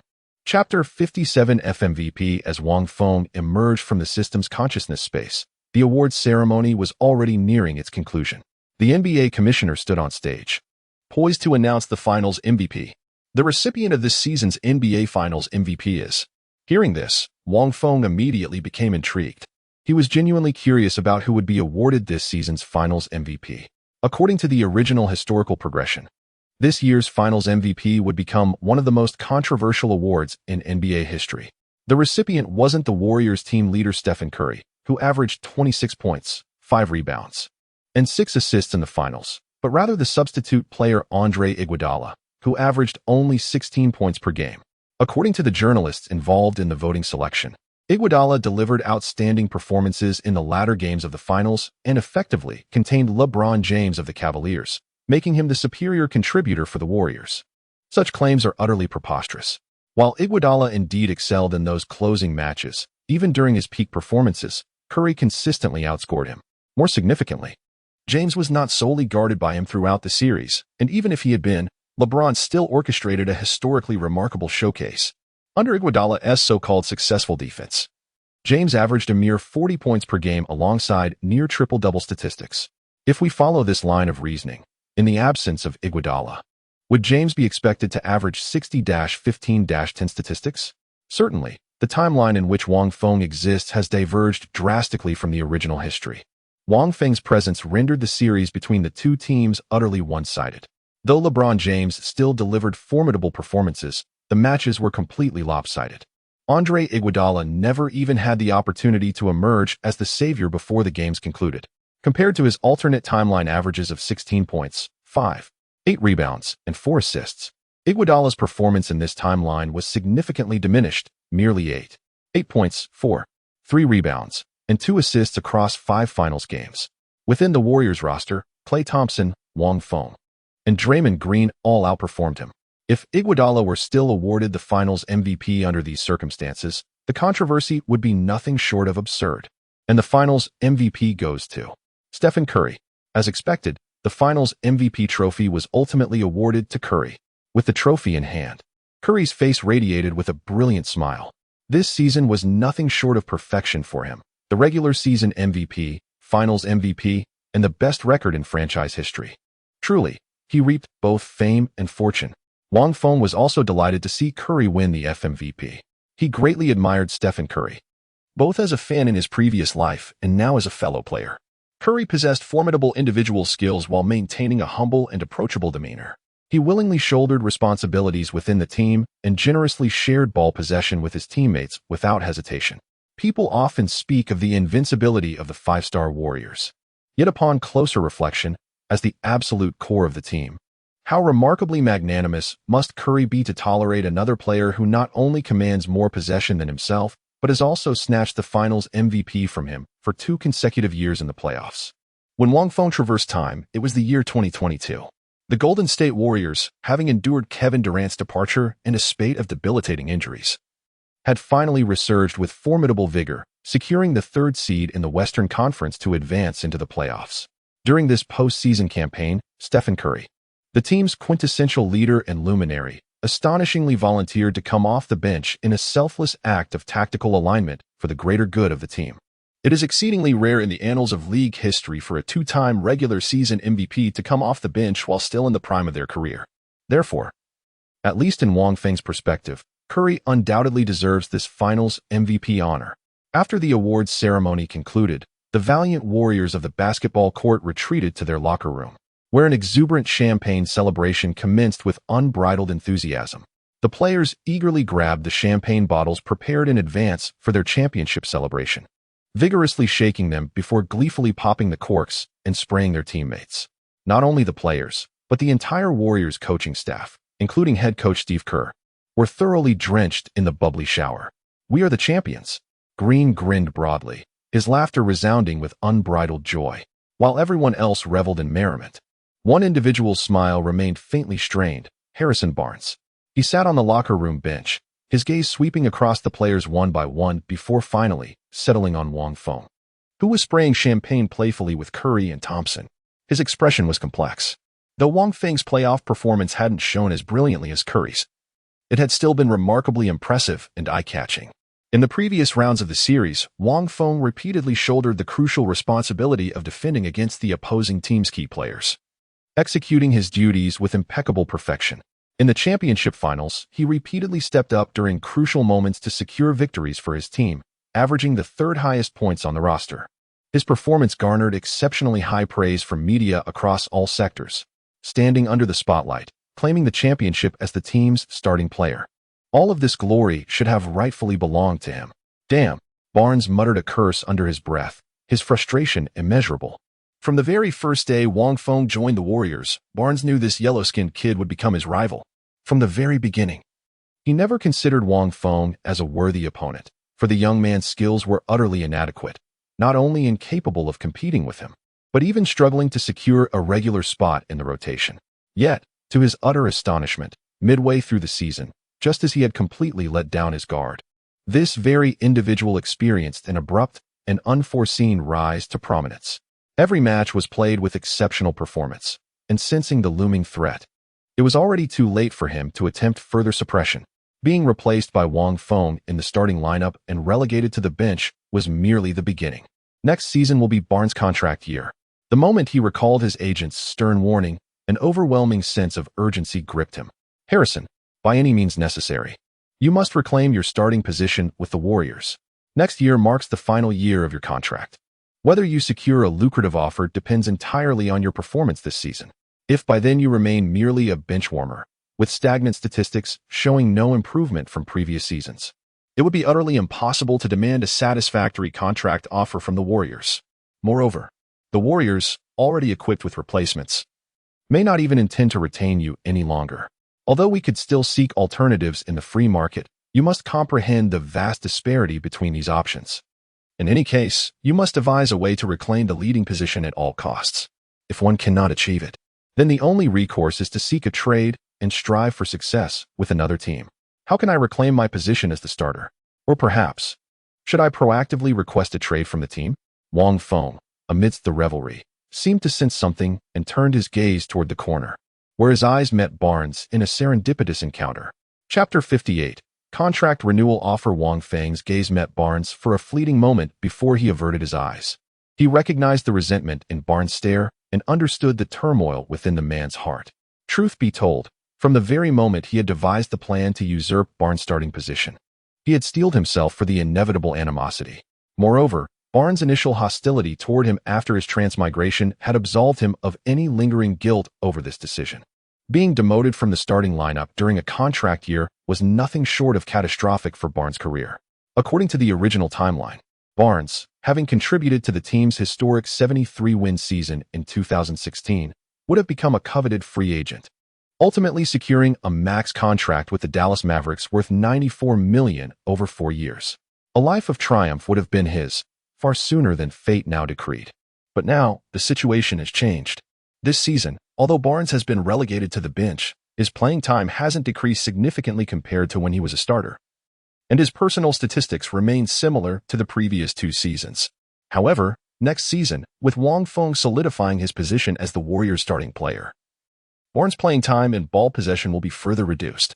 At that point, not only a max contract, but even securing a deal worth $10 million annually would become highly uncertain. Thus, it appears that Barnes suffered greatly at the hands of Wang Feng. Yet what of it?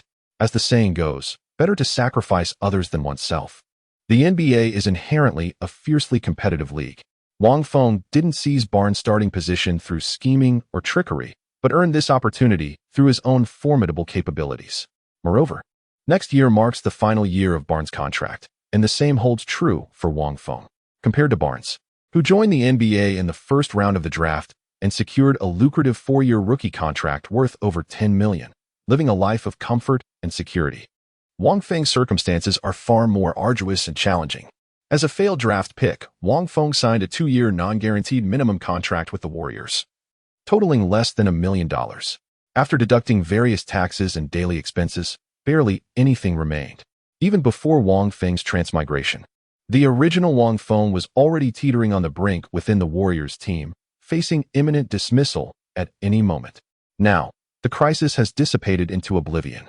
Bestowed with several elite badges by the system, Wang Feng possesses the quintessential credentials to establish himself in the NBA. He has triumphantly usurped Barnes' starting position on the Warriors roster, while shouldering pivotal responsibilities within the team and ultimately clinching the championship alongside his teammates. This undoubtedly caused his value to soar exponentially. Although the Warriors management has yet to take any action, offering Wang Feng a lucrative contract is already a foregone conclusion. In today's league, the market value for Elite 3 and D players remains exorbitantly high. Wang Feng also harbored his own thoughts and plans. After clinching the championship, days of celebratory parades and festivities ensued. The entire city of Oakland was engulfed in a euphoric sea of jubilation as throngs of devoted fans flooded the streets to welcome the Warriors' victory parade. Wang Feng participated in all the championship celebrations alongside the team, during which he received an invitation from the Warriors management. He understood this signaled the commencement of contract renewal negotiations. Last season, when Wang Feng began to emerge, the regular season was already in its latter stages. The free agency market had closed, and the final deadline for contract extensions had passed. According to league rules, the Warriors were no longer permitted to negotiate an early extension with Wang Feng. However, now that the finals have concluded and the entire season has officially ended, the free agency market has reopened. Teams are once again permitted to engage in trades, extensions, and signings. Naturally, the Warriors management immediately turned their attention to Wang Feng, the only player on their roster with a non-guaranteed contract, who had already solidified his position as a starter. Before reaching out to Wang Feng, the front office consulted with head coach Steve Kerr and received glowing praise for the young player. Wang Feng is the epitome of a perfect 3 and D player, seamlessly fitting into the Warriors' tactical system as an ideal role player. His exceptional perimeter defense and ability to switch and help on defense allow him to synergize with Draymond Green and Klay Thompson, further elevating the team's defensive intensity. His three-point shooting is even more consistent than Curry and Thompson in certain situations. More importantly, he is still young with ample room for growth and improvement. Considering the vast Chinese market he represents, I firmly believe we must retain him at all costs. In the mind of Warriors general manager Bob Myers, the evaluation from Kerr echoed, prompting a resigned shake of his head. As the team's GM, Myers had previously grappled with how to bolster the Warriors' feeble roster. Now his headache stemmed from preserving this championship-winning, immensely powerful lineup. With the season concluded, several players on the Warriors faced expiring contracts, including Klay Thompson and Draymond Green, both completing their rookie deals. These two players were pivotal cores and essential pieces in the Warriors' rise, individuals the team absolutely had to retain at all costs. At the end of last year, Klay Thompson had already signed a 4-year, $70 million contract extension with the team. Draymond Green's renewal agreement is estimated to be comparable to Thompson's, also reaching the 8-figure annual salary bracket. By this time next year, Harrison Barnes' rookie contract will expire, leaving the Warriors' salary cap in a precarious position. As the general manager, He must deliberate meticulously over which players to retain and which to let go. Shifting his thoughts back to the present, Myers offered a warm smile to Wang Feng seated before him. Wang, you've delivered remarkable surprises this season. It seems our decision to choose you is absolutely justified. Congratulations on winning us over with your outstanding performance. The team wishes to extend your contract early, converting your non-guaranteed agreement into a lucrative guaranteed one. I understand you currently lack representation, but that's perfectly fine. You may take this offer home to review thoroughly, consult legal professionals for advice, and then provide me with your response. Miles spoke while handing Wang Feng a meticulously prepared contract.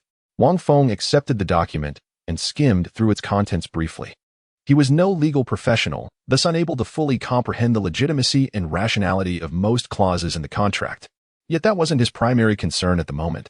Soon, Wang Feng located precisely what he sought, the compensation agreement.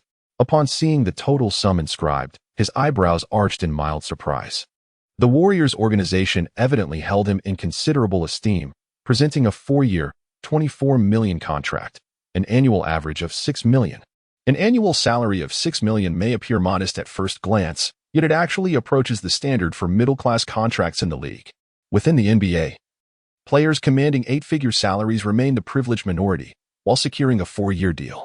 A contract worth $6 million annually is the ultimate dream for the vast majority of players.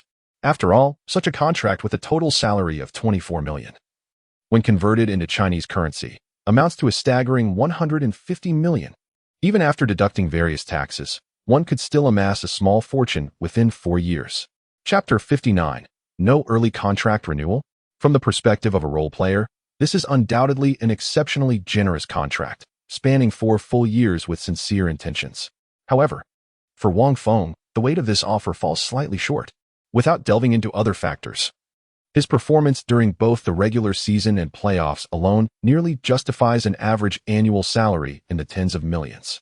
A simple comparison makes this evident. Take, for instance, J.R. Smith of the Cleveland Cavaliers, who in 2016 secured a 4-year, $57 million extension with the team. The most quintessential 3-and-D player, Trevor Ariza, who previously partnered with Yao Ming in Houston and was humorously nicknamed Iron Slag, returned to the Rockets in 2014 and secured a lucrative 4-year contract worth $32 million. Though Wang Feng would never presume to place himself on the same pedestal as elite players like Curry or Thompson, his current prowess and skill level undoubtedly surpass those of J.R. Smith and Trevor Ariza. More importantly, Wang Feng was acutely aware that his potential far exceeded current achievements. With the basketball god system at his disposal, he was destined to dominate the league. During this period of rapid personal growth, signing such a long-term, low-salary contract would be utterly foolish. With merely a fleeting glance at the contract's duration and compensation terms, Wang Feng set the document down with a composed smile. General Manager, I believe this agreement might not be entirely appropriate. Oh. Upon hearing this, Miles raised his eyebrows slightly and fixed his gaze upon Wang Feng. As a seasoned professional manager, Miles was acutely aware that Wang Feng's worth far exceeded the current valuation.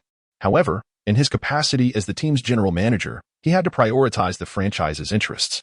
Where there existed room for negotiation, it was only prudent to drive a harder bargain, especially considering the looming financial burdens the Warriors would soon face. The impending contract renewals for key players like Thompson, Green, Barnes, and eventually even Curry in a few years' time would undoubtedly strain the team's salary cap to its limits. Under such circumstances, the team would inevitably seek to minimize expenses. Although Wang Feng is undoubtedly talented, his role within the team remains that of a supporting player, primarily responsible for perimeter defense and occasional open three-pointers. His duties could easily be fulfilled by either Barnes or Iguodala. Consequently, Myers concluded there was room to negotiate a more economical contract extension for Wang Feng. However, he hadn't anticipated that Wang Feng, despite his youth and apparent lack of experience in contract negotiations, would reject the offer outright, without the slightest hesitation. First, the duration of the extension is too long, Wang Feng remarked, shaking his head. Second, the proposed salary doesn't quite reflect the level of performance I've demonstrated. My playoff contributions, I believe, were noteworthy enough to have drawn attention from several teams, many of whom would likely be willing to present a far more lucrative offer. Myers frowned. Wang Feng wasn't wrong.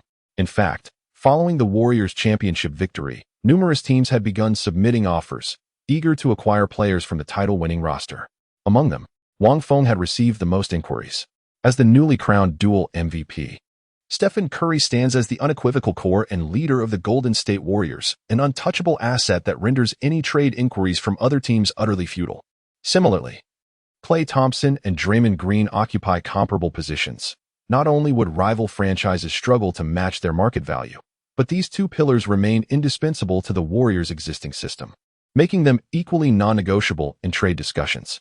Under such circumstances, Wang Feng, a coveted 3 and D role player boasting exceptional perimeter shooting and formidable defensive prowess, emerges as the most sought-after commodity on the market.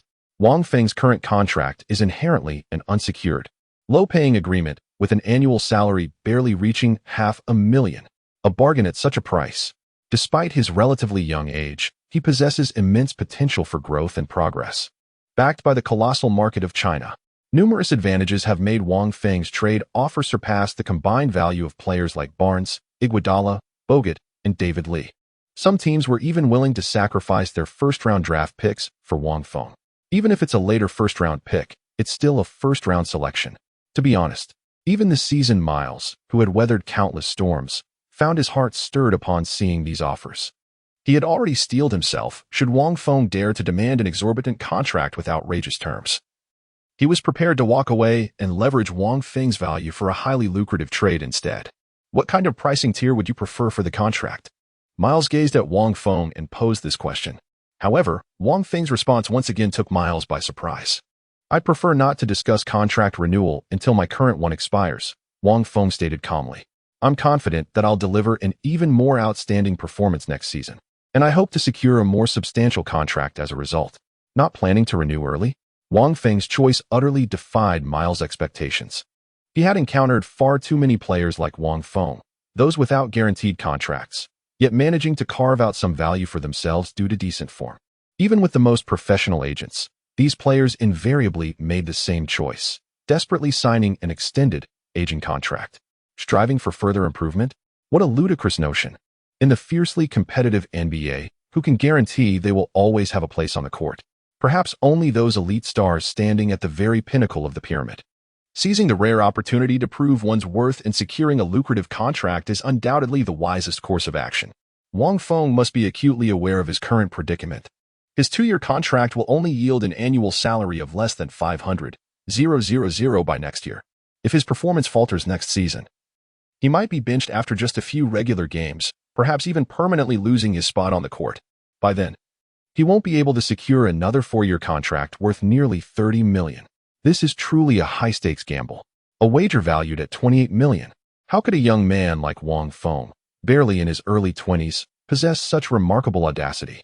Miles gazed at Wang Feng in astonishment, standing dumbfounded for a long moment before finally regaining his composure. With a voice tinged with disbelief, he uttered in confirmation, "Wang Feng, you must deliberate carefully, for such matters are not subject to the whims of individual will. As the team's management, I sincerely hope you can use this as motivation to deliver even more outstanding performances. Even a max-value contract extension would not be an issue. However, you must carefully consider your decision. This contract, by the next season, may no longer be available even if you desire it. No one can guarantee that your current choice is entirely correct." Wang Feng's countenance remained composed and unruffled from beginning to end. With measured deliberation, he nodded gracefully and uttered in a tranquil tone, "Rest assured, General Manager, I have already contemplated this matter thoroughly." Chapter 60. Wang Feng's plan. Wang Feng had his own well-considered reasons for making such a choice. In 2016, the NBA League would sign a new broadcasting contract, leading to a dramatic surge in the team's salary cap. At that time, players' salaries would experience a quantum leap. The Memphis Grizzlies star point guard Mike Conley signed a staggering 5-year, $153 million maximum contract with the Milwaukee Bucks in July 2016, setting a new record for the highest salary in NBA history and sending shockwaves throughout the entire league. At that time, many skeptics questioned whether Conley's skills and caliber truly warranted such a monumental contract in NBA history. However, in the subsequent years, NBA salary records were continuously shattered. Players like Russell Westbrook, Damian Lillard, and Stephen Curry repeatedly broke new ground by signing increasingly astronomical maximum contracts. Even Harrison Barnes, Wang Feng's direct competitor, was fortunate enough to secure a 4-year, $94 million maximum contract with the Dallas Mavericks by riding the wave of benefits from the new broadcasting agreement. Wang Feng is now just 1 year away from this windfall, with his contract expiring precisely at that opportune moment. Under such circumstances, how could he possibly make the short-sighted mistake of sacrificing long-term gains for trivial immediate benefits? Although $28 million over 4 years is decent, with just a bit more patience, this contract could potentially transform into $60 million across the same time frame, even with the assistance of the system as his personal abilities continue to improve. Securing a top-tier salary offer is by no means an impossibility. This is merely one among the multitude of his justifications. Another crucial factor lies in the Warriors' own team operations. Wang Feng distinctly remembers this chapter of history. Without Wang Feng, although the Warriors clinched the championship in the 2014-2015 season, they suffered a shocking reversal in the 2015-2016 finals against the Cavaliers despite achieving an astonishing 73-win regular season, ultimately losing the title. The Warriors, who failed to defend their championship title, immediately began their roster maneuvers. Coinciding with the activation of a new broadcasting agreement, the team's salary cap skyrocketed, granting the Warriors immense flexibility in their operations. Ultimately, they successfully acquired the top-tier superstar Kevin Durant.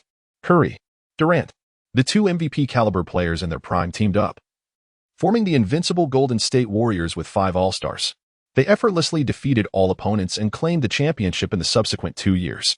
As for the subsequent misfortunes that befell the Warriors, plagued by injuries during the finals, allowing the Raptors to seize an opportunistic victory, culminating in Durant's departure upon contract expiration and the dynasty's dramatic collapse, that constitutes another chapter of the tale altogether. Wang Feng remained unaware whether his emergence would alter the Warriors' overarching trajectory, yet he harbored unshakable conviction. He would undoubtedly propel the team toward clinching the 2016 championship. Winning back-to-back championships will undoubtedly elevate his value and reputation to new heights. However, will the Warriors, who have never tasted defeat in the finals, spare no expense in their pursuit of Durant? Yet, could Durant truly forsake his pride to join an already dominant dynasty chasing a three-peat? Wang Feng remained uncertain.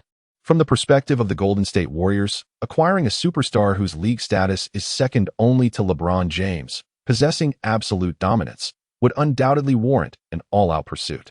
Within the constraints of the salary cap, what franchise wouldn't desire to assemble a more formidable and illustrious roster? As for Durant, if he could compromise his integrity by joining a 73-win championship-caliber team that had already won 1 title and reached another finals in the past 2 years, then what difference does it make to join a back-to-back championship squad? Under these circumstances, Wang Feng must contemplate where his path would lead should Durant join the Warriors after 2016. Given Wang Feng's current abilities and skill level, it would naturally pose little issue. Kevin Durant primarily plays the small forward and power forward positions. Upon joining the Warriors, he could slot in at power forward, allowing Draymond Green to shift to center. This would firmly secure Wang Feng's starting small forward position. However, the real question is, would Wang Feng be content remaining merely a 3-and-D role player? Certainly not. He harbors far greater ambitions. In the coming seasons, he will gradually evolve from a 3D role player into the cornerstone of a team, step by step. Durant's arrival will inevitably further diminish Wang Feng's already limited shooting opportunities, reducing him to a mere role player on offense, stationed in the corner awaiting passes for easy baskets, while dutifully defending the opposing team's stars on the defensive end. There's even a possibility Wang Feng could be traded as leverage to acquire more valuable players who better complement Curry and Durant's new system. Regardless of whether Wang Feng's vision comes to fruition, he must prepare himself for the possibility of it all unfolding as imagined. Thus, the initiative in signing the contract must remain firmly within his own grasp. Very well. Witnessing Wang Feng's unwavering determination, Miles could only nod in acquiescence. Rising gracefully with a cordial smile, he extended his hand for a firm handshake. Since you remain resolute in your stance, I shall honor your decision. May the forthcoming season witness your stellar performance, paving the way for more lucrative compensation befitting your talents. For the Warriors, Wang Feng is undoubtedly a significant player. Yet he is far from irreplaceable and certainly not indispensable to the point of being an absolute must-sign. Iguodala, Barnes, and even the free agent market offer numerous players of similar caliber. Moreover, Wang Feng still has 1 year remaining on his contract with the Warriors. during which Golden State retains exclusive negotiation rights. More importantly, the Warriors' front office, including Myers, doesn't believe Wang Feng's skills could improve significantly enough within a single year to warrant a substantially higher contract offer. Emerging from the general manager's office, Wang Feng exhaled deeply. Truth be told, for someone who lived an ordinary life in his previous existence, rejecting a contract worth hundreds of millions in Chinese currency was an excruciating decision. But Wang Feng had no choice. He had to do it. Giving up now is merely to gain more in the future. 28 million over 4 years. A year from now, I shall command a sum far greater than this. Wang Feng possesses this unshakable confidence. Now, having declined the early contract extension offered by the Warriors, his foremost task is to determine how to systematically allocate the seasonal rewards, 50 freely distributable attribute points, and a golden badge of his choice. After receiving the rewards from the system, Wang Feng remained indecisive, hesitating over which aspects to enhance. With an overall rating barely exceeding 70, he recognized glaring deficiencies across multiple domains. Though 50 freely distributable attribute points seemed substantial at first glance, when confronted with the dazzling array of available abilities, they proved woefully inadequate. The finest steel must be forged into the sharpest blade. Whether Wang Feng can ascend to greater heights next season hinges crucially upon how we allocate his skill points in this pivotal phase. And that single golden badge, which could be freely chosen, was undoubtedly the more significant selection. The ability score merely represents the fundamental statistical data of a player, while the badges genuinely determine the player's performance and prowess on the court. Chapter 61, Attribute Enhancement. Though 50 freely distributable attribute points may seem modest at first glance, they were more than sufficient to elevate two of Wang Feng's already decent abilities directly to the formidable threshold of 90. During these days, Wang Feng had meticulously contemplated his strategy. He even acquired a computer specifically for this purpose, downloading the latest version of the 2K game to simulate and create a player based on his own system attributes as a reference. To be perfectly honest, the player generated with his current overall rating of around 70 performed abysmally in the game simulation, averaging less than 5 points per game, with other stats barely scraping past 1. It was the epitome of a bench warmer, someone who could be cut from the roster at any moment without a second thought. However, the badge system in this iteration of the 2K series was not as refined as in later generations. The player's performance was almost entirely dictated by raw attribute values, making it a rather limited reference point. After thorough deliberation and repeated analysis, Wang Feng had finally determined how to allocate his 50 freely distributable attribute points. Indeed, the most logical approach for early-stage enhancement was to further amplify his existing strengths. Wang Feng's current standout attributes included 3-point shooting, speed, agility, steals, on-ball defense, defensive awareness, and stamina. On the whole, his defensive capabilities far outstripped his offensive ones. Thus, the wisest course of action was to invest all 50 points into bolstering his offensive prowess. Basketball, at its core, remains a contest determined by scoring prowess, where the league's most illustrious superstars invariably excel as elite offensive players. Even defensive specialists like Kawhi Leonard, who initially built their reputation on lockdown defense, only ascended to the pantheon of premier NBA talents after evolving into dominant scorers. His transformation culminated during the Toronto Raptors campaign. Whereas the undisputed first option, he averaged 26 points in the regular season before elevating to 35 points per game during the championship playoff run that dethroned the Golden State Warriors.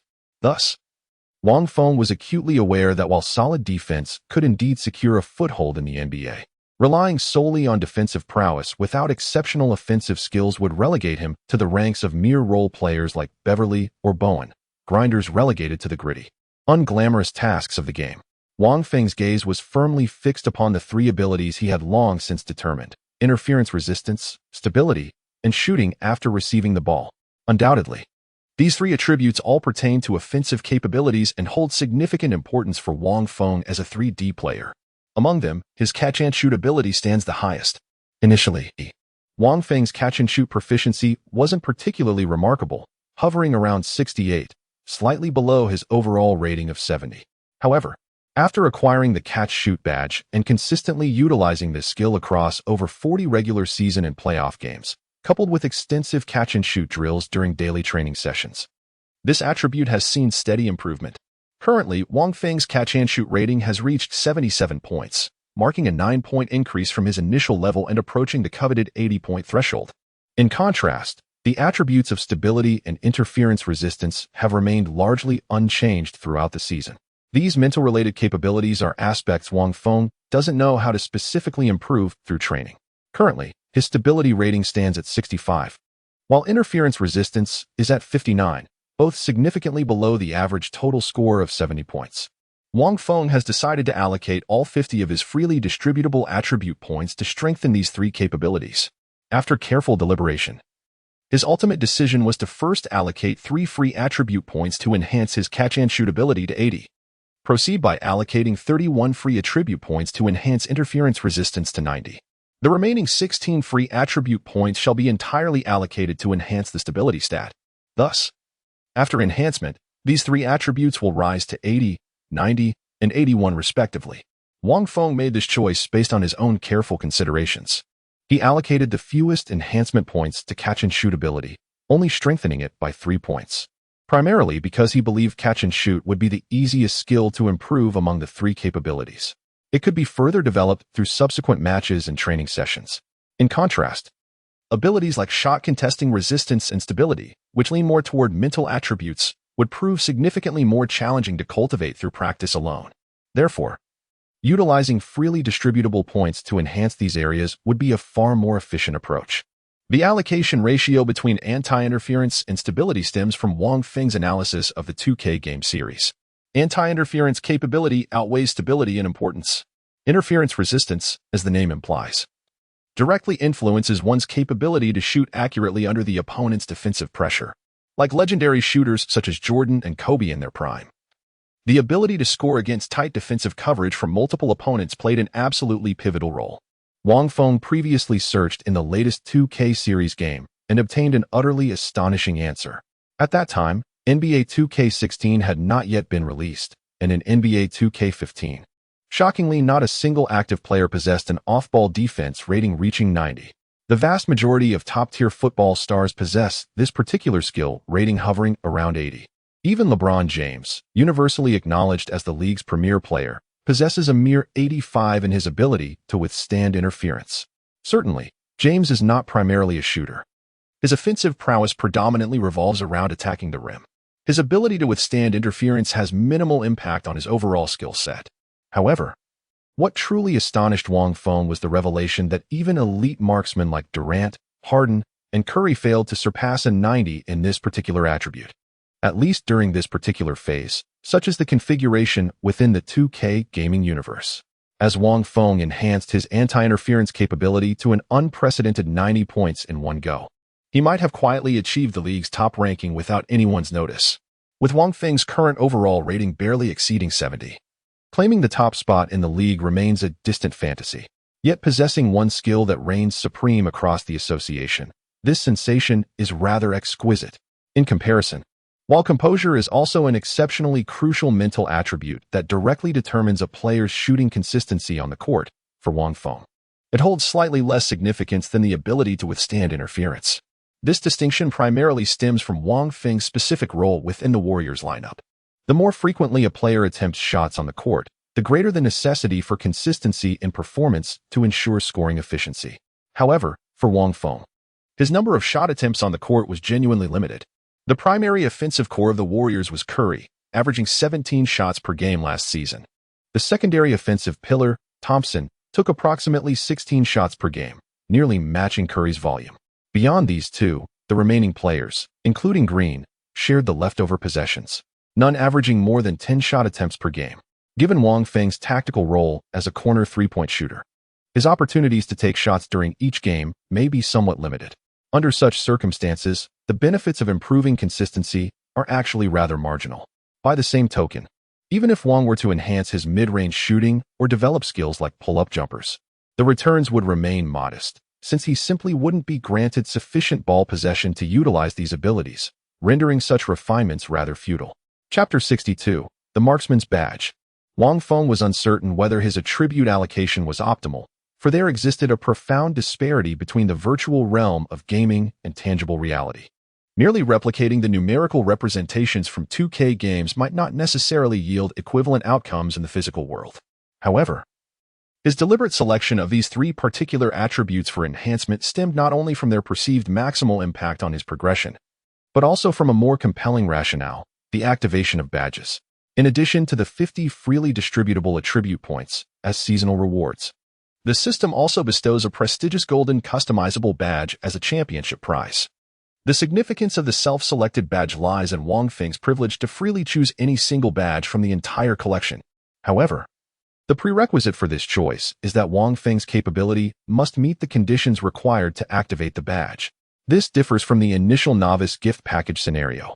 At that time, Wang Feng's abilities were utterly inadequate to match any of the 5 badges obtained from the package. To forcibly bind the badges, the system directly elevated Wang Feng's capabilities to meet the requirements. However, championship reward badges clearly lack such functionality. To acquire desired badges, Wang Feng must first fulfill the activation conditions with his own abilities. Take the simplest example, the signature defensive badge Rebound Chaser, a divine skill for grabbing boards. In 2K games, any interior player must upgrade this badge to the Purple Hall of Fame level or risk being dominated on the glass by opponents who have maxed it out. To unlock the Rebound Chaser badge, both offensive and defensive rebounding stats must exceed 80. Limited by his physique and leaping ability, Wang Feng's rebounding prowess was woefully inadequate. His defensive rebound rating stood at a mere 45, while his offensive rebound capability didn't even reach the 30-point threshold. Under such circumstances, even if he desired to select the Chargeboard Master badge, it would be utterly impossible to activate the emblem's effects. As an outside shooter, Wang Feng was certainly not foolish enough to obsess over learning rebounding techniques like Sakuragi Hanamichi. His true ambition lay in mastering the divine skills of shooting-related badges. Renowned alongside defensive intimidation, the supreme badge of shooting prowess, Sharpshooter, reigns at the pinnacle of shooting-related emblems. Since the inception of the badge system by the developers of the 2K game series, the Sharpshooter ability has remained an enduring and indispensable skill for shooting-oriented players, consistently reigning as the most formidable shooting-related badge in the game. The effect of the Sharpshooter badge is to reduce the negative impact of interference when taking jump shots against tight defense, including both mid-range and three-point attempts. In terms of functionality alone, the Sharpshooter badge can be seen as the complete antithesis of the defensive intimidation ability. Defensive intimidation reduces the opponent's accuracy after causing interference, while the marksman minimizes the negative impact when being disrupted. Which holds greater power ultimately depends on the rank of the insignia. When of equal standing, their forces shall perfectly counterbalance one another. As the pinnacle of shooting badges, the Sharpshooter emblem boasts formidable effects while maintaining exceptionally stringent activation requirements. Wang Feng, bestowed with the championship reward from the system, could directly select his badge, rendering the activation conditions utterly inconsequential. However, apart from the activation conditions, the stat requirements to equip this badge are also quite demanding. Players must possess an average shooting ability of over 80, with at least one specific shooting skill exceeding 90, not including 90 itself. Secondly, resistance to interference, stability, and other mental attributes averaging above 80. The difficulty level is utterly staggering. The specific requirements for the Sharpshooter badge in future 2K games have faded from Wang Feng's memory. However, by current standards, the number of players in the league who truly qualify for this prestigious honor can be counted on one hand. This was precisely why Wang Feng opted for those 3 specific attributes. The realm of pure shooting skills encompasses a multitude of variations: layups, close-range shots, mid-range jumpers, three-pointers, pull-up jumpers, and catch-and-shoot opportunities, among others. As a dedicated marksman, Wang Feng possessed respectable proficiency in all these shooting categories. However, his most formidable weapon remained his three-point shooting, already towering at an impressive 92 points. After enhancing his catch-and-shoot ability to 80, his overall shooting attributes now averaged around 78 points, a testament to his refined and versatile scoring arsenal. The shortcomings lie in close-range shooting and dribble pull-up jumpers, scoring a mere 71 and 68 respectively. Consequently, Wang Feng still falls short of activating the Sharpshooter badge at present. Yet this poses no significant obstacle. Shooting, in Wang Feng's perspective, is the most straightforward skill to enhance. After being digitized by the system, the concepts of innate talent and limitations ceased to exist for Wang Feng. To him, practicing basketball shots became akin to grinding levels in an online game, merely an accumulation of quantity. Moreover, the lower the base stats, the swifter and more efficient the training becomes. The playoffs have officially concluded, leaving a nearly 4-month gap before the commencement of the new season's preseason games. During this extended interim period, Wang Feng is determined to elevate his shooting skills to an average proficiency level exceeding 80, thereby fulfilling the activation criteria for the coveted sharpshooter batch. The NBA Finals have concluded, and for the majority of fans, a rather prolonged period of anticipation now begins. From mid-June until October, there will be no more NBA games to watch. However, for the various teams within the NBA, the busiest time has only just commenced. Following the playoffs, a multitude of matters arrive in rapid succession. The issue of contract renewals for players nearing expiration, adjustments and trades within the team roster, and most crucially, the scouting, evaluation, and selection of new talents during the draft combine. Even for professional athletes, the window for leisurely vacations is fleeting, merely a few precious weeks. After this brief respite and rejuvenation, they must immediately immerse themselves back into rigorous training. Even without organized team practices, they must maintain fundamental workout regimens to preserve their competitive edge. Those aspiring to ascend to greater heights in the new season must dedicate themselves to intensive additional training, mastering novel techniques and skills. As the ancient adage goes, a boat sailing against the current must forge ahead, or it will be driven back. The NBA, as the world's most elite basketball league, is fiercely competitive.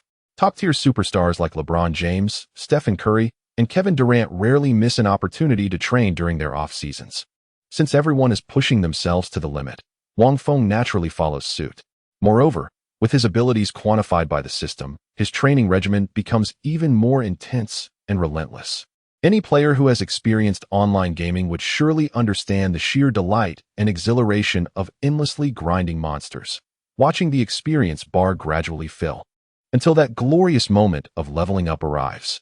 Wang Feng was an avid gamer even before his transmigration, indulging in all genres of digital entertainment far beyond just 2K games. This profound passion allowed him to deeply savor the exhilarating sensation of gradual data accumulation.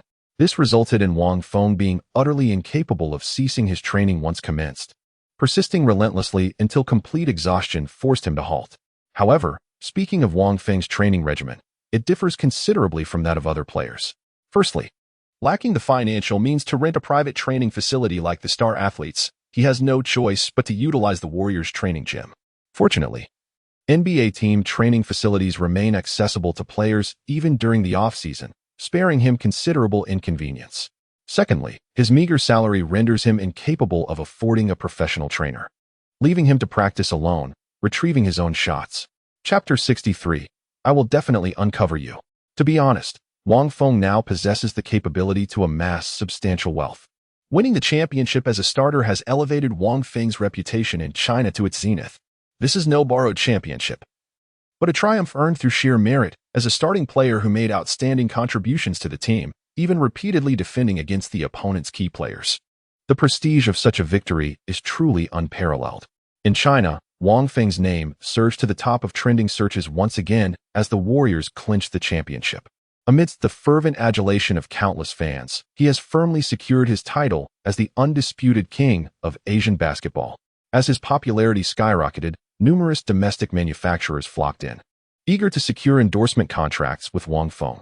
Yet to their astonishment, they discovered they couldn't reach him at all. Precisely so, through Wang Feng's public social media platforms or any other channels, it has been utterly impossible to establish contact with him. Even private phone numbers obtained through personal connections remain persistently switched off. After the finals, Wang Feng seemed to vanish into thin air, becoming utterly untraceable. Gradually, curiosity began to stir among the people. Where on earth had Wang Feng disappeared to? Like other NBA players, including several from the Warriors team, who can be seen in the media to varying degrees, some leisurely vacationing, others participating in television interviews, and still others flamboyantly announcing their attendance at training sessions hosted by legendary players to hone new skills. There is conspicuously no news whatsoever about Wang Feng. Wang Feng was well aware that many sought to locate him, yet as he had initially resolved, given his current skill level and reputation, the endorsement deals he could secure, much like his team contract renewal, would inevitably remain modest in scale. From a short-term perspective, Wang Feng could undoubtedly amass a considerable fortune swiftly. However, when viewed through the lens of long-term sustainability, evidently, with enhanced capabilities next season, the financial rewards shall be substantially greater. More importantly, Wang Feng's primary focus now is entirely devoted to leveling up by defeating monsters, leaving neither time nor mental capacity to entertain other trivial matters. Before commencing his intensive training regimen, Wang Feng contacted his parents via telephone, informing them of his decision to remain in the United States during the off-season rather than returning home. He wished to dedicate himself fully to enhancing his skills through rigorous practice. To ensure absolute focus during training sessions, he deliberately powered off his mobile device, safeguarding the quality and integrity of his workout sessions. It seems about time to find an agent to handle matters beyond basketball, Wang Feng murmured to himself.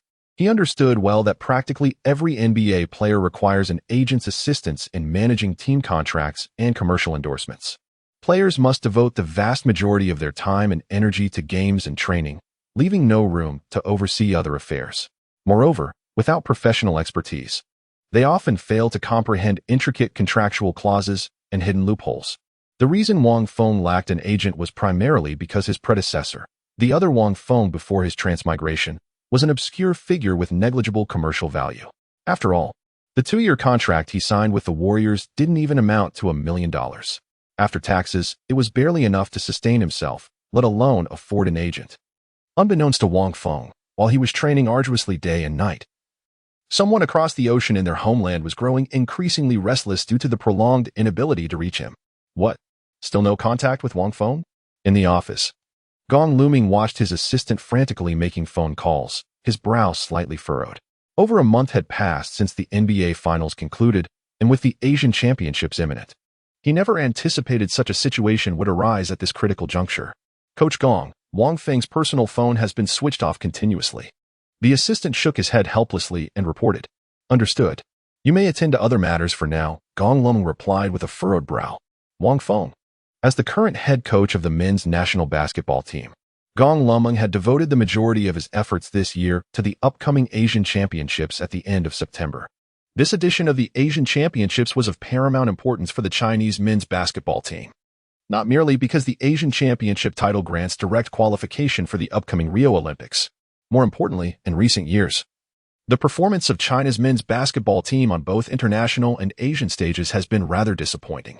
It is imperative that they deliver some tangible achievements soon.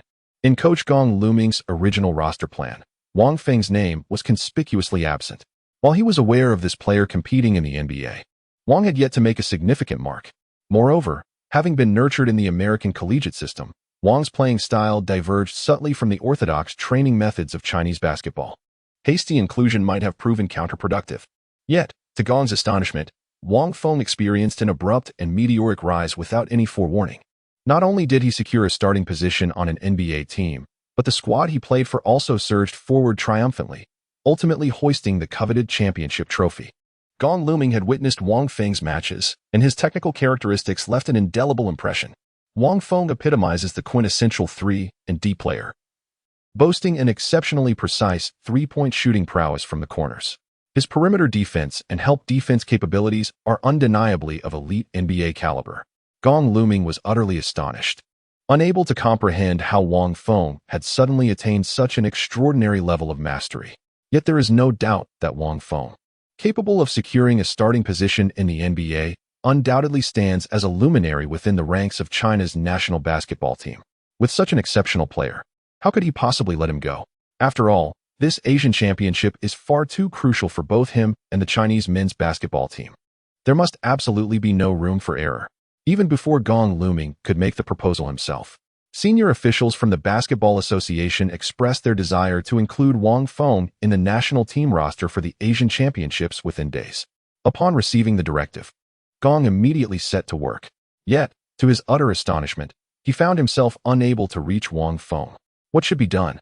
Gong Luming massaged his temples with a furrowed brow. Wang Feng had undoubtedly not returned to the country. Otherwise, those media outlets would have pounced like felines catching the scent of fish.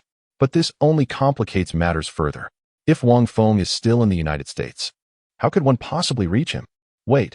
Gong Luming suddenly froze, then immediately picked up his phone. Hello. Investigate Wang Feng's family background thoroughly, and if possible, obtain contact information for his relatives. Since we cannot reach Wang Feng directly, we must devise a way to locate his family members. No matter what, Wang Feng is bound to maintain contact with his parents and relatives. Wang Feng, I refuse to believe otherwise. Even if you burrow into the deepest wilderness, I shall unearth you without fail. Chapter 64. An intriguing fellow bang. Bang, bang. In the vast, empty gymnasium, the rhythmic pounding of a basketball against the hardwood floor echoed incessantly, punctuated by the crisp swish of the net as shots found their mark, all underscored by labored, heavy breathing. Drenched in sweat, Wang Feng stood within the dimly lit arena, his weary gaze fixed upon the distant hoop. With trembling arms, he summoned the last vestiges of his strength, lifting the ball with agonizing effort before releasing it into the air. Swish! The ball answered his will, slipping cleanly through the net. As the final shot arced through the air, he collapsed onto the hardwood floor, chest heaving with labored breaths. Wang Feng had long lost count of how many shots he'd taken today. Ever since stepping into the gym, he'd been trapped in this endless cycle: shoot, retrieve, repeat. Since acquiring the marksman badge after season's end, he'd thrown himself into this grueling training regimen. Watching the progress bar of his shooting ability steadily climb with each practice session had become an addiction he couldn't quit. In the blink of an eye, nearly 2 months had elapsed. Through Wang Feng's relentless dedication, his close-range shooting and dribble pull-up abilities had remarkably improved to 75 and 72 respectively. Compared to the initial values of 71 and 68 before training commenced, there has been a remarkable enhancement of 8 ability points in total. 8 whole ability points. It may sound rather modest, yet one must recognize this represents genuine advancement in capability. Moreover, this was achieved in less than 2 months, without the assistance of any trainer, solely through Wang Feng's own solitary training regimen. Countless players in the league choose to train during the off-season, yet the vast majority do so merely to maintain their current form. Expecting to significantly elevate one's competitive level within these brief few months is virtually impossible. Moreover, over these 2 months, Wang Feng's progress was not confined solely to his shooting abilities. Through relentless high-intensity training day after day, his physical endurance also improved significantly, gaining 2 additional attribute points, now reaching an impressive 85. Calculating the total gains, Wang Feng had accumulated an impressive 10 ability points through his rigorous training over these 2 months, equivalent to completing one of the system's random missions. Just a little more, and we'll reach the average of 80. With a close-range shooting rating of 75 and a dribble pull-up jumper at 72. Wang Feng's average scoring ability has impressively climbed to 79 points. This is all thanks to the high 3-point shooting percentage of 92, which significantly boosted the average score. Next, whether it's a close-range shot or a dribble pull-up, with just 1 more point in his ability stats, Wang Feng will unlock and bind the golden sharpshooter badge. Once obtaining the sharpshooter badge, Wang Feng's shooting prowess will undergo a quantum leap in capability. Even when not positioned at the baseline corner, one can still maintain an exceptionally high shooting accuracy. That's enough for today. I'll continue practicing tomorrow. Sitting on the floor to rest for a while, the utterly exhausted Wang Feng decided to go out for a meal before returning home to recuperate properly. Over the past 2 months, his life had followed an unvarying routine: dormitory, training court, and restaurants. Apart from basketball practice and basic necessities for survival, Wang Feng had no contact with the outside world. It was precisely this single-minded devotion that enabled him to achieve such remarkable progress in his training. Today is Tuesday, the day to call home and reassure my family of my well-being. Although Wang Feng is a time traveler, his journey took him through parallel dimensions. His family remains unchanged from before his crossing, merely diverging at certain pivotal moments where choices led to vastly different paths and experiences. Yet, what Wang Feng hadn't anticipated was the tremor of emotion in his mother's voice the instant the call connected. "Hello? Son, you've finally called your mother." Wang Feng was momentarily taken aback. "What's the matter, mother? Has something happened at home?" No, your father and I are perfectly fine. It's about you. A few days ago, the Basketball Association called, saying they wanted to invite you to represent the Chinese national team in the Asian Championships. They couldn't reach you, and as a last resort, they managed to obtain your father's contact information. What a fortunate turn of events. My son, you must seize this opportunity to bring glory to our nation. Wang Feng froze momentarily. The Asian Championships? It suddenly dawned on him that he seemed to have forgotten something important. Indeed, beyond the NBA, there exists a multitude of elite-level competitions. For instance, national team tournaments, the Olympics, the World Championships. The Asian Basketball Championship is a regional tournament within Asia, generally not considered a high-level competition. The Chinese national team once dominated this event for an extended period, until recent years when their supremacy began to wane following Yao Ming's retirement.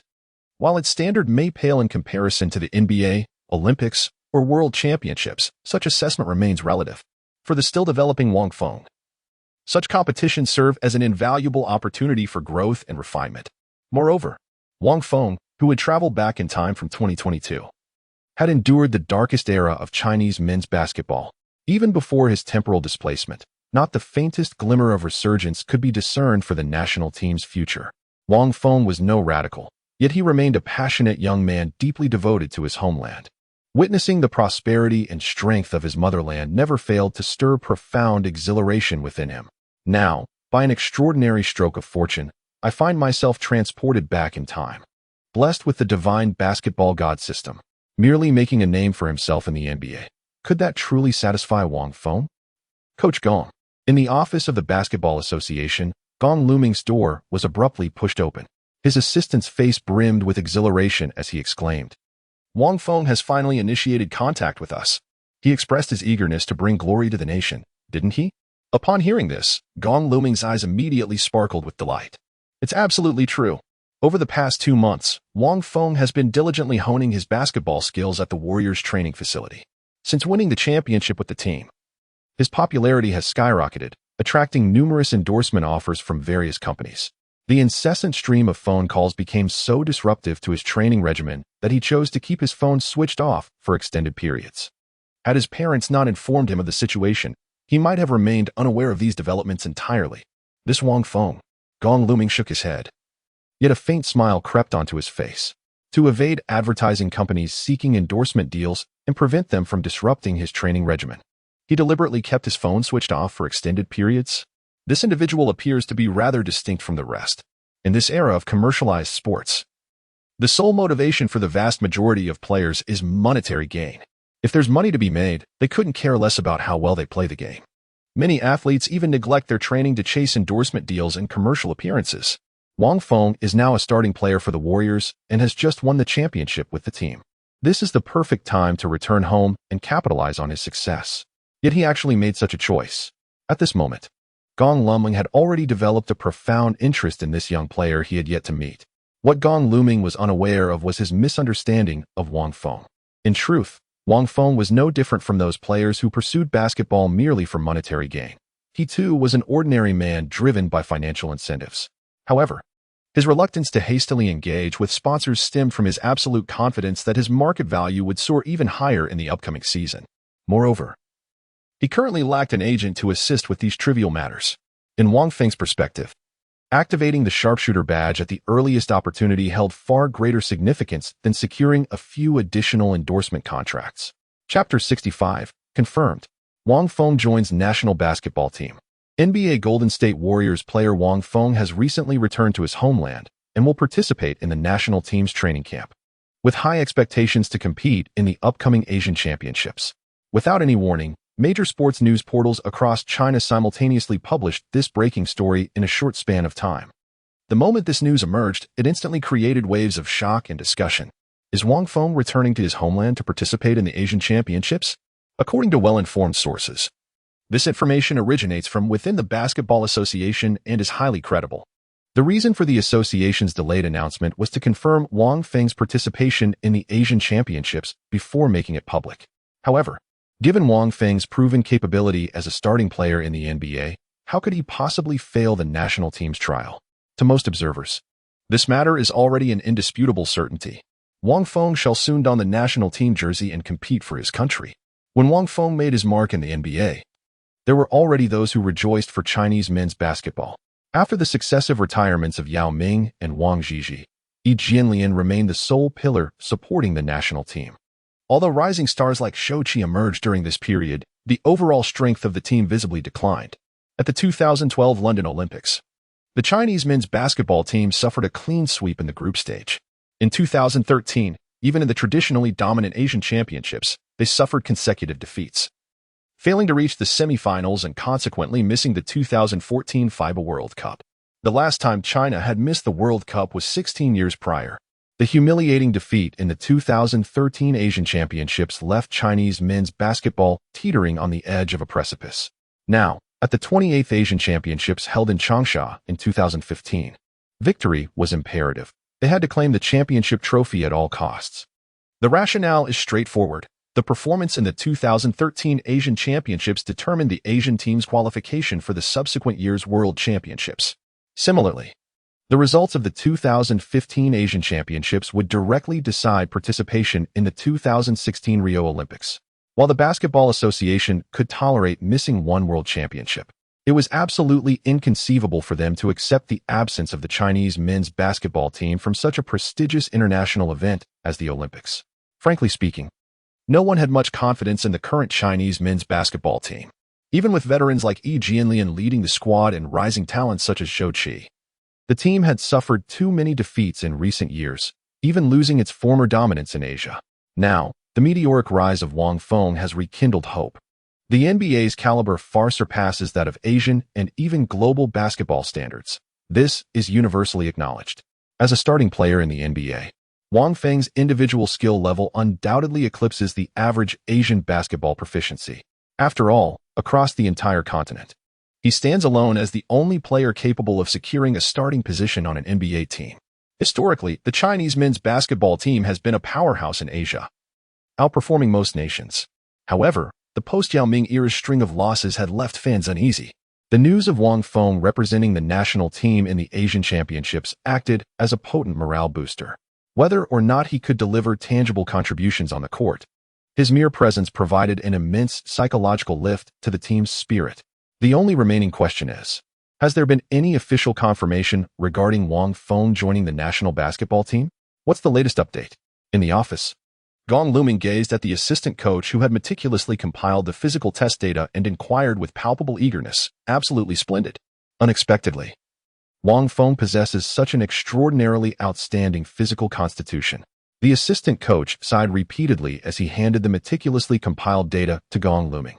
Such extraordinary physical attributes, I've never encountered a second one like this in our entire country. Even those foreign players in the CBA are rarely seen, not to mention others. Their instantaneous sprinting speed surpasses that of most athletes in our national track and field team. His ability to establish himself in the NBA is truly no mere stroke of luck. Gong Luming took the statistical report and examined it, his eyes gradually gleaming with excitement. However, what astonished me the most was his three-point shooting. How could there exist a player with such impeccable accuracy in this world? During the recent three-point shooting test, he missed merely a single attempt. This is utterly astounding. Enough, enough. Gong Luming waved his hand, cutting off the assistant coach who was attempting to continue boasting about Wang Feng. Wang Feng is formidable. The entire nation knows this.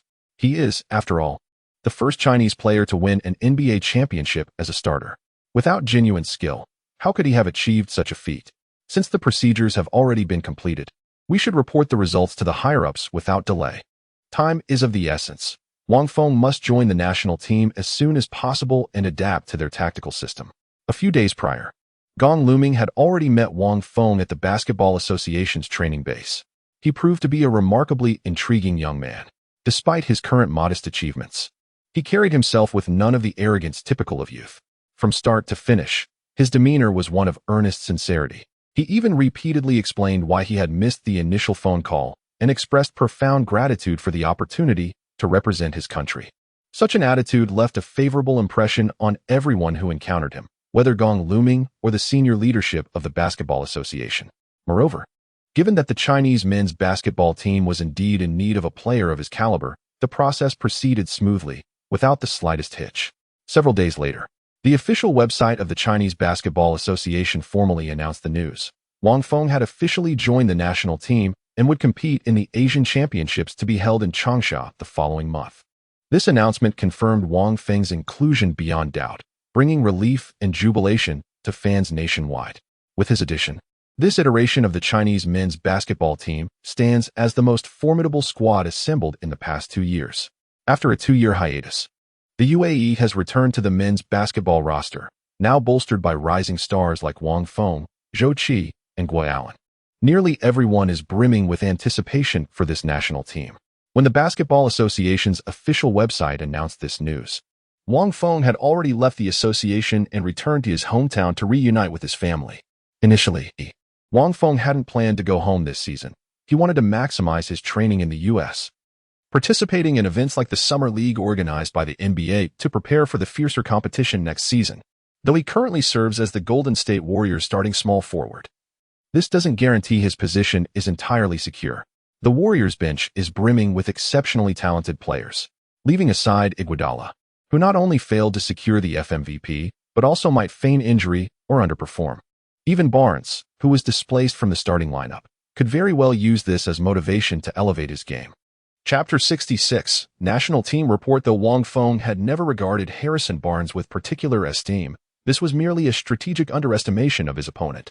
While Barnes might not have been a standout figure within the Warriors roster, he was nonetheless a player capable of securing a maximum contract.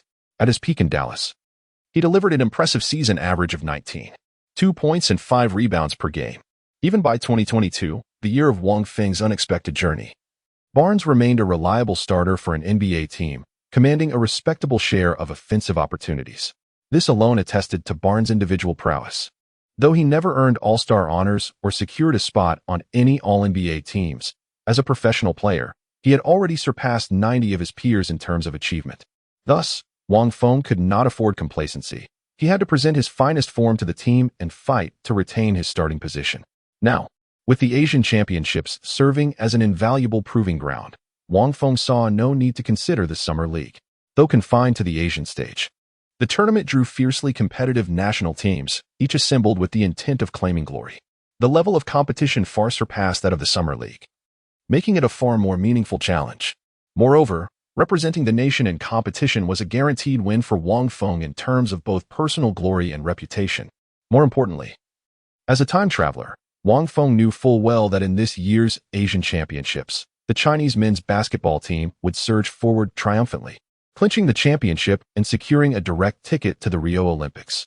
Even without Wang Feng, the team had performed exceptionally. Now with him on board, their success was virtually assured. Moreover, after clinching the championship, Wang Feng will undoubtedly be hailed as the heroic savior of Chinese men's basketball in the eyes of countless admirers. In truth, he had already begun reaping the benefits of returning to compete in his homeland. Since coming back, a deluge of calls and invitations had poured in, lucrative advertising offers from major brands, as well as requests for variety shows and interviews from prominent television networks. The name Wang Feng had unmistakably become the hottest buzzword of the season, eclipsing even the fame of many top-tier celebrities. Fortunately, as a transmigrator, Wang Feng was somewhat mentally prepared for this and had already devised a plan of action. As before, he declined all advertising offers from manufacturers, for the time was not yet ripe. Opportunities to make money would abound in due course. As for interview invitations from various television stations, Wang Feng carefully screened them and ultimately selected several prestigious heavyweight broadcasters, such as CCTV Sports Channel. Accepting interviews from these influential networks would further elevate his soaring popularity. Due to the aforementioned reasons, Wang Feng only remained at home for approximately a week. After successively completing exclusive interviews with several television stations, the time arrived for the national team's training camp commencement. As the host nation, the Chinese men's basketball team enjoyed home advantage, with their training base directly established in Changsha, the host city of the Asian Championships, facilitating early familiarization with the competition venue. Simultaneously, the Chinese men's basketball team officially announced their 12-player roster for the Asian Championships. Wang Feng's name was prominently listed, alongside 11 other players: Yi Jianlian, Zhou Peng, Zhai Xiaochuan, Li Jin, Ding Yanyaheng, Lu Wei, Zhou Qi, Gua Ailuan, Zhao Jiwei, Wang Zhilin, and Li Maheo. This represents an entirely new national team roster, with Wang Feng among 4 players making their debut appearance on the men's basketball squad. Upon arriving at the Changsha training facility to report in, Wang Feng encountered his 11 teammates. These were all familiar faces to him. As an avid basketball enthusiast, though not particularly attentive to the CBA, he possessed a decent grasp of the national team's roster. Stalwarts like Yi Jianlian, Zhou Qi, and Gua Ailuan were especially well known to him, their names rolling off his tongue with ease. Previously, Wang Feng had only observed these players through the lens of television. Now, he stood among them in close proximity. Having already spent half a year playing in the NBA, where he had crossed paths with legends like LeBron James, Kobe Bryant, and even his airness himself, occasionally exchanging brief greetings. Wang Feng was no stranger to high-profile encounters. He remained composed, unfazed by the moment. In contrast, several national team members couldn't suppress their curiosity, their gazes lingering on the fabled Wang Feng, who had finally arrived. "Everyone, this is Wang Feng. I trust none of you find him unfamiliar?" An assistant coach smiled warmly at the group and announced, "From this day forth, we shall stand as comrades in arms within the same trench. A most heartfelt welcome to you all." Alien and others led the applause, then proactively stepped forward to shake hands and welcome. Wang Feng maintained a humble demeanor, without any trace of arrogance from his NBA championship victory that would make him look down on others. The atmosphere was quite harmonious. "Wang Feng, you are truly remarkable. I have long desired to seek your guidance. How did you develop such remarkable three-point shooting accuracy? Your precision is astounding. Three-pointers pale in comparison. His perimeter defense is truly masterful." Numerous NBA stars renowned for their formidable offensive prowess have suffered setbacks under his command, particularly brutal. Even the likes of Yi Jianlian and Wang Feng were no exception. With him on our side, victory in this Asian championship seems all but assured. Wang Feng, somehow, he always felt the atmosphere here was slightly different from what he had imagined. For a national team bearing the weight of bringing glory to the country, where players inevitably compete against each other while striving to perform at their peak, one would expect a rather tense and oppressive environment. Some might even resort to maliciously suppressing newcomers to secure their positions, much like what happens in the NBA. Wang Feng, who had perused numerous conspiracy theories online, had envisioned the situation quite differently. "It seems my thoughts were overly cynical."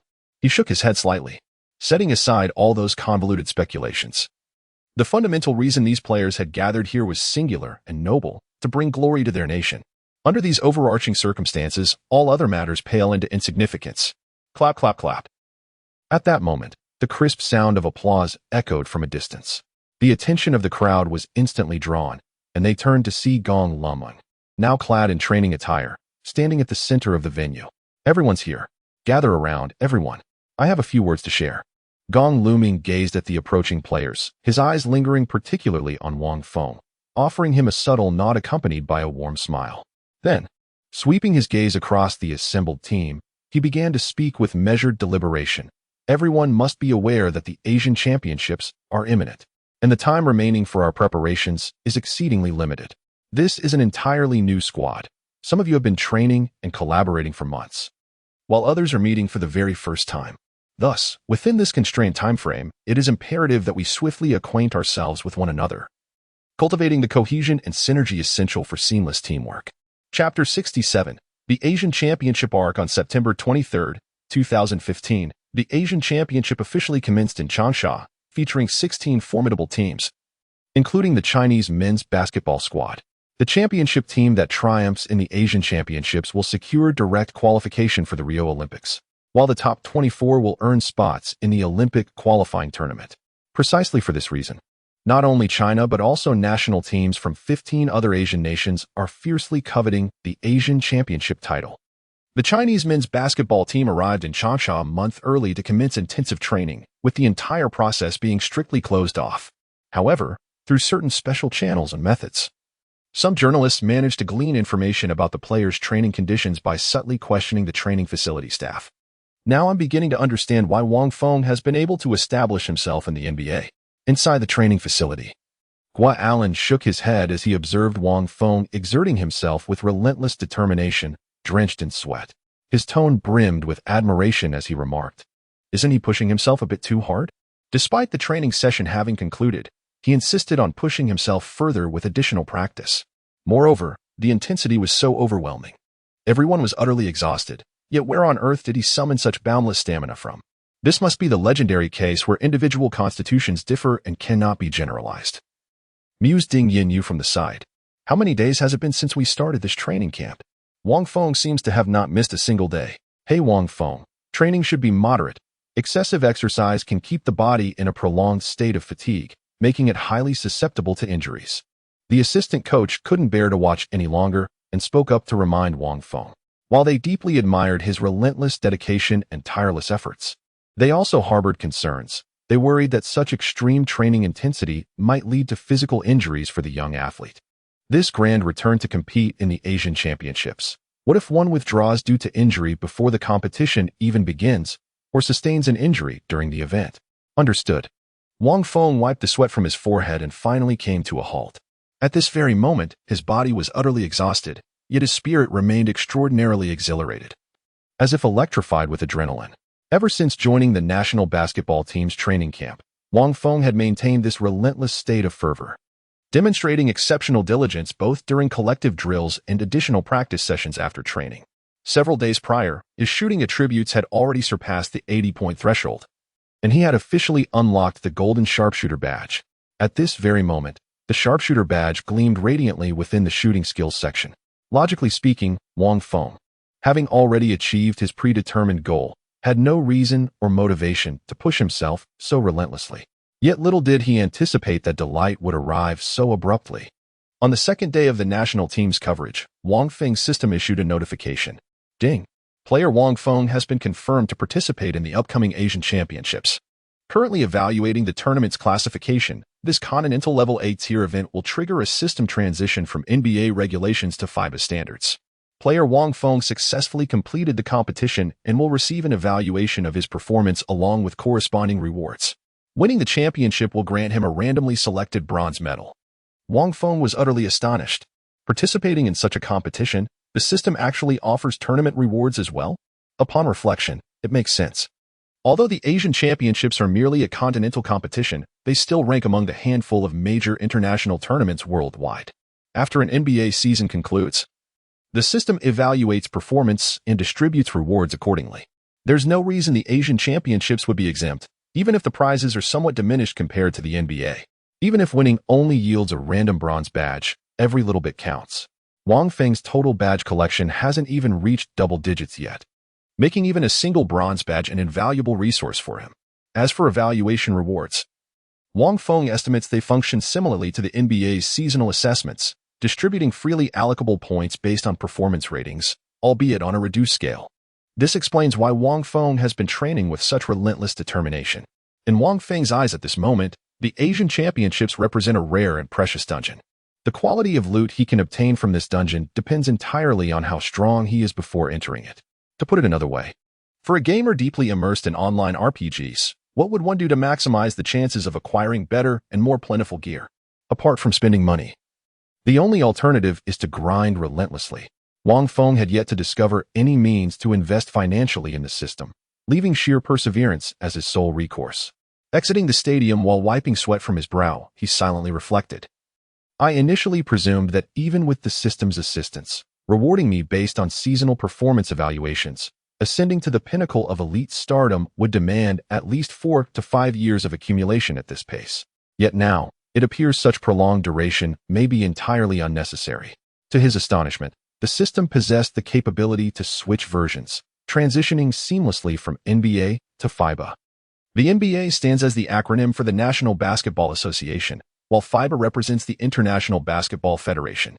The former embodies the premier professional basketball league in the United States, whereas the latter serves as the governing body orchestrating international basketball competitions. FIBA's prestigious tournaments include the World Championship, later rebranded as the Basketball World Cup, alongside the Olympics, the most globally influential sporting spectacle. The Asian Championships, as a continental tournament, though organized by the Asian Basketball Association, still falls under the governance of FIBA.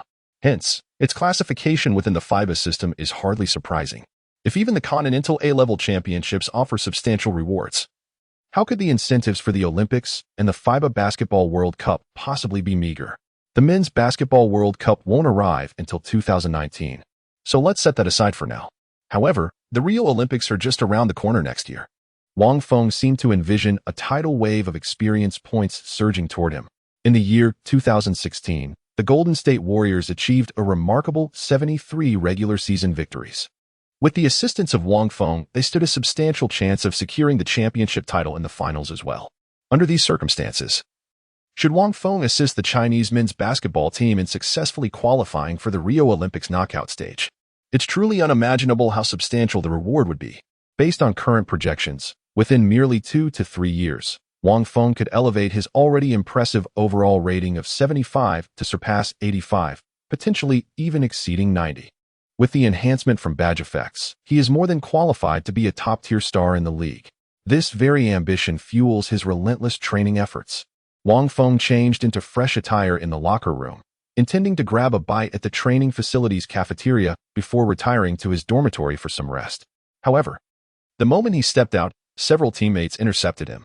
"Wang Feng, we've been waiting for you. Come join us for dinner outside," they urged. Wang Feng paused slightly in surprise. "But didn't the coach insist on a complete lockdown training regimen?" he questioned. "Are we not supposed to leave the training facility? Brother Yao is treating us to dinner. And he's already informed the coach. Rest assured, there won't be any issues." "Did you say Brother Yao is hosting the meal?" Chapter 68. Yao Ming and Team Yao Ming's reputation still carries significant weight. As the most accomplished and renowned basketball player in China, even after several years of retirement, his influence remains undiminished. In fact, with the dismal performance of the Chinese men's basketball team in recent years without him, people have come to realize just how indispensable Yao Ming was to Chinese basketball. Wang Feng understood more clearly. As a player, Yao had already reached the pinnacle of achievement in China. After retirement, he continued ascending to the highest echelon among all former athletes. In February 2017, Yao was elected chairman of the Chinese Basketball Association, becoming the most influential figure in China's basketball realm. Yet by the time Wang Feng traversed, Yao Ming still firmly occupied his position as the president of the Chinese Basketball Association, his authority even more consolidated, concurrently serving as the chairman of the Asian Basketball Federation. Under these two sensational headlines, Yao's other identity as the chairman and general manager of the CBA League company seemed almost negligible. Wang Feng had already made up his mind to continue his career as a basketball player, and given that, establishing a good relationship with the towering figure of Yao was absolutely essential. In fact, Yao harbored similar thoughts. This dinner invitation, ostensibly extended to the entire men's national basketball team, was in truth an opportunity for Yao to meet Wang Feng, the young man who had single-handedly carved out a name for himself in the NBA. The other players were merely incidental beneficiaries of this occasion. Just how arduous is it for a Chinese player to make a name for themselves in the NBA? Yao Ming understood this all too well. As the #1 overall NBA draft pick, he entered the league amidst immense fanfare and sky-high expectations. Yet even with such prestige, he faced torrents of skepticism upon arrival, with veteran analysts publicly doubting his abilities and even making humiliating bets against his performance. Through sheer determination, Yao delivered one stellar game after another, not only making his detractors lose their wagers, famously forcing one to kiss a donkey's rear, but also proving his worth to the entire league. Later, when Yi Jianlian and Sun Yu entered the NBA draft, Yao and his team worked tirelessly behind the scenes. Without their influence, neither Yi nor Sun would have secured their draft positions, as their skills didn't truly match those spots. Reality soon set in. While Yi and Sun made it to the NBA thanks to Yao's clout and China's market appeal, the league remains a ruthless meritocracy. Sun, overwhelmed by the elite competition, was cut after barely clinging to a championship ring with the Lakers. Yi, the more capable, still couldn't replicate Yao's interior dominance, eventually fading into a bench role. Yao knew exactly what Yi and Sun were capable of. If even they struggled to adapt to the NBA's intensity, how could Wang Feng, a raw 20-something rookie with zero professional experience, not only survive but thrive? This alone speaks volumes about Wang Feng's extraordinary basketball talent. To thoroughly assess Wang Feng's capabilities, Yao Ming meticulously reviewed all of Wang's game footage from the previous season. The precision shooting, tenacious defense, and fearless competitive spirit, qualities currently lacking in the Chinese national basketball team, left a profound impression. After this comprehensive analysis, Yao became utterly convinced that Wang Feng was undoubtedly the heir apparent, destined to inherit his mantle as the new standard-bearer for Chinese men's basketball. "Wang Feng, at long last we meet. I've heard so much about you."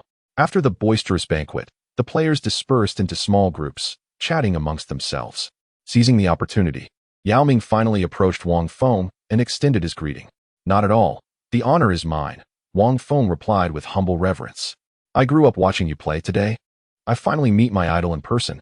From a young age, I've witnessed your XX." Though this phrase later became an internet meme, when applied to Yao Ming at this moment, it is no exaggeration whatsoever. When Yao entered the NBA as the first overall pick in 2002, Wang Feng was merely 9 years old. Whether it was Wang Feng, the time traveler who wasn't particularly interested in sports, or the other Wang Feng who had aspired to be a professional player since childhood and devoted himself to basketball, The name Yao had accompanied him throughout his childhood and student years. You still have training commitments, so let's not drink alcohol. But I'd like to toast you with tea instead, Yu said, raising his teacup toward Wang Feng. It's truly wonderful that you can participate in this Asian championship. The Chinese men's basketball team desperately needs talents like you right now. Isn't bringing glory to our country what we should all strive for? Wang Feng also smiled and said, moreover, participating in such competitions provides invaluable experience. For someone like me at this stage, I cannot afford to miss any opportunity to train and strengthen myself. It's good to have that mindset, Yao Ming nodded approvingly. To establish oneself in the NBA, one must always be mentally prepared to face competition and challenges. How may I assist you? Please don't hesitate to ask, Yao said warmly. Upon hearing this, Wang Feng was momentarily taken aback. Actually, there is something I'd like your help with, he replied. Since returning to China, Wang Feng had increasingly recognized the importance of having a professional agent. His participation in the Asian Championships had elevated his popularity to new heights, with numerous lucrative endorsement offers and advertising invitations pouring in. However, he had no choice but to reluctantly decline most of them. After all, he was only one person and couldn't split himself into three. Especially with his rigorous training schedule consuming most of his time, he desperately needed a skilled agent to manage his affairs. When he saw Yao, Wang Feng was reminded of the renowned Team Yu behind him, a dedicated group of agents handling all of Yao's off-court activities. It was undeniable that Yao's success, both on and off the court, owed much to the indispensable contributions of Team Yao working behind the scenes. Wang Feng had previously considered hiring an agent in America to handle off-court matters upon his return. However, upon deeper reflection, he realized his current lack of influence stateside. Beyond negotiating his team contract renewal, an American agent could offer him precious little assistance in other areas. Yao Ming's team, Team Yao, was a different story altogether. Wang Feng's situation bore striking resemblance to Yao's early days as a Chinese player. The domestic market in China offered far greater potential and scale than that of the United States. This situation has already demonstrated the extensive experience of the Yao team, which once nurtured a Yao Ming. If Wang Feng could secure the assistance of Yao's economic team, at least off the court, he wouldn't need to expend excessive energy in most circumstances. So you still don't have an agent at this point? Upon hearing Wang Feng articulate his ideas, Yao Ming appeared thoroughly delighted. The current Yao Ming has evolved into an accomplished entrepreneur, overseeing multiple commercial brands under his name. As the proprietor of the Shanghai Sharks basketball club, he manages several players from the Shanghai team who are signed to his economic agency. Wang Feng's commercial value is indisputable. While it remains uncertain whether he can eventually meet Yao Ming's lofty standards, even at his current stage, he undoubtedly stands as the most elite domestic player in existence. Securing Wang Feng's signature was undoubtedly a dream come true for Yao. Chapter 69, A One-Sided Match. On September 23, 2015, Beijing time, the highly anticipated Asian Championships officially commenced. The 16 national teams participating in the tournament were divided into 4 groups through a draw, competing in both group stages and knockout rounds. As the host nation and one of the seeded teams, China's men's basketball team was placed in Group C during the draw. Sharing the group with China are South Korea, Jordan, and Singapore. Among these 3 opponents, the South Korean team poses the most formidable challenge to China. At last year's Incheon Asian Games, South Korea narrowly defeated Iran to claim the championship, while China finished only 5th. It is widely acknowledged that South Korean teams exhibit extraordinary tenacity when competing on home soil, whether in basketball, football, or other sports, often pushing the boundaries of sportsmanship in their relentless pursuit of victory. Nevertheless, their remarkable progress in recent years cannot be denied, placing them among the elite teams in all of Asia. In the absence of Wang Feng, following the original historical trajectory, the Chinese national basketball team encountered the South Korean squad in the group stage, engaging in an epic and fiercely contested battle.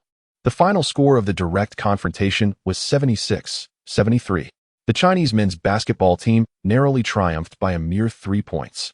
This was the narrowest margin of victory for the Chinese men's basketball team throughout their triumphant championship run in this Asian Championship. Of course, all this was achieved within the Asian sphere, and under the premise that the Chinese team was undergoing a transitional phase between generations. At least in Wang Feng's eyes, it was merely a case of in the land of the blind, the one-eyed man is king. For him, the Asian Championship was like stumbling upon a side quest while grinding through the main storyline, a side quest that wasn't particularly challenging at that. A casual effort would suffice to clear it smoothly, with performance-based rewards adding a slight bonus, nothing more. Thus, throughout the entire group allocation process, he remained utterly composed, even bordering on listless and distracted. The first day of group stage matches commenced at 9 a.m., with all 16 teams competing in succession until all games concluded. The Chinese team's opening opponent was Singapore, scheduled for 7:30 p.m. that evening. Singapore's squad ranked among the weaker teams in Asia. Even during China's darkest years in basketball, they had never lost to them. Barring any surprises, Singapore was destined to finish 15th in this tournament, second to last. For China, this match was essentially a warm-up before facing stronger rivals like South Korea, an opportunity to build confidence, refine teamwork, and establish rhythm. Before tip-off, head coach Gong Luming submitted the starting lineup. The 5 starters for China had already been decided during routine training sessions prior to the tournament. Point guard, Guilin shooting guard, Zhou Ping small forward, Wang Feng power forward, Zhou Qi center.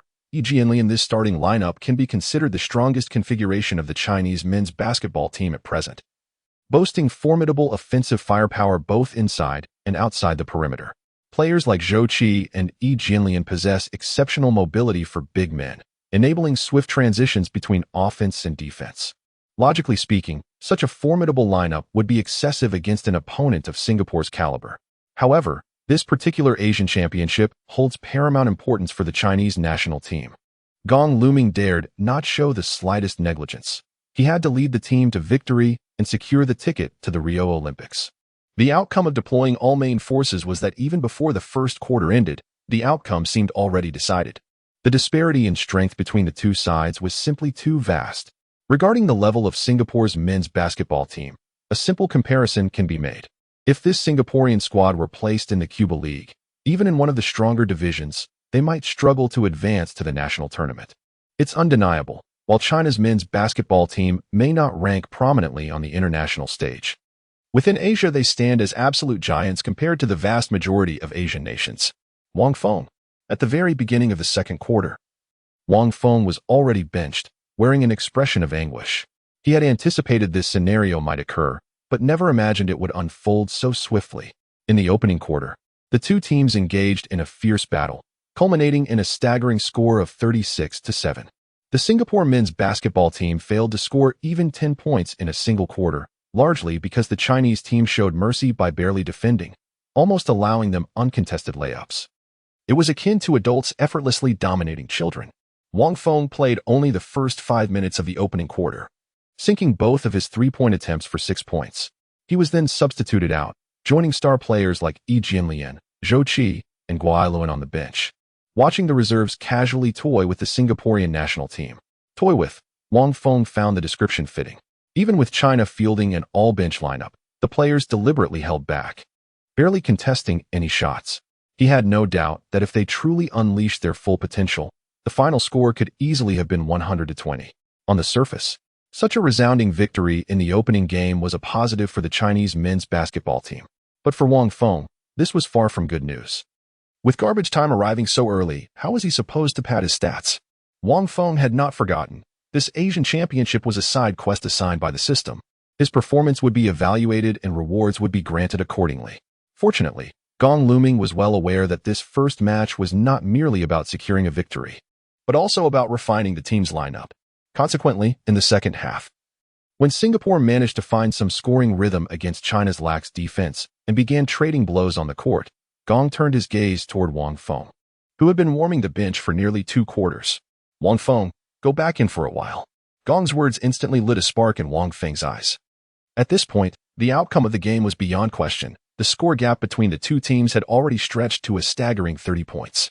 If Wang Feng takes the stage, the only consideration is how to accumulate statistics and evaluations with maximum speed and efficiency. After a brief dead ball, Wang Feng was substituted onto the pitch. The moment Wang Feng stepped onto the field, every team closely following the match was instantly invigorated, including the South Korean squad. Wang Feng had entered the game. Pay close attention to his technical style and playing characteristics. He is undoubtedly the most formidable player in this Asian championship. The head coach of the South Korean team addressed his players with a furrowed brow and shaking head. How utterly vexing, he exclaimed. The Singaporean men's basketball team proved utterly feeble, failing to push the Chinese squad to reveal their full potential. Wang Feng barely graced the court for under 5 minutes, contributing next to nothing during his fleeting appearance. Tomorrow we shall face the Chinese men's basketball team in the group stage. We must triumph over this formidable opponent. Chapter 70. Isn't this bloody Jordan? The South Korean men's basketball team eagerly sought to glean as much valuable intelligence as possible from China's opening group stage match. Their aim was to swiftly devise targeted tactical strategies within the limited time frame, striving to secure victory over the Chinese team in tomorrow's crucial encounter. By triumphing over the Chinese men's basketball team tomorrow, the South Korean squad can secure the top position in Group C and advance to the playoff stage. Coincidentally, Wang Feng, who was desperately striving to accumulate sufficient data for the system's approval within the limited time frame, made his entrance precisely during this period. When Wang Feng played in the NBA, his technical characteristics were distinct. Defensively, he possessed exceptional perimeter one-on-one defense and help defense capabilities. Offensively, however, his repertoire was relatively limited, primarily excelling in corner three-point shooting. Yet due to his remarkably high accuracy, he posed a significant threat. Observing Wang Feng taking the court, the Korean coach began explaining in detail to his players, given Wang Feng's technical attributes, we must avoid isolated one-on-one situations with him on the perimeter defensively. Additionally, pay close attention to his defensive positioning. When initiating our offense, we should always attack from the point farthest from Wang Feng. As for Wang Feng's offensive prowess, when tying, the task of defending against him shall be entrusted to you. You need not completely shut him down. Simply ensuring you can shadow Wang Feng throughout the game and deny him open three-point opportunities would constitute sufficient success. Moon Tae-young, a veteran of South Korean men's basketball, has long accompanied the national team in various Asian competitions, accumulating exceptionally rich match experience. Standing at 1.94 meters tall, he plays as a forward, though there exists a slight height disparity compared to Wang Feng's 2.1 meter frame. Considering Wang's rather one-dimensional offensive repertoire, Moon's seasoned expertise should prove more than adequate. Excellent coach. I shall dedicate my utmost effort. Wen Taiying declared with resounding confidence, brimming with self-assurance. In truth, prior to the commencement of the Asian Championships, upon receiving confirmation that Wang Feng would represent the Chinese national basketball team, Moon Tae-young meticulously studied nearly all of Wang Feng's NBA game footage through sleepless nights. While reviewing the recordings, he held profound admiration for Wang Feng's defensive prowess, yet harbored a certain disdain toward his offensive capabilities. What kind of offensive threat could a player possibly pose if he merely lingered in the corner, awaiting open three-point shots? As long as you stand in front of him, denying Wang Feng any opportunity to receive the ball or take a shot, wouldn't he be rendered utterly ineffective? Wang Feng's playing style thrives with the Warriors precisely because they boast elite perimeter shooters like Curry and Thompson who stretch the floor, while the ultra-mobile death lineup creates numerous mismatches and open looks. The Chinese national team is no Golden State Warriors, lacking such star-studded support. A three-point specialist like Wang who can only shoot when wide open becomes utterly ineffective. Swish. 2 points count. At that very moment, the referee's whistle echoed across the field. Wen Tae noticed his teammates momentarily frozen, their eyes brimming with bewilderment. What's the matter? Following his teammates' gaze onto the court, he witnessed Wang Feng frozen midair in his shooting form. Was it Wang Feng who scored this offensive play? Wen Tae paused momentarily in surprise. Wait a moment. That doesn't seem right. A two-pointer? Didn't Wang Feng never attempt two-point shots, focusing almost exclusively on three-point attempts in his offensive plays? He was momentarily distracted and failed to notice what transpired on the court. Excuse me, how exactly did Wang Feng score that goal just now? Wen Tae turned to his teammate and inquired.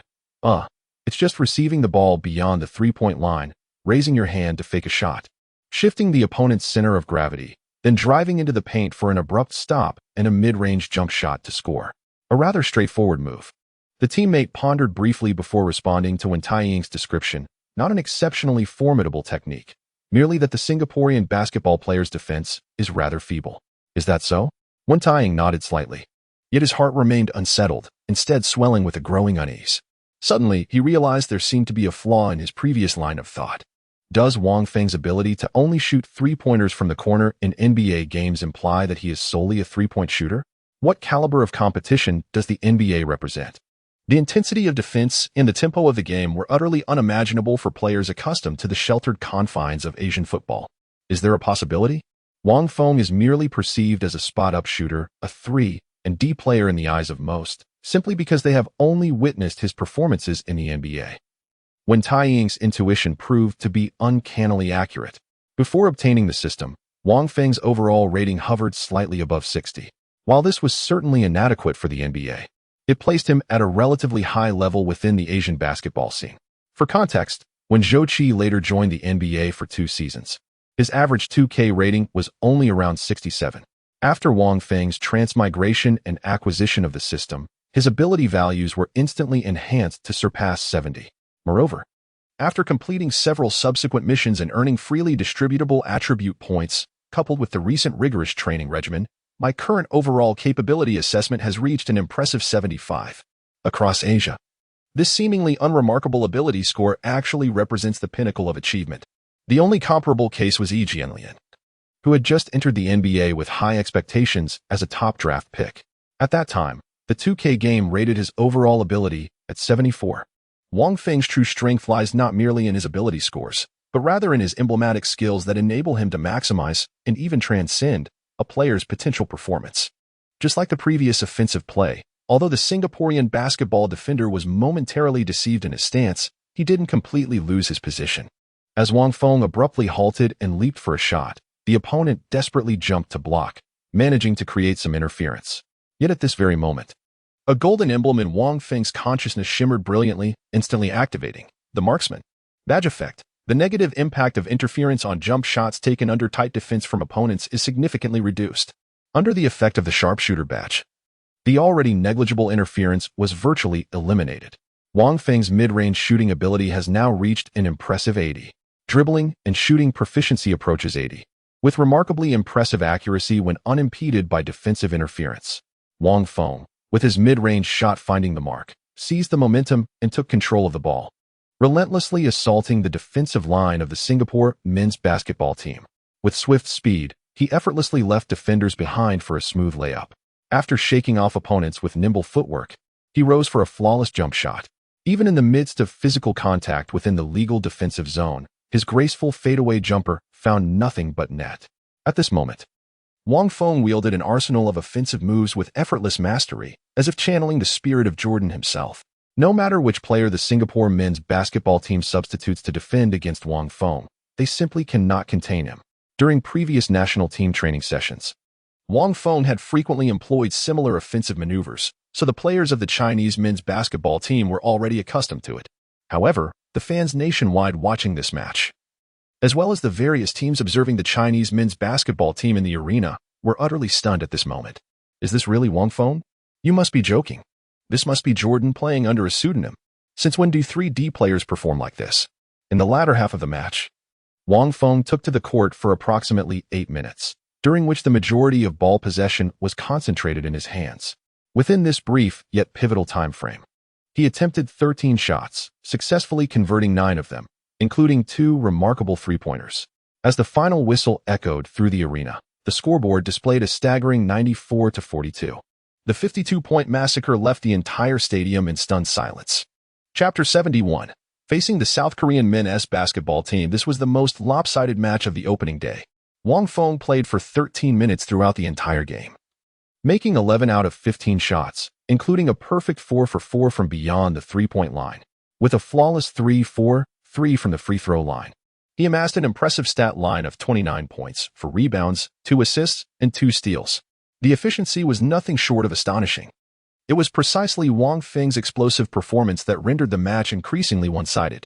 In the final quarter, Gong Luming was plagued by a throbbing headache, uncertain of how to prevent the score gap from widening further. After all, one must not be too ruthless. Some dignity must be preserved for the people of Singapore. A 52-point difference was already the utmost effort Gong Luming and the substitute players of the Chinese men's basketball team could muster. Had Wang Feng not been promptly benched, they might have come dangerously close to setting the record for the largest point deficit in the history of China's national basketball team at the Asian Championships. On the South Korean side, an eerie atmosphere had descended upon the team. Moon Tae-young suddenly realized with shock that his teammates, even the coach, were regarding him with an indescribable expression in their eyes. Was that pity? Indeed it was. Not only them, even Wen Tai-ying himself had begun to harbor concerns about tomorrow's match. Originally, The intention was to watch the match between the Chinese national basketball team and the Singaporean team, hoping to meticulously identify the opponent's flaws and vulnerabilities for targeted exploitation. Yet now, it is they themselves who find their spirits crushed. Wang Feng is overwhelmingly powerful. His individual prowess exists on an entirely different plane from theirs.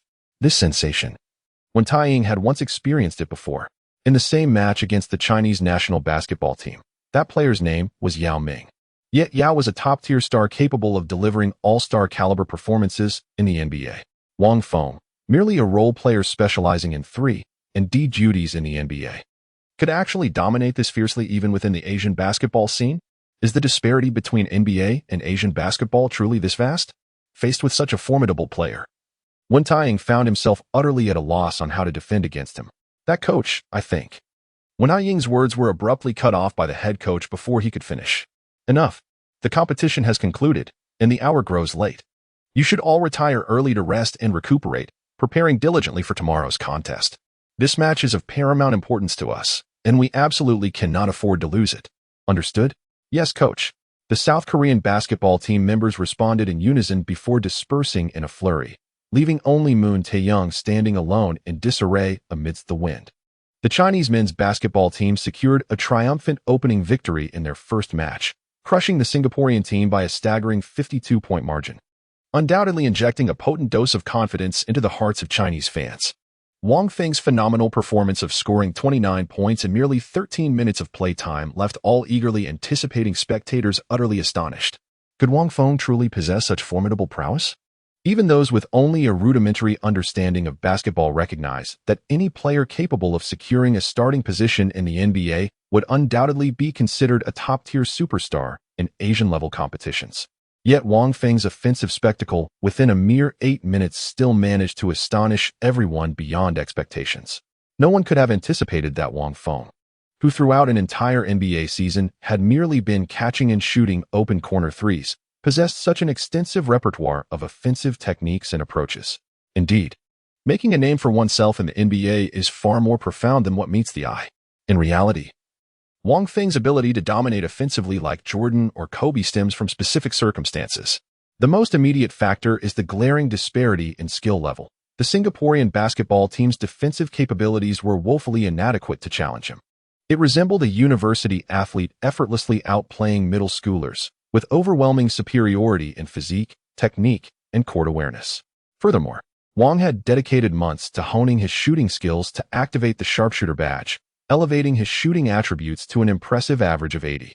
This encompasses nearly all shooting capabilities imaginable, from under the basket, close range, mid-range, to long-distance shots beyond the three-point line. Nothing is left out. Finally, there was the effect of the badge. The Golden All-Star level sharpshooter badge, though slightly inferior to the Purple Hall of Fame tier, still ranked among the elite.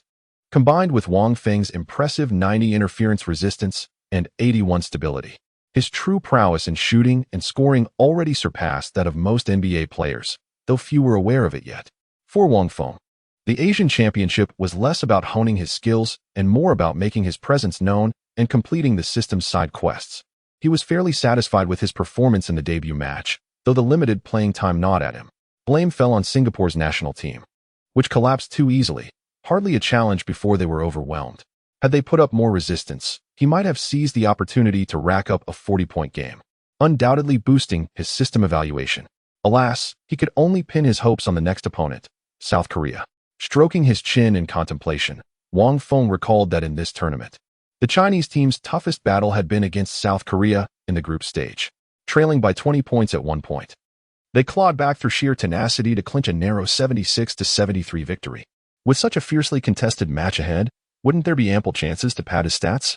At this stage, Wang Feng has completely transformed into a cancerous presence on the court due to the system version switch and the evaluation rewards from the Asian Championships. Whenever he's on the field, his sole focus becomes stat padding to chase higher ratings. In the latter half, during the 8 minutes Wang Feng was on the court, whenever he touched the ball, he never passed it to anyone else, resolutely scoring on his own. It was only because Wang Feng's efficiency was exceptionally high that no one in the Chinese men's basketball team realized his true nature at that moment. Head coach Gong Luming did vaguely notice this, but merely thought it was Wang Feng's eagerness to prove himself in his first national team appearance and didn't pay much attention. Little did they know, beneath the surface of Wang Feng, a seemingly ordinary 3D role player, lay the heart of a Mamba. A day later, at 1930 on the second day of the Asian Championships, the Chinese men's basketball team's second group match against South Korea officially began. Chapter 72. Is it really this exaggerated? The highly anticipated clash between China's men's basketball team and South Korea's squad stands as the pivotal match in Group C. Whichever team emerges victorious from this encounter will essentially secure the top position in the group stage. Given the considerable gap in skill level between these two powerhouses and their other opponents, Singapore and Jordan, this is a battle we must win at all costs. Before the match, Gong Luming gazed at the players with unwavering determination in his voice and declared, "This is not merely about securing victory in this Asian Championship. It was an act of vengeance for the defeats suffered in the previous Asian Championships. At the 2013 Asian Championships, the Chinese men's basketball team faced South Korea in the group stage, marking their opening match. It was also the first time in 16 years that China had lost to South Korea in basketball. From that moment onward, the Chinese men's basketball team entered its darkest historical period. Following the 2013 Asian Championship defeat came another setback at the 2014 Asian Games. Now 2 years have passed. The 2015 Asian Championship marks the time for their long-awaited vengeance. The match commenced as the starting lineups from both teams took to the court. The Chinese men's basketball team fielded an unchanged starting five, although the Singaporean squad was considered a relatively weak opponent. Yesterday's lopsided victory had validated the rationality of this lineup, balanced in offense, defense, and mobility, capable of adapting to most game rhythms. As for the Korean team, Wang Feng didn't recognize a single player in their starting lineup. To him, the identities of these Korean players were utterly insignificant, mere supporting roles. No different from NPCs in an online game that existed solely to provide experience points. It was entirely possible that after this match, he might never encounter them again throughout his entire career, rendering memorizing their names unnecessary. Unbeknownst to Wang Feng, among the Korean starters stood a middle-aged man with a bitter expression and visible unease. Moon Tae-young, born in 1978, was the most seasoned veteran on the Korean team, having weathered countless storms. Yet now, facing a young player born in 1993, he found himself gripped by a long-forgotten sense of apprehension. "Coach, I'll give everything I have to defend Wang Feng, but I can't guarantee how many points he'll score today." Moon Tae-young whispered to the head coach in a rare moment of vulnerability before taking the court. The head coach patted his shoulder sympathetically. "Tae-young, I know this is difficult for you. Don't worry. Your invaluable contributions to the team shall forever be etched in the collective memory of every member." When tying, the match is about to commence, and the live broadcast platforms of major sports portals across China are already teeming with fervent fans. Hurry, hurry. Has the game not yet begun?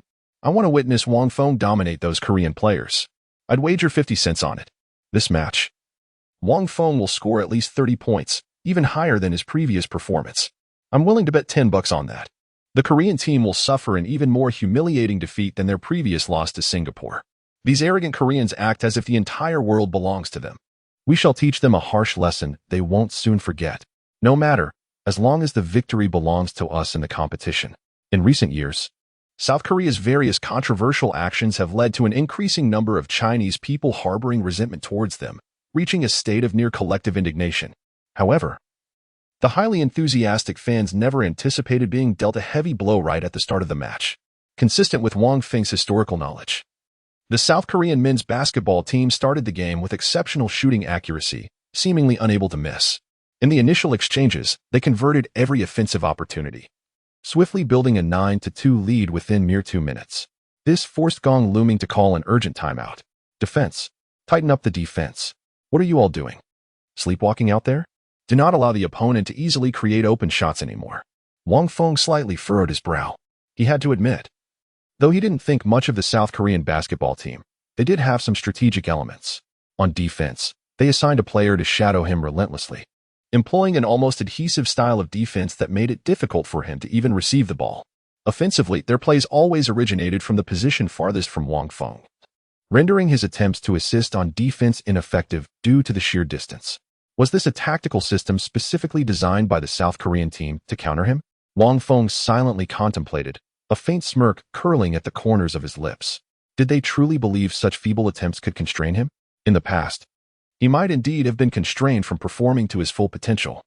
Given that the Chinese men's basketball team lacked elite shooters like Curry or Thompson who could stretch opposing defenses to their limits. But now, things are different from a few months ago. Wang Feng has developed his own dribble penetration skills. Thinking such defensive tactics alone could contain him? That's nothing short of delusional. Of course, Wang Feng was well aware that the defensive tactics of the South Korean basketball team had likely been predetermined. Although they had reviewed yesterday's match, with less than a day remaining, it would be exceedingly difficult to overhaul their defensive strategy. Thus, they had no choice but to stubbornly persist with their current approach. Very well, if that's the case, then let me demonstrate the dire consequences of such obstinate defense. Wang Feng smiled faintly. As the current situation suited his intentions perfectly, the close scoreline, even being slightly behind, provided the ideal scenario for him to pad his stats. After the brief timeout concluded, players from both teams returned to the court. Wen Taiying, who had been assigned to defend Wang Feng throughout the game, froze momentarily in surprise. Instead of immediately rushing to the front court as usual, Wang Feng lingered in the backcourt, waiting for his teammate to inbound the ball. Yi Jianlian, positioned at the baseline, casually passed the ball to Wang Feng, who then smoothly dribbled forward with natural ease. It was coming. Wen Taiying's heart tightened, realizing Wang Feng was about to initiate a sustained offensive with the ball. After witnessing Wang Feng's ball handling and offensive techniques yesterday, he felt utterly uncertain about defending against him. Wang Feng dribbled the ball across the court with effortless composure, positioning himself at the top of the three-point arc. His gaze wandered casually around the court when suddenly, his entire body tensed with explosive readiness, feigning a drive to the basket. Wen Taiying instinctively retreated half a step, having witnessed Wang Feng's lightning-fast breakthrough the previous day. He knew failing to create this buffer would leave him utterly defenseless against the impending attack. Yet Wang Feng did not truly break through. Instead, he pulled the ball back and immediately leaped straight up for a jump shot. The golden sharpshooter badge has been activated. The silver rapid shooter badge is now engaged. The two shooting badges activated simultaneously, and Wen Taiying barely had time to react before the ball was released with a swift flick of the wrist. Swish. The basketball traced a flawless parabolic arc through the air before swishing through the net. Wang Feng scores a three-pointer. Damn it, I've been tricked. Wen Taiying shook his head in vexation, yet little did he know this was merely the inception. Swish. Swish. In the subsequent 2 rounds, Wang Feng launched 2 more three-pointers in front of him, both finding their mark flawlessly. A perfect 3 for 3 from beyond the arc. All within a mere 2 minutes, Wang Feng single-handedly scored 9 points, narrowing the gap almost to parity in one fell swoop. This left everyone utterly stunned. How could such an extraordinary feat be possible? Chapter 73. A devastating 49-point slaughter, annihilating the South Korean basketball team. How is this possible? Wen Taiying had anticipated the possibility of being utterly dominated by Wang Feng in this match, yet he never imagined it would be to such an astonishing degree. Right before his very eyes, 3 consecutive three-pointers, each finding its mark with flawless precision.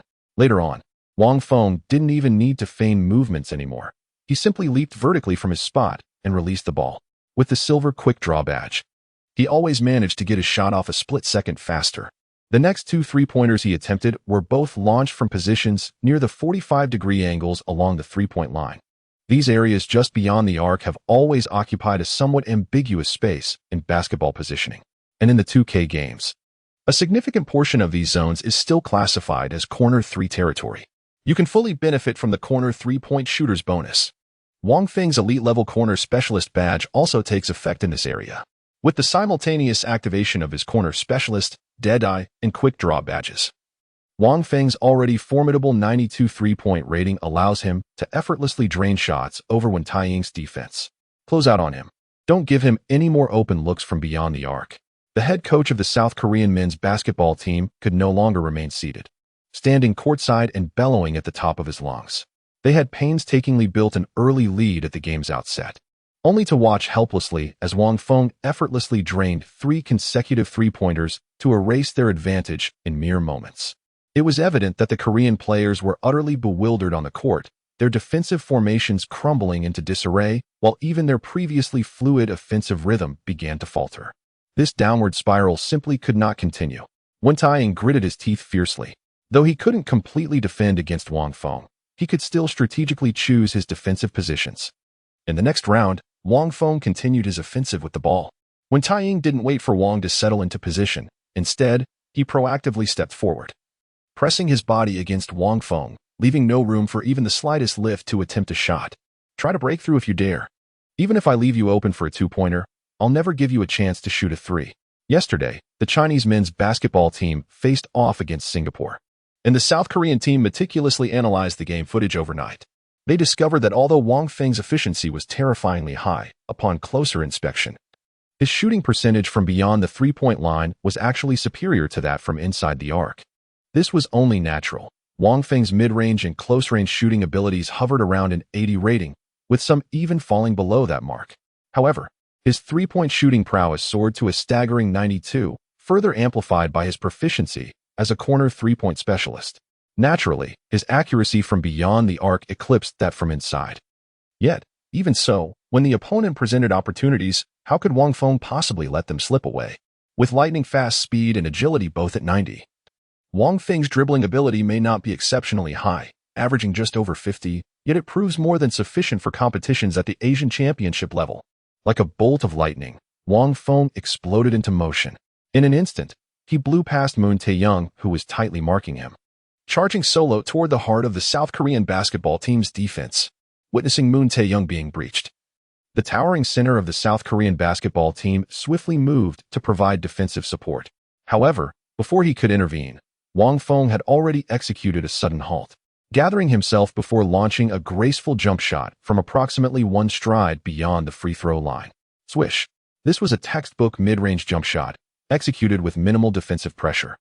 Wang Feng, boasting a near 80 proficiency in both stationary and off-the-dribble mid-range shooting, effortlessly sank the basket without surprise.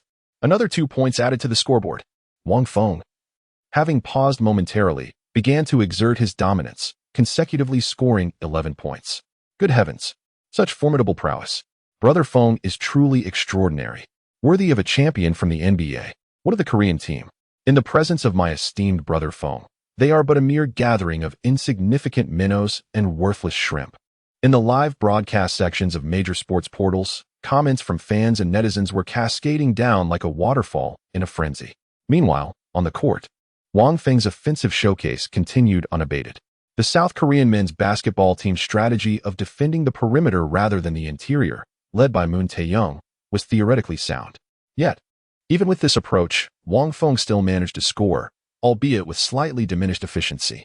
Recognizing Wang Feng's hot hand, Gong Luming decisively orchestrated the entire team to feed him the ball. Consequently, in just the first quarter alone, Wang Feng launched a staggering 14 shots, sinking 9 of them, including his initial trio of three-pointers, amassing an impressive 21 points in a single quarter. It is worth noting that during the first quarter, despite the South Korean men's basketball team performing exceptionally well collectively, they only managed to score 27 points. Meanwhile, the Chinese men's basketball team, initially trailing behind, staged a remarkable comeback solely through Wang Feng's heroic efforts, ultimately securing 34 points by the end of the opening quarter. Entering the second quarter with a 7-point lead, the Chinese men's basketball team opted to rest Wang Feng due to considerations like physical stamina. The offensive strategy was spearheaded by the formidable twin towers of Yi Jianlian and Shou Qi in the paint. These two represent the pinnacle of interior strength in Chinese basketball today. The former boasts an illustrious NBA career that shines brightly across Asia, while the latter possesses immense potential to make his mark in the league as well. Against their dominant partnership, South Korea's already vulnerable interior defense crumbled under relentless assault. Yet, thanks to the perimeter players' resilience, they narrowly avoided a complete collapse in the second quarter, clinging on desperately. Scoring dipped noticeably for both teams compared to the first quarter. China managed 19 points, while South Korea scraped together 17. However, the moment Wang Feng returned to the court in the second half, the dynamics shifted dramatically. The South Korean team, which had fought tooth and nail to keep the deficit within single digits, saw the gap widen to double figures within just 2 minutes of his reappearance. The defensive stance from the Korean side remained as resolute as ever, but Wang Feng was in no mood to indulge these obstinate opponents. If they believed a 2-point lead couldn't seal their fate, he was determined to demonstrate otherwise. Can a 2-point shot truly be lethal?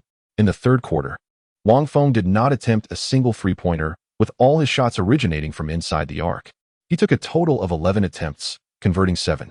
and complemented this with 4 free throws, making 3. This stellar performance allowed him to amass another 17 points in that quarter alone. With Wang Feng's outstanding performance, the Chinese men's basketball team scored 28 points in the third quarter, while their South Korean counterparts managed only 18. The initial 9-point gap at halftime was instantly widened to a commanding 19-point lead. The outcome of the match was essentially beyond doubt. It was utterly implausible for the South Korean men's basketball team to achieve a net gain of 20 points in the fourth quarter. Reality unfolded precisely as anticipated. In the fourth quarter, the South Korean men's basketball team desperately attempted a counterattack, but Wang Feng's clutch three-pointer from beyond the arc utterly shattered their hopes of resurgence. 17-21. The South Korean men's basketball team managed a narrow victory in the fourth quarter, but suffered a crushing 15-point defeat overall with a final score of 98-83 against the Chinese team. Losing by 15 points to the Chinese squad isn't particularly shocking in itself. However, what left the entire South Korean team utterly humiliated was the phenomenal performance of Wang Feng from the Chinese side. Throughout the game, Wang Feng played for 29 minutes, making an astonishing 18 out of 31 shots, including 6 three-pointers. With an impressive 7 out of 8 free throws, he dominated the game with a staggering 49 points, accounting for over half of the entire Chinese men's basketball team's total score. Chapter 74. Overcoming all obstacles to advance to the finals, Wang Feng dominates Asian Championships with 49 points, leading Chinese men's basketball team to glorious revenge against South Korea, accumulating a staggering 78 points across 2 group stage matches. Wang Feng possesses extraordinary scoring prowess, a beacon of hope for Chinese men's basketball. The most promising successor to Yao Ming's legacy has emerged. Wang Feng shall become the new pillar of Chinese men's basketball. After the match against the South Korean men's basketball team, Wang Feng's name once again soared to the top of major search engine rankings.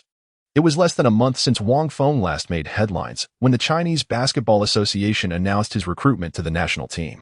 Yet, his performance has been nothing short of explosive. In merely his second game representing the national team, Wang shattered multiple records.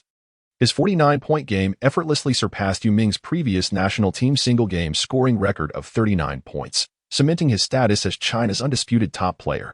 Admittedly, Wang's 49 points pale slightly in comparison to Yao's 39, given that the latter was achieved during the Athens Olympics, a far more challenging stage than the Asian Championships. Nevertheless, a record is a record. Despite the difference in prestige, Wang has surpassed his predecessor's milestone. Moreover, his victory came against South Korea, the very team that defeated China in the previous Asian Championships. This triumphant revenge only amplifies the significance of his 49-point feat when Wang Feng joined the national team. People anticipated that this NBA veteran could bring some fresh dynamics to Chinese men's basketball. Yet no one foresaw such a dramatic transformation. Known for his defensive prowess and three-point shooting in the NBA, Wang barely showcased these signature skills during his first 2 national team appearances. Instead, he dazzled with remarkably efficient offensive displays, consistently putting points on the board. His offensive repertoire primarily featured jump shots, including some technically challenging fadeaway attempts. The combination of his golden shooter badge and relatively light defensive pressure afforded him the luxury to experiment with these flashy maneuvers, a style that perfectly catered to the preferences of China's vast basketball fandom. While basketball encompasses everything from adrenaline-pumping defensive stands to mesmerizing passing displays, for the majority of fans, nothing captivates quite like scoring brilliance. Why is Michael Jordan revered as the deity of basketball? His unparalleled dominance on the court, mesmerizing skills, and relentless competitive spirit elevated him beyond mere mortal athletes. With 6 NBA championships, 5 MVP awards, and a legacy of clutch performances, he transcended the sport, becoming a global icon. His gravity-defying dunks, precision mid-range game, and defensive prowess crafted an aura of invincibility. More than statistics, it was his indomitable will, the way he seized victory from defeat, that etched his name into eternity. The world didn't just watch Jordan play, it witnessed artistry in motion, a symphony of athletic perfection. Thus, the crown of basketball god rests upon no other. While an illustrious statistical record is undoubtedly significant, what truly matters is how one's playing style resonates with the aesthetic sensibilities of the masses.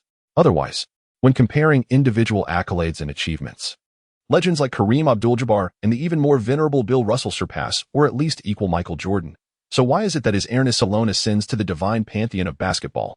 By the same token, Kobe Bryant, as a shooting guard, boasts a far greater number of fans than Shaquille O'Neal, with his supporters in China famously dubbed as the 600 million fan base. This phenomenon is simply inevitable, as evidenced by the jersey sales that reflect the prevailing preferences among basketball enthusiasts. Graceful and agile guards invariably garner more popularity than cumbersome centers. Surveying the annals of Chinese basketball history, the backbone of the national team has predominantly consisted of interior players, from the triumvirate of Yao Ming, Wang Zhizhi, and Yi Jianlian, to the later emergence of the prodigious Zhou Qi, although occasionally a few exceptionally talented perimeter players emerged during this process, such as Sun Yu and Zhu Fangyu in the past. Or Guo Ailuan and Ding Yanhang in recent times, they ultimately paled in comparison to the interior players. The meteoric rise of Wang Feng completely shattered the monopoly of interior players in Chinese men's basketball. Moreover, he consistently delivers outstanding performances. On the NBA court, he fiercely contends with elite star players through his robust defense, while transforming into a highly efficient scoring machine during the Asian Championships. Highlights of Wang Feng's offensive plays from 2 Asian Championship games were compiled into a video and shared online.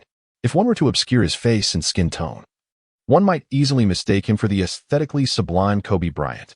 Consequently, Wang Feng's already considerable fan base has been expanding at an astonishing rate over these past few days, drawing increasing attention to the Asian Championships, a tournament that previously garnered little interest. Wang Feng's scoring spectacle continues unabated. On September 25th, during the final match of the first-round group stage, the Chinese men's basketball team faced off against Jordan. Wang Feng played for 26 minutes, making 12 out of 20 shots and scoring an impressive 31 points. After a brief respite on the 26th, the second round of playoffs resumed on the 27th. The Chinese men's basketball team, assigned to Group F, faced off against Kazakhstan. Wang Feng delivered an impressive performance, scoring 24 points with 10 successful shots out of 17 attempts. On September 28th, the Chinese men's basketball team faced off against Lebanon, with Wang Feng scoring 22 points on 8 of 15 shooting. On September 29th, during the final group stage match, the Chinese national basketball team faced Qatar, with Wang Feng once again scoring 20 points. The group stage concluded with the Chinese men's basketball team advancing to the quarterfinals undefeated in all 6 matches. Wang Feng delivered an outstanding performance, averaging 29. 1 points, 3, 6 rebounds, 2 assists, and 3 steals per game throughout the tournament. He is the most formidable scoring force within the Chinese national men's basketball team. As the group stage concludes, the Asian Championship schedule is nearing its culmination. Should all proceed smoothly, nearly 3 matches remain in theory before the tournament's grand finale, the quarterfinals, semifinals, and the championship match. The overwhelming majority of basketball commentators and fans unanimously agree that the Chinese men's basketball team is virtually assured of clinching the championship in this Asian Championship. This squad has demonstrated a formidable dominance rarely seen in recent years. Throughout the group stage's 6 matches, they averaged an impressive 90 points per game, leading the tournament in both scoring and point differential. Among the quarterfinal contenders, apart from Iran, none of the other teams pose even the slightest threat to China's supremacy. Even Iran, traditionally an Asian powerhouse, appears destined for defeat against the Chinese team, especially with Wang Feng's nuclear-level presence on the court. As anticipated, on October 1st, the Chinese team decisively eliminated India with a commanding 104-58 victory in the quarterfinals, advancing to face Iran, who had previously ousted South Korea. Historically, Iran has been China's nemesis in Asian basketball, with the Chinese team suffering 3 consecutive defeats, their last victory dating back to 2005. While mitigating factors such as Olympic preparations and key player absences contributed to these losses, defeat remains defeat. Today, however, China's 3-game losing streak against Iran has finally come to an emphatic end. The Chinese men's basketball team, determined to claim victory and secure their ticket to the Rio Olympics, left nothing to chance in their semi-final clash against Iran. With relentless effort and unwavering focus, they triumphed 85-67. Achieving sweet revenge over their formidable opponents. Wang Feng remained the most dazzling protagonist of the match. The Iranian basketball team excelled in zone defense tactics, limiting opportunities for interior players like Yi Jianlian and Zhou Qi under the basket. In contrast, perimeter shooters like Wang Feng found ample scoring chances. Throughout the game, Wang attempted over 20 shots, making 14 of them, once again delivering an impressive 34-point performance that propelled the Chinese men's basketball team to a comfortable victory over Iran, securing their spot in the finals. Now, the only obstacle standing between the Chinese team and the championship is the Philippine squad, which eliminated Japan to advance to the championship game. Chapter 75, That Day Shall Never Come. Ding. Congratulations to player Wang Feng for winning the 2015 Asian Championship. Commencing statistical analysis of individual performance. Across 9 tournament matches, he averaged 32, 3 points, 4, 1 rebounds, 2, 7 assists, and 8 steals per game. As the Asian Championship constitutes a continental-level A-tier competition, comprehensive evaluation yields player Wang Feng's final assessment score of C. Now distributing seasonal rewards based on the final rating. After the finals concluded, the system notification echoed in Wang Feng's consciousness. The championship match against the Philippine men's basketball team held no suspense whatsoever. From the very beginning, they dominated the game with overwhelming superiority. The final score stood at 84-69. With this victory, the Chinese men's basketball team successfully secured the sole direct qualification for the Rio Olympics from the Asian region. As soon as the game ended, the system immediately began its evaluation. Though Wang Feng's performance, averaging 30 points per game, was outstanding, the Asian Championship's competitive level was deemed far too low by the system's standards. During his time in the NBA, despite missing most of the season and later serving only as a starting role player, he still received a B rating. Yet, his complete dominance in the Asian Championship only earned him a mere C rating. There was no helping it. Compared to the NBA, the Olympics, the World Championships, or even Europe's professional leagues, the Asian Championship simply lacked prestige. Even as the dominant force in Asia, with 16 championship titles, the Chinese men's basketball team's best achievements in the Olympics and World Championships were merely reaching the quarterfinals, and that was during the peak era of Yao Ming. If Wang Feng could farm high ratings and rewards by padding stats in the Asian Championship, he might as well return to the CBA for a few years, grind his attributes beyond 90, and then return to the NBA to dominate effortlessly. Wouldn't that be ideal? The system does not contain such loopholes. The lower the difficulty and tier of the competition, the correspondingly lower the evaluations and rewards one can obtain. Wang Feng estimates that even if he were to average 100 points per game in Cuba, his evaluation likely wouldn't surpass a C rating. Based on player Wang Feng's C rating, you will receive a reward of 15 freely distributable attribute points. Player Wang Feng emerged victorious at the 2015 Asian Championships, earning a bronze random badge which is now being awarded. Ding. Congratulations to player Wang Feng for obtaining the bronze Gap Hunter badge. Please be advised to check your inventory. The Gap Hunter? Wang Feng's expression flickered momentarily as he recalled the A-game effects of this badge, soon replaced by a satisfied smile. This particular emblem did not belong to the shooting category. Rather, it was classified under playmaking badges. Its effect granted the player a higher probability of creating separation from defenders when executing step-back moves or shots. To categorize it strictly as a playmaking badge would be somewhat inaccurate. It functioned more like a dribbling enhancement. Within the 2K series badge system, the playmaking classification encompassed ball handling, dribbling, passing, and ankle-breaking maneuvers. Thus, the Space Creator badge found its place among playmaking badges. This marked Wang Feng's inaugural playmaking badge. With its activation, the previously barren playmaking badge wall finally housed its first emblem, albeit merely the most basic bronze tier. To be honest, this badge isn't particularly useful for Wang Feng at his current stage. Firstly, in the Warriors team, ball possession is predominantly controlled by Curry, Thompson, and Green, leaving Wang Feng with few opportunities for offensive plays. Secondly, given Wang Feng's current dribbling skills, even with the badge's assistance, it's challenging to execute a convincing step-back shot that could deceive NBA-level defenders.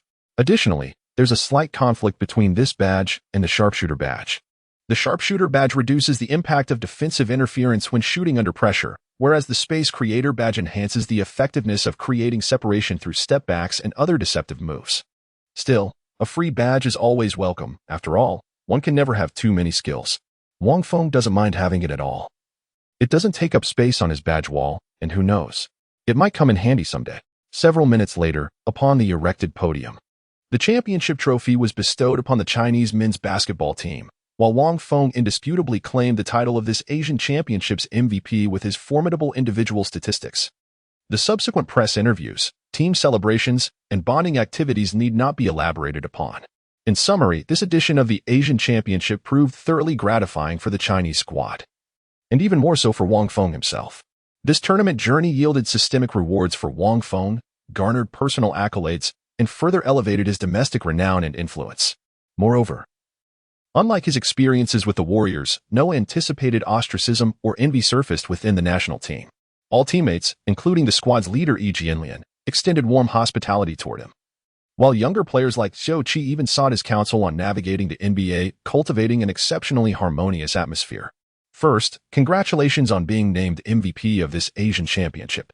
What are your thoughts on this achievement? This is an interview conducted by a CCTV reporter with Wang Feng at the championship scene. In the footage, Wang Feng beams with joy. I am deeply honored that the nation has granted me this opportunity to showcase my abilities. And I am equally grateful that I have lived up to the trust of my head coach and teammates during your brief interaction with them. What are your impressions of this national team? What an exceptional team this is, from the head coach to every player, truly impeccable. I'm absolutely delighted to have the privilege of playing alongside such outstanding individuals. Winning the Asian Championship has secured the basketball team's qualification for the 2016 Rio Olympics. Will you continue to represent the nation on the Olympic stage next year? Of course, in my childhood days, I dreamed countless times of emulating legends like Yao Ming and Wang Zhizhi, representing our nation at the Olympic Games and bringing glory to our country. As the Chinese national basketball team clinched victory in the Asian Championships with Wang Feng being crowned MVP, his name once again dominated the trending charts. This interview segment was widely circulated and garnered massive online viewership.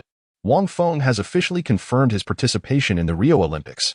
Although many are well aware that Wang Feng's participation in the Asian Championships naturally implies his Olympic attendance, hearing the confirmation from his own lips is undeniably more uplifting. His performance at this year's Asian Championships was nothing short of dazzling, rivaling even the legendary Yao Ming in his prime. After enduring the darkest years, Chinese basketball fans have suddenly found a beacon of hope. With Wang Feng on the team, even if the Chinese men's basketball squad cannot replicate their peak performance from the 2008 Olympics by advancing to the quarterfinals in Rio, they will certainly avoid the humiliating fate of losing all group stage matches as they did in the 2012 London Olympics. Indeed, the Chinese men's basketball team, without Wang Feng, performed exactly as many had anticipated. In an alternate timeline, despite clinching victory in the Asian Championship and securing a ticket to the Rio Olympics, the team suffered 5 consecutive defeats in the group stages a year later, exiting the tournament in dismal fashion. Yet this was not the nadir of their misfortunes. On July 2, 2021, during the Tokyo Olympic qualifying matches, the Chinese squad succumbed to Greece with a crushing 80-105 defeat, thereby conclusively forfeiting their chance to compete in the Tokyo Games. This marks the first time in Olympic history that the Chinese men's basketball team has failed to qualify for the Olympic Games since China's participation. The darkest era for Chinese men's basketball has arrived. In the final match of the Tokyo Olympics qualifying tournament, Yi Jianlian, who scored 27 points and grabbed 6 rebounds but couldn't turn the tide, left behind a desolate silhouette. Sitting courtside, Yao Ming, now the chairman of the Basketball Association, wore a face etched with weariness and helplessness, while fans vented their frustration with scathing criticism. As a devoted fan, Wang Feng remembers that day vividly. Now that I'm back, that day shall never come to pass again. Chapter 76. The dawn of a new NBA season. Having concluded the Asian Championships, Wang Feng promptly boarded a flight bound for the United States without delay. Though numerous celebratory events awaited him post-victory, such as the Basketball Association's banquet honoring the national team and CCTV's exclusive interview commemorating their championship triumph, Wang Feng could spare no time for these engagements. The NBA's 2015-16 preseason had already commenced on October 3rd, coinciding with the very day of the Asian Championships finals. Fortunately, the Warriors' first preseason game commenced on October 6th, allowing Wang Feng to participate without absence. For the vast number of Chinese basketball enthusiasts, Wang Feng's return to compete in the Asian Championships was undoubtedly a joyous occasion. However, from the perspective of the Golden State Warriors, matters of national glory or other external commitments hold little weight, unless one has indisputably established themselves as the team's core leader and superstar. Otherwise, adherence to team regulations is paramount, and missing games is viewed by the coaching staff as a significant demerit. Though Wang Feng shone brilliantly during the Asian Championships, earning comparisons to the Jordan of Asia, within the Warriors roster he remains merely a 3D role player. despite his defensive prowess and three-point shooting contributing to the team's championship victory the previous season. He is far from irreplaceable. The Warriors bench boasts talented players like Barnes and Iguodala, who fulfill similar roles with comparable excellence. To solidify his position, Wang Feng cannot afford to miss a single game, preseason included. Exhausted from his journey, Wang Feng returned to the team without even a day's rest. He immediately reported back and boarded the flight to Toronto with his teammates. Their first preseason opponent was the Toronto Raptors. Wang Feng sat on the airplane, utterly exhausted. During the off-season, he had spent most of his time immersed in training, followed by intense competitions and exhausting flights. It would be a lie to claim he wasn't drained. No wonder many players chose to retire from national teams after achieving certain honors. LeBron James and Stephen Curry eventually followed this path. The grueling NBA schedule alone was demanding enough. 82 regular season games, and if one advanced deep into the playoffs, all the way to the finals. The physical toll became even more unbearable. Yao Ming's tragically short career was likely due in part to the immense strain his towering frame placed on his ankles. But the relentless demands of national team duties, leaving his body without proper rest, undoubtedly played a role as well. This can't go on. Wang Feng murmured to himself, his mind already firming a resolution. With his eyes gently closed, Wang Feng entered the conscious space of the system and summoned his attribute panel. His gaze fixed on the stamina column. When he first obtained the system, Wang Feng received a beginner's gift package that enhanced his stamina to 81. Subsequently, the NBA regular season, playoff games, and rigorous training during the off-season significantly boosted his stamina, which now stands at an impressive 85 points. Wang Feng had never initially considered enhancing his physical strength attribute. Among all abilities, this one could be deemed the easiest to train. After the system digitized his body, with no innate limitations or thresholds restricting him, any form of training Wang Feng undertook would indirectly improve his physical capabilities. However, as expected, without specialized physical training, the rate of improvement in stamina is far too sluggish. System maximized my physical strength to its full potential. Player Wang Feng, current stamina at 85 points. Enhancing to 90 requires 5 ability points. Confirm? Confirmed. With Wang Feng's confirmation, 1/3 of the 15 freely distributable attribute points after the Asian Championships were immediately deducted. Simultaneously, Wang Feng distinctly sensed a significant alleviation of fatigue, with his mental state even becoming noticeably more invigorated. Do not underestimate this 5-point increase in attributes. In the 2K system, the higher the attribute values, the more challenging they become to enhance. Eventually, even a mere 1 or 2-point improvement can bring about a qualitative leap in a player's abilities. With great effort, I had accumulated 15 freely distributable attribute points, yet in the blink of an eye, 5 were already spent. Nevertheless, it matters not. With diligence this season, I shall strive to earn even more points through dedicated effort. Regarding the remaining 10 freely distributable attribute points, Wang Feng hasn't decided where to allocate them yet. Moreover, since it's still the preseason, there's no urgency. He can afford to wait before making a final decision. The preseason consists of exhibition games held before the NBA regular season commences. These matches serve a dual purpose. First, to generate excitement leading up to the regular season. And second, to allow teams that underwent roster changes during the summer to integrate and familiarize themselves with new dynamics. Even the championship-winning Golden State Warriors made significant moves during the offseason. Their first priority was to create salary cap flexibility. Currently, the largest contract on the Warriors' payroll belonged to David Lee, whose annual salary exceeded $15 million. However, since last season, his sluggish mobility had rendered him incompatible with the Warriors' fast-paced small ball strategy, gradually pushing him out of the primary rotation. During the summer break, Warriors general manager Bob Myers orchestrated a trade, sending David Lee to the Boston Celtics in exchange for former All-Star small forward Gerald Wallace. However, the aging Crash Wallace no longer fit the Warriors' vision either. Thus, Myers swiftly negotiated another deal, packaging Wallace along with some cash and a future second-round draft pick to the Philadelphia 76ers in return for Jason Thompson. Through these maneuvers, the Warriors essentially converted David Lee into Jason Thompson while attaching a modest amount of cash and a second-round pick. Thompson's salary of $6.43 million represented nearly $9 million in savings compared to Lee's contract. With newfound financial flexibility, the Warriors proceeded to re-sign Draymond Green, whose contract had just expired. As a cornerstone of the team's core, Draymond's tactical importance within the Warriors' system was second only to the Splash Brothers, Stephen Curry and Klay Thompson. His new deal reflected his value, a staggering 5-year, $85 million extension.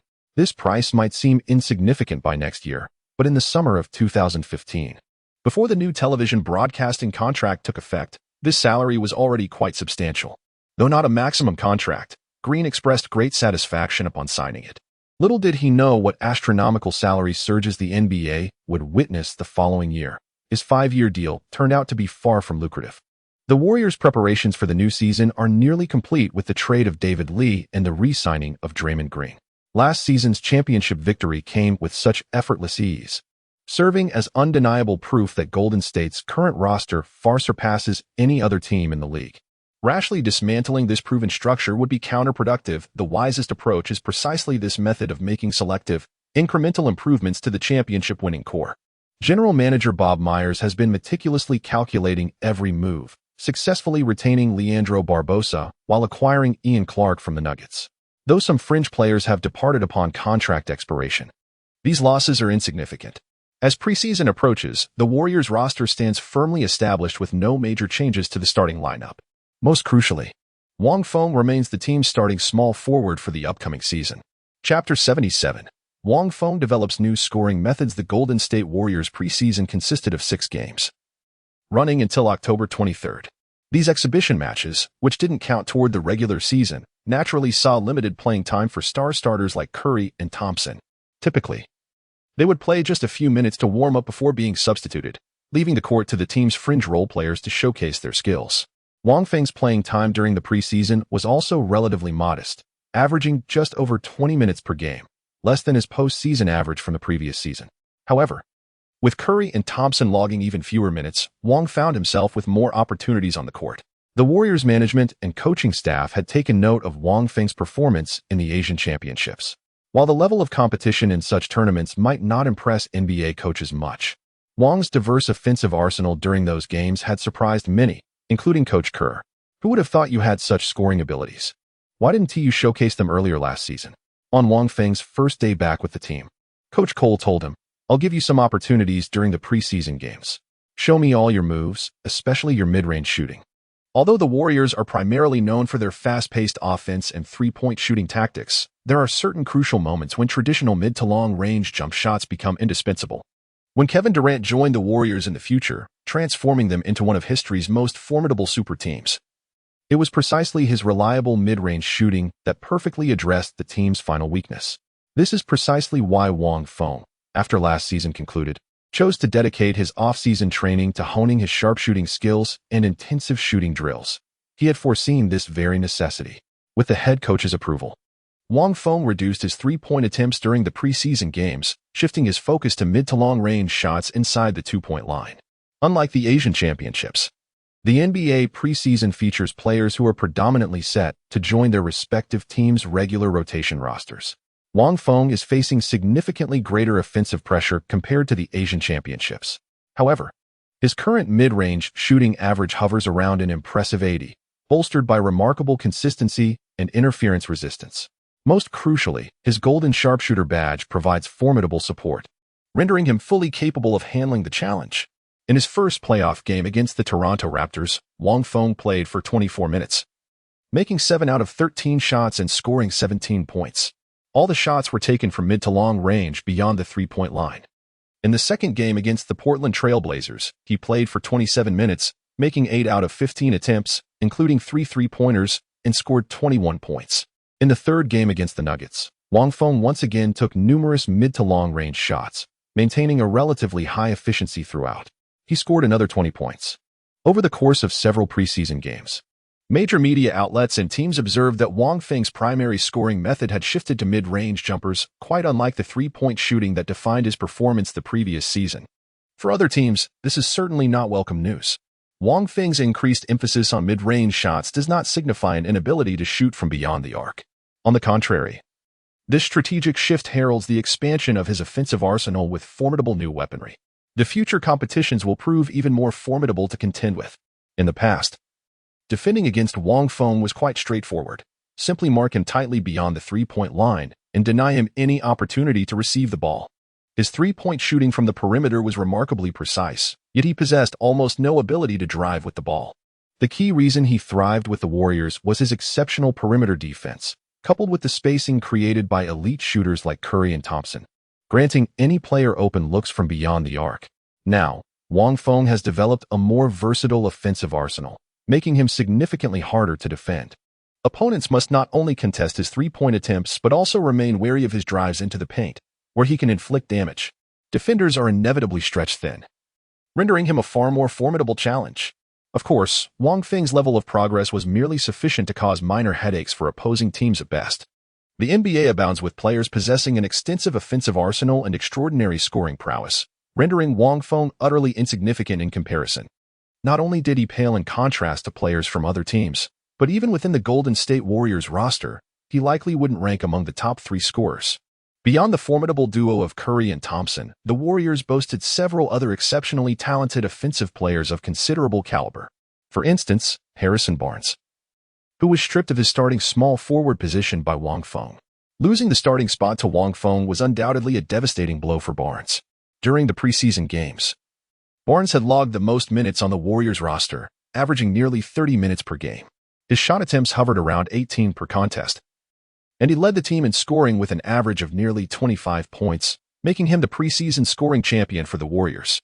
Undoubtedly, during the summer, Barnes put in tremendous effort to reclaim his starting position. In the 2015-16 season, Barnes' overall rating hovered around 80, slightly higher than Wang Feng's current level. However, his abilities were evenly distributed across various attributes. In terms of specific skills like perimeter defense and three-point shooting, he was somewhat inferior. Yet when comparing overall versatility, Barnes still held the upper hand at this stage. With an ability rating of 80, Barnes would undoubtedly qualify as a starting player on most average teams. Given sufficient ball possession, his stellar performance in the relatively low-intensity preseason games was practically a foregone conclusion. "Excuse me, coach." Emerging slowly from the head coach's office, Barnes' previously composed expression finally shattered, twisting into one of seething fury. Just moments ago, he approached Coach Kerr for a conversation, expressing his desire to shoulder greater responsibilities within the team, essentially hoping to reclaim his starting position. His stellar preseason performances had bolstered his confidence. However, Coach Kerr's response instantly dampened half of his fervent enthusiasm. "Harrison, our tactical framework for the new season has already been largely finalized. Rest assured, you play an indispensable role in this team. You will receive ample playing time and abundant scoring opportunities. Miles has also informed me that the team will certainly prioritize the renewal of your contract after this season." So, Kerr didn't outright reject the possibility, but his implication was clear enough. "Your skills are exceptional, and the team values you highly, but don't hold any illusions about reclaiming a starting position next season. It's not happening." Damn it. Barnes' expression darkened as his agent's warning echoed in his mind. "Harrison, if you can't secure a starting role again, I strongly advise you to push for a trade early in the season. If this continues, your value will steadily decline, and the contract renewal next summer will be severely impacted." Chapter 78. Agent Bill Duffy. Wang Feng understood that he held a distinct advantage over Barnes in their competition. While Barnes might possess more well-rounded technical skills, Wang Feng excelled in perimeter defense, help defense, and boasted a more reliable corner three-point shot. If the Warriors needed a core player, a primary scorer, Barnes would undoubtedly be the better choice. However, the Warriors required a functional role player whose tactical priority would rank fourth or even lower in the starting lineup. In such a scenario, Wang Feng, with his straightforward yet highly efficient playstyle, became the ideal candidate. Moreover, during the preseason, Wang Feng had demonstrated his offensive capabilities beyond just corner threes, showcasing his mid to long-range shooting. Coupled with the potential backing of the Chinese market, Wang Feng's advantages far outweighed those of Barnes. Thus, even though Barnes performed exceptionally well in the preseason and became the Warriors' top scorer, Wang Feng harbored no concerns about losing his starting position. After the preseason concluded, there was a brief respite of 2 to 3 days before the official commencement of the regular season. The Warriors' season opener was scheduled for October 27th, a home game against the New Orleans Pelicans, just 3 days away. Head coach Steve Kerr opted not to hold team practices, granting the players a short break. Wang Feng's schedule for these 3 days was already packed. On the first day, he met with his agent, Bill Duffy, a member of the Yao team. Duffy had been Yao Ming's NBA agent and was a renowned sports agent in the United States. His client roster included elite players like Steve Nash, Carmelo Anthony, and Anthony Davis. After Wang Feng expressed his desire for representation to Yao Ming, the latter introduced him to Duffy. Wang Feng was familiar with Bill Duffy's reputation, one of the league's top agents, known for his integrity and sincerity. Not only had he declined to represent players with questionable backgrounds, but he had also voluntarily compensated clients for losses caused by his own oversights. Though Wang Feng was a novice in the intricacies of player representation, Yao Ming's high praise assured him of Duffy's exceptional professionalism. Their meeting took place at a restaurant in Oakland. Present alongside Bill Duffy was Zhang Mingji, the head of the Yao team and Yao Ming's cousin-in-law. "Hey, Bill, this is Wang, the one I mentioned to you," said Zhang Mingji. A Chinese-American whose fluent English and years of collaboration with Duffy made their rapport effortless. "Yes, I know," replied Bill Duffy, shaking hands with both Wang Feng and Zhang Mingji. His demeanor composed. As a prominent NBA agent, how could he not be aware of Wang Feng, even without prior understanding? One would still make ample preparations when a meeting has been scheduled in advance to discuss cooperation in detail. Yao has already briefed me on the details. I believe Wang Feng possesses considerable commercial value, while he may not reach Yao's phenomenal superstar status with proper management. Securing an annual salary in the tens of millions shouldn't be difficult. Bill Duffy didn't mince words either. Upon meeting, he got straight to the point. "I'd be delighted to represent Wang Feng and assist with his commercial contract negotiations in the U.S. However, he paused, his gaze shifting to Wang Feng. According to some insider information, after the Warriors' championship victory this summer, their management reportedly offered you a 4-year, $24 million extension, which you declined. That's close to a mid-level exception contract. I'd like to know, why did you turn it down? Is this true?" Zhang Mingji looked at Wang Feng with surprise. Through Yao Ming's introduction, he had already met and had detailed discussions with Wang Feng during the Asian Championships. But he had never heard Wang Feng mention the Warriors' intention to renew his contract. Zhang Mingji primarily focused on the domestic market in China, and in recent years, with Yao Ming's retirement, his work had gradually shifted towards managing the Shanghai team in which Yao held shares. He wasn't particularly well informed about news from the NBA in the United States. However, in his view, a 4-year, $24 million contract, averaging $6 million annually, was already a very favorable deal. Had he known about it, he would have certainly advised Wang Feng to sign it, securing his position with the Warriors for at least the next 4 years. When Yao Ming joined the NBA as the top draft pick, his rookie contract averaged only around $4 million annually over 4 years. As an undrafted player in just his second season, Wang Feng securing an average salary of $6 million is truly remarkable. Wang Feng was slightly surprised that Bill Duffy was aware of this matter. Logically, the contract renewal discussions between Warriors GM Myers and Wang Feng should have been confidential, not just to the public, but even within the Warriors organization, few would have known. It seems in a capitalist society, few secrets remain truly hidden. However, Wang Feng didn't dwell on it too much. What the team considered confidential meant little to him. In fact, he wouldn't mind broadcasting it everywhere. The Warriors offered him $24 million over 4 years. Any other teams willing to outbid? Don't miss this opportunity. However, such practices are considered one of the unspoken rules in the NBA. No player would openly leverage offers from other teams to negotiate a higher contract, at most. They might discreetly hint at it behind the scenes. After all, they still have to coexist in the league. What goes around comes around, so there's no need to burn bridges. Why refuse? Because I believe that after this season concludes, I can secure a more substantial contract, Wang Feng declared with an air of nonchalance. For $24 million is far too meager. It's simply beneath my consideration. The offer is too insignificant, unworthy of my attention. Zhang Mingji opened his mouth, at a loss for words. He was well aware of Wang Feng's current contract, which amounted to less than $500,000 per year. Even if Wang Feng performed decently in the NBA, turning down a $24 million contract still seems rather presumptuous, doesn't it? As fellow players represented by Bill Duffy, even Anthony Davis, a top draft pick of similar age to Wang Feng, has a rookie contract worth merely $23.2 million over 4 years. Last season, Davis already averaged an impressive double-double of 24 points and 10 rebounds, while also earning accolades such as blocks leader, All-NBA first team, All-Defensive second team, and an All-Star game starter. Although Wang Feng is quite talented, he still falls far short of being comparable to Anthony Davis. Of course, the circumstances of Davis and Wang Feng differ significantly. One was the top overall draft pick while the other one undrafted. Comparing them directly is inherently unreasonable. However, in Zhang Mingji's perspective, It's truly remarkable that Wang Feng managed to secure a contract offer in his second professional season with an average annual value comparable to that of a top draft pick. What more could one possibly desire? Chapter 79. The opening game of the regular season commences. Oh, a glimmer of intrigue flickered in Bill Duffy's eyes. What leads you to entertain such a notion? Do you realize how many players, convinced they could deliver superior performances, abandon their current contracts only to falter in the new season, rendering themselves unworthy of even remaining in the NBA? Because I possess unwavering confidence in my own capabilities, Wang Feng declared without hesitation. The existence of the system served as his ultimate foundation for standing tall in the NBA. As long as the system exists, as long as those gleaming badges on the consciousness wall remain shining, there are no issues whatsoever. Moreover, setting aside personal capabilities, to my knowledge, the NBA television broadcasting agreement is set to expire next year. At that time, a new broadcasting deal will undoubtedly be implemented.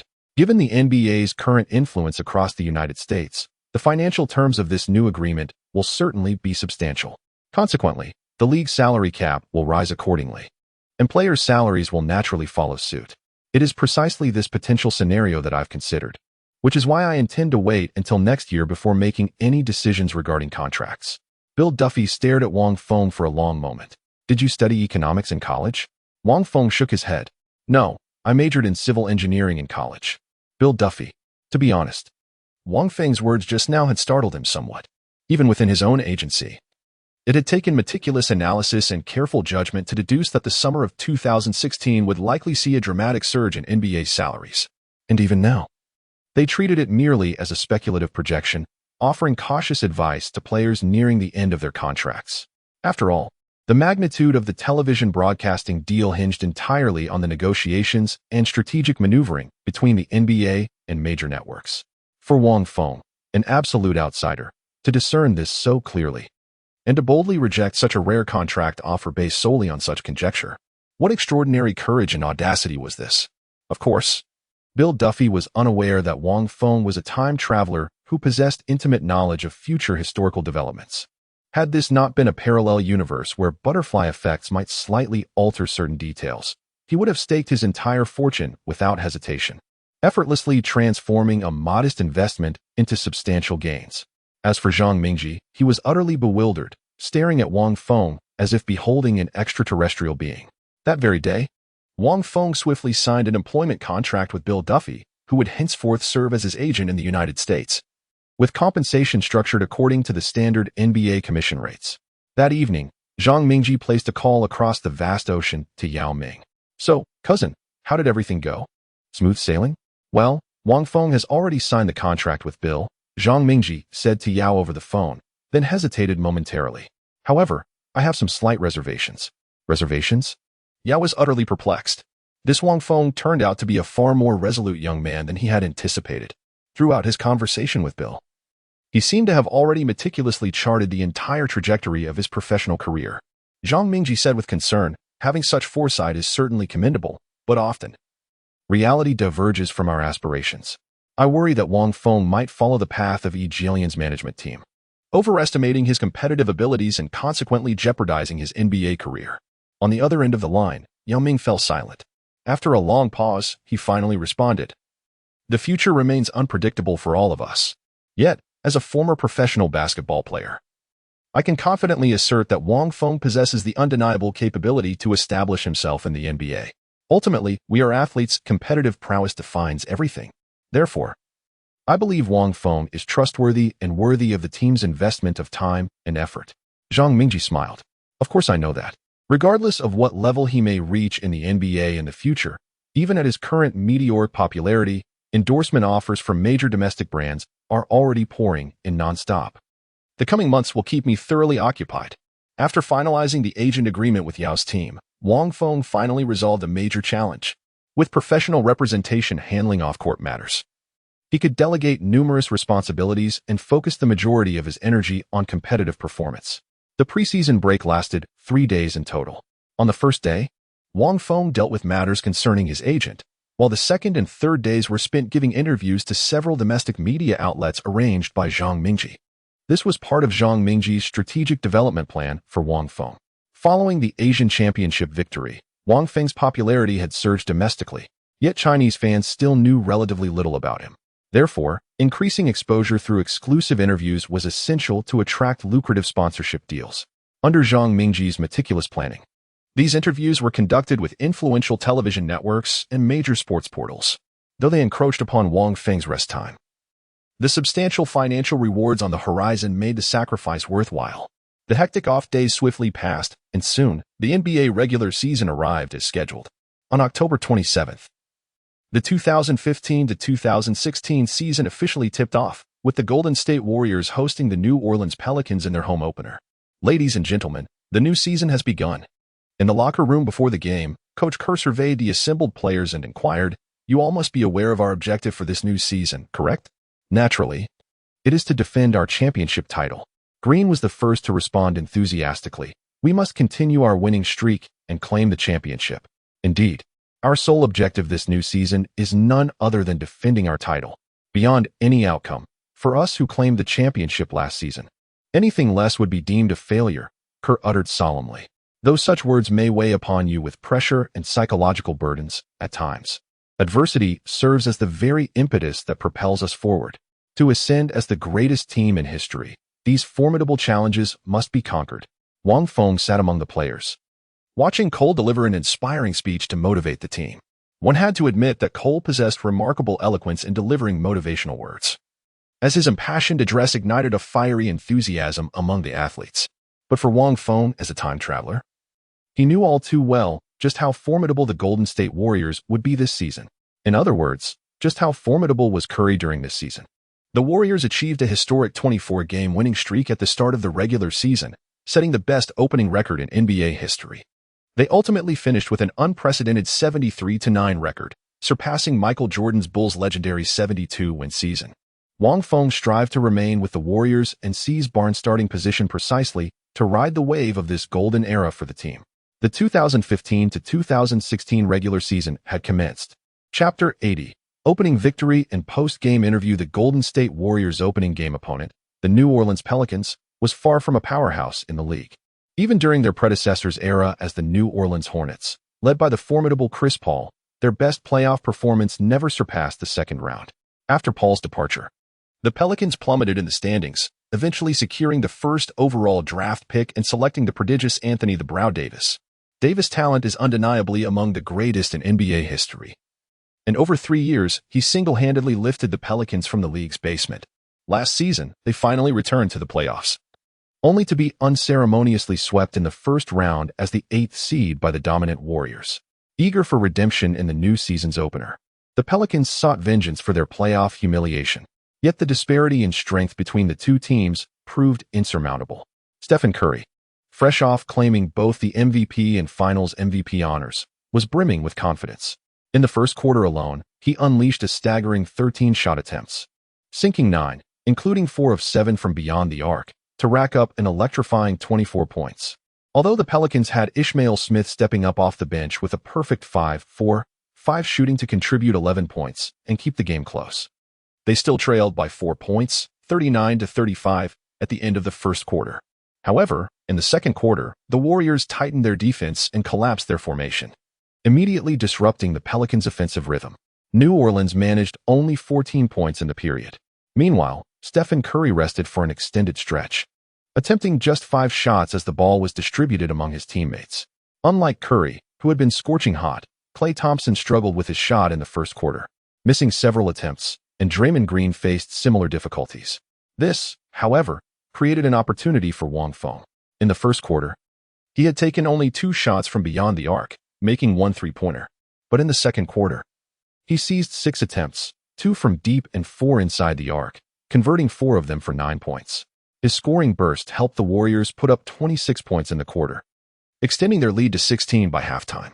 After the break, Curry returned in the third quarter, though his shooting touch had cooled slightly compared to the first. He went 3-for-6, maintaining a 50 clip and added 11 points. But that was more than enough, as Wang Feng also contributed efficiently, sinking 3 of his 4 shots for 7 points. The Warriors outscored the Pelicans 31-26 in the period, pushing their lead to 21 and effectively sealing the game.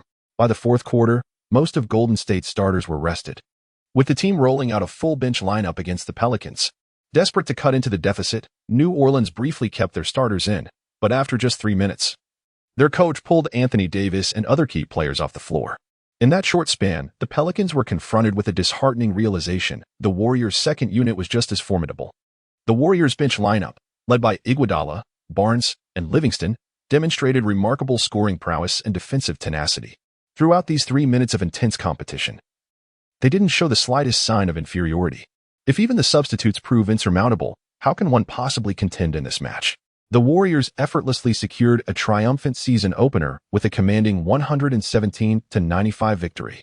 A commanding 22-point victory margin marked a resounding triumph. In his debut performance, Curry exhibited formidable dominance, amassing an impressive 40 points, 6 rebounds, and 7 assists in merely 33 minutes of play. Wang Feng also delivered an impressive performance, scoring 22 points on 8 of 12 shooting in just 26 minutes of play, making him the second highest scorer on the Warriors. This outcome was slightly unexpected, as the Warriors' most efficient players were typically only Stephen Curry, Wang Feng, and the backup center Festus Ezeli, who went 6 for 10. Klay Thompson, the second star of the Splash Brothers, struggled with 3 of 8 shooting and only managed 9 points. Draymond Green also had a rough night, scoring 10 points on 3 of 12 shooting.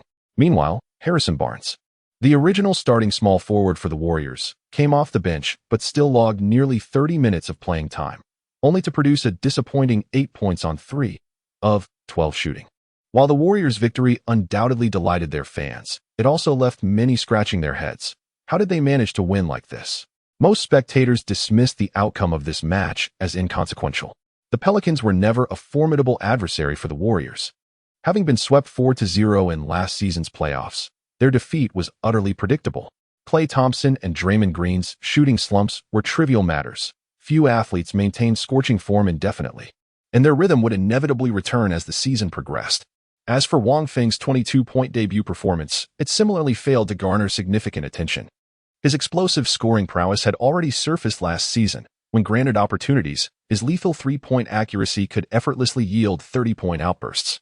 American media remained fixated on Stephen Curry's 40-point spectacle, while only Chinese outlets extensively covered Wang Feng's impressive opener. Domestic portals capitalized on the momentum, hastily producing an exclusive interview overnight. Wang Feng: "It's an honor to speak with you. I'm a correspondent from XX.com. Hello." Facing the camera, Wang Feng responded with poised composure and a faint smile. "Greetings to all at XX.com. I'm Wang Feng, a professional basketball player. We're aware you recently led Team China to the FIBA Asia Championship title, securing their Rio Olympics berth. Congratulations." Wang Feng shook his head slightly. "I didn't lead the team. It was a collective effort. The championship belongs to every member who contributed." As a time traveler from 2022, Wang Feng understood all too well the pedantic scrutiny of those with nothing better to do. The Asia Championship's triumph had an undeniable architect. No sane observer would dispute his pivotal role, nor did he need to stake any claim. Currently, he is still in the phase of career development and ascent, where minimizing unnecessary troubles is imperative. Moreover, modesty and humility are virtues inherent to the Chinese people. Expressing himself in this manner will undoubtedly garner even greater admiration from fans. The Rio Olympics are scheduled to commence next August, and prior to that, you will be competing in another NBA season. I believe numerous fans eagerly anticipate your performance in the upcoming season. May I inquire about your personal expectations and objectives for the new NBA season? Faced with this question, Wang Feng paused ever so slightly. In that fleeting moment, hesitation flickered across his mind. Should he reveal his ambitious plans? While these goals seemed effortlessly attainable to him with the advantage of his system's golden finger, to ordinary observers they might appear as audacious boasts. Yet, after a brief internal struggle, Wang Feng ultimately chose to speak his truth. Chapter 81. Something feels off. My objectives for the new season are twofold. The primary ambition is to defend our championship title alongside my teammates. The second objective is to be selected for the All-Star team or the season's best lineup. When Wang Feng articulated his ambitions, he could distinctly observe the momentary hesitation in the reporter interviewing him. Wang Feng's first goal was entirely expected. Last season, the Warriors had already clinched the championship, and with the team retaining its victorious roster while the younger players further honed their skills, the only logical progression was to defend their title. However, His second aspiration was undeniably ambitious, earning a spot in the All-Star team or the season's best lineup. Even though Wang Feng is exceptionally talented and outstanding, the interviewing journalist still believes this goal poses a significant challenge for him at his current level. The NBA league boasts over 300 players. Yet each season only a mere dozen or so are selected for the All-Star team or the season's best lineup. These dozen or so players, without exception, stand at the pinnacle of the league. They possess formidable individual prowess, stellar statistics, and an extensive fan base. While Wang Feng enjoys considerable popularity among domestic supporters, neither the All-Star voting nor the media selection of seasonal best lineups can be significantly swayed by the vast Chinese fan demographic. The times have changed. This is no longer the era from over a decade ago when the massive Chinese fan base could propel Yao Ming through ballot stuffing, even to the point of displacing Shaquille O'Neal from the starting lineup. Given the massive fan base of Chinese basketball enthusiasts, the All-Star voting mechanism had long ago implemented percentage-based reductions for votes originating from China, effectively rendering them insignificant in influencing the final selections. This explains why Yi Jianlian never participated in the All-Star game during his years in the league, and why Jeremy Lin failed to secure a spot after his brief but sensational performance in 2012. Compared to the vast domestic fan base, Wang Feng has far fewer supporters in the U.S., primarily known as a 3D role player and bearing the identity of a Chinese athlete. His admirers are predominantly within the Chinese-American community, a relatively modest demographic. Consequently, the interviewing journalist hardly considered Wang Feng a viable candidate for the All-Star roster. As for the All-NBA team, while the All-Star selection might occasionally hinge on popularity and other circumstantial factors, the All-NBA team leaves no room for such contingencies. As one of the league's seasonal honors, the All-NBA first, second, and third teams are determined through votes cast by American and Canadian sports journalists and television analysts, evaluating players' performances throughout the season. Those selected among these 15 coveted spots are invariably the cornerstone players of their respective teams. Taking last season as an example, among the 15 players selected for the All-Star lineup, apart from the interior players averaging double-doubles, the perimeter players basically all delivered performances with 20-point scoring averages. Perhaps it would be more appropriate to phrase it differently. A flicker of apprehension crossed the journalist's mind, but was swiftly eclipsed by exhilaration. As a reporter, unearthing sensational scoops was his professional calling. Wang Feng had previously maintained an impeccable facade during interviews, rendering the proceedings uneventful and devoid of dramatic revelations. Yet with Wang's sudden declaration, the interview's caliber was instantly elevated. His instincts had proven correct.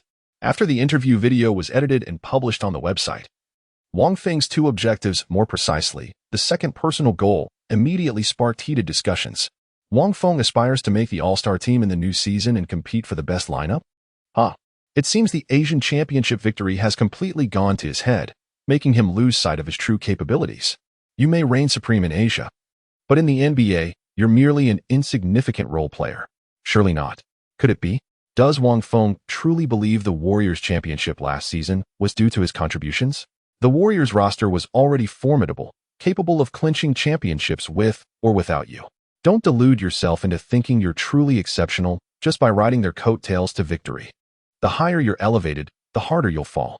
I can't help but anticipate the expression on Wang Feng's face when the regular season concludes. His detractors are already reveling in excitement, flooding sports forums with mocking posts. Meanwhile, his supporters struggle to mount a meaningful defense. Even his most ardent fans find his boast somewhat excessive, unable to envision how he could realistically contend for All-Star honors or All-NBA selections. Domestically, Wang Feng's remarks have ignited fierce debates. Yet the man himself remains entirely detached from the discourse. He did hesitate before making such a bold declaration, but ultimately chose to voice it. This was no impulsive outburst. It reflects his genuine ambitions for the season. After all, next summer, he intends to pursue a lucrative contract. Being selected for the All-Star team or the best lineup would significantly elevate Wang Feng's market value, while also benefiting his seasonal system evaluations. More importantly, Wang Feng has contemplated the construction of his public persona.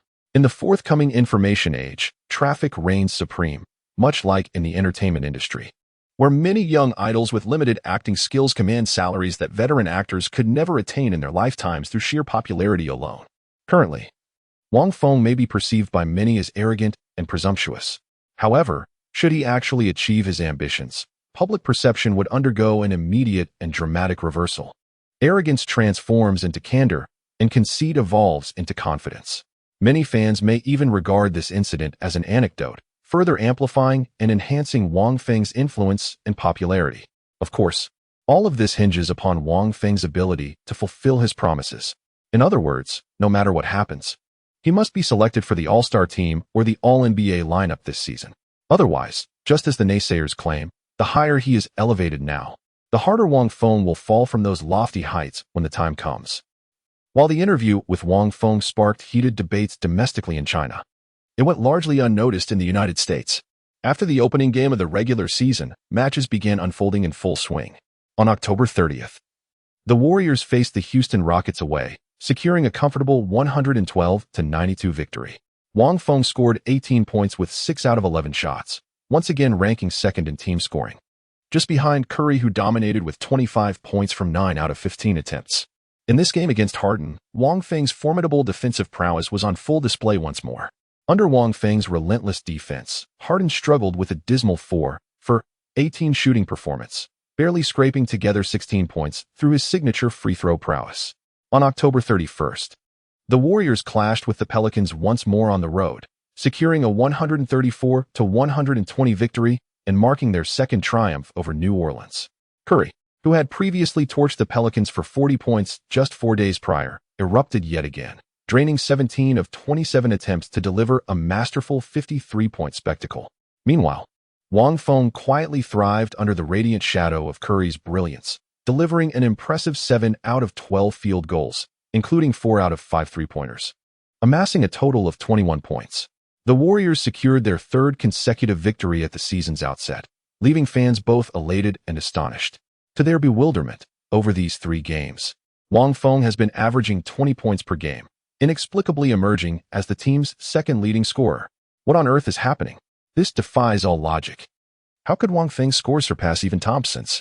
Chapter 82 Barnes request trade. It's actually quite common for Thompson to underperform at the beginning of a new season. Even later on, his slow starts remain one of his weaknesses. During the first few weeks of each new season, his performances fluctuate unpredictably when his shooting is hot. His scoring efficiency can surpass even Curry's, but when he's off, his play becomes frustratingly unreliable. This is partly due to Thompson's relatively short offseason training regimen. Despite his Buddha nickname in China, which suggests a serene and detached demeanor, appearances can be deceiving. The seemingly easygoing Thompson is, in fact, a nightlife connoisseur on par with Harden, frequently indulging in club escapades and cycling through romantic partners as effortlessly as changing clothes. Throughout the summer break, Thompson's primary pastime involved hosting lavish yacht parties, surrounded by admirers while leisurely fishing at sea, a lifestyle befitting a man who seems to have it all. Consequently, at the start of each new season, his physical condition often suffers from the consequences of these indulgences, leading to a noticeable dip in form. Yet, one must admire the resilience of elite athletes. With just a brief period of intensified training, Thompson invariably rediscovers his rhythm, delivering dazzling performances on the court. In the interim, however, Wang Feng seizes this rare opportunity. His grueling summer training regimen, coupled with the competitive intensity of the Asian Championships, has kept Wang Feng in peak condition. Though fatigue has crept in, boosting his stamina attribute to 90 has significantly alleviated the physical toll. Wang Feng's stellar performances in the first 3 games have left head coach Kerr pleasantly astonished. He never anticipated that, in just one summer, Wang Feng would develop such a reliable mid to long-range jump shot, one that remains consistent even under the heightened defensive pressure of the regular season. Though Wang Feng had already showcased this improvement during preseason, the defensive intensity of those games pales in comparison to the regular season. Now, he has proven that his mid-range shooting holds steady even against tougher opposition. Recognizing this, Kerr has been generous in his tactical adjustments, deliberately creating more scoring opportunities for Wang Feng in subsequent games. On November 2nd, the Warriors dominated at home, crushing the Grizzlies 119-69 by a staggering 50-point margin. As usual, Curry clocked out early with a triple-double, while Wang Feng, as a starter, still secured some playing time in the fourth quarter. Ultimately, with the team leading 30 minutes on the court, Wang Feng scored 23 points on 8 of 14 shooting. Why? Why has it come to this? In the fourth quarter, Barnes, who had also been on the court the entire time, gazed at Wang Feng with utter despair in his heart. The team was leading by a significant margin, already entering garbage time, yet the head coach still kept Wang Feng on the floor, instructing other players to pass him the ball to help him rack up points. Anyone with half a brain could see that Kerr was nurturing Wang Feng, building his confidence. At this moment, Barnes felt as though his heart had turned to ashes. He knew his opportunity was slipping away. Wang Feng, this unknown undrafted player, had completely surpassed him in just over half a year. If things continued like this, by next summer, the transaction application must be submitted with utmost urgency. Several days later, Barnes' agent approached Warriors general manager Myers.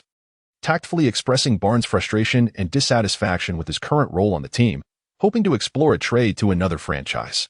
Myers was unsurprised by this development.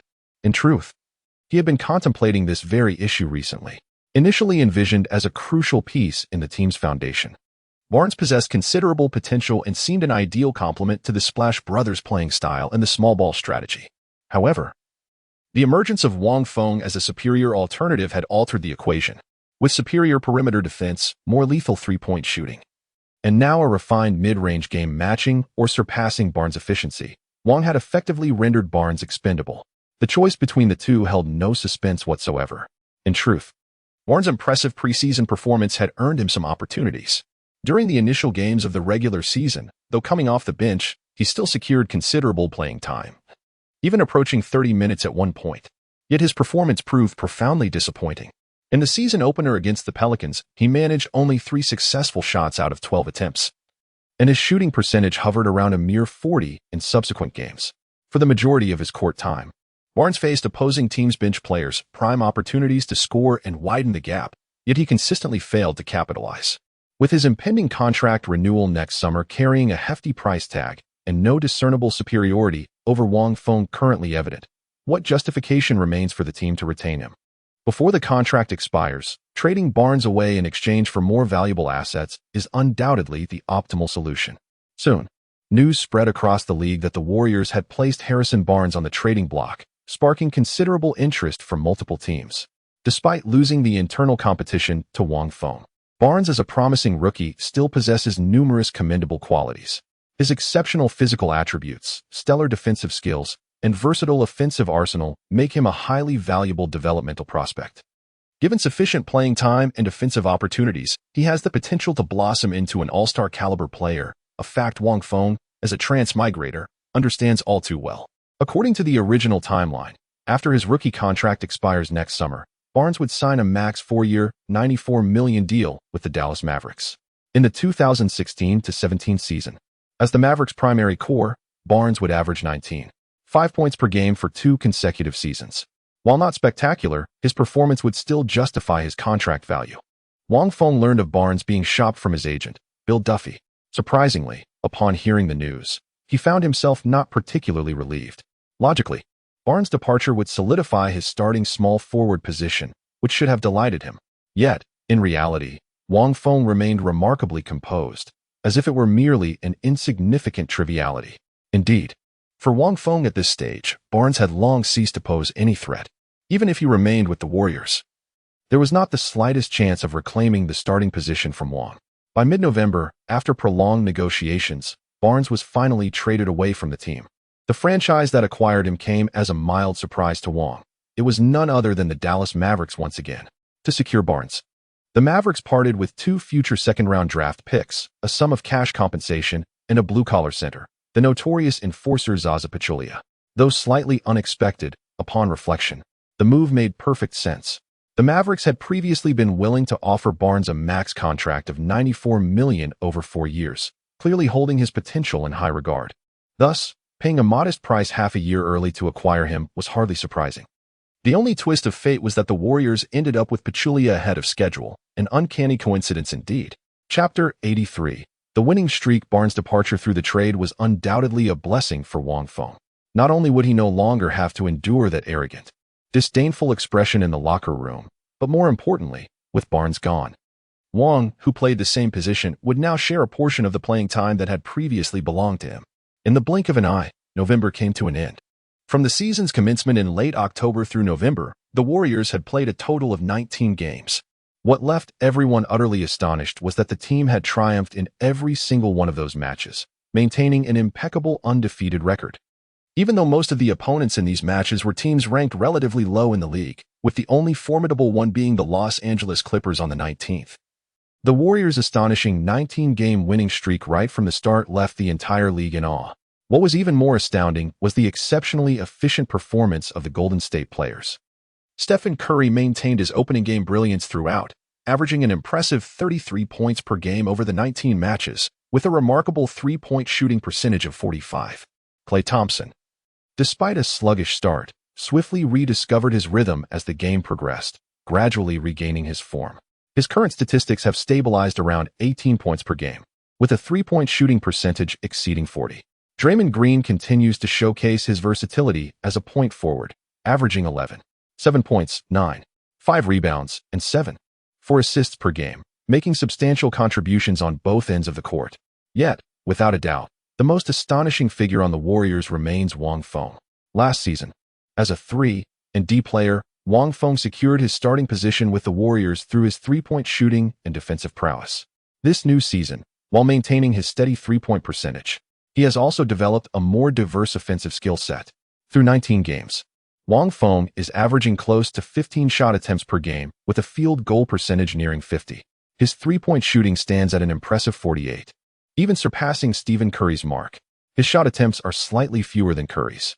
With an outstanding shooting percentage, Wang Feng has maintained an average of 24 points so far. Ranking second on the Warriors team, Wang Feng's remarkable progress in the new season was utterly unforeseen by everyone. Initially, Warriors fans who had been indignant over Barnes' trade quickly forgot all about him in the blink of an eye. There was simply no helping it.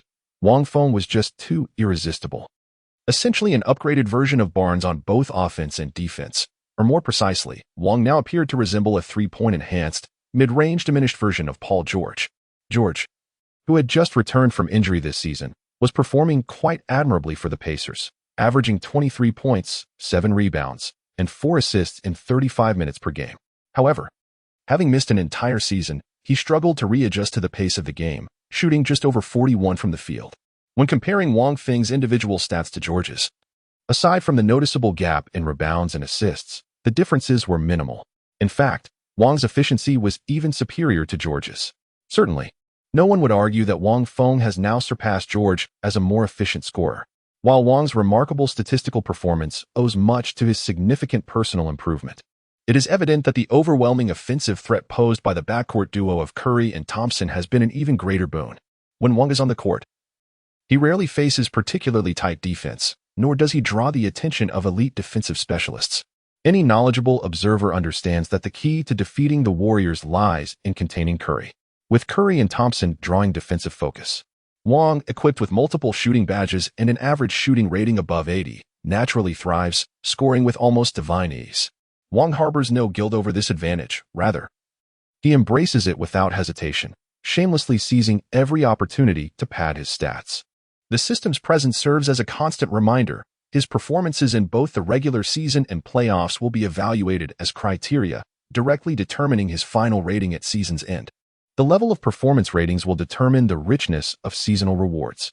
Last season, Wang Feng achieved AB rating and was awarded 50 freely distributable attribute points, which he allocated to enhance his stability and interference resistance. This became the primary catalyst for his remarkable transformation on the offensive end in the new season. To grow stronger, he must attain higher ratings and swiftly elevate his overall evaluation, thereby establishing a virtuous cycle of continuous improvement. As December arrived, the difficulty of the Warriors' opponents intensified compared to November. They would face formidable teams such as the Toronto Raptors and the Boston Celtics. Most notably, on December 25th, the Christmas showdown, the Warriors were set to clash once more with their finals rivals from the previous season, the Cleveland Cavaliers. This iteration of the Cavaliers is no longer the desperate last 7 samurai from summer. With Kyrie Irving and Kevin Love returning from injuries, the reassembled Big Three has reinstated Cleveland as the prime championship contender at the season's commencement, boasting even higher title odds than the defending champion Warriors. This Christmas showdown will undoubtedly captivate the entire nation, emerging as the most pivotal focal battle.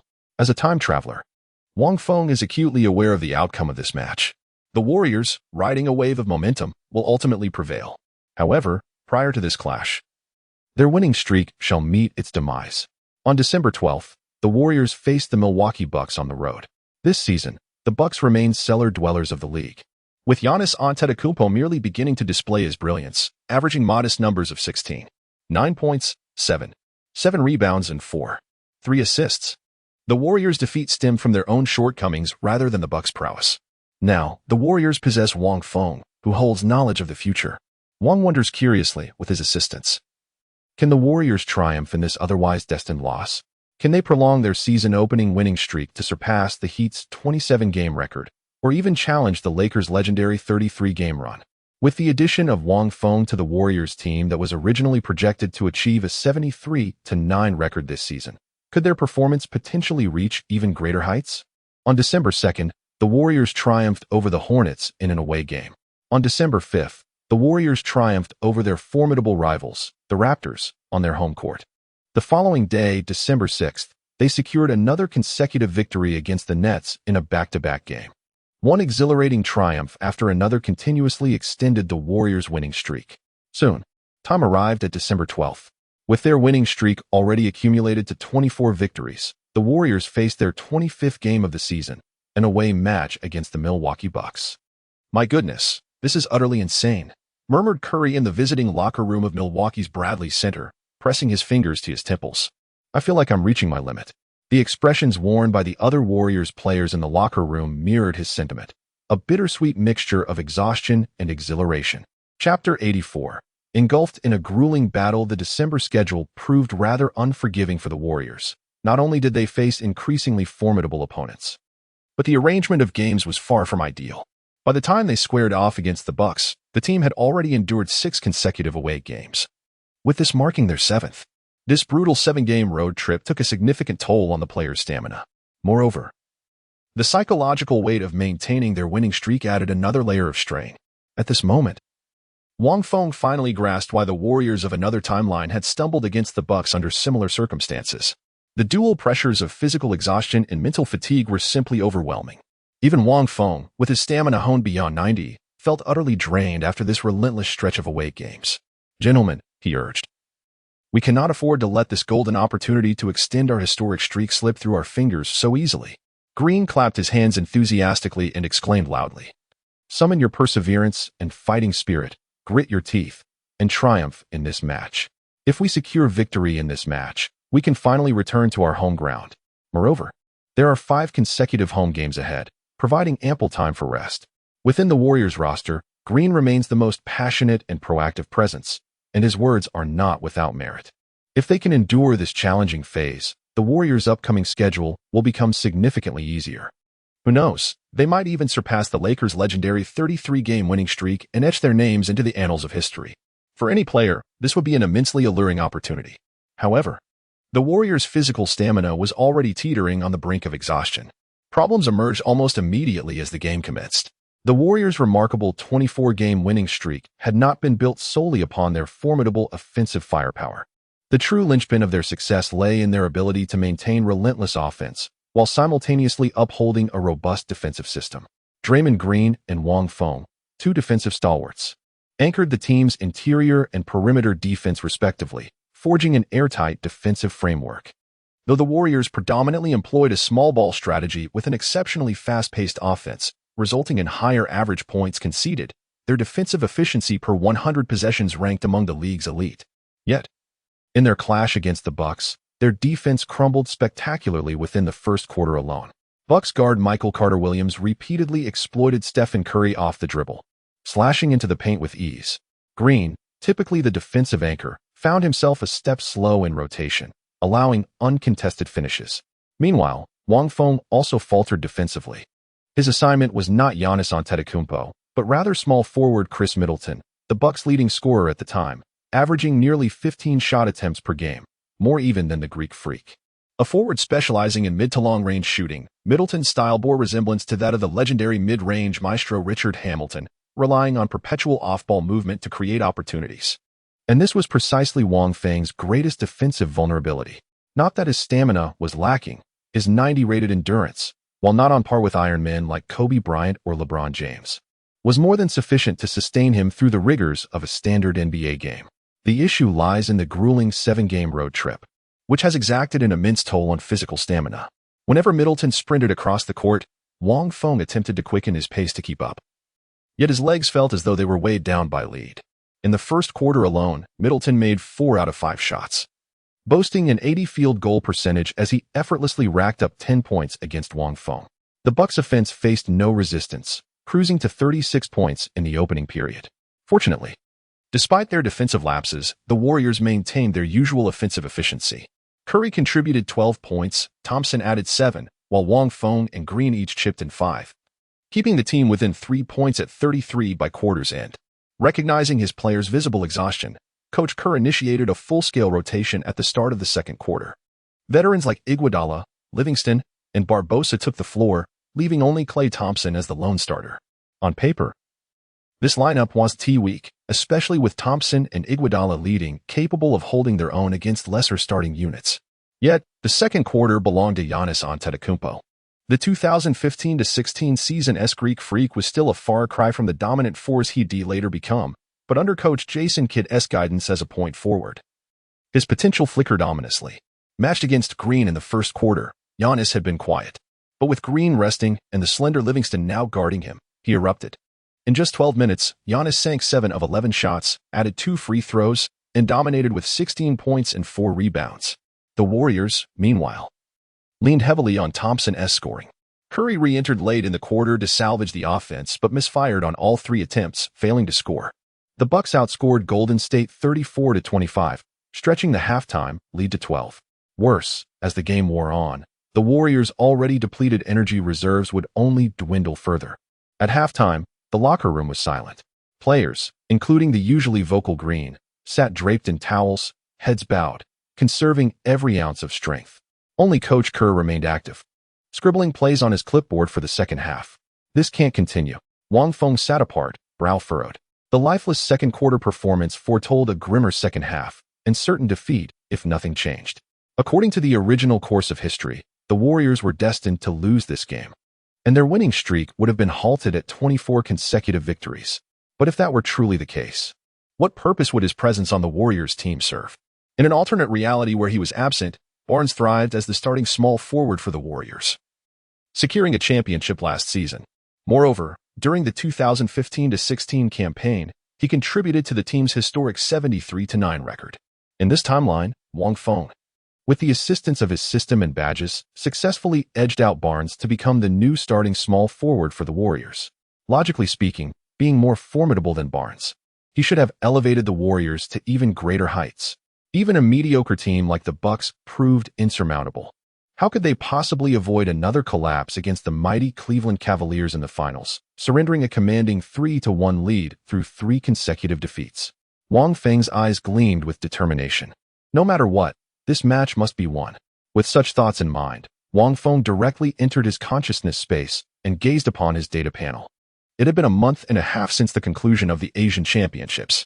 Back then, after clinching the championship, Wang Feng had been rewarded with 15 freely distributable attribute points, of which he had only allocated 5 to enhance his stamina. Now, it was finally time to utilize the remaining 10 unassigned points. Chapter 85, Enhancement, Mid-Range Shooting. For the past 2 months, Wang Feng had been deeply conflicted about where to allocate his 10 discretionary attribute points. Given his current role with the Warriors, primarily focused on defense while serving as the tertiary scoring option, he didn't handle the ball as frequently as Curry, Thompson, or Green. Thus, there was no urgent need to enhance any particular skill, and he had refrained from hastily assigning the points. The finest steel must be forged into the sharpest blade. Since these points had no expiration or deadline, they could be allocated at any time, preferably at a critical moment, just like now. 10 points might seem negligible in the grand scheme of his overall rating, but if concentrated into a single attribute, the improvement could be described as nothing short of a qualitative leap. And now, Wang Feng had made his decision. He would invest them all in mid-range shooting. Mid-range shooting has become Wang Feng's most utilized offensive method since the start of the new season, surpassing even his three-point attempts. There's simply no denying it. Wang's corner three-pointers are lethally precise, occasionally demonstrating even greater potency than Stephen Curry's legendary shooting prowess. After the playoffs of the previous season, every team in the league has meticulously studied countless replays of the Warriors' championship run, analyzing Wang Feng's three-point shooting timing and technique frame by frame. Nowadays, Whenever NBA coaches face the Warriors, they specifically instruct their defenders to clamp down on Wang Feng's corner threes, even if it means leaving other Warriors players open. They absolutely refuse to give Wang Feng an uncontested three-point opportunity. In this scenario, the disparity between Wang Feng and Curry as three-point shooters becomes glaringly apparent. Last season, particularly during the playoffs, Wang Feng's three-point shooting volume and accuracy appeared even more astonishing than Curry's. However, the moment opponents began to take him seriously, the situation changed drastically. With merely a purple-tier corner three-point rating and a 92 three-point shooting ability, Wang Feng was far from capable of maintaining his efficiency under intense defensive pressure. Even with the aid of gold-tier badges such as Deadeye, Catch Shoot, and Quick Draw, it was impossible for him to consistently sink shots against tightly contested defenders.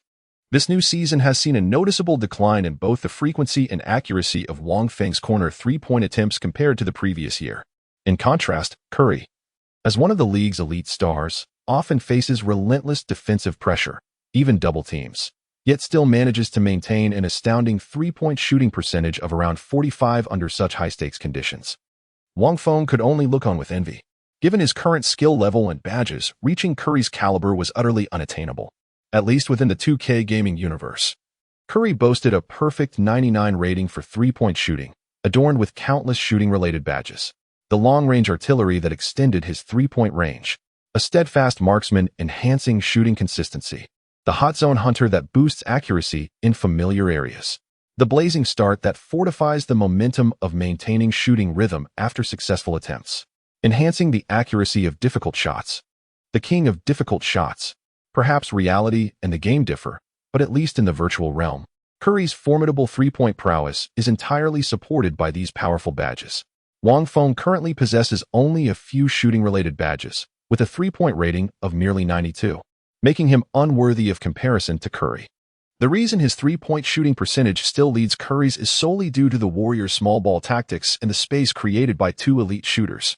Wang Feng can do nothing about this. Constrained by his abilities, those coveted badges remain beyond his reach. Thus, when his perimeter scoring is stifled, he must seek solutions elsewhere. Mid-range shooting emerges as an excellent method to break the deadlock. Wang Feng must admit, choosing the sharpshooter reward for his championship was his wisest decision. Unlike the corner specialist badge, which is confined to the corners beyond the three-point line, the sharpshooter badge's effect spans the entire court. Whether beyond the three-point line or within mid to long-range distances all the way to under the basket, this badge remains effective. Moreover, to activate this emblem, Wang Feng trained relentlessly throughout the summer and allocated all 50 of his season reward attribute points into shooting-related stats, directly elevating his average shooting attributes above 80. This enabled Wang Feng to continue scoring even when tightly guarded beyond the three-point line at the beginning of the new season, even surpassing Thompson during his slump to become the Warriors' second leading scorer. Now that the team is facing difficulties, unable to contain opponents defensively and lacking quality opportunities, especially from beyond the arc, strengthening mid-range shooting could provide more stable scoring and potentially become the key to breaking through the deadlock.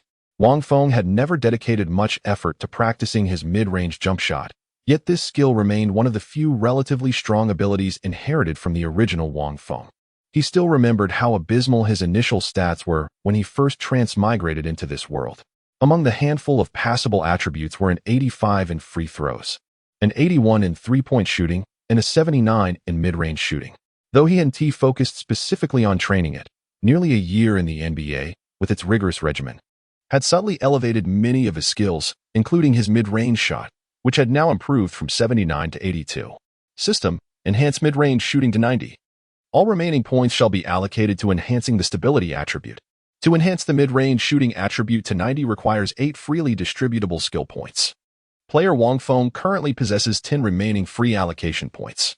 After this upgrade, 2 points will remain, allowing the stability attribute to be increased to 83. Confirm this enhancement? The emotionless, mechanical voice of the system resonated coldly within Wang Feng's consciousness. Confirmed. Amidst Wang Feng's affirmation, the 10 freely distributable points stored within the system instantly vanished. At this very moment, Wang Feng faintly sensed an intangible transformation, yet it remained elusive. Nevertheless, he was certain he had grown mightier. From the system interface, it was evident that after allocating those 10 free attribute points, Wang Feng's overall rating had experienced another modest increase, now reaching 78. He was steadily approaching the pivotal threshold of 80. The second half is about to begin, time to take the court. Seeing the moment approaching, Cole put away the playbook, then shook his head slightly. Gentlemen, maintain your composure. Our objective has never been about shattering records, while establishing new historical benchmarks would be splendid. Our true aspiration remains the championship title. Thus, the outcome of a single match need not be weighed so heavily, nor should one bear excessive psychological burdens. Yet, the opportunity to shatter records lies within reach. Indeed, this may be the sole chance in the careers of all present players. Who could bear to let it slip away? Chapter 86. Consecutive Scores. After the halftime break, players from both teams returned to the court. For the Warriors, aside from Klay Thompson, who had played extensively in the second quarter and remained on the bench to rest, the rest of the starting lineup was back in action. Coach Kerr aimed to assess whether they could narrow the point deficit in the third quarter, if they could even partially close the gap or level the score. Their chances of securing victory would significantly improve. However, Coach Kidd of the Bucks was evidently aware of Kerr's strategy. From the very start of the third quarter, the Bucks imposed a suffocating defense on Curry, leaving him with minimal opportunities to shoot. The ball primarily remained in Green's possession. Damn it. Dribbling slowly across the half-court, Green clenched his teeth as he observed Curry struggling even to receive passes under relentless defensive pressure. Under normal circumstances, Curry would effortlessly maneuver off the ball, relying on screens and picks from teammates to create scoring opportunities. But the grueling 7-game road trip had pushed Curry to the brink of exhaustion. His movements had noticeably slowed. Should I take the initiative to attack? Green pondered silently. Yet as he gazed upon the towering figure of Antetokounmpo defending before him, a flicker of hesitation arose. Standing at an imposing 2.11 meters with a wingspan stretching to an astonishing 2.24 meters, after enduring the baptism of 2 seasons, he was no longer the frail figure who first entered the league. Standing at 2.01 meters, Green possessed no discernible advantage against Giannis Antetokounmpo, especially considering his inherent lack of offensive prowess. Just then, Green caught sight of a hand raised high in the air. It was Wang Feng. Wang Feng actively called for the ball. Green hesitated for a brief moment before swiftly passing it to him. With over 20 games played in the regular season so far, Wang Feng has been averaging 20 points per game, making him the second leading scorer on the Warriors. Though, much like Klay Thompson, he has primarily been a catch-and-shoot player. The team, including Green, has come to recognize his offensive prowess. No longer just a stationary shooter waiting in the corner beyond the three-point line. Wang has also demonstrated solid scoring ability inside the arc. Now, with the team facing adversity, it would be ideal if Wang could step up and alleviate some of the offensive burden. Wang Feng received the pass and positioned himself at a 45-degree angle outside the three-point line on the left side, facing Middleton's defense. Like most teams, Middleton guarded Wang Feng extremely closely, adopting a stance that prioritized preventing his shot over stopping his drive. Wang Feng's three-point shooting was simply devastating. Even if it meant allowing him to penetrate toward the basket, there was absolutely no room to give him space for a shot. Moreover, although Wang Feng's two-point shooting performance was decent, it was merely passable. The league is teeming with players adept at mid to long-range shots, and Wang Feng didn't even rank among them, at least not in his previous state. With an average shooting ability hovering just above 80, he could at best be considered mid to upper tier in the league. Compared to mid-range maestros like Durant and Paul, the single golden sharpshooter badge he possessed could hardly bridge the gap. But now, things are different. Although Wang Feng merely enhanced his mid-range shooting from 82 to 90 in 2K ratings, the higher the attribute value, the more significant the improvement becomes.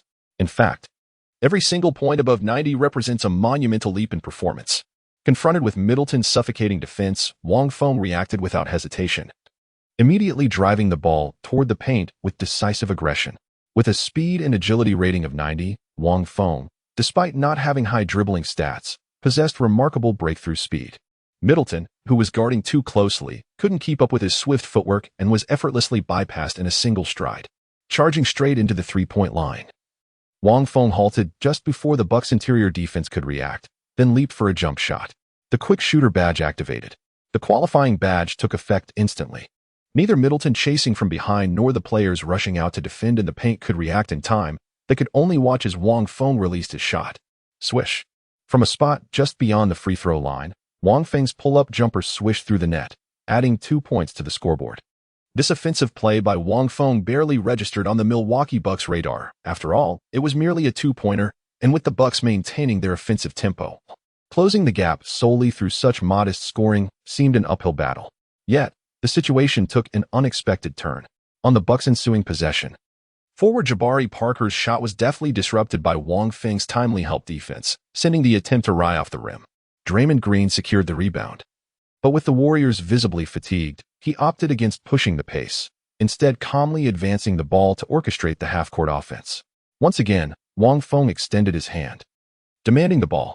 As the basketball found its way back into his grasp, Chris Middleton's brow furrowed slightly, his gaze locking onto Wang Feng with unwavering intensity. So they're targeting me now? Fine, bring it on. I shall never let you go.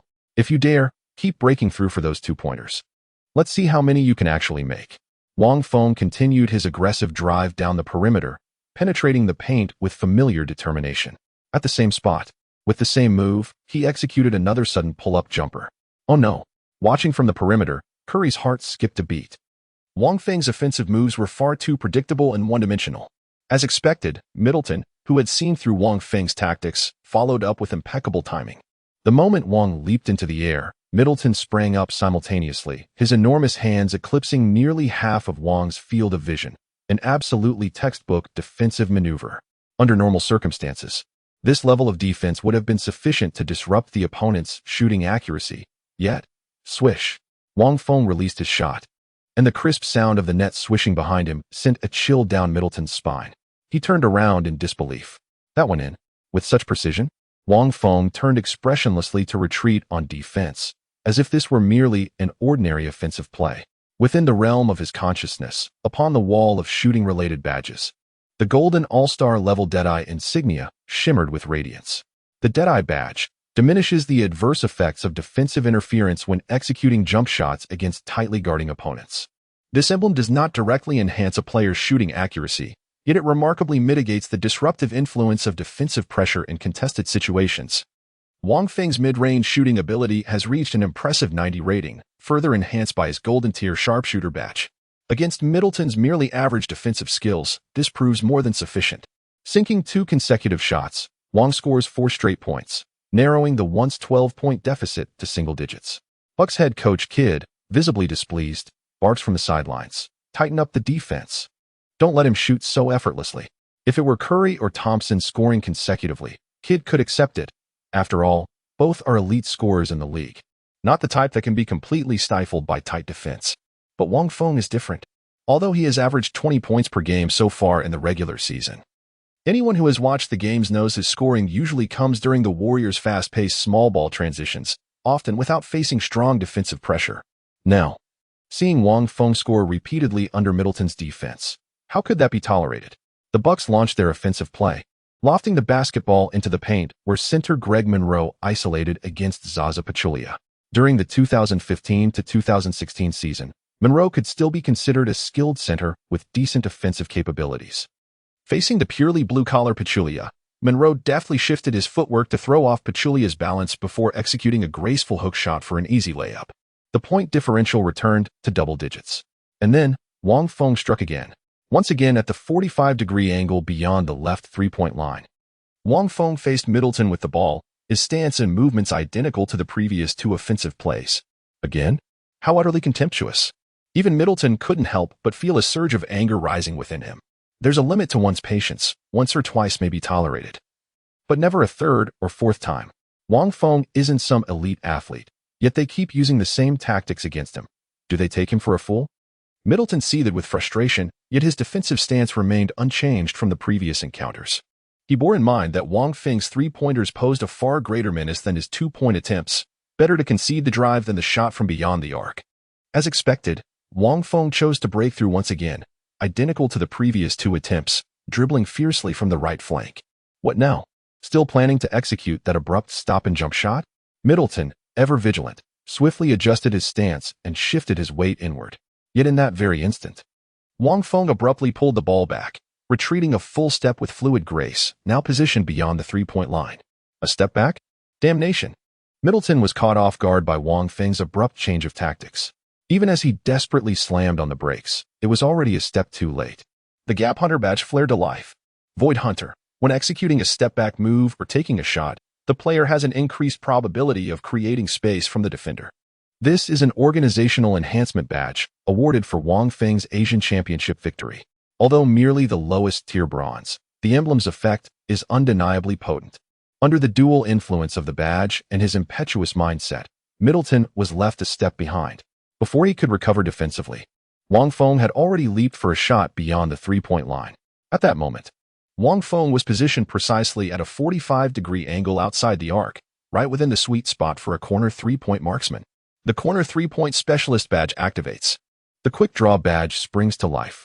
The basketball soars into the heavens, tracing a flawless parabolic arc before swishing through the net with poetic precision. Swish. Another three-pointer finds its mark. Squeak. The Bucks called a timeout. 3 offensive plays, 3 successful shots. Wang Feng single-handedly scored consecutively, narrowing the gap to just 7 points. Wang, absolutely brilliant.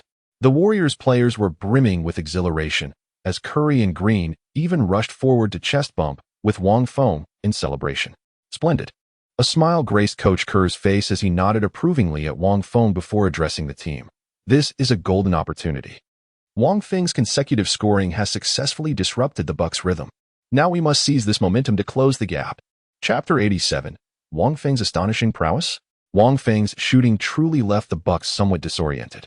Within the Warriors roster, Wang Feng doesn't even rank among the top 3 players, with his tactical importance trailing behind Curry, Thompson, and Green. It's merely due to facing relatively lighter defensive pressure that he maintains his current scoring average. Middleton's defense is far from subpar, particularly during those recent plays guarding Wang Feng. His performance was commendable without completely losing positioning. Yet against all odds, Wang Feng astonishingly sank 3 consecutive shots. If we allow Wang Feng to keep scoring like this, the hard-earned lead we've built will vanish in no time. The entire Milwaukee Bucks organization, including head coach Jason Kidd, places immense importance on and fervently desires victory in this game. Last season, the Bucks successfully advanced to the Eastern Conference playoffs, and with their young players making significant strides over the summer, expectations were high for even greater achievements this new season. However, their disappointing start has left them with a mere 40-win rate, languishing around 10th place in the Eastern Conference standings. This has placed considerable pressure on Coach Kidd. A triumph over the Golden State Warriors, not only securing a much-needed win, but also halting the Warriors' winning streak, would offer at least some slight relief to his precarious situation. Currently, Kidd finds himself deeply conflicted. Should he intensify defensive efforts against Wang Feng? To be honest, the offensive skills Wang Feng just displayed were quite decent, but far from being invincible. Especially his dribble penetration. In the eyes of ball-handling maestro Kidd, it was riddled with flaws. With just a bit more focus on the defensive end, containing Wang Feng wouldn't be particularly challenging. The real dilemma lies in this. If we intensify our defense against Wang Feng, how do we handle Curry and Thompson? The Milwaukee Bucks managed to secure their lead against the Warriors primarily through their relentless defensive strategy targeting Curry and Thompson. Fatigued and physically strained, the duo found it exceedingly difficult to create space through their usual tactical movements under the Bucks' tenacious defensive pressure. Tightening the defense on Wang Feng would inevitably liberate at least one of these 2 elite scorers. Once unleashed, their offensive prowess would prove far more formidable than Wang Feng's capabilities. At this thought, Kidd gritted his teeth and said to Middleton, "Chris, you'll continue guarding Wang Feng one-on-one. His shooting rhythm is excellent. Do your best to disrupt him. We have no choice but to prevent Curry and Thompson from scoring freely." The brief timeout soon ended, and players from both teams returned to the court. After the short break, Thompson also re-entered the game, while Iguodala remained on the floor. Pachulia, the backup center, was substituted out. The Warriors' current lineup consisted of Curry, Thompson, Iguodala, Wang Feng, and Green, the classic death lineup. Coach Kerr was clearly preparing to accelerate the pace. Though the grueling 7-game road trip had significantly drained the Warriors' stamina, diminishing their agility, the death lineup's speed still far surpassed that of the Bucks, especially with Milwaukee fielding the relatively slow-moving center Monroe and forward Jabari Parker. The Bucks launched their offensive play, delivering the ball once more to Monroe in the paint. Facing Green, who stood significantly shorter, Monroe found the matchup unexpectedly challenging compared to his earlier tussles with Pachulia. Despite Green's 6 feet 7 inches frame placing him at a physical disadvantage against most interior players, he had never shied away from contact. Throughout his early career seasons, He had consistently battled against the league's formidable big men, not just Monroe, but even behemoths like Howard. Monroe attempted a contested layup against Green's defense, only to see the ball rim out. Capitalizing on his height advantage, he muscled in for the offensive rebound and prepared to go up again. Suddenly, Wang Feng darted in from the side, converging with Green to form a suffocating double team. Gold Clamp Master Badge activated. A cold glint flashed in Wang Feng's eyes as he struck with lightning speed, executing a precise chop that sent the basketball flying from Monroe's grasp. Monroe barely registered the lightness in his hands before Wang Feng had already stolen the ball. Fast break. Wang Feng, who had just seized the basketball, swiftly passed it to Green nearby, without hesitation. He was acutely aware of his own limitations, though they were of similar height. Green's dribbling and passing skills far surpassed his own by leagues. Upon receiving the ball, Green paused momentarily before reacting swiftly, driving the ball toward the frontcourt. With a sharp eye for opportunity, he immediately dished it to Curry, who had already surged ahead. Curry took a single dribble, positioning himself just a step beyond the three-point line.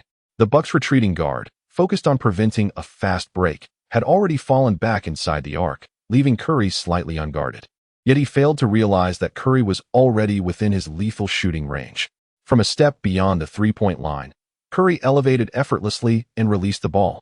A deep, audacious three-pointer that swished through the net with flawless precision.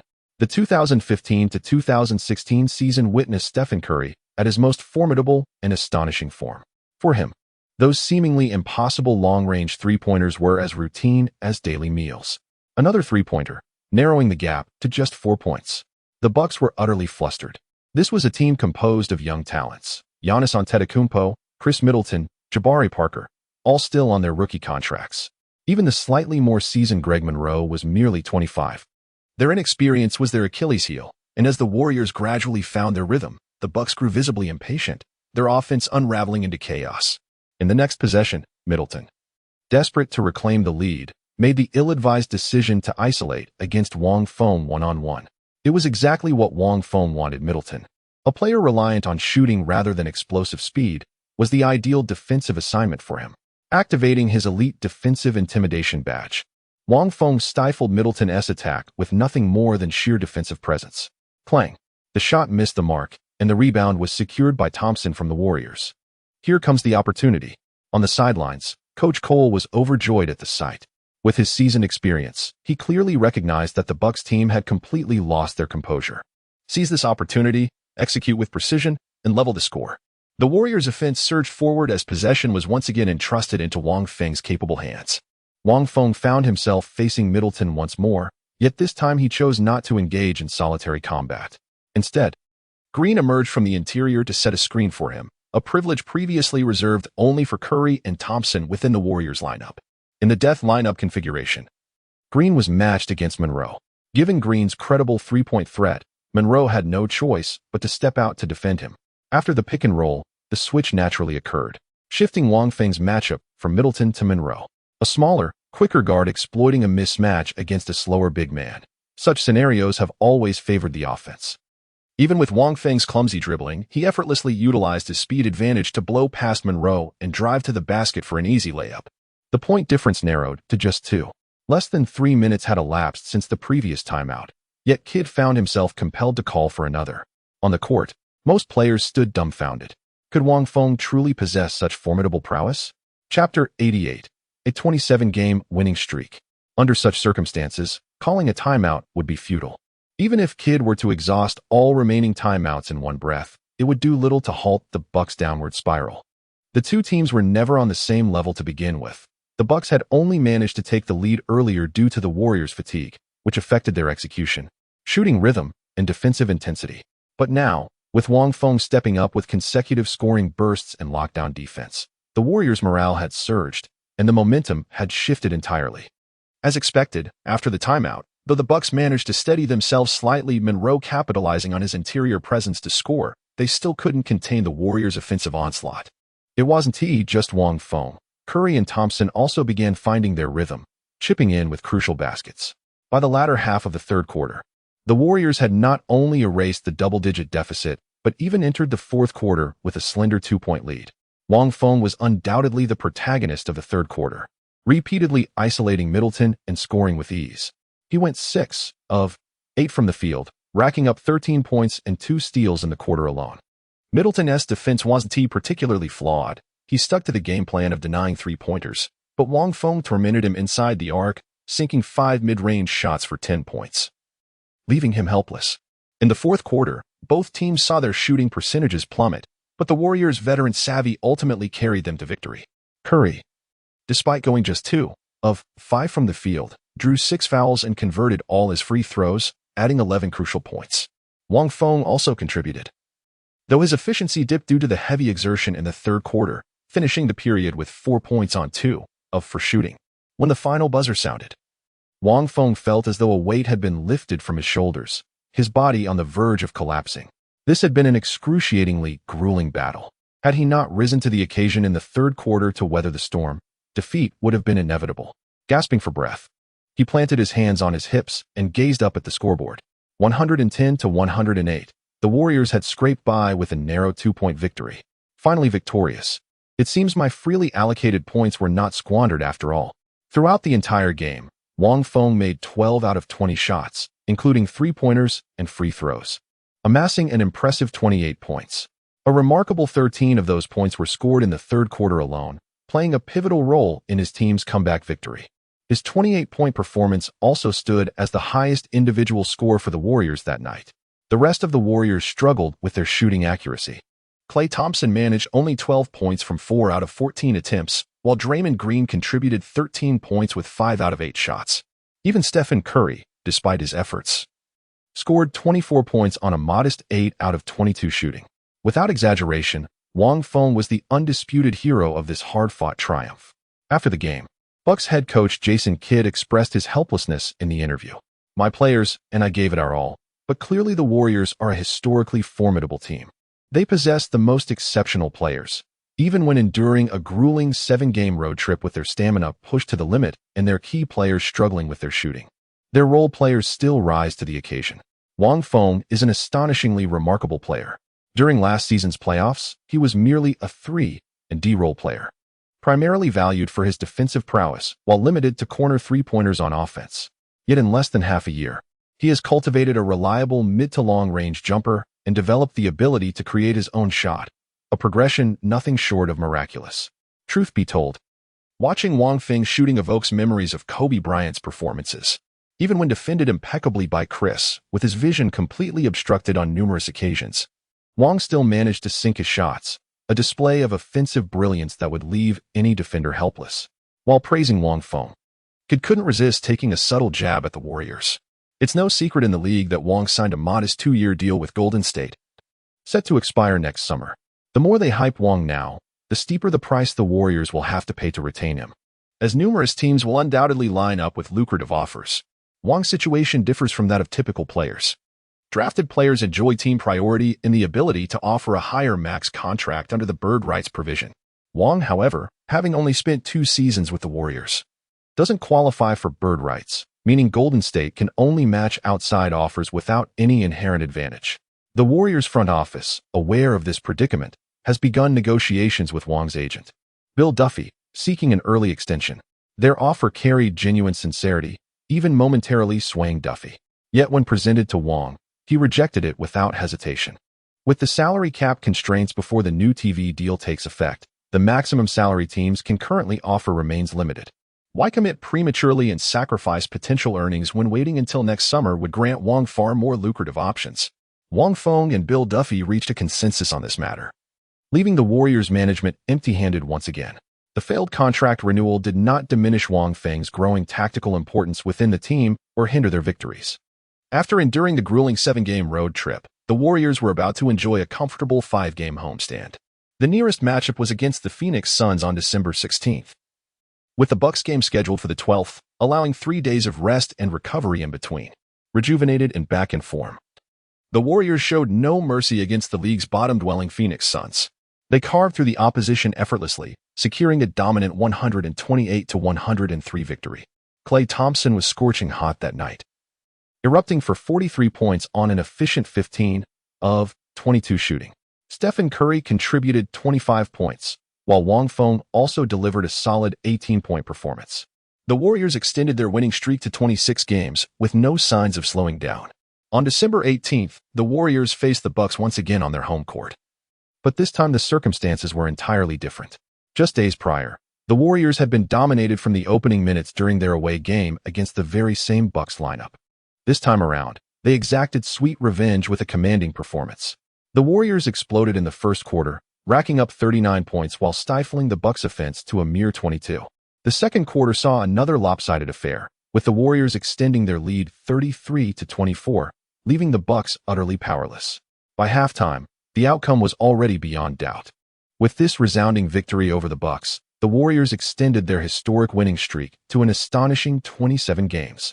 With an astonishing 27-game winning streak, they have now equaled the historic second-longest streak set by the Miami Heat during the 2012-2013 season.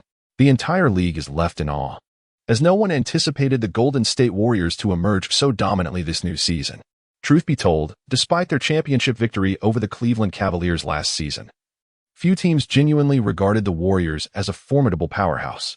Chapter 89. The Christmas rematch against the Cavaliers. Although the Warriors clinched the championship last season, many believed luck played a significant role in their triumph. Their finals opponent, the Cleveland Cavaliers, was plagued by injuries. LeBron James stood alone as the sole remaining member of the former Big Three alongside Kyrie Irving and Kevin Love, while Golden State emerged victorious. Their title was somewhat tainted by the circumstances. During the offseason, the Warriors made no substantial roster upgrades, merely re-signing players with expiring contracts to free up salary cap space. They even traded away all-star power forward David Lee. Though Lee had gradually transitioned from an all-star interior presence to a bench role during the 2014-15 season, he still contributed averages of 8 points and 5 rebounds per game. His departure without a suitable replacement drew heavy criticism toward the Warriors' front office during the summer. Before the preseason began, the Warriors were ranked only third in championship odds, trailing behind the Cleveland Cavaliers and San Antonio Spurs. Most analysts, including several ESPN commentators, remain skeptical about Golden State's chances of defending their title. Yet now, the Warriors have silenced every doubter.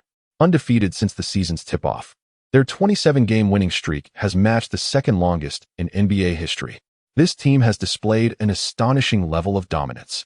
Moreover, no one doubted that in the next match, the Warriors would surpass the Heat's 27-game winning streak and charge toward the first-place historical record for consecutive victories.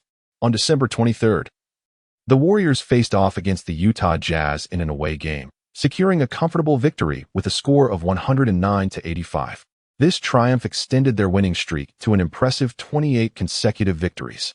Breaking the second-longest winning streak in history filled the entire Warriors team with jubilation, yet simultaneously, their true challenge finally arrived. The Warriors' 29th regular season game would be a home clash against the Cleveland Cavaliers. If any team could halt the Warriors' 28-game winning streak, most fans would unanimously point to the Cavaliers. Their heartbreaking finals defeat to the Warriors the previous season, costing them the championship, had forged an intense rivalry between the two teams. Both Cavaliers players and fans remained bitterly dissatisfied with last season's outcome. Had Kyrie and Kevin been healthy then, what threat could the Warriors possibly have posed? The championship rightfully belongs to us. Defeat the Warriors, shatter their winning streak, and show them who truly reigns supreme in this league. Haha, how amusing. Do you truly believe the absence of injuries alone suffices? The Warriors currently boast an impeccable 28-0 record.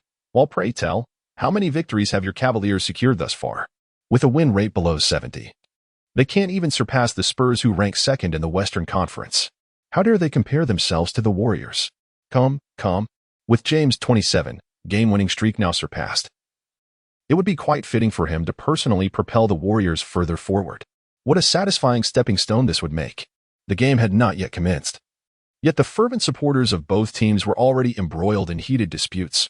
One must concede that the NBA league truly understands spectacle. The clash between the Warriors and the Cavaliers was scheduled as the marquee Christmas Day battle on December 25th. The Christmas showdown has long been one of the NBA's most cherished traditions, where rival teams with contentious histories are deliberately pitted against each other.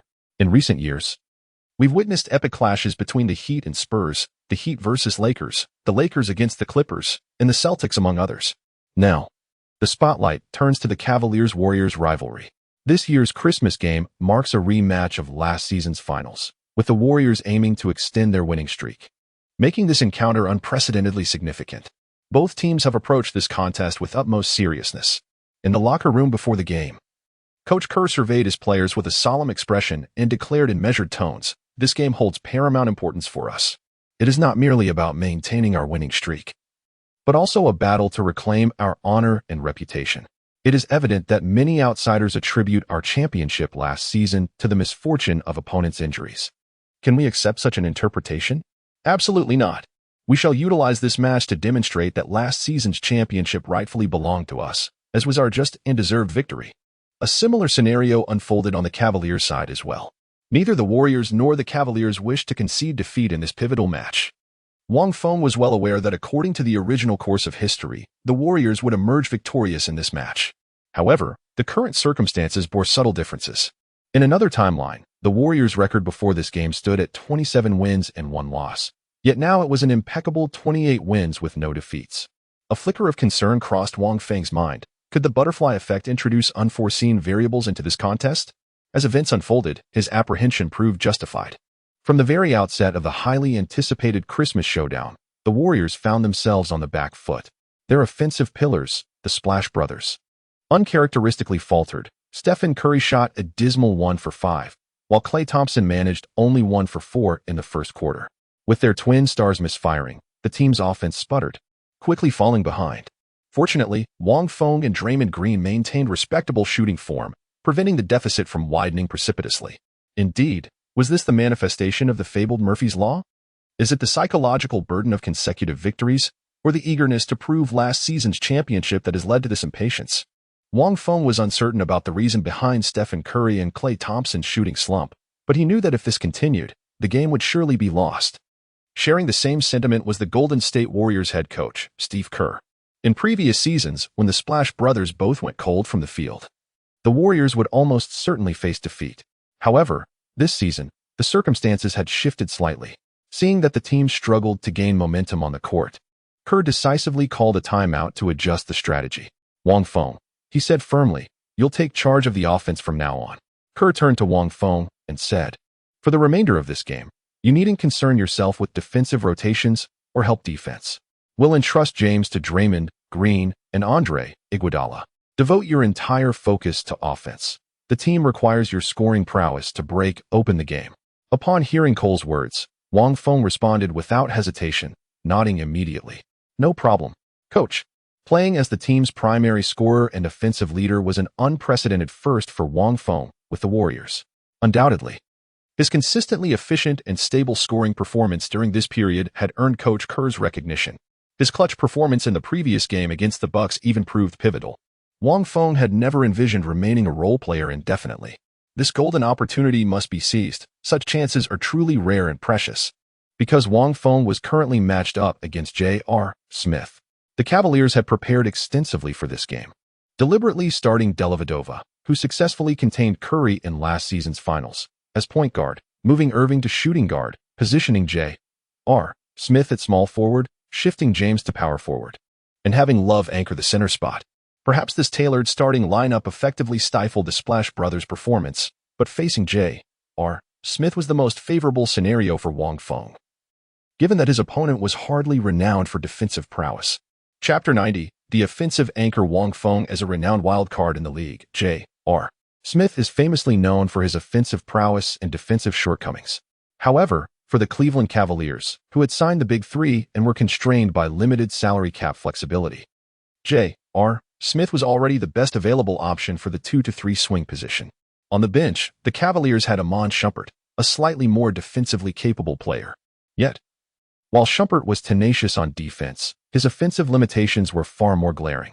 For Cleveland, having J.R. Smith, a player with sufficient scoring ability, on the court was the preferable choice. Moreover, though J.R. Smith's defense was somewhat lacking, it still hovered around the lower middle tier in the league. On the court, his assignment was to guard the Warriors' third scoring option, Wang Feng, meaning the pressure wouldn't be overwhelming. Judging by the first half of the opening quarter, this seemed to hold true. The Warriors frequently initiated their offense around Stephen Curry and Klay Thompson, while Wang Feng mostly lingered beyond the corner three-point line, waiting for opportunities. After the timeout, J.R. Smith continued shadowing Wang Feng. But this time, instead of darting straight to the corner three-point line, Wang Feng positioned himself at the 45-degree angle on the left wing. Seeing this, J.R. Smith's instincts sharpened. Is this guy about to take charge? The entire Cavaliers team placed great emphasis on the outcome of this Christmas showdown, having made thorough preparations beforehand. J.R. Smith alone had meticulously studied nearly all of Wang Feng's recent game footage. This particular spot on the court was Wang Feng's most preferred and habitual position to initiate his offensive plays, even in his outstanding performance against the Bucks earlier. The majority of his ball-handling attacks originated from this very location. Unbeknownst to them, Wang Feng favored this position primarily because the 45-degree angle fell within the coverage range of his corner specialist badge. With the badge's enhancement, he had more offensive options at his disposal, capable of driving in for mid-range jumpers or stepping back for three-pointers. The corner specialist badge proved remarkably potent, affecting not just three-point shots but also long two-pointers within approximately a foot inside the arc. While it might seem peculiar for a corner three-point specialist badge to influence two-pointers, this had been an established mechanic since the introduction of badges in the 2K game series. The Cavaliers video analysts, unaware of these intricacies and certainly oblivious to Wang Feng's unconventional advantage, concluded this was simply his personal offensive preference. Though not entirely accurate, the practical implications remained unchanged. Not just J.R. Smith, but the entire Cavaliers roster immediately recognized the Warriors' intentions when they saw Wang Feng's positioning. However, comprehension didn't equate to solution. As Curry and Thompson strategically positioned themselves far from Wang Feng, their assigned defenders dared not neglect their duties, dutifully following them away. Even LeBron James, tasked with guarding Draymond Green, found no exception to this tactical dilemma. Although Green's three-point shooting later declined to the point where opponents would leave him wide open, during the 2015-16 season, he was actually quite proficient from beyond the arc, boasting a 38.8 three-point shooting percentage that surpassed most perimeter shooters. With the floor completely spaced, Wang Feng found himself isolated in a one-on-one matchup against J.R. Smith. Holding the ball firmly, Wang stared down his opponent without a trace of nervousness. He remembered clearly J.R. Smith's overall rating that season hovered around 77, slightly lower than Wang's current level. Moreover, Smith's strengths were primarily concentrated in scoring, including shooting, finishing, and playmaking. Physically, the two were comparable. Standing at 6 feet 6 inches, Smith was slightly shorter than Wang, though marginally heavier. Ironically, despite Wang's strength being a relative weakness, rated only 55, placing him in the lower tier among forwards, he still held an advantage over Smith, whose strength was a mere 46. With superior strength and speed, Wang had multiple offensive options at his disposal. For the first possession, Wang eschewed flashy moves, simply exploding past Smith with a sudden burst of speed. The defensive approach mirrored that of Middleton from the Bucks, prioritizing preventing the three-pointer over stopping the drive. But as Middleton had already proven, such a strategy was insufficient to contain Wang's scoring. Neither Middleton nor Smith were elite perimeter defenders. Had Wang been facing Kawhi Leonard of the Spurs or Paul George of the Pacers, scoring would not have come so effortlessly. Driving hard to the rim, Wang lofted a floater over the help defense of Kevin Love, banking it in for an easy 2 points. The next possession, Wang utilized his gap hunter badge to deceive Smith's defensive stance, stepping back for a smooth three-pointer. Shortly after, a turnover by the Cavaliers led to a fast break for the Warriors, where Wang pulled up for a mid-range jumper, swish. Another bucket. In 3 consecutive rounds, Wang Feng successfully executed all his offensive plays, scoring 7 points in a row, forcing the Cavaliers to call a timeout. Excellent. Maintain this offensive rhythm. Coach Kerr beamed with joy, showering Wang Feng with praise. Indeed, Wang Feng's shooting touch was impeccable that game, his releases decisive and confident. After the timeout, the Cavaliers substituted J.R. Smith, bringing in Iman Shumpert, a superior defensive presence. During last season's finals, Wang Feng had primarily matched up against Shumpert, a formidable perimeter defender with explosive athleticism. Unlike J.R. Smith, Shumpert surpassed Wang Feng in speed, agility, and sheer physical strength. Were it not for his limited offensive capabilities, Shumpert would likely have secured a starting position for the Cavaliers. However, physical fitness is merely the foundation of defensive prowess. While Shumpert's exceptional defense is built upon his explosive athleticism, his actual defensive techniques and abilities still leave much to be desired. Basketball isn't a sport where sheer physicality can solve everything. Even if slightly inferior in speed and agility or overwhelmingly outmatched in strength, that doesn't necessarily mean Shumpert could completely shut down Wang Feng. Swish. The crisp sound of the net swishing echoed once more. Wang Feng raised his arm high, with the towering figure of Shumpert leaping before him, completely obstructing his shooting line of sight. Yet, undeterred, he still managed to arc the basketball perfectly into the hoop. The golden sharpshooter badge activated. Chapter 91. Still better to match up against you, dear viewers. Welcome to the NBA 2015-16 regular season game broadcasted by CCTV Sports Channel. Today's Christmas showdown features the Golden State Warriors versus the Cleveland Cavaliers.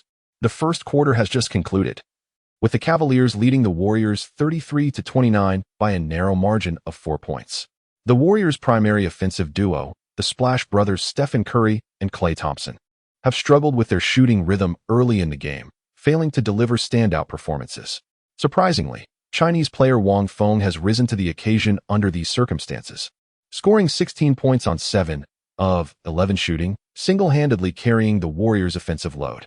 As many are aware, the Warriors have achieved an impressive 28-game winning streak this regular season, securing the second-longest streak in NBA history. Wang Feng has played a pivotal role in this remarkable run.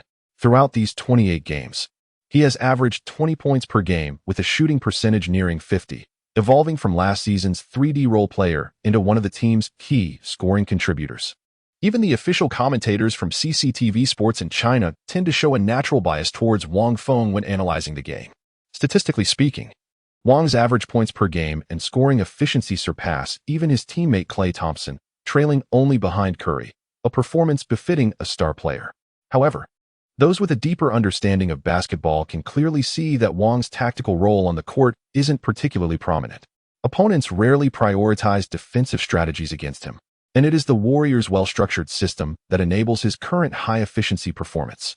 In other words, if Wang were the primary scorer for the Warriors and constantly faced targeted defensive schemes, maintaining such numbers would prove far more challenging. Yet, for the vast majority of casual fans, delving into these intricate nuances is unnecessary.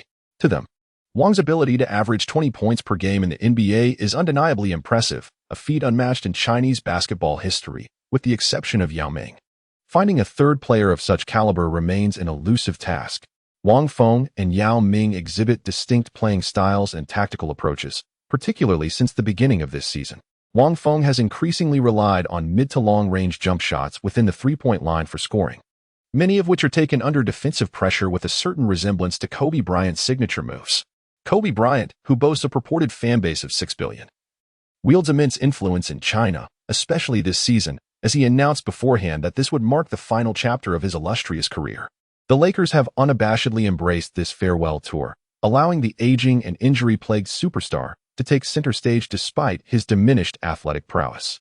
While the Lakers' performance has suffered as a result, both the franchise and its fan base remain thoroughly content. For the organization, this serves as a convenient pretext to openly tank for higher draft picks, a strategy they had long desired but hesitated to pursue outright due to the pride associated with a historic franchise. Under the guise of nostalgia, they now shamelessly embrace mediocrity, reaping both sentimental and strategic rewards. As for the fans, the mere opportunity to witness Kobe's final performances, regardless of his declining form, is enough to satisfy their devotion. Never underestimate the power of sentimentality. Despite Kobe's abysmal performance this season with a mere 35.8 field goal percentage and averaging only 17.6 points per game, he still managed to clinch the title of All-Star voting champion, surpassing even Curry, who led his team with phenomenal performances. Wang Feng's current playing style seems to be riding the wave of current trends, to the extent that in China, some have already begun hailing him as the successor to Kobe. This has garnered Wang Feng a substantial following. Presently, Wang Feng's fanbase in China is expanding at an astonishing rate almost daily, and his influence continues to grow exponentially. Wang Feng was well aware of the situation, having received intelligence from Yao's team. Yao's team was no ordinary group. Although they had made some missteps during Yao Ming's career, most of their decisions were sound. The mistakes from Yao's era had also endowed them with richer experience. After analyzing domestic big data, Zhang Mingji advised Wang Feng to emulate Kobe Bryant's playing style as much as possible. While this approach carried a hint of opportunism, Riding the wave of Kobe's retirement would undoubtedly bring benefits without harm. In fact, Kobe's early playing style and even his signature moves bore a striking resemblance to the basketball legend Michael Jordan. Though Kobe vehemently denied imitating Jordan, there was no denying that as one of the widely recognized successors to Jordan, he had reaped the rewards of that era. Of course, these were merely external contributing factors. The true decisive element remained the player's performance on the court. Without the extraordinary scoring prowess of Jordan or Kobe, no stylistic similarity would suffice. In the second quarter, both teams gradually rotated in their bench players. Wang Feng saw limited playing time, converting 2 out of 5 attempts for 5 points. Once Stephen Curry and Klay Thompson left the court, the Cavaliers immediately adjusted their defensive focus, putting immense pressure on Wang Feng and drastically reducing his efficiency. This was inevitable. Though Wang Feng's mid-range shooting, three-point accuracy, and contested shot ability all hovered around 90. Complemented by the gold-tier sharpshooter badge, placing his scoring ability among the league's elite, his weaknesses were equally glaring. His lack of strength left him at a disadvantage in physical confrontations. His limited vertical leap resulted in lower release points when shooting. More critically, several key attributes for self-creation were severely lacking. His ball handling barely surpassed 50. Offensive awareness was under 60, and pull-up shooting stood at a mere 72, the lowest among his shooting skills. The activation of the sharpshooter badge, requiring an average of over 80 in shooting attributes, had only been possible due to his 92 three-point rating balancing the average. Thus, despite Wang Feng's explosive scoring potential and efficiency, his deficiencies in self-creation significantly hampered his effectiveness against elite defense, even with the gold sharpshooter badge in play. It seems the direction for future development has already been determined. Wang Feng silently contemplated. After this season concludes and the rewards are obtained, all these abilities must be enhanced and elevated. Otherwise, with current capabilities alone, it's impossible to become the core pillar of a team. Fortunately, Wang Feng isn't the offensive linchpin for the Warriors. In the second quarter, Curry's icy shooting touch finally warmed slightly, 5 attempts with 3 successes, including 2 out of 2 from beyond the arc and 2 out of 2 from the free throw line, securing 10 points. By halftime, the score stood at 58-61. With the Warriors trailing by a mere 3 points. As the third quarter commenced, both teams fielded their starting lineups in full force. Wang Feng, facing J.R. Smith, couldn't help but smile. "What are you smiling at?" J.R. Smith gazed at Wang Feng's unsettling grin, feeling an inexplicable discomfort creeping through his entire being. Unable to suppress his unease, he finally inquired, "What is it?" "Nothing," Wang Feng replied nonchalantly. "I just think it's better to match up against you." J.R. Smith fell silent, his expression unreadable. Chapter 92, 33 points in 3 quarters. The crux does not lie with J.R. Smith. As long as Curry and Thompson return to the court, Wang Feng will be unstoppable. When facing the Warriors' full-strength lineup, the Cavaliers are forced to make difficult choices. After all, there are only 5 players on the court, and defensive priorities are inherently limited. If they focus on containing Wang Feng, it inevitably loosens their defense on either Curry or Thompson. In that scenario, the Cavaliers may well confront an unleashed Curry or Thompson in full flight. This situation is akin to facing the nearly invincible 5-star Warriors after 2016. With 3 elite scorers like Curry, Thompson, and Durant, you inevitably have to leave one open. It's simply unrealistic to shut them all down completely. Although Wang Feng currently can't compare to Durant, who is an unstoppable offensive weapon, his impact and tactical role are identical. Thus, as the third quarter began, Wang Feng immediately took up the offensive mantle for the Warriors. J.R. Smith tried his best to defend him, but hampered by his defensive limitations, his efforts yielded minimal results. In fact, during this quarter, Wang Feng also began utilizing pick-and-roll plays, with Green frequently stepping out to set screens and create space for him. By the end of the third quarter, Wang Feng had gone 5-for-9, adding another 12 points to his tally in that period alone. In the first quarter, he scored 16 points, followed by 5 in the second and another 12 in the third. By the end of 3 quarters, Wang Feng had already amassed an impressive 33 points, surpassing even LeBron James of the Cavaliers in scoring. Wang Feng's performance in this match was truly explosive. The opponent simply couldn't contain his scoring prowess. The CCTV commentators were utterly astonished, exclaiming that since Yao Ming's retirement, they had never witnessed a Chinese player deliver such spectacular performances in the NBA. The highest scoring record by a Chinese player in the NBA was set in 2004 when Yao Ming scored 41 points for the Houston Rockets against the Atlanta Hawks. The game went into triple overtime, with the Rockets narrowly securing victory thanks to Yao's phenomenal performance. One wonders if Wang Feng will have the opportunity to surpass this remarkable scoring milestone in the upcoming match. Opportunities certainly exist. As the third quarter concluded, the score remained tightly contested at 88-85, with the Warriors overtaking their opponents to enter the final period with a slender 3-point lead.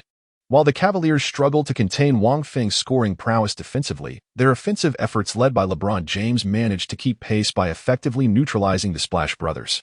The fourth quarter commenced with Kyrie Irving, silent throughout the previous three periods, suddenly erupting. First, he drained a contested three-pointer over Stephen Curry's defense, then drove aggressively to the basket, drawing a foul on Draymond Green and calmly sinking both free throws, racking up 5 consecutive points. Fueled by Irving's outburst, the Cavaliers reclaimed the lead. It must be acknowledged that while Irving may not embody the ideal leadership qualities as the team's second option, his ability to break open tightly contested games through individual brilliance remains undeniable. The situation has grown perilously dire.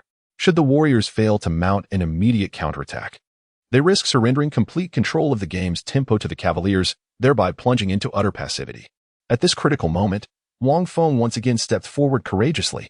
Wang Feng, positioned at the corner, swiftly dashed along the baseline to the opposite side. The Warriors' interior players promptly set a screen, effectively blocking Iman Shumpert, who had just subbed in and attempted to chase him down. Seamlessly receiving the pass, Wang instantly activated nearly all his badges: corner specialist, catch shoot, and quick draw, as the basketball left his fingertips like lightning, swishing through the net with perfect precision. Another three-pointer scored.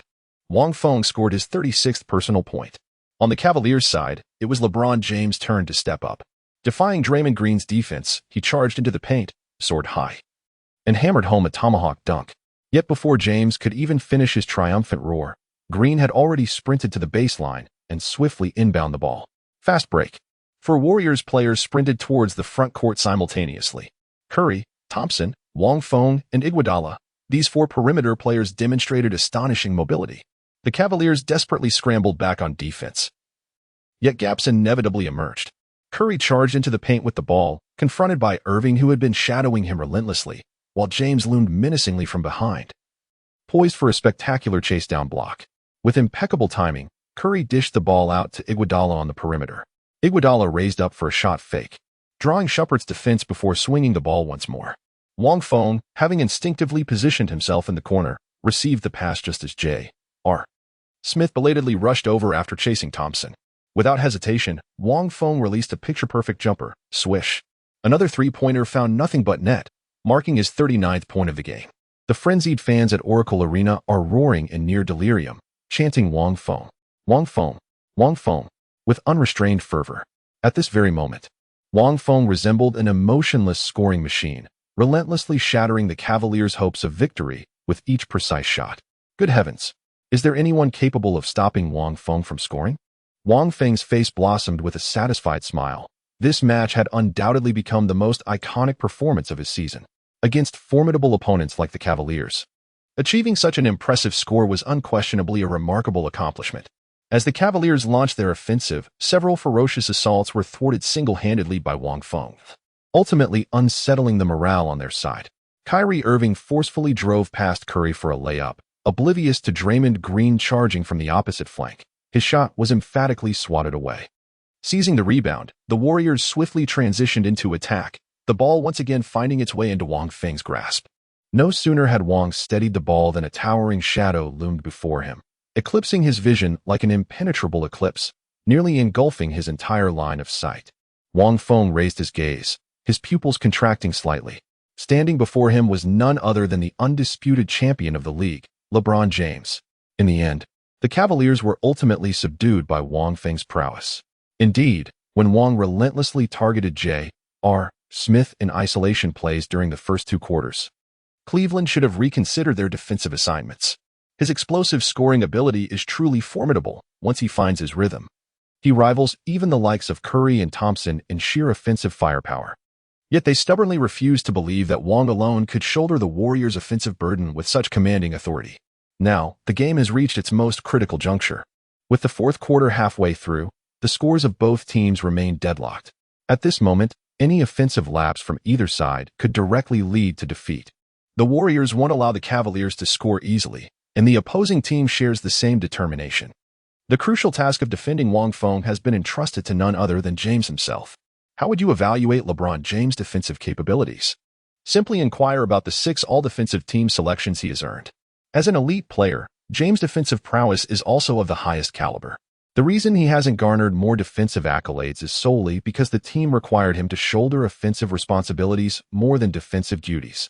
Chapter 93. Solo Kill on James. To truly comprehend the defensive prowess of James, one need only examine the defensive badges in the 2K video game series for the most vivid illustration. As the universally acknowledged strongest perimeter defender, Kawhi Leonard, a 2-time Defensive Player of the Year and 7-time member of the All-Defensive Team, boasts 13 defensive badges in the 2K series. Among these is 1 elite purple badge, Clamps, alongside 10 prestigious gold badges. Yet, in the identical position, James astonishingly possesses a staggering 16 defensive badges. Indeed, James' 16 badges may be slightly inferior in quality compared to Leonard's, comprising 1 purple chase down artist for gold badges, 6 silver badges, and 5 bronze badges. Yet this very composition demonstrates that James remains an absolutely peerless top-tier defender, in no way overshadowed by Leonard. Merely standing before James, Wang Feng immediately felt an overwhelming, nearly suffocating pressure emanating from him. If the previous Iman Shumpert had a comprehensive physical advantage over Wang Feng, then LeBron James' physical prowess utterly dwarfs Wang Feng's. Even Wang Feng's utmost speed and agility pale into insignificance when compared to James. This was not the aging veteran of 2022 who could no longer dictate the outcome of games, merely competing for scoring titles in his twilight years. The LeBron James of the 2015-16 season stood at the absolute peak of his physical prowess. His formidable frame in no way compromised his speed and agility. Though these attributes might not have reached the mythical 99 rating, they hovered impressively around 95. Impossible, given my current abilities. Matching up against this version of James would prove far too formidable a challenge. At this moment, Wang Feng harbored an intense desire to pass the ball to his teammates. With James and J.R. Smith switching defensive assignments, wouldn't it be ideal to deliver the ball to Green, who was originally matched up against James? A modicum of intelligence would suffice to comprehend the principle of leveraging one's strengths to exploit the adversary's weaknesses. Yet, at the very moment of passing the ball, Wang Feng abruptly halted his motion. Why evade? Should one retreat simply because the opponent appears mightier? By what right? Wang Feng stood face to face with James. In the broadcast studio, the commentator's voice suddenly rose 2 octaves higher. It seems Wang Feng's continuous scoring has provoked James, the league's top player, who now prepares to personally guard against him. At this moment, Wang Feng should have passed the ball. James possesses formidable defensive capabilities, and Wang Feng's physical attributes pale in comparison to James, placing him at a natural disadvantage. In such crucial moments, offensive efficiency must be prioritized by entrusting the ball to the team's offensive cornerstone, Curry. Now is the time for the team leader to rise to the occasion and shoulder responsibility. Wang Feng opted not to pass the ball. Appearing determined to challenge James one-on-one, Wang Feng swiftly maneuvered, executing a sudden crossover from the left with remarkable velocity. Yet James matched his pace effortlessly, having already anticipated the move and positioned himself to cut off Feng's driving lane, skillfully forcing him toward the weaker side. At this moment, everyone's heart was suspended in their throats. Wang Feng stumbled under James' aggressive defense, struggling to maintain his dribble. Indeed, an opponent of James' caliber proved far too formidable for him at this stage. In that case, we have no choice but to take a gamble. Wang Feng steeled his heart, dribbling the basketball with a sharp bounce from his left hand to his right. Simultaneously, he planted his feet and came to an abrupt halt, instantly retreating a step to create some distance from James. Step back jumper. The Gap Hunter badge activated.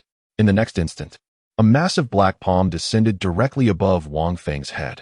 His pupils contracted sharply. So fast, even the lowest-ranking bronze void hunters were practically useless against James. The arrow was already knocked on the bowstring. There was no turning back now. Wang Feng could not see the basket at all, yet gritted his teeth and flicked the basketball toward the hoop purely by instinct. With the aid of his silver quick draw badge, his release was lightning fast, evading LeBron's block attempt. Simultaneously, his golden Deadeye badge began to activate, struggling desperately against the overwhelming pressure of James' near-impeccable defense. No one anticipated that Wang Feng, a mere fledgling, would boldly take the initiative to attack James, the undisputed top player in the league. The basketball soared towards the hoop a split second before LeBron could react, eliciting a faintly surprised arch of his eyebrows. Even the seasoned veteran hadn't anticipated Wang Feng's lightning-quick release, foiling his attempted block. Yet it mattered little under such intense defensive pressure. The shooter's form had completely broken down. There was no way the shot could possibly find its mark. Clang! From behind came the resonant sound of a basketball striking the rim, as if echoing James' thoughts. Splash! Yet in the very next moment, the stadium erupted into a deafening roar of frenzied cheers. What? James turned around in astonishment, only to see the referee raising his hand to signal a valid score. The ball went in? James gazed up in disbelief at the overhead stadium screen, where the replay of the previous moment had already begun. Under James's tight defense, Wang Feng's entire sequence of movements had been unsteady and awkward, including his shooting form, which was completely distorted. Yet the basketball miraculously hit the front rim, bounced high, then dropped into the hoop after a couple more bounces. Against all odds, Wang Feng had actually scored. Damn, the luck of the gods must be with him. Wang Feng wiped the cold sweat from his forehead, his heart filled with nothing but sheer relief. That single, seemingly simple offensive play had made him fully comprehend the vast chasm between himself and a legendary superstar like James. The fact that the shot went in was almost entirely due to luck. The very manner of the score made that abundantly clear. Certainly, a 90 mid-range shooting accuracy coupled with the golden sharpshooter badge serves as the fundamental foundation that allows Wang Feng's luck to manifest its effects. My heavens, Wang Feng actually scored against James. 41 points. This marks Wang Feng's 41st point in this match. He has already matched Yao Ming's highest scoring record in the NBA. In the CCTV broadcasting studio, the commentator was overwhelmed with excitement. It was impossible not to be exhilarated. The last time a Chinese basketball player could go toe-to-toe with NBA superstars on equal footing was during the legendary Yao Ming versus Shaquille O'Neal era. How many years has it been since Chinese football fans witnessed such an electrifying spectacle? Now, Wang Feng has achieved it, though merely a single round of offense. This very moment shall undoubtedly be etched into the memories of countless Chinese football fans for years to come. Successfully isolated and scored upon by Wang Feng. Even if luck played a significant role, it still left James visibly embarrassed. In the next possession, James aggressively took matters into his own hands, driving straight to the basket and drawing a defensive foul from Green. Unfortunately, he only managed to sink one of the two free throws. As the game transitioned, James locked onto Wang Feng once more, his darkening gaze resembling a lion fixated on its prey. Come on, try to score on me again. But would Wang Feng dare to challenge him a second time? Having already gained an advantage, one ought to know when to stop. Persisting recklessly beyond reason is sheer folly. This round, Wang Feng didn't even attempt to receive the ball, instead darting straight to the corner three-point line, contentedly idling there. James,